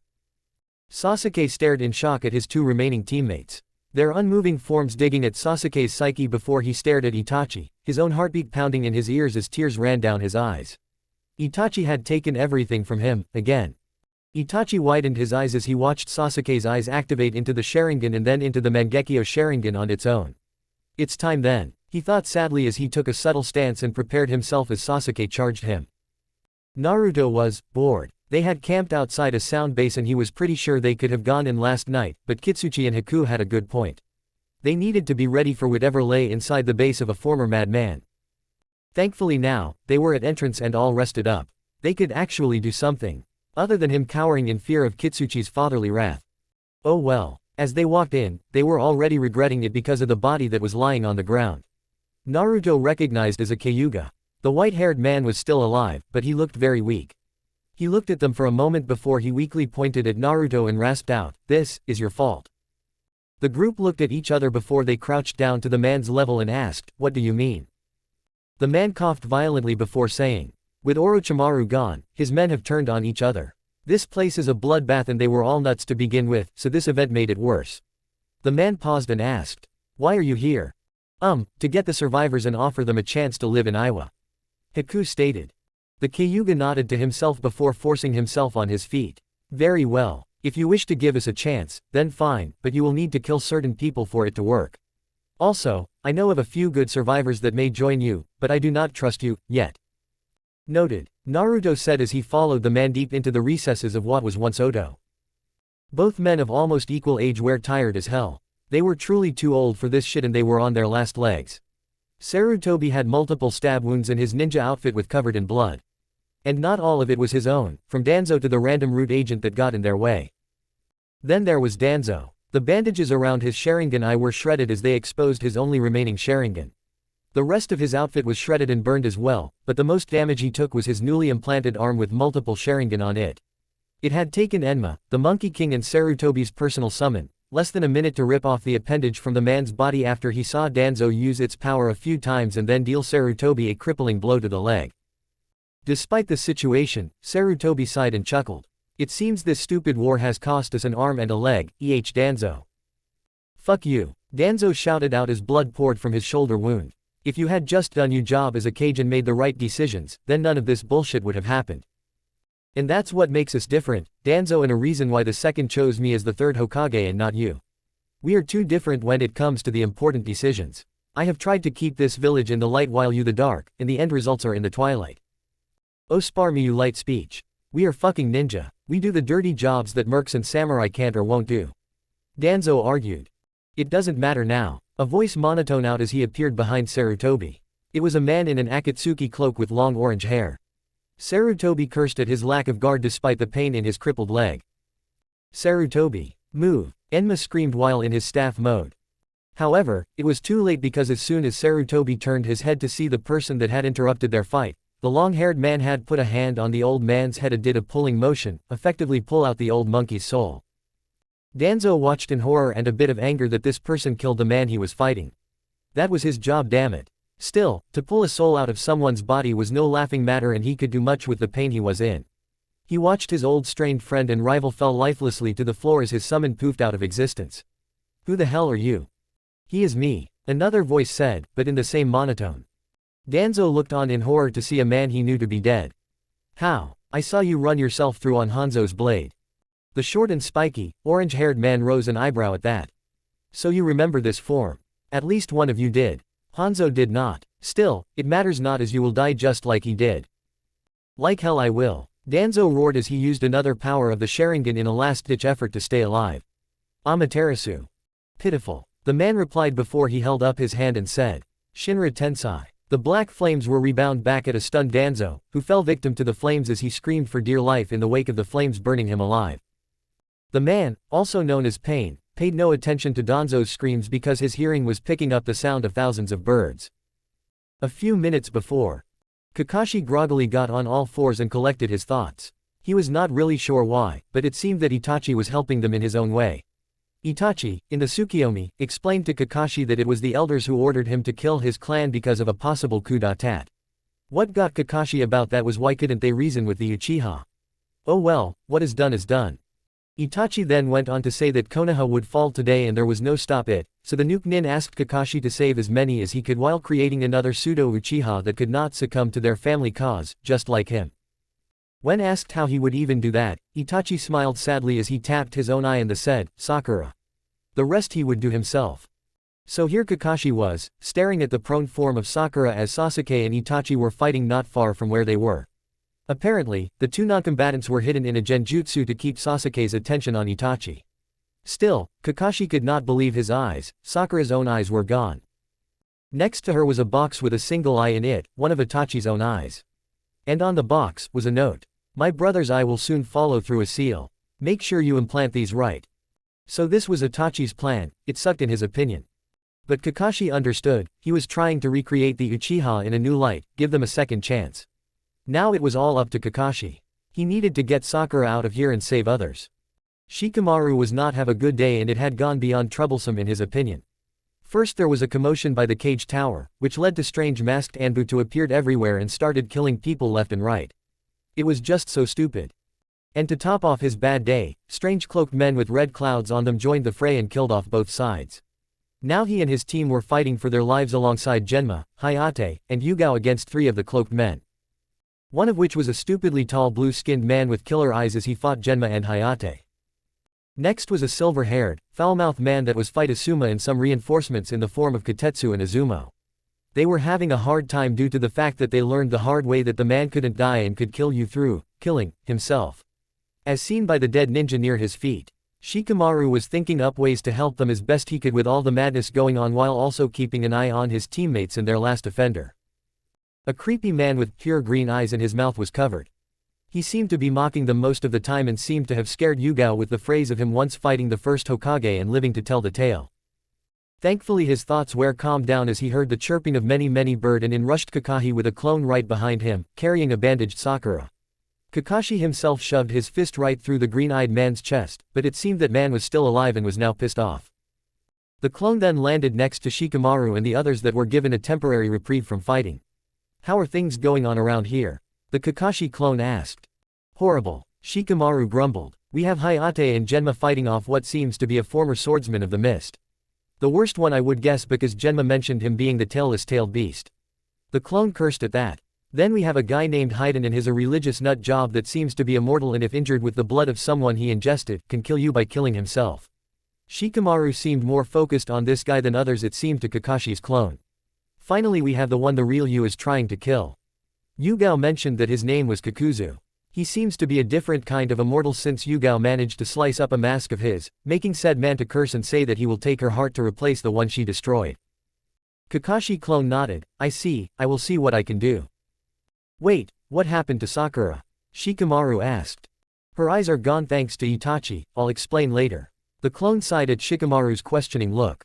I'll explain later, just know that they wanted to fight alone. They're nuts, Shikamaru deadpanned. But I have a plan. Right, the clone replied before it went poof to relay the new info to the original. Shikamaru sighed as he signaled to Ino and Choji to him. What's up? Choji asked in a slight panic. I have a plan and I need help from both of you. Shikamaru stated. Choji, I need you use your jutsu to dig a large hole in the ground where I will set some traps. Ino, when the time is right, project yourself into that Hidan guy and drop the body into the trap-filled hole and get yourself out of there quickly. Ino looked at her teammate in annoyance. Have you lost your mind? How do you even know this will work, not to mention how long it will take? Shikamaru sighed. This guy is not very bright and if my suspicions are correct, he is the weakest of this group. Just trust me. Fine, but if I get killed I am haunting your ass. Ino growled as she got ready. That will be the least of my worries if that happens and we fail. Shikamaru said under his breath as he went to Asuma to tell me to be ready. Kakashi was getting pissed off. With the help of Yugao, they may have managed to get out another heart, but it just kept on getting harder for them to land a hit. Kakuzu was a bitch to hit, no wonder he survived fighting their first Hokage. I have had enough of you fools. Kakuzu muttered as he ripped of the rest of his cloak and strange threads burst from his body. I will kill you all and take the hearts you destroyed. Not going to happen. A voice rang out as a snake shot out the ground and bit into the now floating mask hovering near the man. Arg! Kakuzu roared in pain as he convulsed and writhed around until he went still. The surprise attack had successfully destroyed another heart. That was 4 down, only 1 more to go. And who was this mystery person? Well. A black ball shot out the same hole from which the snake came out of, and when it unfurled, a woman was standing under a black sign that said, "Beware the sexy, Enko Midarashi."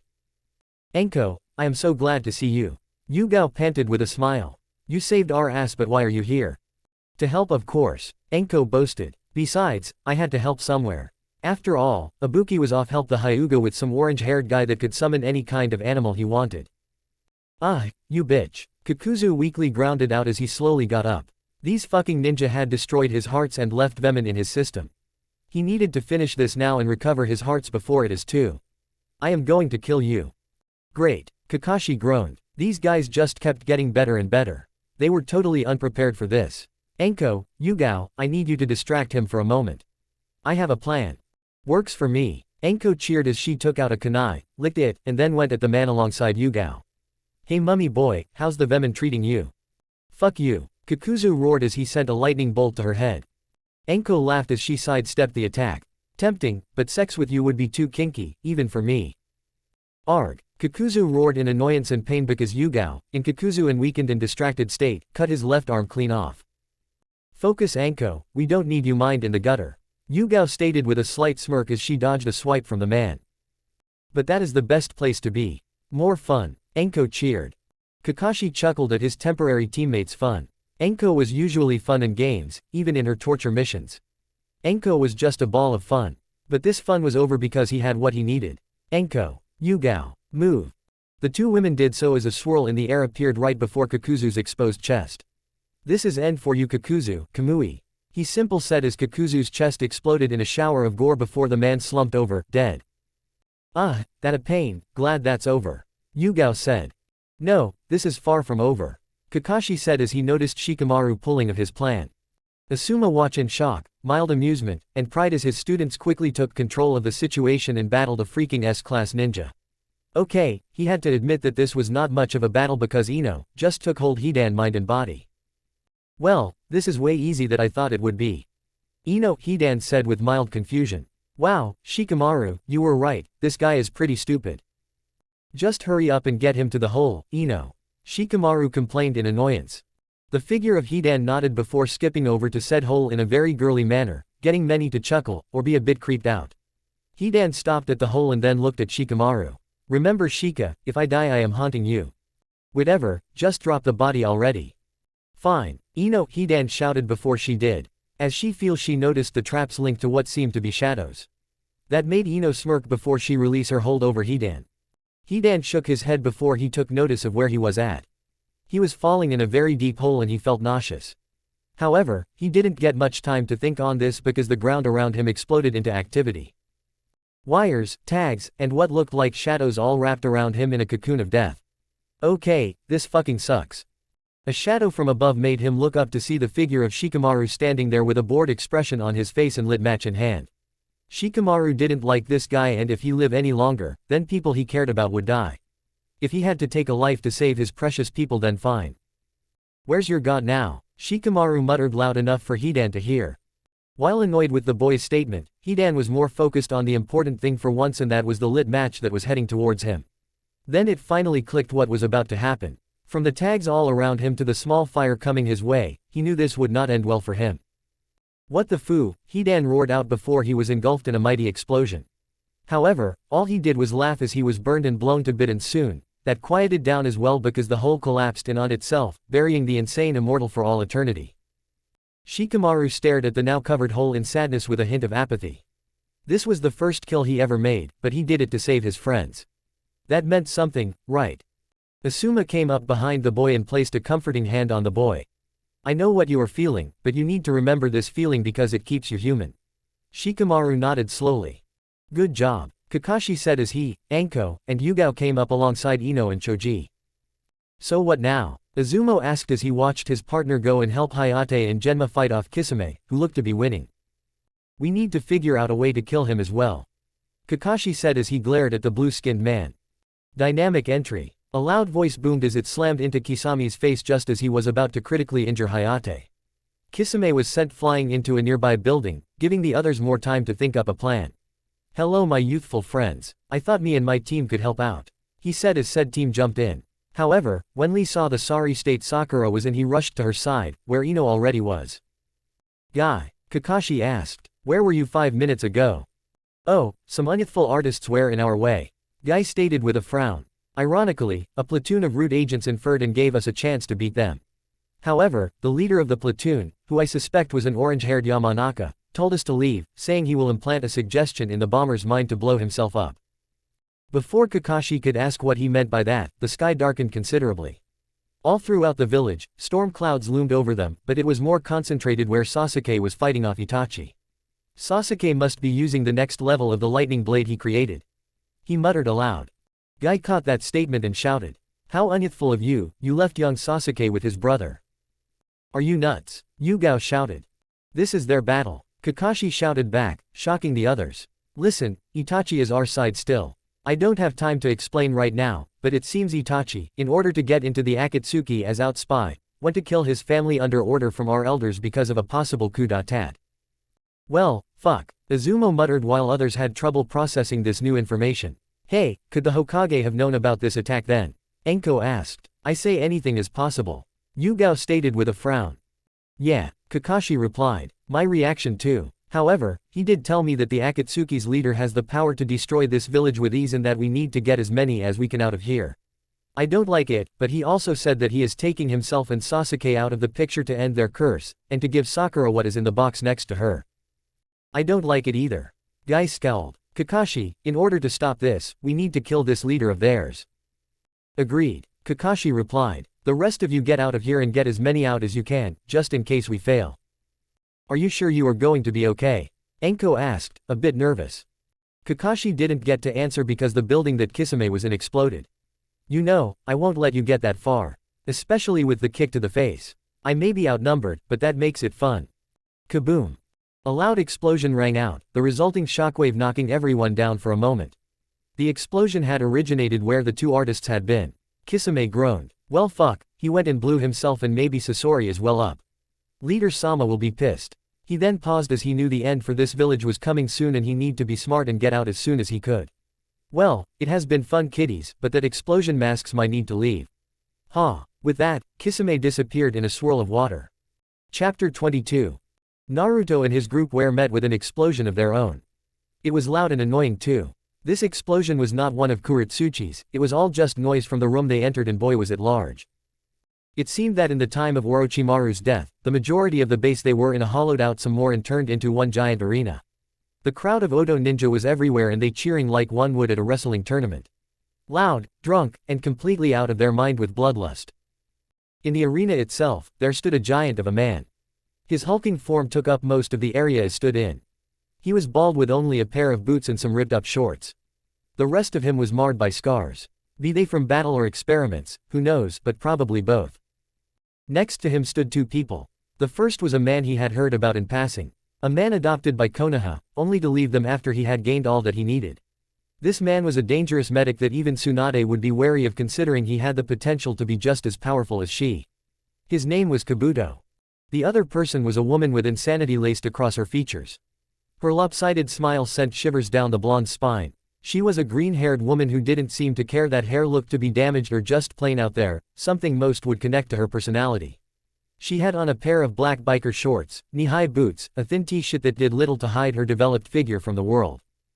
And the scary part about them, that would be the piles of mutilated bodies all around them. I am the strongest man alive. The bald giant shouted to the arena of bloodthirsty spectators. You have sent your strongest at me and my team. None are alive. If no one can beat up, we will be your leaders. With us at the reins of Oto, who will destroy the other villages. Yeah, the crowds roared, thinking that had what it took. Now, I ask once more, do any of you wish to challenge me for the right to lead the damned? Do any of you have what it takes to take on one that has the Herculean release alongside the regenerator medic and the insane poison bitch? I have a few. Kimamaru's voice rang out. Despite his injuries and his weakness at the moment, his voice still rang loud in the room. So you dared to return after I had Kairi poison your ass? The bald giant roared in anger. Kimamaru chuckled. It seems that I have, but there is something that you should know, Gnarl. And what is that? Her poison had a different effect on me. It cured my illness. You must be joking. We tried a lot of things and that is what cured you. Kabuto roared in anger, and for good reason too. He had spent a vast majority of his valuable time on that man's illness, and a freaking poison cures it. Just another reason to hate Orochimaru. If you're here to gloat, I will turn you into a fine blood paste myself so you may join your family. Gnarl suggested. No, I would rather not. I was not ready then and I am not ready now. Kimamaru replied dryly. I am here because of the people I brought with me. They have offered us a place in Iwa. Ha, we don't need Iwa or the main villages. We will destroy them, Gnarl shouted. I am sure some of you wish to join and be a part of society once more. Naruto said with his hood up. Oh, Gnarl said as he looked at the cloaked blonde. Well, the Grim Reaper of Iwa. What? You offer, and if we refuse, we all die. Nope, just offering. Naruto replied simply. HMPH, if that is the case, beat this team and lead us to Iwa then. If that is what we must do then fine. Naruto replied as he walked down to the arena, the crowds roaring once more for blood to be spilled. Somewhere in the back of his mind, Naruto knew that this had been a bad idea. These people were too far gone, but if that was the case, why wasn't Kimamaru like that? Were there others like him still in this base? Oh well, one problem at a time. Hinata Hyuga was having a good day until all hell broke loose. Her family was starting to warm up to her and her father didn't even scowl her way. Plus, she was finally a chunin, so that had to account for something. But then she left the Hokage tower with Sasuke and things changed. They both saw how the Hokage was literally kicked out of his own office by a man that her father often warned her of, and she could see why. Apparently, this Danzo only saw everyone else as tools to be used for his gain, and that included Naruto. It made her blood boil, but she also knew that she couldn't and shouldn't stay there. Sasuke had already left her side when the root ninja came out of the woodwork and started attacking everyone. Now she was running back home to warn them all of what was happening. That's when things of her went even more south. Apparently, not only Root was attacking, but they had brought allies in the form of the dead. They were very few and brought into play on one's emotion, but still it was horrible. That was because when she got home, she found that her father was locked in combat with a man that looked just like him, but the eyes were a dead giveaway. The Byukugan on a black background. Father! Hinata screamed for his safety, knowing who he was fighting. It was Hisashi, Hiyashi's brother and far more skilled than the man. Hinata, go! Get your sister and flee! Hiyashi roared as he dodged and weaved away from his brother's precise strikes that if landed would be lethal. Hinata didn't want to leave her father like this. She knew and he knew that he would not win. He did not have what it take to do the deed. The part of him that resided in her. Hinata, the man said more softly this time despite his fierce battle. Please go, I can handle this. Please go, I love you, you and Hanabi. That statement brought tears to her eyes. Her father did love her. That was good. Trying to ignore the pain this was causing her, she ripped her head away from the sight of her father fighting Nejis and ran to find her sister. As she ran, she saw other battles, the battles of her family fighting off the Root agents. She didn't see any other reanimated dead until she came upon where her sister was. That was the Elder Council chambers. The floor was littered with the bodies of her elders, and standing in the middle of the room was a woman with Hanabi held up by her neck in the air. Seeing this sight brought rage to Hinata's eyes. No more of her family would die. With red in vision, Hinata screamed as she attacked the woman head on. With a fierce kick to the woman's head, she heard a crack and the woman let go of Hanabi.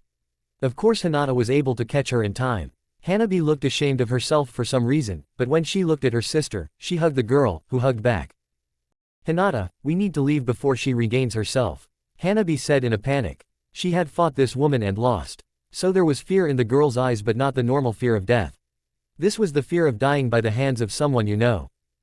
Who is she anyway? Hinata asked as she turned around to get a look at the woman, who by this point was already on her feet. One look was all she needed before her breath stopped and shook her head. No. I am sorry, but I am not in control of my own actions. The woman replied tearfully. Mother, Hinata replied in fear, the same fear that Hanabi had. Their own mother had come back to kill them. Arg, this sucks. Kiba growled as he and his sister, along with their ninja dogs, fought a person that was their better in everything, and he wasn't even human. Okay, well, he was, but the man looked like he was part plant. They were fighting this plant man to protect their family and Kiba's teammate, Shino, who was knocked out at the moment. Apparently, Shino had fought the man and had actually injured the plant man with his father before a bald man came and killed Shibi with ease with some sort of rockets. Rockets of all the damnable things. Plus, there had been word that Danzo, the Hokage, and the elder Inoshika Cho team were killed by this bald man and various other orange-haired men. To Kiba, this was situation out of a horror book.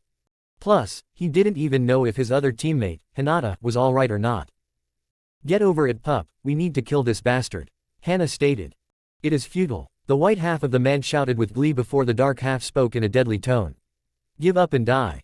Not going to happen. Two voices rang out and they were both female. The two women jumped in front of Kiba and Hannah. Mom, Hannah asked.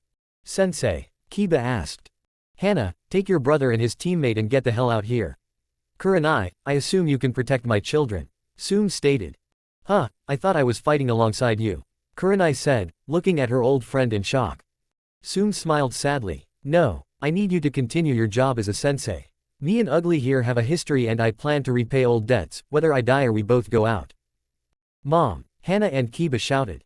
No, go, Soon roared with tears. You are now the leaders of the clan, so get your asses out here before worse things happen. That means you too, Kurenai. Kurenai cursed at the situation that befell them all and nodded before taking hold of Shino's body and telling the others to follow her to find Hinata. Soon looked back at the plant man, who seemed to be regarding her. Time to pay. Ah, I see, so you're his wife, the multicolored plant man stated as he readied himself. Yes, I am, Soon replied with fire in her eyes. Dynamic entry. Lee shouted as he and his team, excluding his sensei, entered the Elder's Hall in order to save Hinata from her mother, who was blown through the wall. Neji leaned down on his knees to bow to Hinata and Hanabi, who he was on better terms with but still his misgivings. After the Chunin exams, Hiyashi came to him and told him what really happened, but still, the wounds were deep. Hinata-sama, Hanabi-sama, we need to leave. Agreed, the two girls said as they got up. Retracing their steps, Hinata decided to tell Neji who that woman was and who her father was fighting.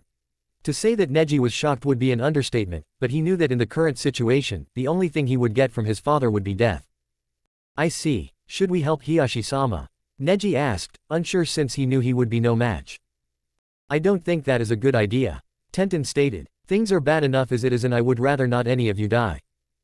Hanabi, who had been listened to all that was being said, heard something else. Anyone else hear that? Asked Lee before he noticed something white and swirling. Hey, what is that? Neji widened his eyes in fear. The rotation, two of them. He paused and then said, I have heard stories that they tried to combine their rotations once and it ended with both of them in the hospital. That's bad then since it would seem they are using that technique at full power. Tenten said. We need to leave, now. Neji shouted as he saw the two domes of swirling chakra grow larger and combine. Move. The small group ran at top speed to get out of the Hyuga compound and then some. Thankfully, they got out the blast zone, but when they looked back, there was nothing left. The Hyuga estate was gone. Hinata and Neji briefly activated their bloodline but shut it off after a few moments. The sight was horrible. The only good thing about the whole thing was that they saw Hiyashi, Hizashi, and Hiyashi's wife next to each other, all with a sad smile on their faces as the undead faded away to ash. Come on, Kurenai-sensei is here, we need to go. Hinata said with a sad tone. No, today wasn't just bad, it was hell. Sasuke roared in annoyance. Everything. He had tried everything he knew to try and kill his brother, but the elder Uchiha was just too powerful. All with illusions no less. It was infuriating. Finally, he had enough and released a lightning bolt full of his chakra into the sky and now he was waiting. Are you done, little brother? Itachi asked, his hair covering one of his eyes. Hell no. Sasuke roared before smiling as the clouds above them parted. A giant creature made out of lightning roared at them before Sasuke held up a hand and said, come. The beast roared again before doing just so. It crashed down on his hand, engulfing his whole arm in what looked to be a mini Kirin. The beast followed naturally, but one look from Sasuke's face showed that this attack had some adverse effects. Itachi looked on sadly at what his brother was forced to do to kill him. So he merely took out a katana and held it at the ready. He knew that this battle would end them both, but he didn't have to enjoy it. So this is the end then, Itachi calmly stated. It is, now die for your crimes. Sasuke roared. I plan to, Itachi whispered as he rushed forward with his blade. Die. Kirin's final blade. Sasuke roared as he too rushed the elder Uchiha. After a small flash of light, Itachi and Sasuke stood there, Sasuke with his arm in his brother's chest and Itachi's katana in Sasuke's. Itachi coughed up blood with a sad smile. So this is the end, fitting, but you knew that you wouldn't survive this battle. Of course not, this is why this was a suicide jutsu. Sasuke coughed out as he released the last of his chakra into the air. Itachi weakly looked up to see a multitude of lightning bolt raining down on this. As quickly as he could, he placed his hand on Sasuke's face, a seal lit up and the boy screamed about not being able to see. Not that it mattered because they were struck with Sasuke's lightning rain, but Itachi still spoke, with this, the Uchiha's curse shall never plague this world again. In the aftermath, Sasuke was dead, and Itachi was barely clinging to life. Itachi weakly looked up at the sky as the cloud parted to reveal something far worse than he imagined, but he wouldn't have to worry about it. So, you resorted to that, Itachi said before the last of his life left him, leaving the Uchiha brothers on the ground. Kakashi and Guy were not having a good time. This pain guy was a real pain in the ass and he was nearly untouchable with his other orange-haired, and in one case bald, companions. Plus with that blue-haired paper user, it was pretty difficult. I gotta ask, why bother destroy Konoha? Kakashi asked as he dodged a strange rod that the main leader of the orange-haired men used to try and kill him. The short orange-haired man known as Pain rose an eyebrow at that. You obviously don't know much of your own village's crimes or do not care. I will say this, war may never change, but it is those who cause it that bring pain upon themselves. Danzo was a fool to team up with Hanzo. Your village has caused great pain to ours. I am simply getting rid of a blight on this world. Something your fellow villagers were attempting to do anyway, I am quickening this process. Not everyone in Konoha is bad. Kakashi roared. Indeed, and those who survive will be to live, but Konoha itself must be destroyed. Pain replied, knowing that not all of Konoha's people were bad, namely the children. I won't let you destroy my home. Kakashi roared as he stabbed at kunai at the man's face. I am with you, Guy shouted as he prepared his foot to the back of Pain's head. Pain himself resisted the urge to roll his eyes. He merely pointed the palm of his hands at the two men and said, Shinra Tensei. With that, the two men rocketed away from him. Don't resist, you are only delaying the inevitable retribution from God. The hell was that? I have never seen a jutsu like that. Kakashi stated with a groan as he got back up. Taking out a kunai, he felt that he should keep his distance from this man. Throwing the kunai with his lightning chakra mixed in, he shouted, lightning style, lightning shadow kunai jutsu. HMPH. Pain grunted as he saw the multitude of electrified point objects coming towards him. Shinra Tensei. The kunai then were repelled and dropped all around him, but they did not stop sparking with electricity, which confused the man. Lightning style, Rasengan strike. Kakashi called out as the electricity jumped from the small blades into the still cloudy sky, lighting it up like a pair of eyes were looking down on them. When Pain looked up, he saw a fairly large bolt of lightning coming straight for him.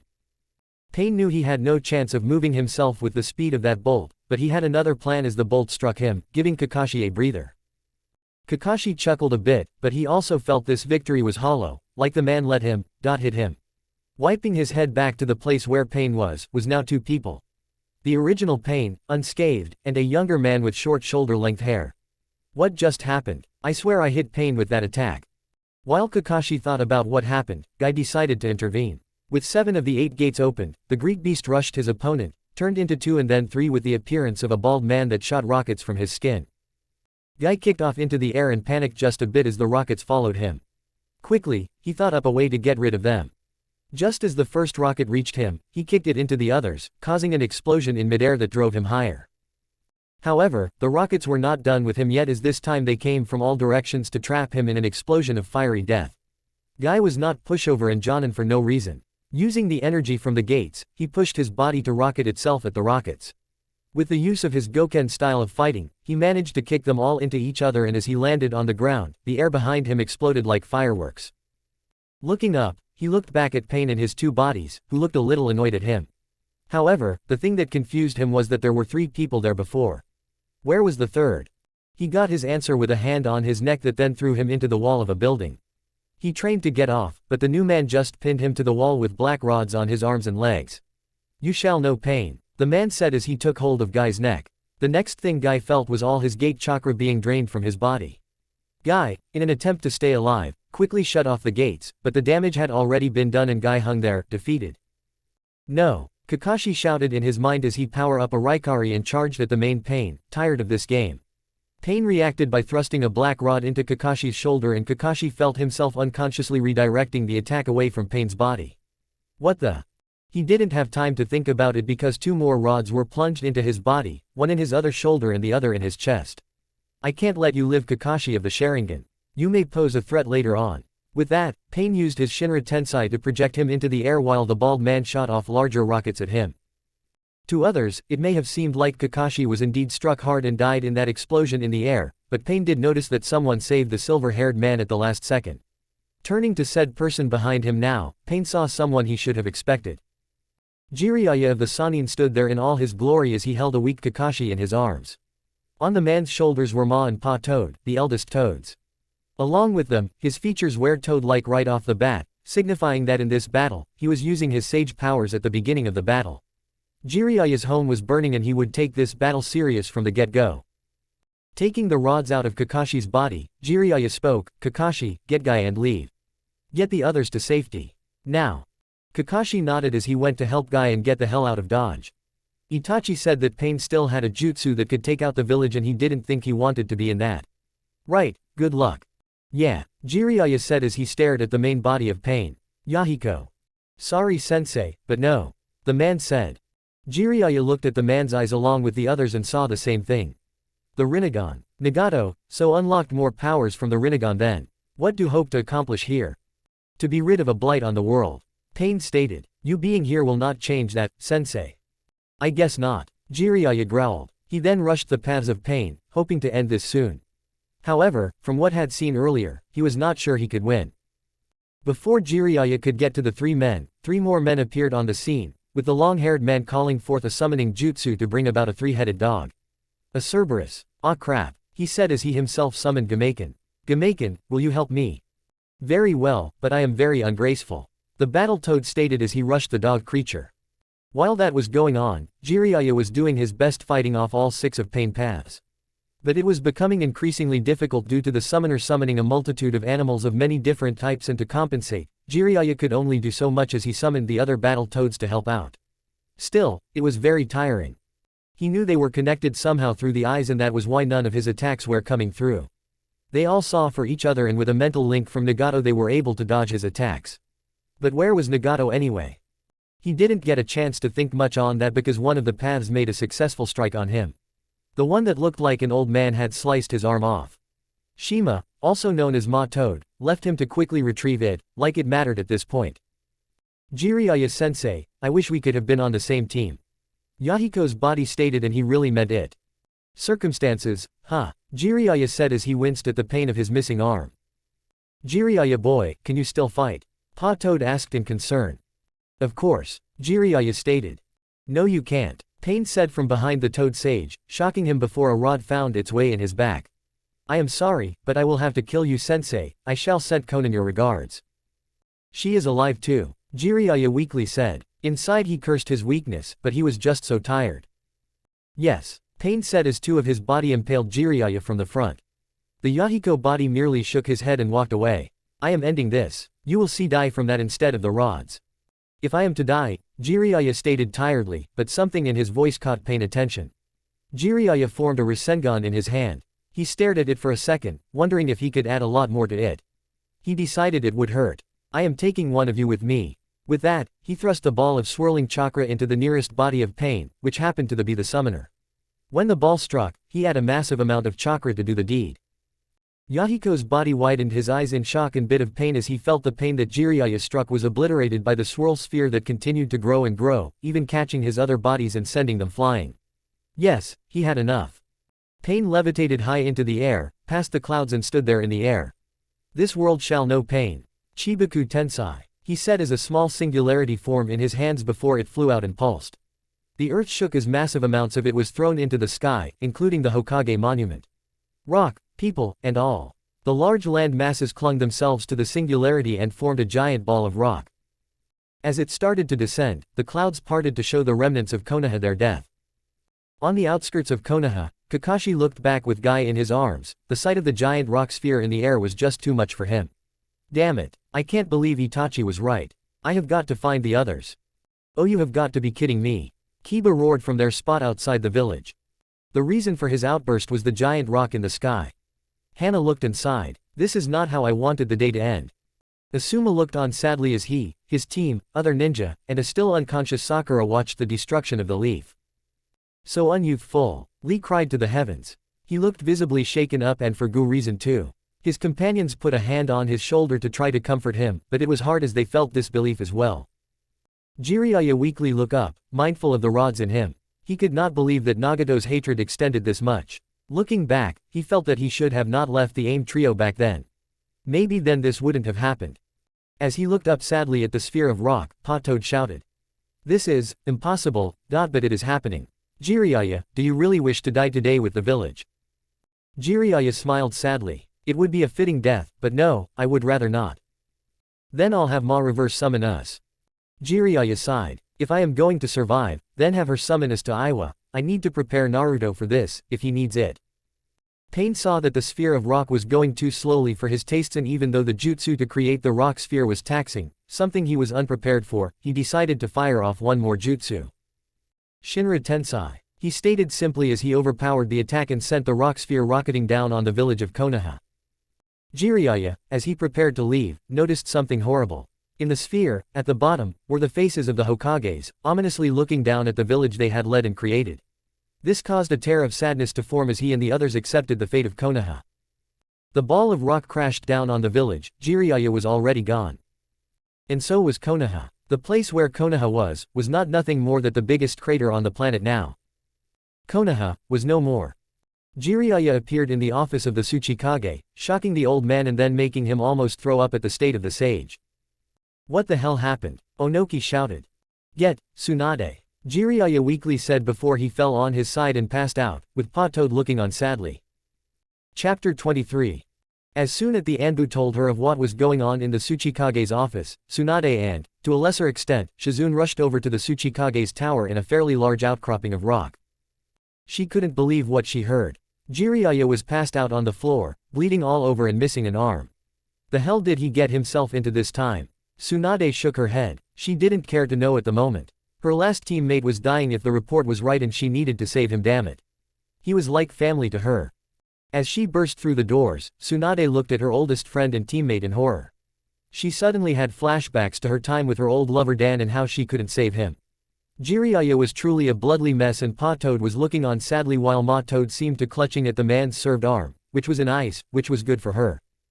Squashing all thoughts of hopelessness, Tsunade quickly got to work on reattaching the arm. She would wait for Shizune to get there to get the rods out of the man's back and chest. It was reasoned since Shizune was heavily pregnant and really shouldn't be stressing herself like this, but Tsunade knew she would want to help. Said woman came in a few minutes later and gained the same horrified expression her face. She nodded and did her best to help the man. Luckily, they had gotten there in time and Shima was smart enough to put the arm in ice. Otherwise, Jiraiya would have truly lost his arm. There would be some heavy scaring, but what did you expect when you get arm chopped off like that? Next, they quickly removed the rods and healed up Jiraiya nicely. It was nerve-wracking, but they managed to save him, if barely. Now all they had to do was wait. So, he will be okay? Onoki asked, showing no emotion on his face. For now he will, but if he doesn't give me a good enough answer as to why he ended up like this, I will kill him myself. Tsunade replied, making the old cage smirk a bit, but quickly hid it. I see. Then would you kindly use my Anbu to take him out of my office? His blood is staining my floor. Onoki replied in annoyance, making Tsunade gain a tick mark on her forehead, but quickly complied.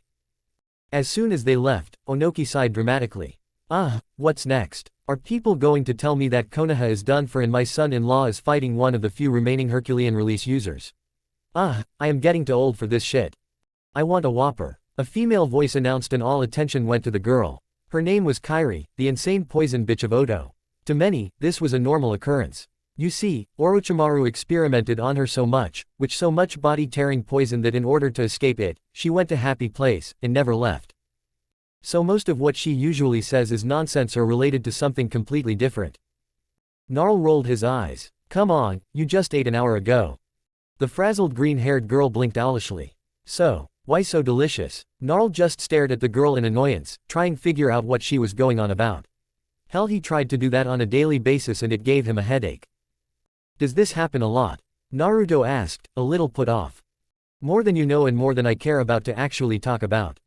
Kabuto sighed in exasperation. Anyway, back to business. If you truly want Oto to be with Iwa, then you are wasting your time. Most are insane and don't care about that type of thing. All they care about is the fights. I see, Naruto grumbled. However, there are some that are still somewhat sane and will join you. You just have to beat us to search what remains of the base. They are in holding cells. And you are telling us this because, why? Kuretsuchi asked in suspicion. Simple, I want to fight Naruto, a fellow former Leaf Shinobi. I want to know why you are so special in this world now when you were nothing in Konoha. Kabuto replied. Very well, Naruto said as he and Kabuto faced each other. Gnarl noticed this and led Kairi away from the arena while Kitsuchi did so as well with Haku and Kuretsuchi. Kitsuchi absent-mindedly wondering what Gnarl's relationship with the girl was since he seemed to care about her. Kabuto smiled darkly. He may not know much about the new Naruto now, but he knew plenty about the old. This would be easy. So he pushed up the glasses on his face as his smile got progressively darker. So, Naruto-kun, tell me, why did you leave Konoha? Simple, they didn't want him and I was just a reminder of all the lost loved ones, including my father, the fourth. Naruto replied with a deadpan. Kabuto's eyes widened at that info. He didn't think Naruto knew that info, but whatever. So you betrayed them for that. I had heard you wanted to be Hokage. You and I both know that would have never happened. Naruto replied neutrally. Kabuto inwardly growled at that. He was trying to get at Naruto through his experiences and emotions, but it was not working. Naruto noticed that Kabuto had grown annoyed and asked his own question. Why do you care?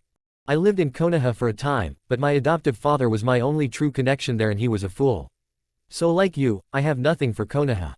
Then I suggest you shut up with the emotional warfare and just fight. Naruto deadpanned, making Kabuto sweat drop a bit. After all, he liked dressing down his opponent before he actually fought. It helped him a lot most of the time. But whatever. Are you ready? Kabuto asked with his signature smirk. As I'll ever be. Naruto replied with a smirk of his own as the shadows seemed to merge with him, giving him a more dark and creepy look with his hood up. This look made Kabuto sweat a bit. Naturally, the medic tried to dispel the obvious genjutsu, but he had difficulty doing so. Whatever it was, it needed to go. Kabuto activated his chakra scalpel, stabbed it into Naruto's chest, with no affect. It just went through the blonde as he turned into black smoke. What the hell? I have never heard of a genjutsu like this. I call it real genjutsu. Naruto replied as he flew around Kabuto before diving into Kabuto's mouth. What the fuck? Kabuto replied weakly as the black smoke started to seep out of his mouth and nose. What the hell are you doing? Nothing much, I recently found out I can jump into people and kill them that way by turning solid again. Naruto replied, making Kabuto pale. You wouldn't dare. Kabuto screamed, the crowd roaring at Naruto due to it. From the smoke, an eye stared at Kabuto before it closed and his chest exploded as the smoke rushed out. Well, that was easy. Naruto said as he reformed and shut off the jutsu. He was not taking any chances with this people since all they obviously wanted to do was kill other people. He would need to get the somewhat sane people out here. You would think that. Kabuto's voice replied, making the blonde widen his eyes as he turned. Kabuto was slowly standing up as he gathered his innards and they watched his chest stitched itself back together. What the? Naruto replied, making Kabuto laugh. I see the shock on your face and I love it. Kabuto replied with a twisted smile. Our tormentor, Orochimaru, had his fun with me as well. Okay, stop, that sounds you like his pedophilic nature. Naruto replied with a deadpan voice, making Kabuto and just about everyone else face vault. No, what the hell is wrong with you? Orochimaru wasn't gay, nor was he interested that way in young men. He got his kicked off of experimentation and torture due to him losing his genitals. Kabuto shouted with a red face, making Naruto gawk before he cracked up.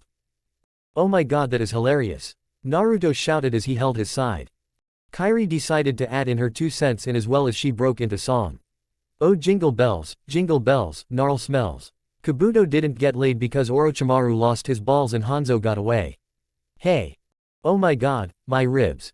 Naruto laughed even harder along with his friends on the sidelines. Hell, even Kitsuchi cracked a smile. Gnarl just rolled his eyes in annoyance. Enough. Kabuto shouted with a red face, whether it be from anger or embarrassment, that remains to be known. As I was saying before that bout out idiocy come about, Orochimaru decided to test my healing abilities to their max and added in a few benefits to it, making me a regenerator. I can heal from anything. Even lost limbs. I am invincible. Oh really? Naruto asked with an eyebrow raised. The blonde shook his head and brought out his side before brought it down on Kabuto's chest with ease. In a fine blood spray, the medic's chest was once more opened up, making him chuckle. I see you have not changed much if you are not heeding my words. Kabuto laughed as his chest stitched itself up again. I heal instantly. Hey, we'll see. Naruto replied as he went into his Ghost Rider form, sliced off Kabuto's arms and legs, and then held up his limbless torso as he stared into the medic's eyes, absently noticing the limbs themselves were inching their way back to the main body. I have wanted to try this jutsu out for a long time. Naruto said as he caught Kabuto's attention, whose eyes started to stare into the dark depths of the eyeless skull form. Your soul is stained with the blood of the innocent. Feel their pain. Darkness style. Penance stare. As the medic stared, he started to see things before his eyes widened and he felt pain all throughout his body as his healing ability seemed to stop. No, Nuarg. The medic screamed in pain, agony, and fear. He saw all that he did in life. He saw all the people he killed and utterly destroyed with his own experiments. He saw all the people he took for his special corpse jutsus and he felt all their pain and agony. It was beyond painful and insane. When it was all over, Naruto stared at the limp form of Kabuto's torso, the medic's eyes looking like they were all burnt up. Can you regrow your soul? Naruto asked the catatonic man ominously. He didn't get an answer. The blonde merely shrugged, not willing to find out. So he chucked the remains up into the air with his limbs. Naruto turned back to his normal self as his eyes changed to his special Sharingan. Amaterasu. He called as the body burst into black flames. Regenerate from that. Kairi stared at the burned form as the rest of the large room went silent. Kabuto went up in flames, she said in awe before she was right next to the flaming body and from somewhere, she produced long sticks with marshmallows at the ends. Who wants s'mores? Ah, I can't believe this. Gnarl groaned. Whether he was talking about Kabuto's death or Kairi's odd behavior regarding his death, that remains to be seen as well. That was a bit harsh. Hiku said as he stepped up to Naruto. Naruto himself growled. No, you didn't see what he was actually like. Hiku stared at the blonde. He knew that the penance stare technique was a double-edged sword seeing as how the user was able to glimpse at what the other people was seeing. Hiku just sighed before patting Naruto's shoulder. Fine then, I just hope that was worth it. Me on the other hand, I do not feel like killing my opponent. To each his own, Kuretsuchi said before step up to Naruto. You and me are going to search the place while Haku and my father fight. I am sure none of the drunk idiots in the crowd will care that much that we are gone. I agreed. Faye, do what you want, but when your friends are dead, we are coming for you. Gnarl grumbled. I want to play next. Kairi shouted while waving her hands. Yeah, good luck with that Haku. Naruto stated as he and Kuretsuchi left to quickly free the non-insane members of Old Odo. Fine, you against the girly-looking one. Gnarl stated. He was getting irritated that he wasn't the one fighting, but there was something telling he knew the older Iwa ninja and it was also telling him to wait. That was fine with him, he needed to figure this out. OOOHHH. A pretty boy. A freaking national treasure. Kairi exploded in happiness, making Haku sigh in annoyance. Okay Mr. Pretty Boy, if you win, I will join your little group. Okay. Haku replied while in the back of his mind, he wondered how she would fare in Iwa. Yay. Bananas in pajama are walking down the street, Kairi shouted in glee as she rushed the ice user, her fingers glowing a sickly green. Bananas in pajamas are coming down the stairs, she sang as she took a flurry of swipes at him. Haku could not figure out her style of fighting at all. It was like she was truly insane and all she did in a fight was sing and do whatever the hell she wanted. He wasn't far from the truth. Kairi's style of fighting usually put others off with her crazy attitude and very flexible body. Her mind usually treated further to her happy place during a fight, making her sing odd songs while her body acted with a mind of its own, not caring at all if it hurt itself. Haku dodged another swipe as Kairi struck again and then did the splits to get in further, but Haku easily backpedaled to get away from her. However, he wasn't counting on her to suddenly jump onto her head and brutally kick him. Ooh. Haku groaned, think that he better finish this quickly. He honestly didn't like to fight this girl. Her style of fighting was way too unpredictable for him. Bananas in pajamas are coming at you in pairs. Bananas in pajamas are coming to rape you. Cackled Kairi in glee. Okay, that is enough of you and your bananas. Haku raged. Swift and ice style, flash freeze. He then rushed the girl, spinning around as large amounts of ice formed all around her and trapping her in place. When he was done, all that was actually from the ice was her head. SSS so cold. Kairi said in a shiver tone. Why so cold? Cold, ice, snow, Frosty the Green Snowman. That made everyone pause while Gnarl tried his best not to struggle the girl. You can get out there with you nails, you know that right? Gnarl asked. Why? I lost. Besides, don't want to know why Frosty is green. Sure. Haku asked, a bit unsure he actually wanted to know. No, don't encourage her boy, Gnarl cried out. Oh fooly cooly, you are no fun Gnarl. The trapped girl said. Anyway, he is green because I bled all over him. Now he is scared for life and we will always be friends because of that. Is she kidding? Haku asked Gnarl. I told you not to encourage her. Gnarl growled before sighing. I have no clue though. Most of what she goes on about is in her mind I would assume. Still you won and she doesn't seem to care, like usual. I guess it is me against that man then. Yup, Haku said as he walked off the arena floor while having the ice around Kairi melt.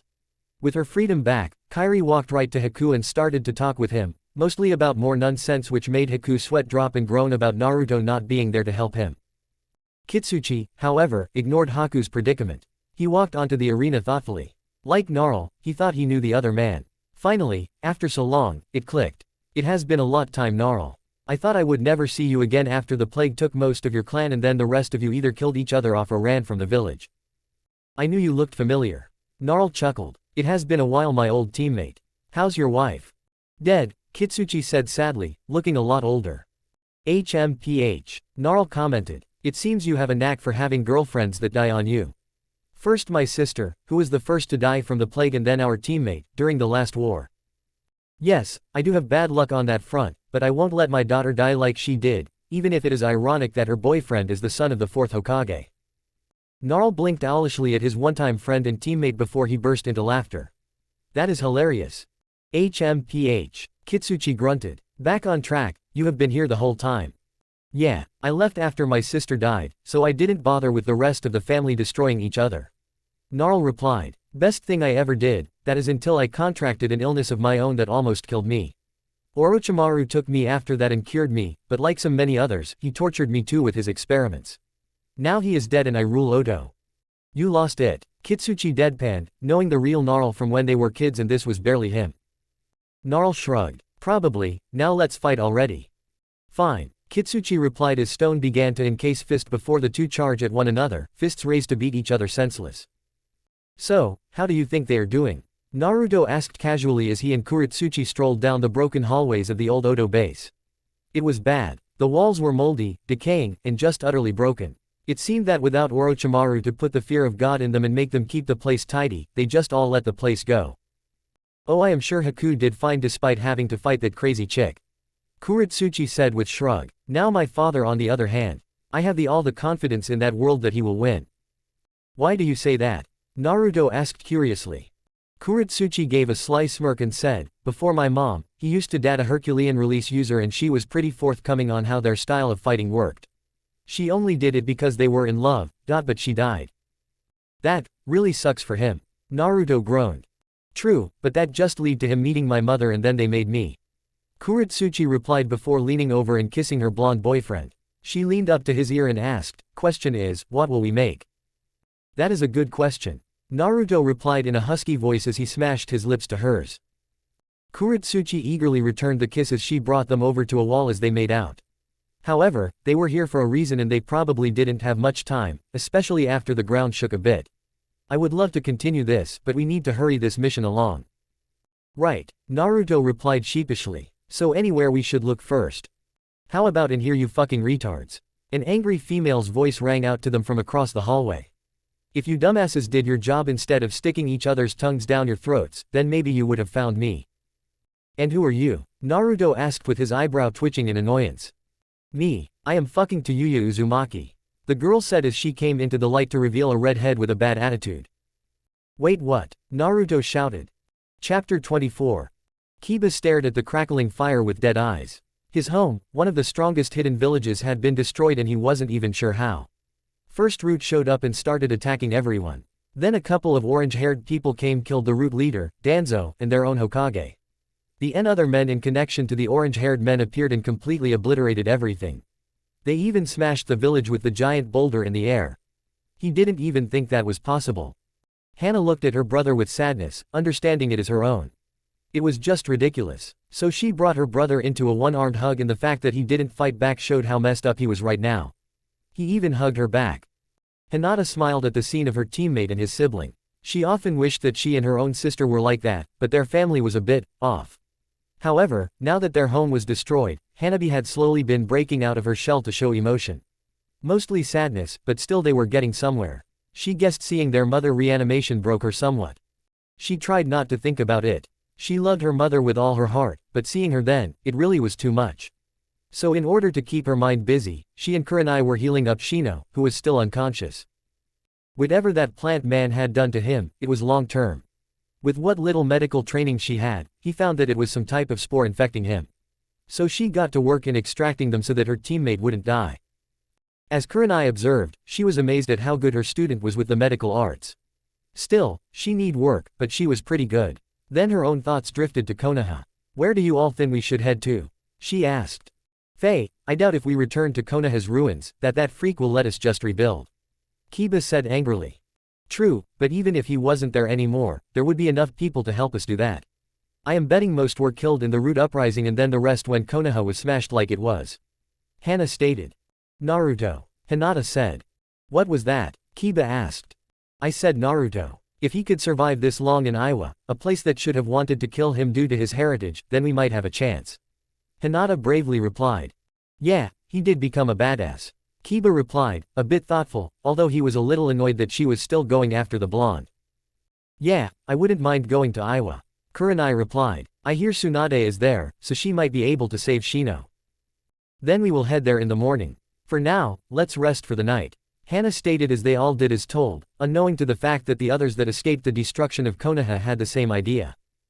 So I am not the last Uzumaki? Naruto asked, not at all put off by Tayuya's bad attitude.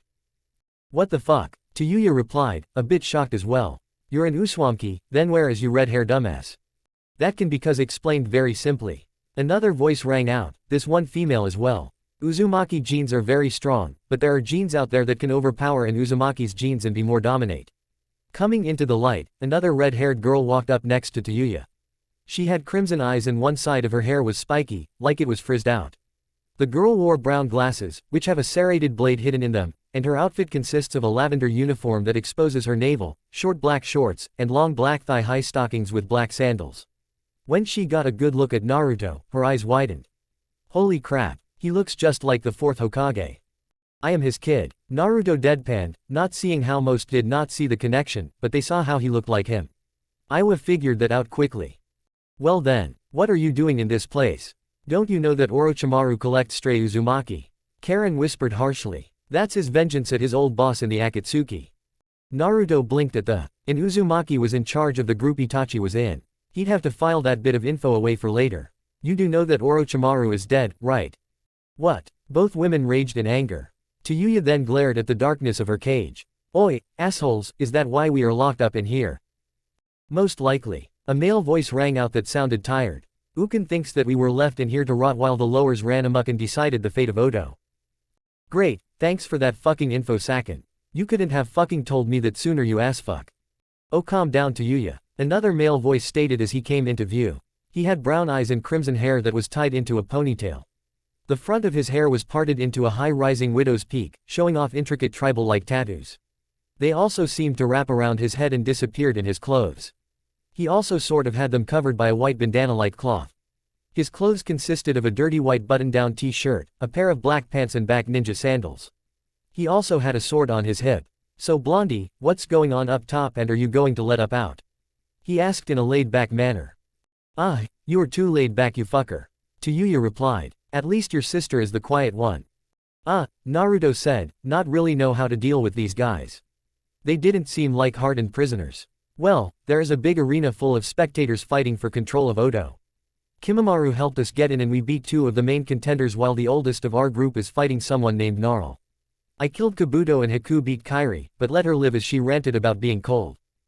Fuck ya, Tayuya shouted. That creepy-ass motherfucking medic is dead. That is a relief. I was always worried he would come in to experiment on us. Karen replied, a little rattled.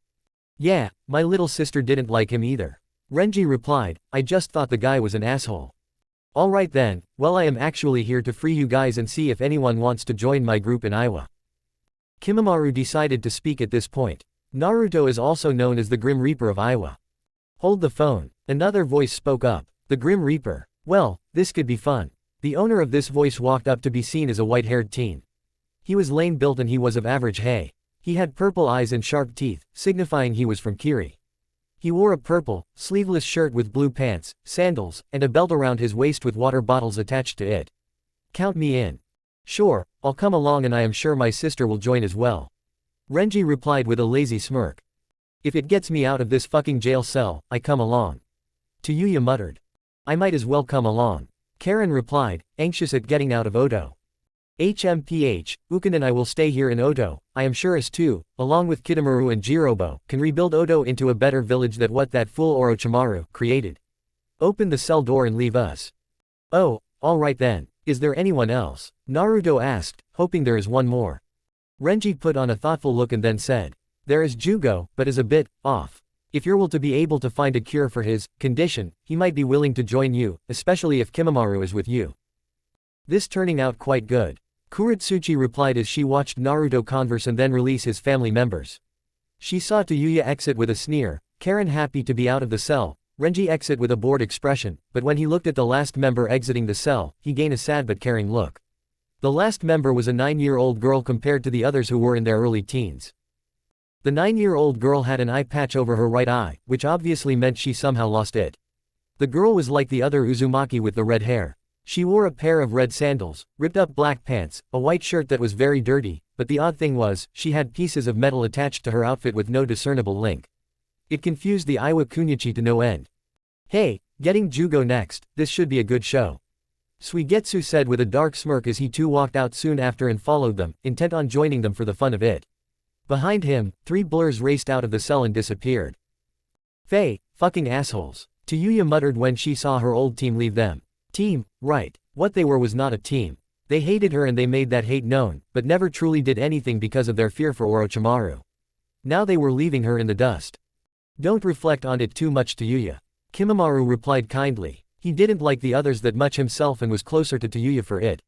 Tayuya and Jugo. I won't. They're gone now. Tayuya growled.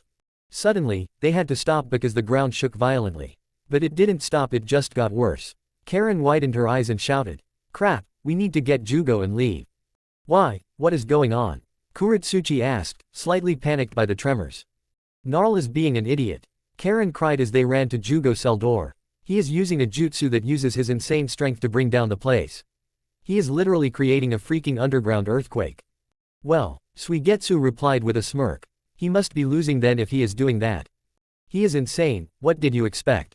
Karen replied as Kimamaru ripped out Jugo's door. Who is there? A scared voice asked within the darkness. Me, my friend, Kimamaru. The white-haired bone user said kindly, knowing his bipolar friend needed to hear his voice. Who are the others? I don't want to hurt them. Listen my friend, Naruto Uzumaki is taking us out here to Iwa to join his group. I would prefer you come along. You know I can't leave this place. The urge slaughter grows when I am in a highly populated area. The voice replied sadly. You know I won't allow that. Kimamaru replied kindly. At this, Naruto decided to speak up. What is causing this urges? The transformation. Something forces me to transform into a monster and I can't handle it. That is what I kill. My other self loves to kill. The voice said sadly. Well, I doubt being with Orochimaru actually helped that. Naruto deadpanned. I assume he would have used your condition to his advantage and did not bother to cure you. No, he just infected others with my curse in the form of a curse mark. Jugo replied. Well, I want to help. Maybe there is a true medical solution or a seal solution. Whatever is it, I wish to help. Naruto replied. Kimamaru, do you trust him? For the moment. Then I will go with, even if dying under the collapse of this base is preferable. Jugo said as the sound of metal shattering and clanging all over the floor rang out through the room before an orange-haired, red-eyed man in rags appeared out of the darkness of the room. With that, the group nodded and hightailed it out of there.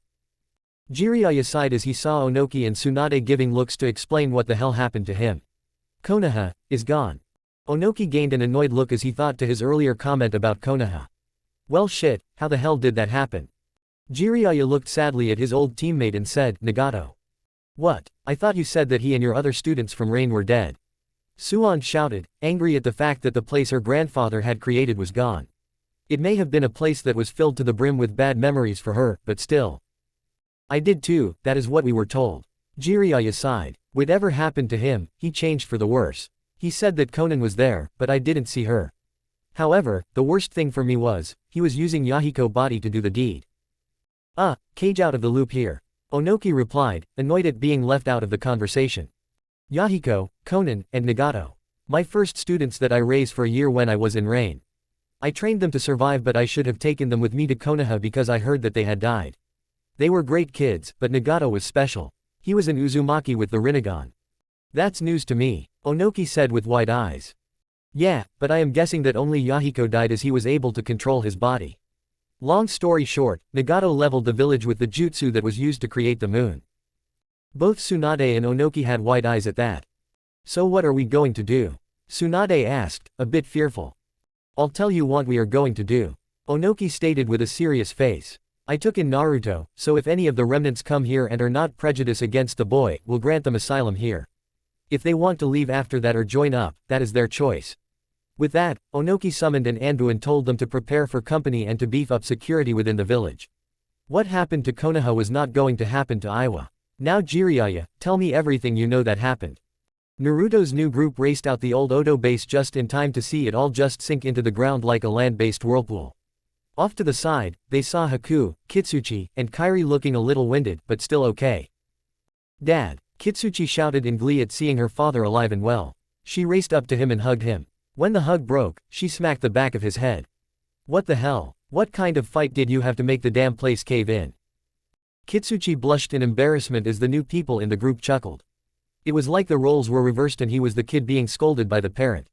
This sometimes happened ever since Kuretsuchi's mom died, and it was comical to whoever saw it. Unfortunately for Kitsuchi, this was most of the village. Sorry, we went a little overboard, Kitsuchi replied. Understatement of the year, Karen muttered, getting a chuckle from Tayuya. What kind of jutsu caused this? Naruto asked as he stared at the sinkhole of a village.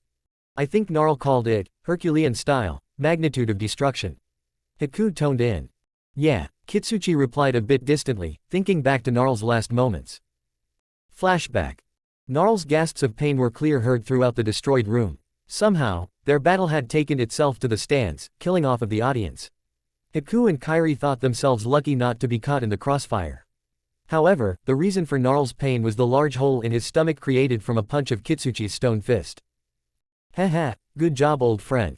Gnarl replied weakly with a sad smile. I'll make sure to tell my sister hi for you. Kitsuchi was showing some rare emotion for an enemy. No, I am sorry, maybe Tsunade can save you.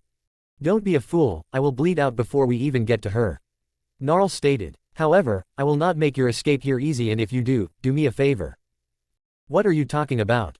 Kitsuchi asked, he had beaten Gnarl, he could do anything else, right? Take care of my daughter for me. Gnarl replied with sad smile as he gave a last look to Kairi with eyes only a father could have. He then went through a set of seal and slammed his fist to the ground as his muscles bulged as they fold with chakra before that injected itself into the ground. Herculean style, magnitude of destruction. As the place shook and the ceiling started to fall, Kitsuchi saw Gnarl fall to the floor, dead, but with a smile on his face. The man also heard Kairi speak in a normal tone of voice. Bye, Daddy. End flashback. Kairi did seem to be her normal insane self as well. Haku figured she had been affected by her father's death more than he thought she would be. So he put a comforting hand on her shoulder and smiled. Kairi's mood seemed to pick up a little after that as she clung to Haku's arm. Naruto saw this and smirked. So Haku, I see you have new girlfriend. As Haku sputtered and Kuretsuchi laughed, Kairi had a confused look on her face. Girlfriend. So Haku is a lesbian. At Haku's pale face, Naruto, Kuretsuchi, and Kitsuchi all fell on their asses and laughed so hard that their sides started to hurt. Soon, Haku had enough of their fun and said, no, I am a boy. The escapee group all with deathly quiet at that. Seriously? Suigetsu asked. Haku nodded. No way, they all shouted in clear disbelief. Naruto chuckled and said, well come on, we have ground to cover. You can all poke fun on the way. You are such a good friend. Haku grumbled sarcastically. So Haku is a boy, and the blondie that killed Kabuto said I was his girlfriend, Kairi said to herself aloud before smiling. I like it. Gurren is so going to kill me. Haku cried while the others laughed. It was a week later that Naruto and his new group made it to the outskirts of Iwa. However, as soon as they got to a clearing, they were immediately surrounded by a familiar group of people. Kakashi saw that it was Naruto, some Iwa ninja and few other people he never met, but still. Naruto was in the group, so he relaxed his guard and I smiled at Naruto, making the others of Kakashi's group relax. Yo! Kakashi, what are you doing here? Naruto asked a little miffed at seeing a lot of Konoha ninja. At least they didn't have a look of disgusted at seeing him. Of course he didn't expect it from his old friends from the academy, having seen them at the Chunin exams in Iron Country, but the other ninja there, it was a coin toss. We need your help, Kakashi replied seriously. Huh, why? Konoha is no more, Kakashi said sadly. What? The group shouted. Chapter 25. We need your help, Kakashi replied seriously as stood before Naruto with the remnants of Konoha at his back. Huh, why? Naruto asked, wondering what had happened that would make Kakashi of all people ask for his help. Konoha is no more, Kakashi said sadly. What? Naruto's group shouted. What the hell do you mean that Konoha is no more? Naruto asked angrily before a suggestion came to his mind. Are you telling me that the civil war one heard about in Konoha basically destroyed it? No, Kakashi said, shaking his head. That is what started it when Root attacked and they began to slaughter everyone in the village, but the real threat came from outside the village. A group called Akatsuki attacked. Their leader and his orange-haired comrades killed both Danzo, leader of the Root, and Sarutobi right off the bat. The old man is dead, Naruto asked, his blood going cold. He may not have liked Konoha much anymore, but there were some people still around that he still had connections with. Old man Sarutobi being at the top of that list despite everything that had happened. Yes, Kakashi replied sadly, knowing of the boy's relationship to the old Hokage was. Naruto sat down on a nearby rock as his team and new family members all watch him in varying degrees of sadness, except Suigetsu. He was hoping for some action and this news was sure to bring some action where he could cut things. Finally, Naruto spoke again. Other than the Hokage and this Root guy, how did Konoha fall? The members of Akatsuki spread out and caused as much destruction as they could. Despite being S-class criminals we were able to take down a few, but that was it. The power vacuum was too much. Yeah, then their leader used some strange technique to lift the surrounding ground around Konoha, including the Hokage monument, and when it was formed in a huge ball of rock, dropped the damn thing on the rest of Konoha. Kiba growled, feeling pain for his remaining family within Konoha. I see, Naruto replied, a little shell-shocked but in a dark corner of his mind he was happy. The place that had scorned his very existence was finally gone from this earth, but Naruto shook that feeling off thanks to his grandfather figure dying in that mess. And that is not the worst part. A new voice said, catching everyone's attention. They all looked in that direction to see a heavily bandaged Jiraiya being supported by Tsunade and Onoki was right next to them, rubbing the sides of his head in an attempt to alleviate his growing headache. What could be the worst part? Ino asked. That the leader of Akatsuki was one of my first students from Rain and that he was in Uzumaki as well. Jiraiya sadly replied, making all those present widen their eyes. Renji, one of the new Uzumaki to the group, decided to speak everyone's mind on that matter. Well, that sucks. Yes, it does. Now let's get into the village, we have much to discuss and I want this headache to be gone already. Onoki replied as he floated away and back to his own village. Report, Onoki stated, mentioning for Naruto to tell him of how his mission to the old Odo base. He didn't mind the fact that the Konoha nins were in the room as well, figuring that Naruto would invite them into his core group. It went as well as you can imagine when dealing with one of Orochimaru's old bases. Kitsuchi stared, getting everyone's attention. Wait, you went on a mission to one of Orochimaru's old bases and lived. He didn't try and kill you? Kurenai asked. Onoki smirked at that. It seemed that not even Konoha knew about this. He was going to have fun with this. Yes, they did only because the man is dead. He said simply. What? Every Konoha shinobi shouted, except for Sakura since she was still conscious. Don't be fucking with me old man. I have been gunning for his death for a long time now. Enko raged.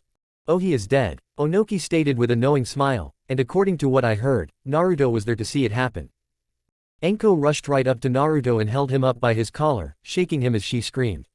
How did it happen? Tell me now. You aren't going to get much from him if he is sick to his stomach from dizziness. Haku stated. Enko looked back from Haku to Naruto to see that Naruto was swirly-eyed and green-faced. Oh right, she set the boy on the ground and asked the same question. Apparently he was trying to recruit Suna to team up with his village to attack yours during the Chunin exams, but me and Haku were running away from giant desert scorpions and distracted him long enough for the case cage to figure out it was a trap, and so he managed to kill Orochimaru with his gold sand. Enko just stood there, the older ninja of Konoha looking her way to see how she would react. They were not expecting tears from the strong-willed woman. He's gone. He is finally gone. Jiraiya smiled sadly at her, knowing of her story. And to hell, now that he is dead, I can take off that curse seal safely. Enko stared at Jiraiya for a moment before she rushed him in a large hug. Thank you, you old creeper. Arg, my arm is still healing. Jiraiya shouted in agony before he processed what she said. I am not a creeper. I am a super pervert. What's the difference? Suwon and Enko asked at the same time before smirking at each other, making Jiraiya groan in annoyance and pain. Okay, enough please, I want to get this mission report done and over with.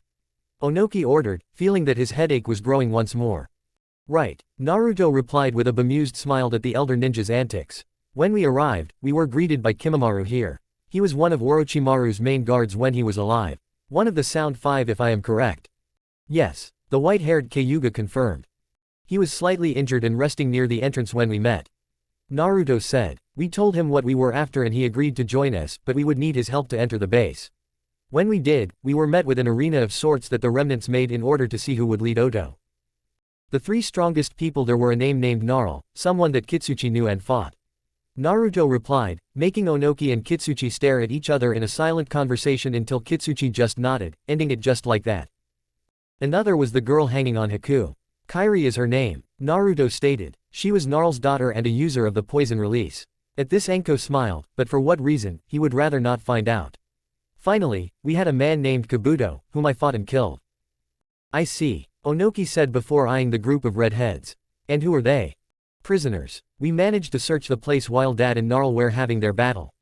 Kuritsuchi replied. Apparently, the snake freak was a collector of Uzumaki, hence the people with red hair. The Konoha ninja all tensed up at the revealed info. They would be after the crap they went through and learned. Tayuya just scoffed at that and muttered something along the lines of, pussies. Renji decided break the tension by lazily waving at everyone and said, yo. Kakashi and Shikamaru, despite everyone being wary of the new Uzumakis, decided that this one was okay in their books since he seemed just as lazy as they were. So they both held up a lazy wave and said, yo, as well. Right, the angry one is Tayuya, a former member of the Sound Five as well. The glasses-wearing one is Karen. Naruto explained and said girls gave their respective greetings with Tayuya grunting something about old men and Karen giving a polite bow. The lazy one with tattoos is Renji and the little one next to him is Urza. At this, Renji just waved while the little girl waved shyly, but instead of hiding behind her brother like she usually did, she hid behind Naruto, getting raised eyebrows. Next we have Suigetsu Hazuka. Naruto stated getting a wide-eyed look for Onoki, most likely because he had fought someone powerful from his clan. He was certainly happy to have someone like that in his village. Finally, we have Jugo. His body is the source of the curse seal, but I think due to his bloodline, he is unable to control his powers. That made Enko, Tsunade, and Jiraiya blink. I'll see what I can do, kid. Tsunade said, knowing that Naruto would ask her to him the guy out. Jugo looked a little relieved at that, some hope shining in his eyes at the fact that he wouldn't lose it anymore. What of the other members of the Sound Five? Onoki asked. Faye, those assholes probably died thanks to the end result of Gnarl and Asphace's fight. Tayuya replied gruffly, making Kitsuchi glare at her. What a headache, just give me a written report later. Onoki ordered, getting nods from the team. Now, I assume that you ex-Konoha ninja want to join because Naruto is here as well. At their nods, he decided to have a little fun with them. Why should I? I could just have you all killed now and save me the trouble. But, you let Naruto in. Hinata replied, a little shocked like the rest, noticing that the elder shinobi were prepared for anything. Onoki nodded. Yes, because of his story, and while I have not been the best host to my own Jinchuriki, or for that matter my own ninja, I do have a heart. And with the crap your village has put him through, I am hesitant to let you in my village. Personally, I don't want you here.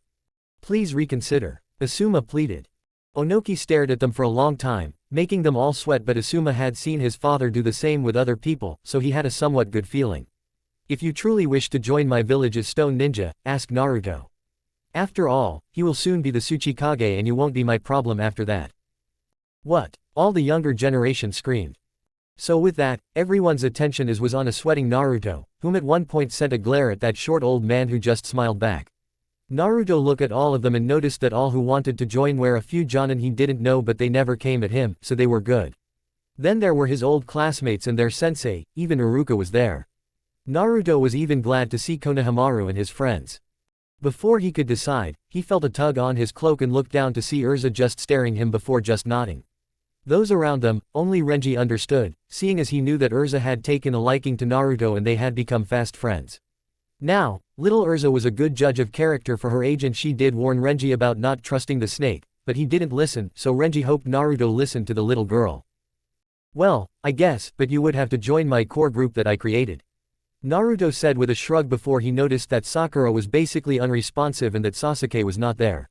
But first, tell me, what happened to Sasuke and Sakura? Sasuke fought his brother and they both died, but Itachi had a plan to prolong the Uchiha line through Sakura but without their curse. Kakashi replied sadly as he held up a ox to show to Tsunade. They both died and Sakura needs a medic to get her new eyes.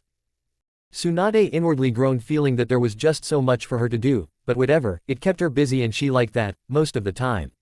I'll deal with that as well. Thank you, Kakashi replied gratefully. Now Naruto, what is this core? A special group I have to make in order to be the Tsuchikage. It is Onoki's test to see if I can create and run a group on my own. He did the same with Deidara, but that turned out badly. Naruto explained. I see, I will be more than happy to join. Kakashi replied with a bow to his old student. It is the least I can do for not be there for you and not being a good teacher. Thank you, Naruto said before each and every ex-Konoha ninja bowed to him and agreed to join as well. Onoki smiled and said, good, you have more people, but I have 2 more for you. He then handed Naruto a folder with 2 people listed in it, information and all. Interesting, Naruto said before looking over to Lee and Guy. So a couple of people just like them Oh boy. Oh boy indeed, Onoki stated with a smirk. I will also leave the team construction to you as well. Why not just give me the job now, old man? Naruto asked with a smirk. You wish, Onoki laughed. Tsunade smiled at the two's antic before she remembered something. Oh, Haku, Shizune had her baby while you were on your mission. What? Haku screamed before rushing out of the office. Naruto sighed as he stretched his legs. An hour. It took an hour to get out of the office. He made the team and informed them all what they did and how they were still looking for new members. Renji mentioned that he knew another Uzumaki who was great with seals and was able to make something called a rifle with seals and it shot out massive amounts of chakra. Naruto would have to find her and her boyfriend, along with whoever that was with them that wanted to join. After that, the group dispersed, most likely to look for new homes within the village. He remembered Enko taking hold of Kairi and as they left, they started singing about Vemin bottles on the wall, or something like that. So, are we going to see Shizune's child? Kuretsuchi asked as she and Urza walked next to him. The little girl had become attached to Naruto and they could not figure out why, but they were not complaining. Yep, Zabuza would kill me again in the afterlife if I didn't at least see his kid. Naruto replied with a smile. This led Kuretsuchi to smile as well before taking his hand in hers as they walked to the hospital. Urza, the ever-quiet girl, saw this and shyly did the same to Naruto's other hand, making it a cute scene to those who saw it. From his position on top of a nearby roof, Renji smiled, seeing that his sister was in good hands. Guys, Haku shouted happily before he clamped his mouth shut with a panicked look. Geez Haku, are you alright? Naruto asked with an amused expression. Yes, but I should not have yelled. Haku replied, a little jittery. Hikaru is sleeping. So we can see the little guy? Kuretsuchi asked, a little disappointed. Oh no, you can, just try to not talk loud like I did. Haku replied with an embarrassed grin. What is with you, man? Naruto asked. Sorry, I am just happy because Zabuza's kid is around and that Shizune declared me the godfather due to me being Zabuza's first student. So exciting. Haku nearly shouted again before clamping his mouth shut once more. Naruto chuckled at his friend's nervousness and happiness. Calm down, man. It is great that you are the godfather, but you really need to calm down and be yourself. If you plan on teaching the kid when he is older, you have to be yourself or he won't know what to think of you. Haku took a calming breath, and then another. You're right, thank you. Haku replied with a grateful smile. Now come on, I want you to meet Hikaru. Naruto nodded as he, Kuretsuchi, and Urza entered the room. They were greeted to the sight of Tsunade talking with Gurren and Shizune. Took you long enough, brat. Tsunade replied with a smirk. Hey, I had things to do with the core, like assigning team and all that. Naruto replied. Ah yes, the perks of being an eventual Kage. Paperwork like there is no tomorrow. So glad I am not one. Tsunade replied fondly.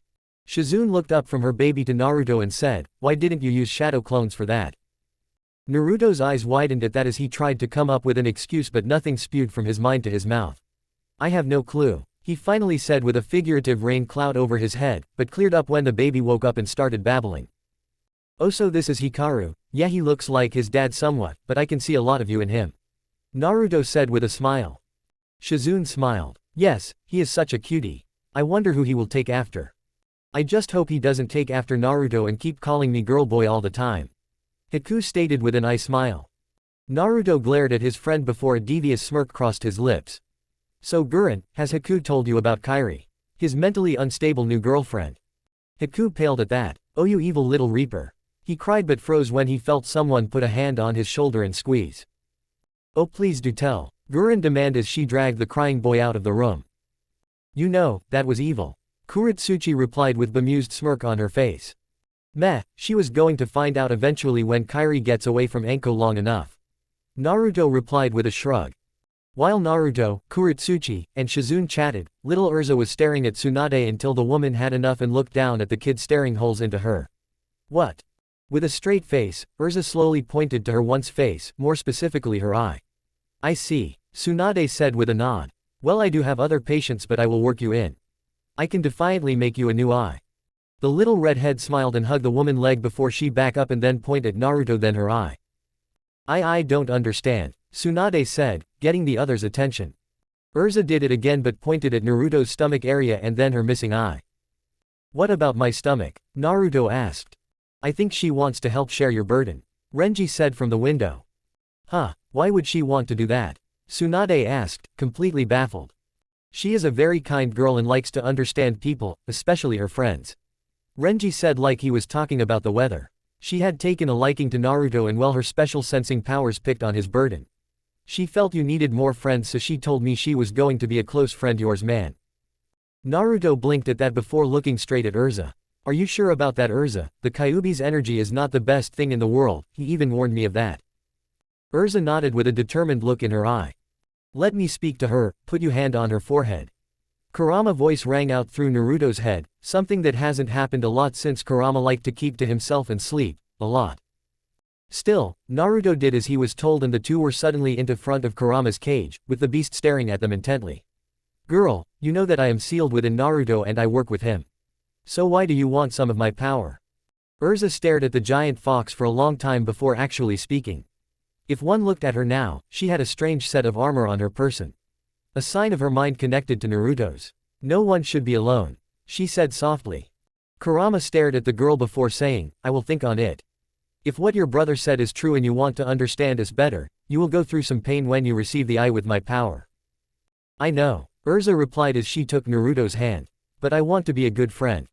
The Kyuubi stared at this girl for a moment. Very well, just let me know when the eye is done. With that, the two were back in the real world and Naruto relayed the info to Tsunade who frowned. This is big. She looked back at Urza and said, I hope you are ready for what will happen. Urza just nodded. It was a few days later and Naruto and Urza were at a local junkyard filled to the brim with scrap metal. So, why are we here again? Naruto asked himself as she looked at all the metal. Oh right, Renji said she needs scrap metal to complete her dream armor. Lazy ass had to go watch the clouds with Shikamaru instead of coming with us. Urza ignored the blonde Uzumaki as she looked at all the metal with glee. She had already found some of what she needed and when she attached them to her clothes the metal, thanks to the seals, fused together. Finally, after an hour of searching, she found the last piece to cover her chest and when it fused, the Uzumaki symbol appeared on the front, while also designs popped up here and there making the armor look elegant. Urza smiled brightly and finally spoke. I did it. Wow, she speaks. Naruto replied with a smile. Of course I speak, I just like to feel protected no matter what. Urza replied, showing that the armor was need for her not to be so shy. It was odd, but Naruto was not going to push it. Suddenly, an Anbu appeared and said, Naruto same, Lord Onoki wishes to speak with you. With the message carried out, the man disappeared. I wonder what the old man wants. Naruto said, well, might as well find out, come on Urza. You wanted to see me old man. Yes. Onoki stated. Once Naruto got a good look at the man, he saw that Onoki looked put off and a little worried. A mission has come in and it requests you personally. Naruto frowned as he took the scroll and read it aloud. I am the leader of the Za-ina Kiri Gorafujo. My name is Amarini Iyashi. You may not know who I am, but I know a lot about you. After all, you blew up my father. Now this is not a true revenge scheme. No, this is a thank you of sorts mixed in with some revenge. I thank you for killing off my father so I could gain all his money and his company. Gato Shipping Company.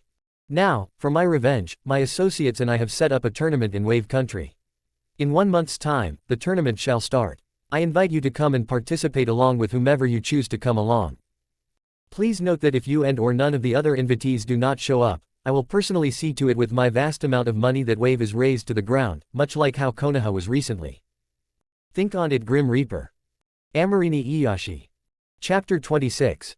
Idiots. I am surrounded by fucking idiots. Tsunade raged as she was examining the eyes Itachi had given Kakashi while doing some other tests here and there. Jugo and Kakashi were sitting on a bench on the other side of the room and they were sweating. Kakashi because of the eyes and wondering if they were in bad shape. Plus, Tsunade just scared him sometimes. Jugo was just uncomfortable with the yelling older lady. Sure, he yelled, but that was when he condition was acting up. And then he proceeded to yell and kill, but thankfully that wasn't happening at the moment. What is the matter, Lady Tsunade? Kakashi asked, finding his voice once more.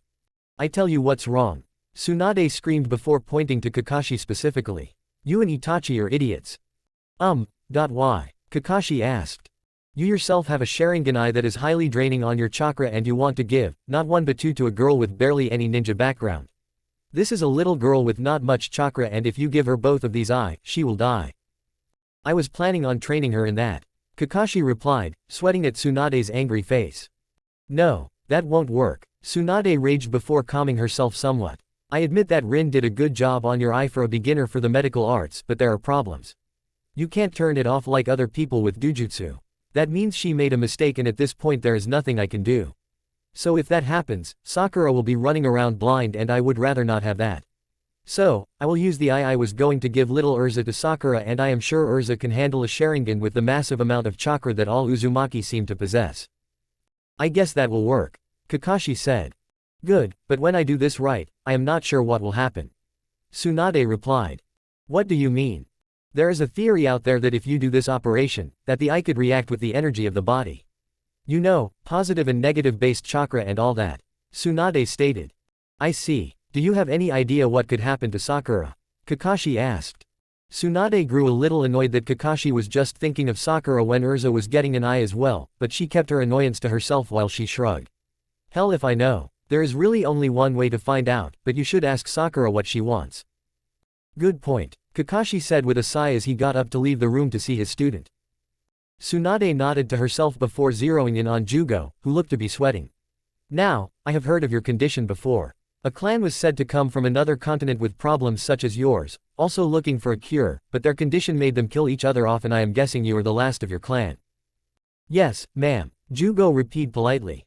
Alright, and I have talked with my personal summon Katsuya of the Slug clan and they actually had a summoner from your clan a long time ago and that seemed to help her because she was their sage for a time. She told me to have you sign the contract, but for me to do this, I will have to teach you the medical arts of being a shinobi. Do you accept?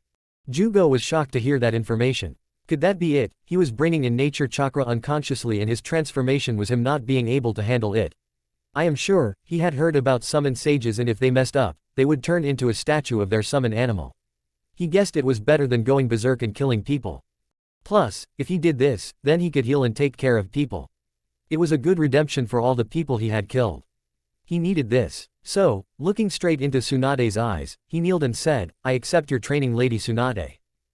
Tsunade smiled. Good, I also plan on taking that Uzumaki girl, Karen, to be an apprentice. With you, her, Shizune, I will make a few powerful students. Sakura sat in her hospital bed in silence. All she could do was sit there, listening and smelling things. That made her finally understand why Naruto hated hospitals. They were so freaking boring. She had the urge to get up and escape as well, but that would end in disaster. Why? That was because she had no eyesight. How was she supposed to get around with no eyesight, let alone be a ninja anymore? She hated Itachi now as much as her former teammate, Sasuke. Once she woke up, Kakashi had told her of what happened to her, her old teammate, and then to Konoha. She almost lost it, and with the pain of loss, including her mother and father, she wanted to cry so much, but it was difficult. Sure, it was possible since she still had tear ducts, but with no eyes to channel the tears to, it was difficult and painful. So all she could do was sit there and wallow in defeat. Soon, there was a knock on the door. "Come in," she said. "Sakura, it's me," Kakashi replied as she sat down next to her. "Hey Kakashi-sensei," Sakura replied solemnly. "I have some good news," Kakashi replied. "Tsunade said that she can help with your eyesight, but due to your small chakra reserves, you can only get one or else it could kill you." Sakura laughed harshly. "That still leaves me blind, sensei. I know you have to keep yours hidden because you can't turn it off." "True, but Tsunade did say that mine was incomplete since my old teammate was just a beginner. So with yours, you might actually get the Sharingan, or it will fuse with your chakra and turn into something more." Kakashi paused and then said, "Is you permanent blindness? That is not going to happen. Tsunade said that she was going to give you the eye she was making for that little Uzumaki girl that Naruto found, and then give her the other Sharingan eyes since Uzumaki have large chakra reserves and Tsunade thinks the little girl can handle it." "I see," Sakura replied. "I could live with that. I just hope me and that girl can get through whatever happens to us when the Sharingan begins to mutate. Don't worry, I am sure you will survive, and when the operation is over, I plan to train you personally." Kakashi replied with an eye smile even though she could not see it.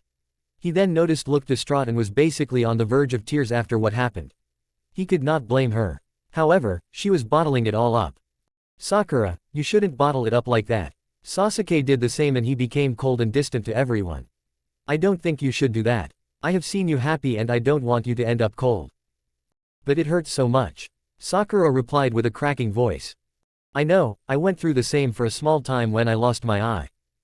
No, everything that has happened recently, it all hurts so much that I don't know if I should or could cry." Sakura's voice cracked more and she held her heart. "First we lost Naruto and I didn't know how much pain he was really in until you explained it. Konoha changed after that and I hated seeing family friends act like that. Then the village goes under like that with Sasuke and my parents dying and me losing my eyes. Then we are here in Iowa with Naruto and I don't even know if he has forgiven me for all the crap I put him through. I feel so horrible." Kakashi sighed as he listened to the girl pour herself out to him and he could not blame her. However, constantly feeling all this was become too much for her. So he put on a hand on her back and rubbed it up and down. "It'll be okay." The action just made Sakura feel worse as she latched onto the man in a tight hug. "I am so sad and confused," she yelled as tear and blood ran out her bandages and down her face. That broke the dam as she sobbed her sorrows out on Kakashi, who just held her tight and whispered soothing words. Naruto and Urza were in Tsunade's office, where the woman explained her plan to the duo. "I see. Are you all right with that?" Naruto asked the girl beside him. "Yes, but I am a little sad that I can't help Naruto with his burden," Urza replied a little sadly. Jiraiya, who was in the room as well, spoke up. "I actually have a plan for that. I realize that the Kyuubi is hesitant to do that transfer, so I suggest another route." "What kind of route?" Tsunade asked, not sure if she wanted to know.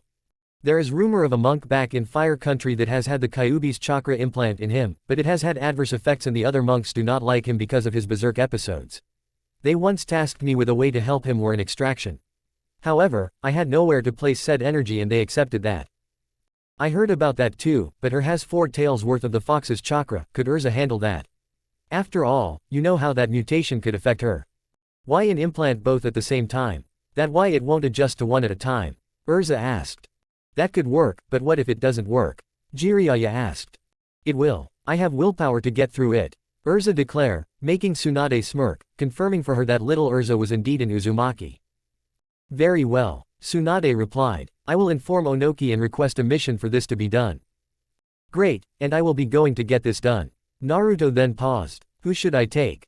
"I will be one of them since I need to see if this seal will work."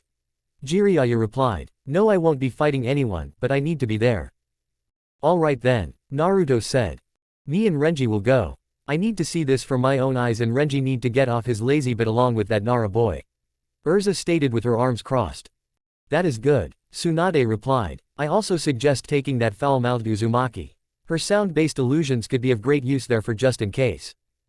"All right then," Naruto replied. "I guess we should go to Onoki to get his done sooner than later, I want to be ready for that tournament."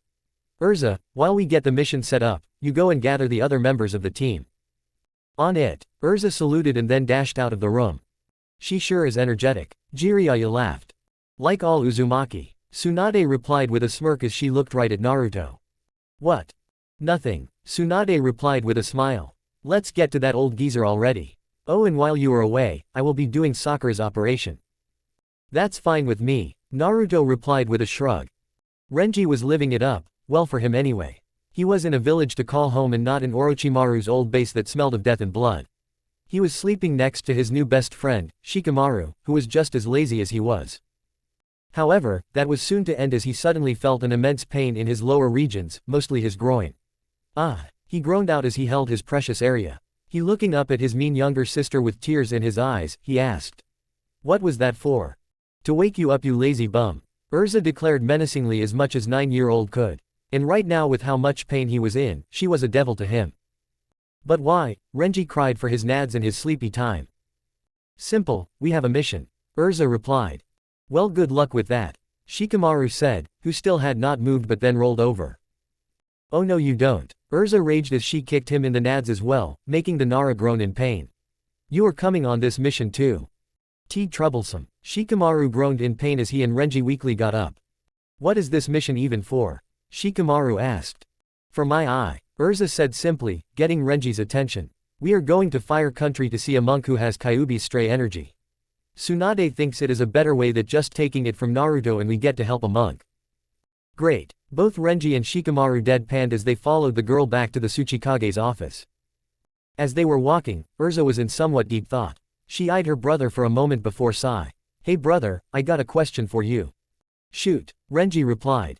Urza gained a blush and said, do you think I have a chance with Naruto? Renji laughed at that. What is so funny? Urza raged. First of all, you are 9. Renji chuckled. I don't you should worry about that now. Plus, you do realize that he has a small harem of girls. So, I'll be old enough for him in a few years and I don't really care about the harem thing. Has to help rebuild the clan somehow and so do you. Don't remind me, Renji replied with a groan. Alright then, what makes you think I will let you even date? Really? Urza deadpanned, making Renji sweat drop. What? You couldn't stop him if you tried and you probably won't since you are so lazy. Urza accused. I pick the best friends. Shikamaru replied with a lazy smirk. Not helping. Renji deadpanned before sighing. Fine, you are right, but you have to take it up with him eventually, but don't be too disheartened when he says no. One girl is a lot of work for me, he going to have 5 when Kumo send their political marriage girl along with Suna. I don't know how he will even deal with 5 let alone 6 when and if you join in. Oh, right, Urza replied, thinking that was a lot of work. Maybe she would keep quiet about it for a time as she observed for a time. Onoki sighed. Are you sure this mission is wise? I already have 4 Jinchuriki in Naruto, Fu, Roshi, and Han. Do you think turning Urza into a pseudo Jinchuriki is wise? I am okay with it. Urza replied with eyes full of determination. She is determined to share Naruto's and by proxy the other's burden, I say why not? Jiraiya replied. Besides, with the eye mutating with her, it might be something different. Also, from what I hear, this monk could use less demon chakra in him and with Konoha, it would be wise gaining allies with the fire monks. Very well then, Onoki replied. Are you sure this team you put together will be able to handle this mission? Hell yeah you all ass man. Tayuya replied with a, we are not a bunch of pussies, we fucking can handle it. I am going to have to agree with her on that. Renji replied with a sigh. What better to deal with tailed beasts and their remnants than those of the Uzumaki clan? Well, you heard him. Naruto replied with a big smile. Don't I have a say in this? Shikamaru complained. No, Urza declared before pointing at him. We need your brain in case things go wrong. Ah, Shikamaru groaned in defeat, making Onoki and the others chuckle. Feisty little girl, isn't she? Jiraiya said with a perverted chuckle. Don't get any ideas old man. Renji replied with a glare. Alright, Jiraiya replied with waving his hands in his defense so the boy wouldn't kill him, but held his arm in pain due to it still healing. I give you all permission to go on this mission, now get out, I have a headache. Onoki ordered, tired of dealing with these loud people. Seriously, he used to strike fear into his soldier so much that it would be totally silent in his office. Now with Naruto as a student and his future successor, that all went downhill. Alright then, let's head out, Naruto declared as they left the building and then the village. Wave Country. A man in his late 20s or early 30s smirked at the scene in front of him as he smoked a cigar. This man was in a black as night business suit with a blood-red tie. He was also a short-haired dirty blonde, sort of like his father once upon a time. This man was none other than Amarini Iyashi, son of Gato. Taking the cigar out of his mouth, he blew out smoke before a vicious smile appeared on his face. Beautiful, is it not? He didn't receive an answer and he wasn't really expecting answer. What he was referring was the condition of Wave Country. It was horrible. There was smog in the air, making the city eternally gray as its inhabitants walked the city, part of it burning. I said I would destroy the place if your little hero and other villages didn't send people to my tournament. Some would think it was already destroyed, all I see is beauty. The beauty of human sin at work. Soon, I will have the whole world like this. Factories of polluting the air, brothels to lift the human spirit with the sin of lust, and then casino all around to put more depression into the hearts of man as I take all their money. Still no answer. You see, my father had it wrong. While money is everything, so is the sin of man. When those fools lose it all, they become useless and I have them killed. It is rather simple, after all, that is how I got your grandfather when that bridge was done. Him and his men thought they would relax in my new casino. Faye, they are relaxing in the dirt somewhere now. Ha!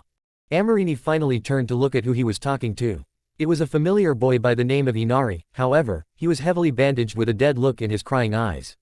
Amarini just smiled cruelly at the boy. You may not understand now, but you will in time. He paused and then said, I may not have any power like those ninja, but I have money and want you to have it all, even if it hurts. Just bear through Dr. Amachi's experiments with this thought alone. This is Naruto, the Grim Reaper's fault. If he hadn't killed my father, then I would be here. No, Inari replied weakly. HMPH, you will in time. There was a knock at the door and a woman walked in. This woman wore a revealing red outfit, showing her midriff, arms and legs, with her white hair tied back by a multicolored rope with bells attached to it. She had ice blue eyes. She had multiple tattoos that resembled flower petals on the left side of her face and midriff as well as her left leg. She wore red high-heeled sandals. She also kept her old anbu blade sheathed on the same leg. Kagura, what can I do for you? Got word from our spies about the Grim Reaper. Seems that they are headed to the fire temple to get the demon chakra from that boy, Sora. Really now? That is interesting and I guess they really are preparing for my little tournament. Amarini replied with a dark smile. Go ahead and inform Furito or whatever the hell that man is calling himself these days. He will want to know this, oh this will be fun. Very well, Kagura replied gruffly as she left the room. Lovely woman, Amarini replied with a smile. Dangerous women provide the best sex, but there are those like your mother that I prefer the most. That got Inari's attention again. When we were still young and I was dumb to the world, she was my first. However, my father didn't approve for some reason, old fucker probably want her for himself. So when left, I kept watch over her, still wanting that woman. Imagine my surprise when I find out when she had you. Now my father twisted my mind some, I will admit that, but I wasn't going to have her suffer. So I sent Kaiza to take care of you, however, he became too close you tsunami that I had to do something. I persuaded my father to do away with him and he gladly agreed, not knowing of my own plan.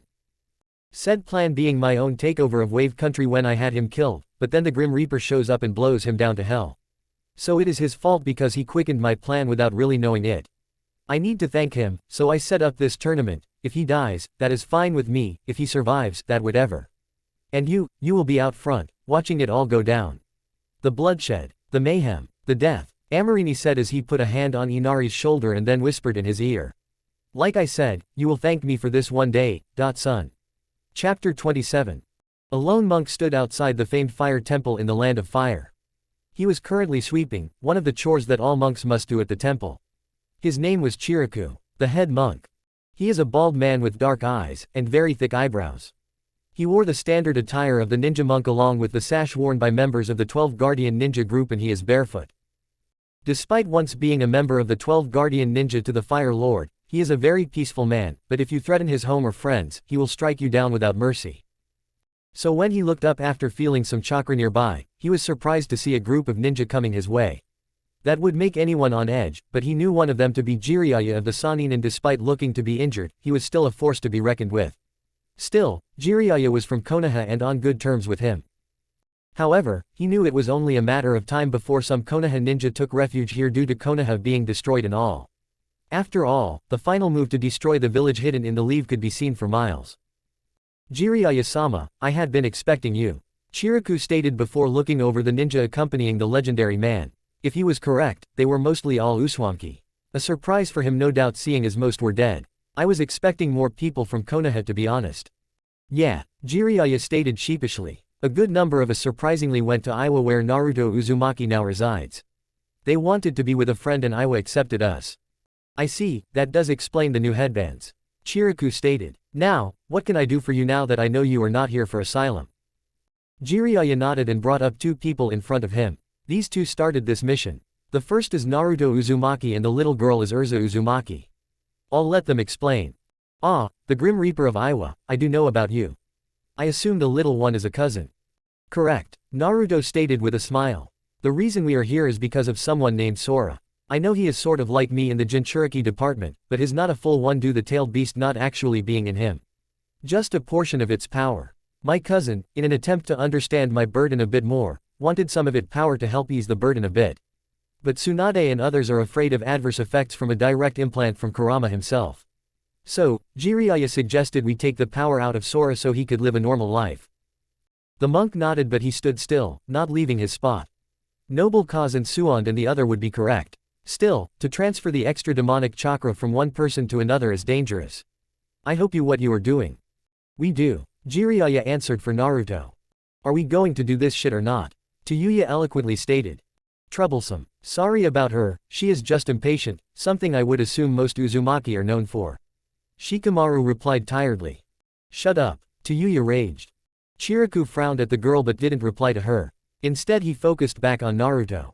I am sorry to tell you this, but Sora is no longer with us. What do you mean, is he dead? Naruto asked. Oh no, not that, sorry if I made it seem like that. Chiriku stated with embarrassment. I meant that a man named Furito took him away the other day, stating the boy's father wanted him back. I just hope nothing back happens. After all that Kazuma did, I hope him taking the boy is a good thing. Why, what did his father do? Shikamaru asked. Tired to lead a coup d'etat to kill the Hokage, believing that did not need to be two kings. Thankfully and Asuma were one of the few that stopped him. Chiriku stated, surprising Shikamaru a bit. I truly hope that man doesn't use Sora for dark means, especially now that Konoha is gone. I see. Well thank you. Jiraiya stated as he led them away from the fire temple. So now what? Renji asked in a bored tone. We find them, I do not trust that man. Jiraiya said as they made their way to a city where the man could consult his spy network on where the man could be. Furito, a man that looked like a white-haired monk. He wore a purple garment that had other colors on the lining. He also possessed a chain-extending staff and a scar on his face. He was tired and so was his son, so they stopped in a clearing just outside the town they had passed through, not wanting to pay for room and board. He smiled at his son and said, I am glad those monks took care of you, especially the Chiriku character after what your father did. Speaking of said man, where is he? You told me that you would take me to him today and I don't see him. Also, what did he do? Simple, he had a group of ninja from the 12 Guardian Ninja tried to go and kill the Hokage. The way he saw it, the country did not need two kings. However, he and paid the price for it in exile while the other members were killed. The man stated before a large smirk appeared on his face. Now as to where your father is, you are looking at him. What? Sora shouted before a smile crept on his face. Good, I am glad you came for me. The monks hated me anyway due to my power. I see. Furito replied with fake sadness. I am sorry forgive that to you, but I need your power. I need your help. We cannot do this mission alone. And what is that? Sora asked. We are going to kill the other cage and then take over what is left of the Land of Fire when we return. A friend of mine asked me to do so with the other cages so he can spread his influence. The Land of Fire will be ours to do as we wish. I see, I accept. Sora replied. Who do we hit first? Since Onoki is close to death anyway, I feel we should give him that needed push. That will also deal an emotional blow to the Grim Reaper as well. Very well, Sora replied. Good. Furito replied with a smile before four people appeared behind him, making Sora tense. Furito just smiled and said, welcome back. A large man smirked and asked, so, is the kid on board? Yes, Fudo, he is. Fuka, FUNN, are you two ready? Yes, they both replied with dark smirks. Good. Furito replied before turning to the final person. Kagura, will you inform him that the mission is underway? I shall. The woman replied before speeding off. Excellent, now, let's go rob some graves. Furito replied as his new team also sped off. His original plans may have been destroyed thanks to who it was that led the Akatsuki and destroyed Konoha, but this one was far great and he had just one man to thank for it. Kakashi sighed as he looked down at Sakura through a two-way medical window. He had one student left. Sasuke died and Naruto is the leader of the corps in Iwa, which he now resided in thanks to Konoha being destroyed. So naturally the man was on edge that he would lose another student. The cause? A potential death by surgery. Thankfully it was Tsunade doing the operation, but he was still worried. So he watched her like a hawk as she put the artificial eye in Sakura first. It was green like the girl's original eye color. That was good because Sakura needed something normal in her life, even if it was fake. Then came the Sharingan eye. Sasuke's Sharingan to be exact. The girl wanted something to remember him by, and what better way than to use the eye of the same person. Kakashi did it with Obito, so it was no problem for Sakura to do. Tsunade carefully placed the eye in the other socket and using fine-honed medical ninja, fully connected the eye to Sakura, unlike what Rin had done for Kakashi. But by the time they had gotten to Tsunade to see if it was correct, the damage had already been done and Tsunade could do no more. Now that Tsunade was here, she was do the job correctly. However, they didn't know the after effects were. So when they start up rather quickly just after she implanted the eye, Tsunade quickly left the room to observe with Kakashi. Damn, I didn't think this would happen so soon. Tsunade growled. What will happen to her? That is the mystery. Tsunade explained. She could experience fierce pain all over her body as it rejects the new eyes, and that could leave her blind all her life, and if that is the case, she would either have to give up being a ninja altogether or she would have to find a way to be a ninja while being blind, and I have heard it is possible. What else could happen? Kakashi asked sadly. Her body, while being in immense pain, could adapt to the eyes and change the eyes to suit it, and then there is a theory that they could also experience some mental trauma, but I am unsure, that is why I didn't tell her about it. Tsunade explained, making Kakashi tremble in fear as tears streamed out of his one normal eye. So all they could do was watch. They watched as Sakura's body trembled like the earth in an earthquake. They watched as the veins popped around her eyes like they do for when a Hyuga activates the Byakugan. And they watched as Sakura's eyes snap open and let out a terrifying scream in the form of a banshee that she is normally associated with. Kakashi cried harder as she screamed, never really noticing the glass he was in front of start to crack. All he could think about was her pain. He prayed to whatever deity that was listening that she would live through this. Back in the room, as the pink girl was screaming her head off, her mind was going a mile a minute with what Tsunade predicted as mental trauma. But, it wasn't her mental trauma that she was dealing with, it was Sasuke. A little known fact was that Sasuke had actually activated his Sharingan that night his family was slaughtered. Sakura's mind absorbed all his memories, from that night onwards. She saw all the blood and dead bodies. She saw Sasuke cry out for his parents and older brother, only to see them cut down by the man he respected above all others. Then, she saw how Sasuke was subjected to the Tsukiyomi and had to watch over and over again how his brother did. Over and over. She watched how he recovered from all of that insanity and he was unstable himself.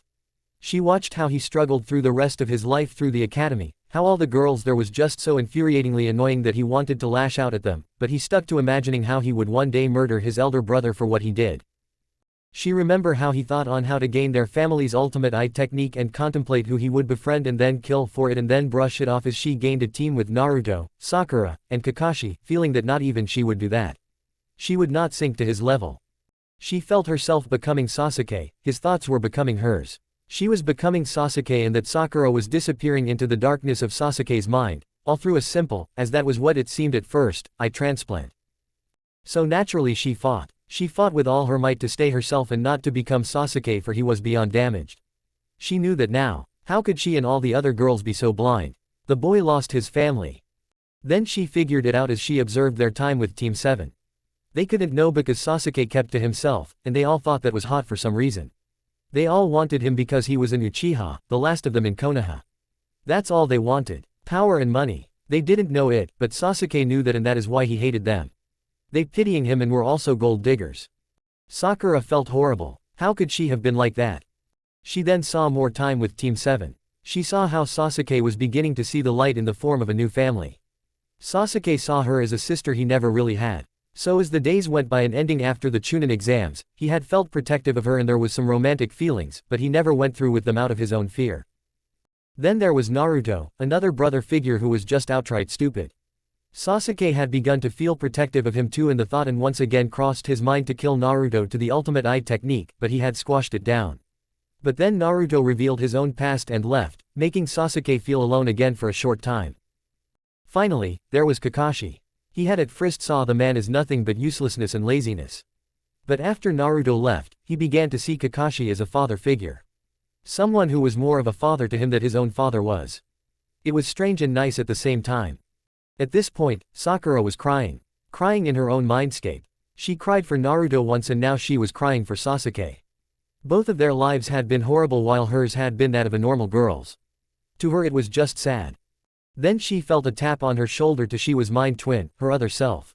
Sakura had never really thought about it, but now she wondered why she had a dual personality locked up in her mind. Her mom did say she was supposed to have twins, but only Sakura came out. Was her mind twin her actual twin? She didn't have much time to dwell on it because the mind twin began to glow for a second before it shifted into something different and she gasped. Sasuke. The Uchiha looked at her sheepishly, not able to keep up his usual facade around her now that she knew everything about him now. Hey Sakura, I am not there anymore. Sakura blinked and then said, wait, are you just a chakra memory or part of Sasuke that was left behind?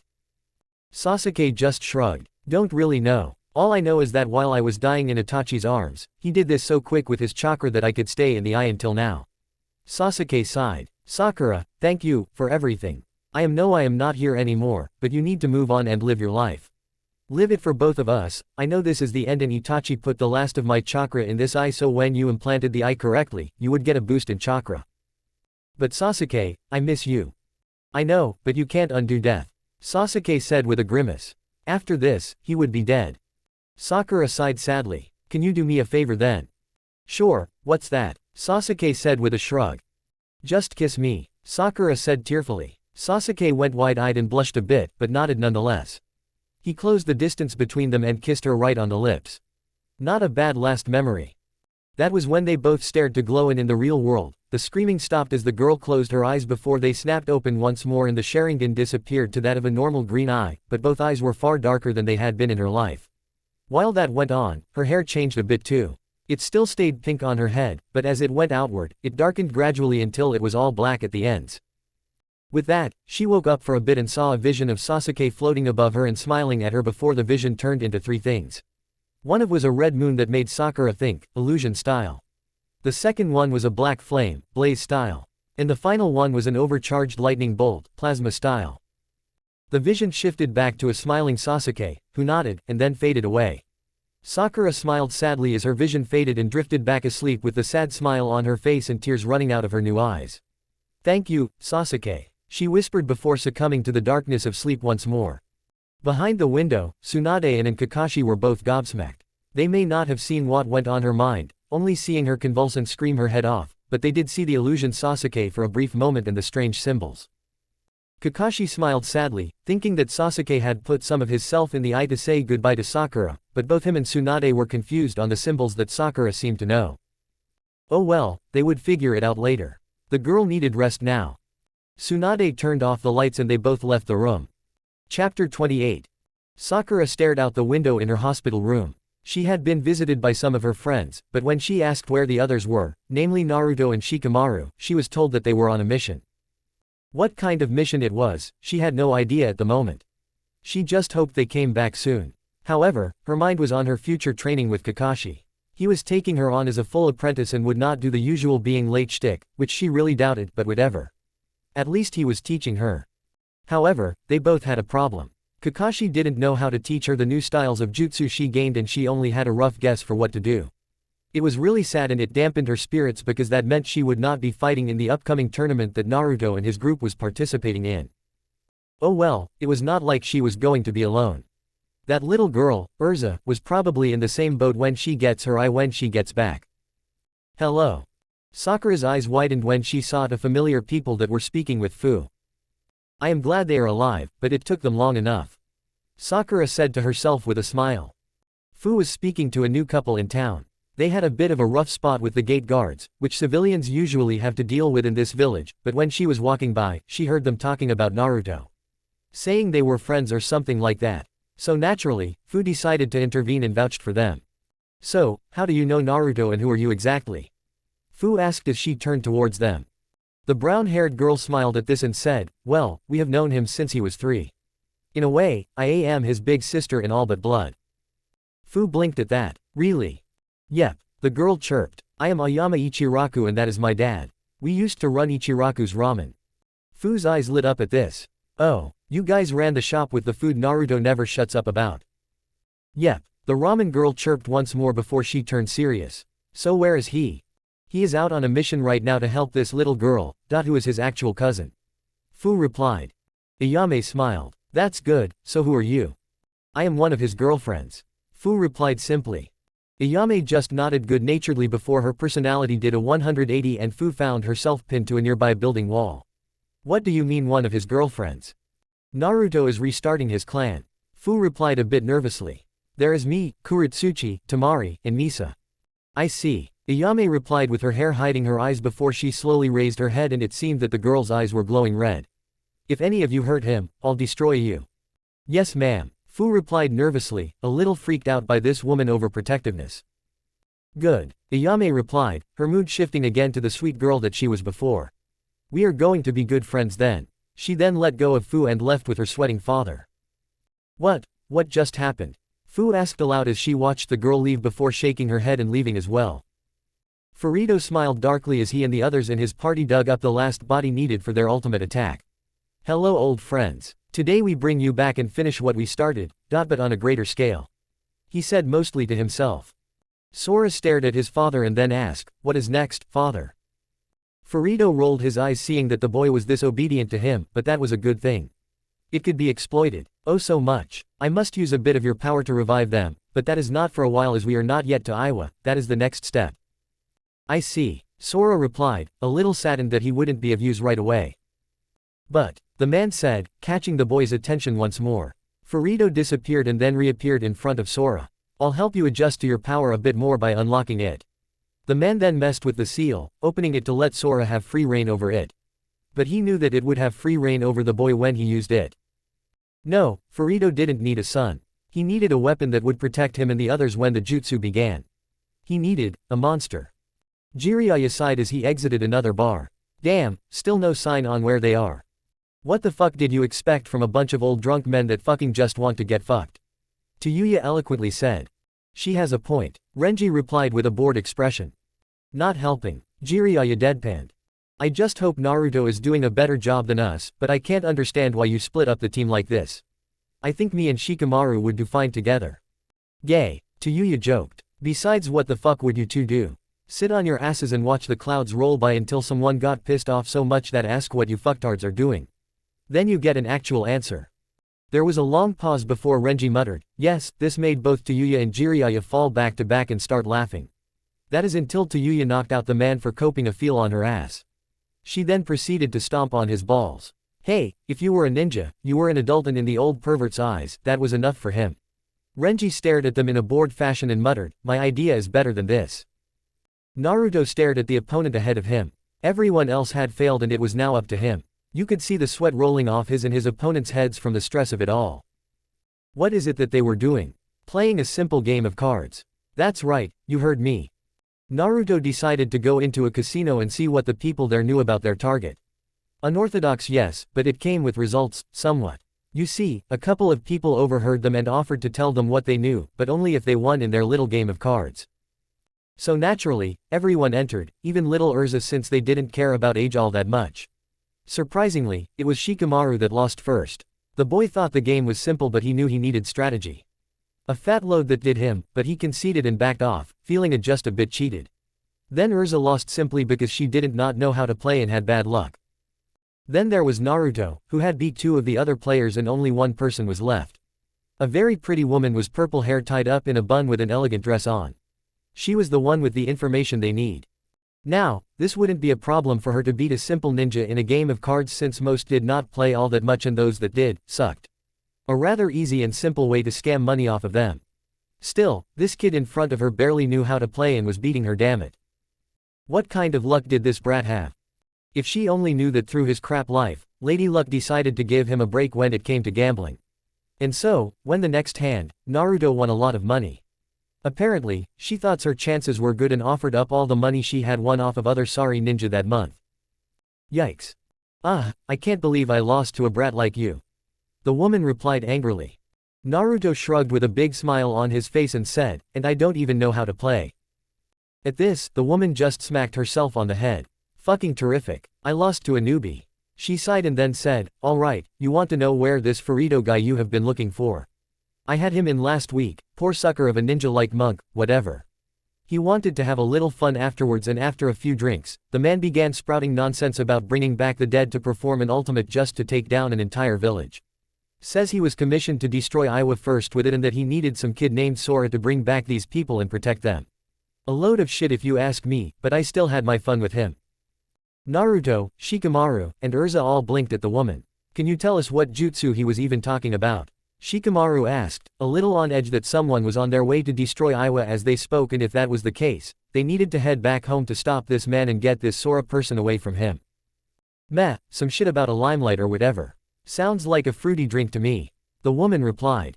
Well, we should go find Jiraiya now. Naruto replied. Good idea, Shikamaru said as they left.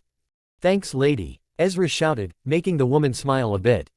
Do we need to know what happened here? Naruto deadpanned as they saw Yuya sitting on Jiraiya's back with a proud smirk on her face. Not really, Renji droned. So, did ya find anything? Yep, Urza shouted happily before she turned serious. Furito is on his way to destroy Iowa with a jutsu called Limelight. What? Jiraiya screamed as he shot up, knocking Yuya off of him. He had heard about this jutsu on his travels. It was not to be messed with. So he pressed them for more information and paled even more. We need to head back him, now. Sora panted heavily as he regained some of his power. Furito had just used the dark chakra in him to revive 4 people. He wasn't sure who they were, and all he knew that they were going to perform something called Limelight. Furito smiled to himself. This was working out way better than he had planned. Marvelous. Alright then, Fudo, Fun, Fuka, escort our new companions to the right spots, this needs to be done quickly. The 3 nodded and took 3 of the 4 revived people with them. The last person had to stay with Furito, so that he could be able to channel his power into them to make the attack stronger. Father, is this a precise attack to strike the Tsuchikage directly? Sora asked as he was finally able to stand up again. Oh no boy, this is not like that. This jutsu is a wide-range destruction technique. Iowa will be nothing but ashes once this is done. Sora stared at the man in horror for a few moments before coming to terms with it. He hated people and they hated him. His father was the only thing that mattered to him since the man actually came for him. Let them die. Unfortunately, it takes a long time for this old jutsu to be ready, so you have time to rest and protect us from anything that tries to stop us. Yes father, I will do my best. Sora replied while the revived one just stared at them and shook his head. He would gladly reject this, but he was bound to them and had no choice but to do this jutsu. And so, the long process of hand seals began. Come on, we have to hurry. Naruto shouted as Urza rode on his back to save time. They had been running non-stop when they set out and it was nearly nightfall. They had to hurry or another home was going to be destroyed. We are doing our best, Naruto, but not all of us are chakra hounds like you. Shikamaru said as he and the others rested, making Naruto impatient. He knew they were right, but they were losing time. Still, if they were too tired from running across the continent, how were they going to fight Furito and whoever was helping him? Furito smiled darkly after hours of waiting and night had set in. It was finally ready. Time for the destruction of Iowa. Another great ninja village will fall tonight. As he rested his hand on the revived man's back and channeled his energy, he watched with glee as a greenish stream of lightning flew from the undead man's hands and into the sky where it met with 3 other streams to form a giant ball of lightning, hovering threateningly over the village of Iowa. Yes, now die. Furito exclaimed as the ball shot down in a beam of light. Why is the village not destroyed? Sora asked with absolutely nothing happened. They had seen the beam shoot into the village, but it just disappeared and the village was still there. I have no idea. Furito growled out in anger before turned to Sora. I thought I told you to keep a look for anyone. I am sorry father, but I am not a censor. Sora pleaded with the man. Ah, useless. Furito roared as he smacked his son away. Slowly walking up to him he said, fine, have it your way. I don't actually need you, I need the monster. Sora screamed as his father completely unlocked the Kyuubi's chakra within him and then placed a leash seal on him. Now go. Find those responsible and kill them.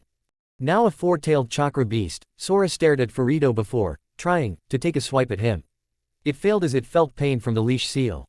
It growled and left, leaving Furito alone with the undead. A few moments before, Kakashi, Asuma, Kurenai, and Sakura were taking a stroll through the village, helping Sakura to adjust quicker to the village with her new eyes.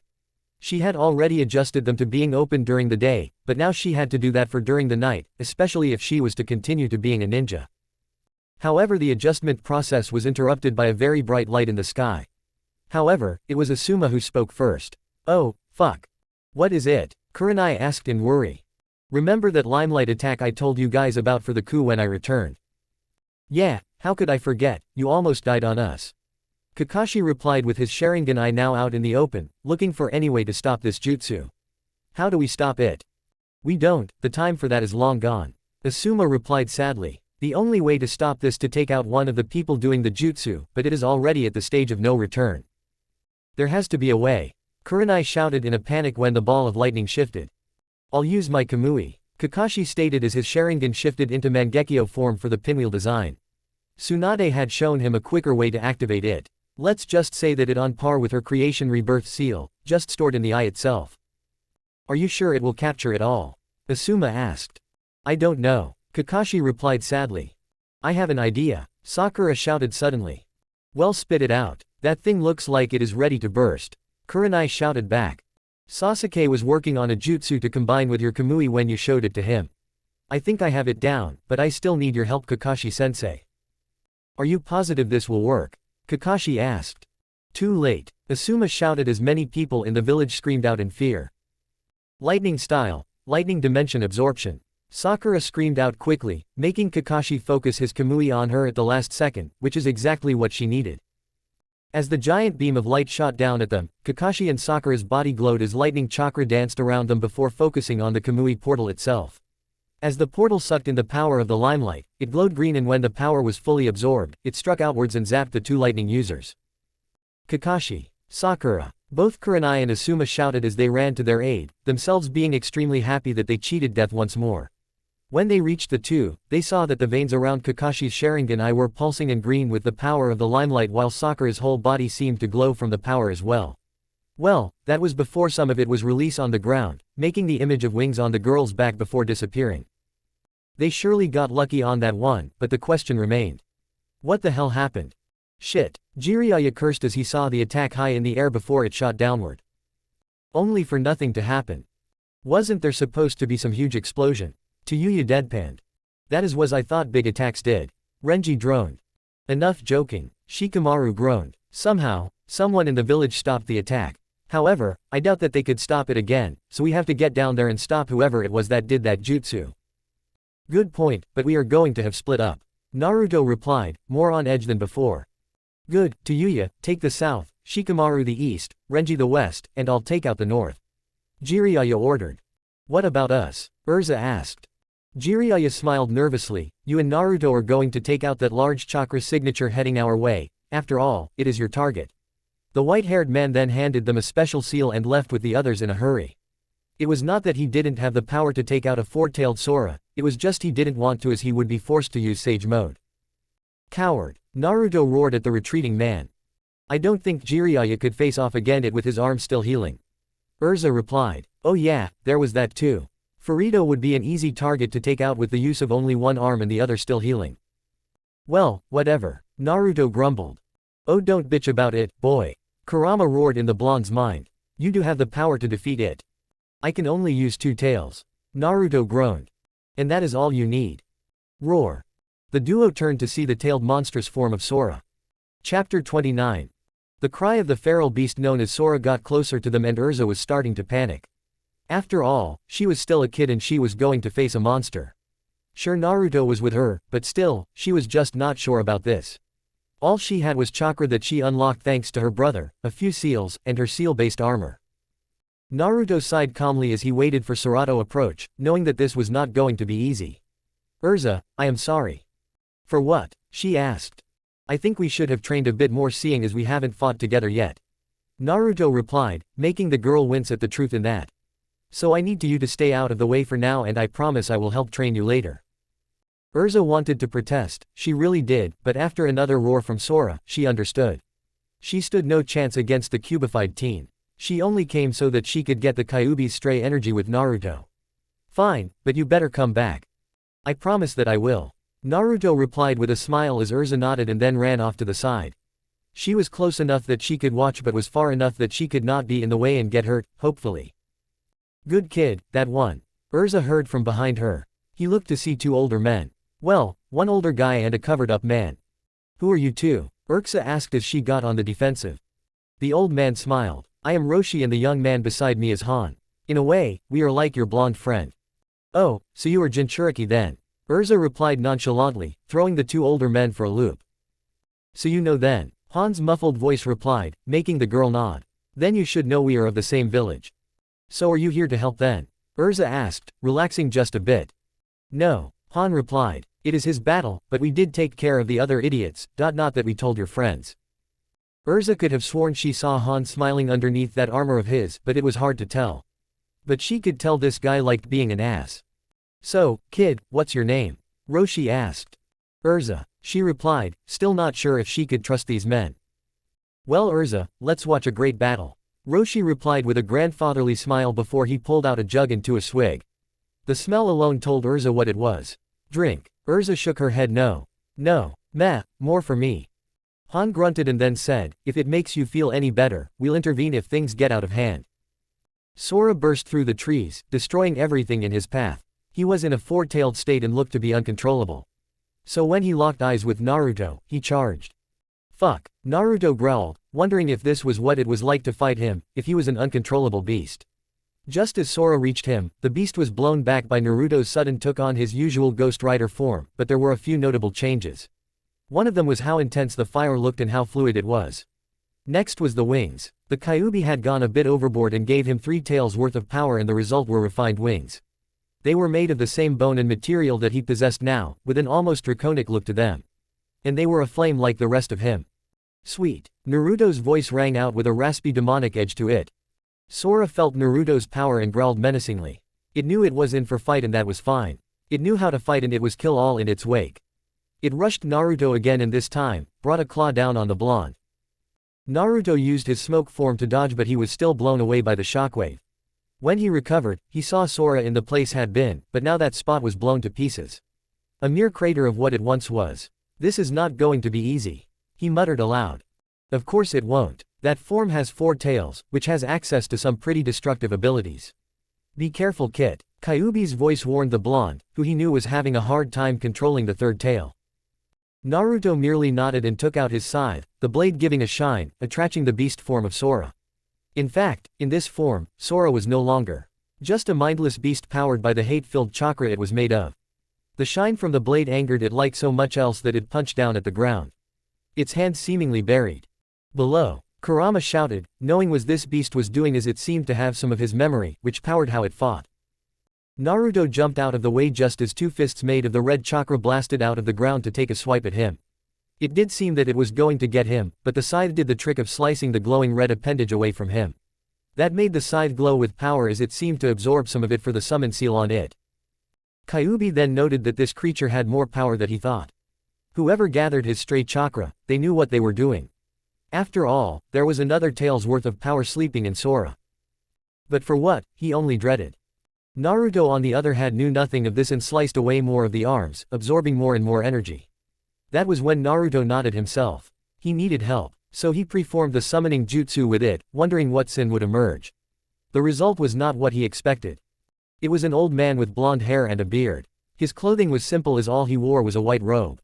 However, he was powerful, that much Naruto could tell just by being in the summon's presence. So, you managed to summon me, the father of the sins. Good, but know that my time is limited. If you require more help, I would suggest you use more chakra next time. Now, what am I fighting? Father looked to Sora's Kyuubi form and chuckled. He merely tapped his foot as it ran at him and the ground turned to quicksand before hardening, trapping it in place. This seemed to anger it even more and it roared and shattered its bindings. Interesting, but futile, beast. Father stated as he tapped the ground again and the beast was taken into the air by metal tubes formed from dirt. Whoever this father was, he was powerful, no doubt there. Soon, the beast was trapped in a complicated series of metal tubes that it was struggling to get out of.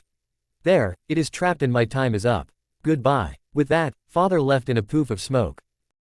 Thanks. Naruto replied dumbly. He needed to finish this quickly because the third tail really was too much for him and he was losing his self to the power, not that he did much but still. So Naruto flew up to the beast to apply the seal, but it was having none of that and roared so loud that it threw Naruto away and cracked the tubes. With that, it shattered them and dropped to the ground. That was when the Kyuubi inside Naruto felt the release of the hidden tail within Sora, but not as an extra tail, no. It was released into the air. Kit, stop him now. Naruto nodded as the air-based chakra formed a ball and Sora was about to swallow it of all things. So he rushed to the beast and axe killed it so that its face hit the ground. However, he should have known that all that pent-up power had to go somewhere. Just as it was explode on him, he was grabbed from behind and rushed way to where Erza and Han were. Naruto just looked from Roshi to the now large ball of energy that was now blasting Sora to the other side of the earth. What the hell? What was that? Naruto asked in shock. The tailed beast bomb, one of their most powerful attack that we can use. Roshi said in a dead serious voice. Then he saw the blast was dying down. Come on, let's finish this. Erza watched as all two of the Jinchuriki, with Naruto now in his normal state, descend on Sora's down beast form as it struggled to get up. Han used his power of steam to create spears that pinned Sora to the ground. One in each limb and on in the back that came out of his chest. Naruto calmly walked up to Sora and said, I am sorry it had to end this way. He then placed Jiraiya's seal on Sora just as Jiraiya and the others returned to see what had happened. The seal glowed as it spread over Sora's body and it screamed as the power left it and formed a ball of red energy above the beast, which quickly reverted to Sora, who now had a look of peace on his face as he took his last breath. Jiraiya looked at Naruto's sad face and said, it needed to be done. I know, I just wish this could have ended differently. We could have gotten to him sooner. Jiraiya just nodded, himself wanting things to have ended differently. You guys should get to Onoki soon, I am sure he is in a tizzy over all that's happened. With the village almost destroyed, twice. Roshi replied, his goofy drunk nature back in place as he took a swig from his jug. I agree. Han replied. You guys aren't coming? Naruto asked his Jinchuriki senseis. No, we're on our way out to do missions of our own. Han replied. Keep the place safe while we are gone. Done. Naruto replied with a smile, making them smile in return as they left. I can't believe this shit. Onoki raged. You people mean to tell me that we would have be screwed if we had decided not to do this mission? That they were coming for us away? Yes, Jiraiya stated. Well, that's just great, Onoki shouted. Then either way, Kakashi and Sakura would be in the hospital and the village would be partially destroyed. Thankfully, just the first happened but the land around the village is fucked. Please tell me the mission was a success at least. Oh, it was, Naruto said as he held up the ball of energy, making Onoki look at it oddly. And how the hell is that supposed to fit inside Itachi's eye? Onoki asked. Simple, I already thought ahead and added that into the seal. Jiraiya stated. Alright fine, get the kid to Tsunade so that she can have another eye and then report back here. I have some disturbing news about Wave that you should know before leaving in a few weeks. Well, if that's all, I am going to go take a nap somewhere. Tayuya stated as she walked out, followed by Shikamaru who said he knew a good spot. Come on Erza, let's go see Tsunade. Naruto replied. Okay, Renji, you come too. Erza ordered her brother, who just nodded tiredly. When they left, Jiraiya stared at the short cage in front of him and said. How bad?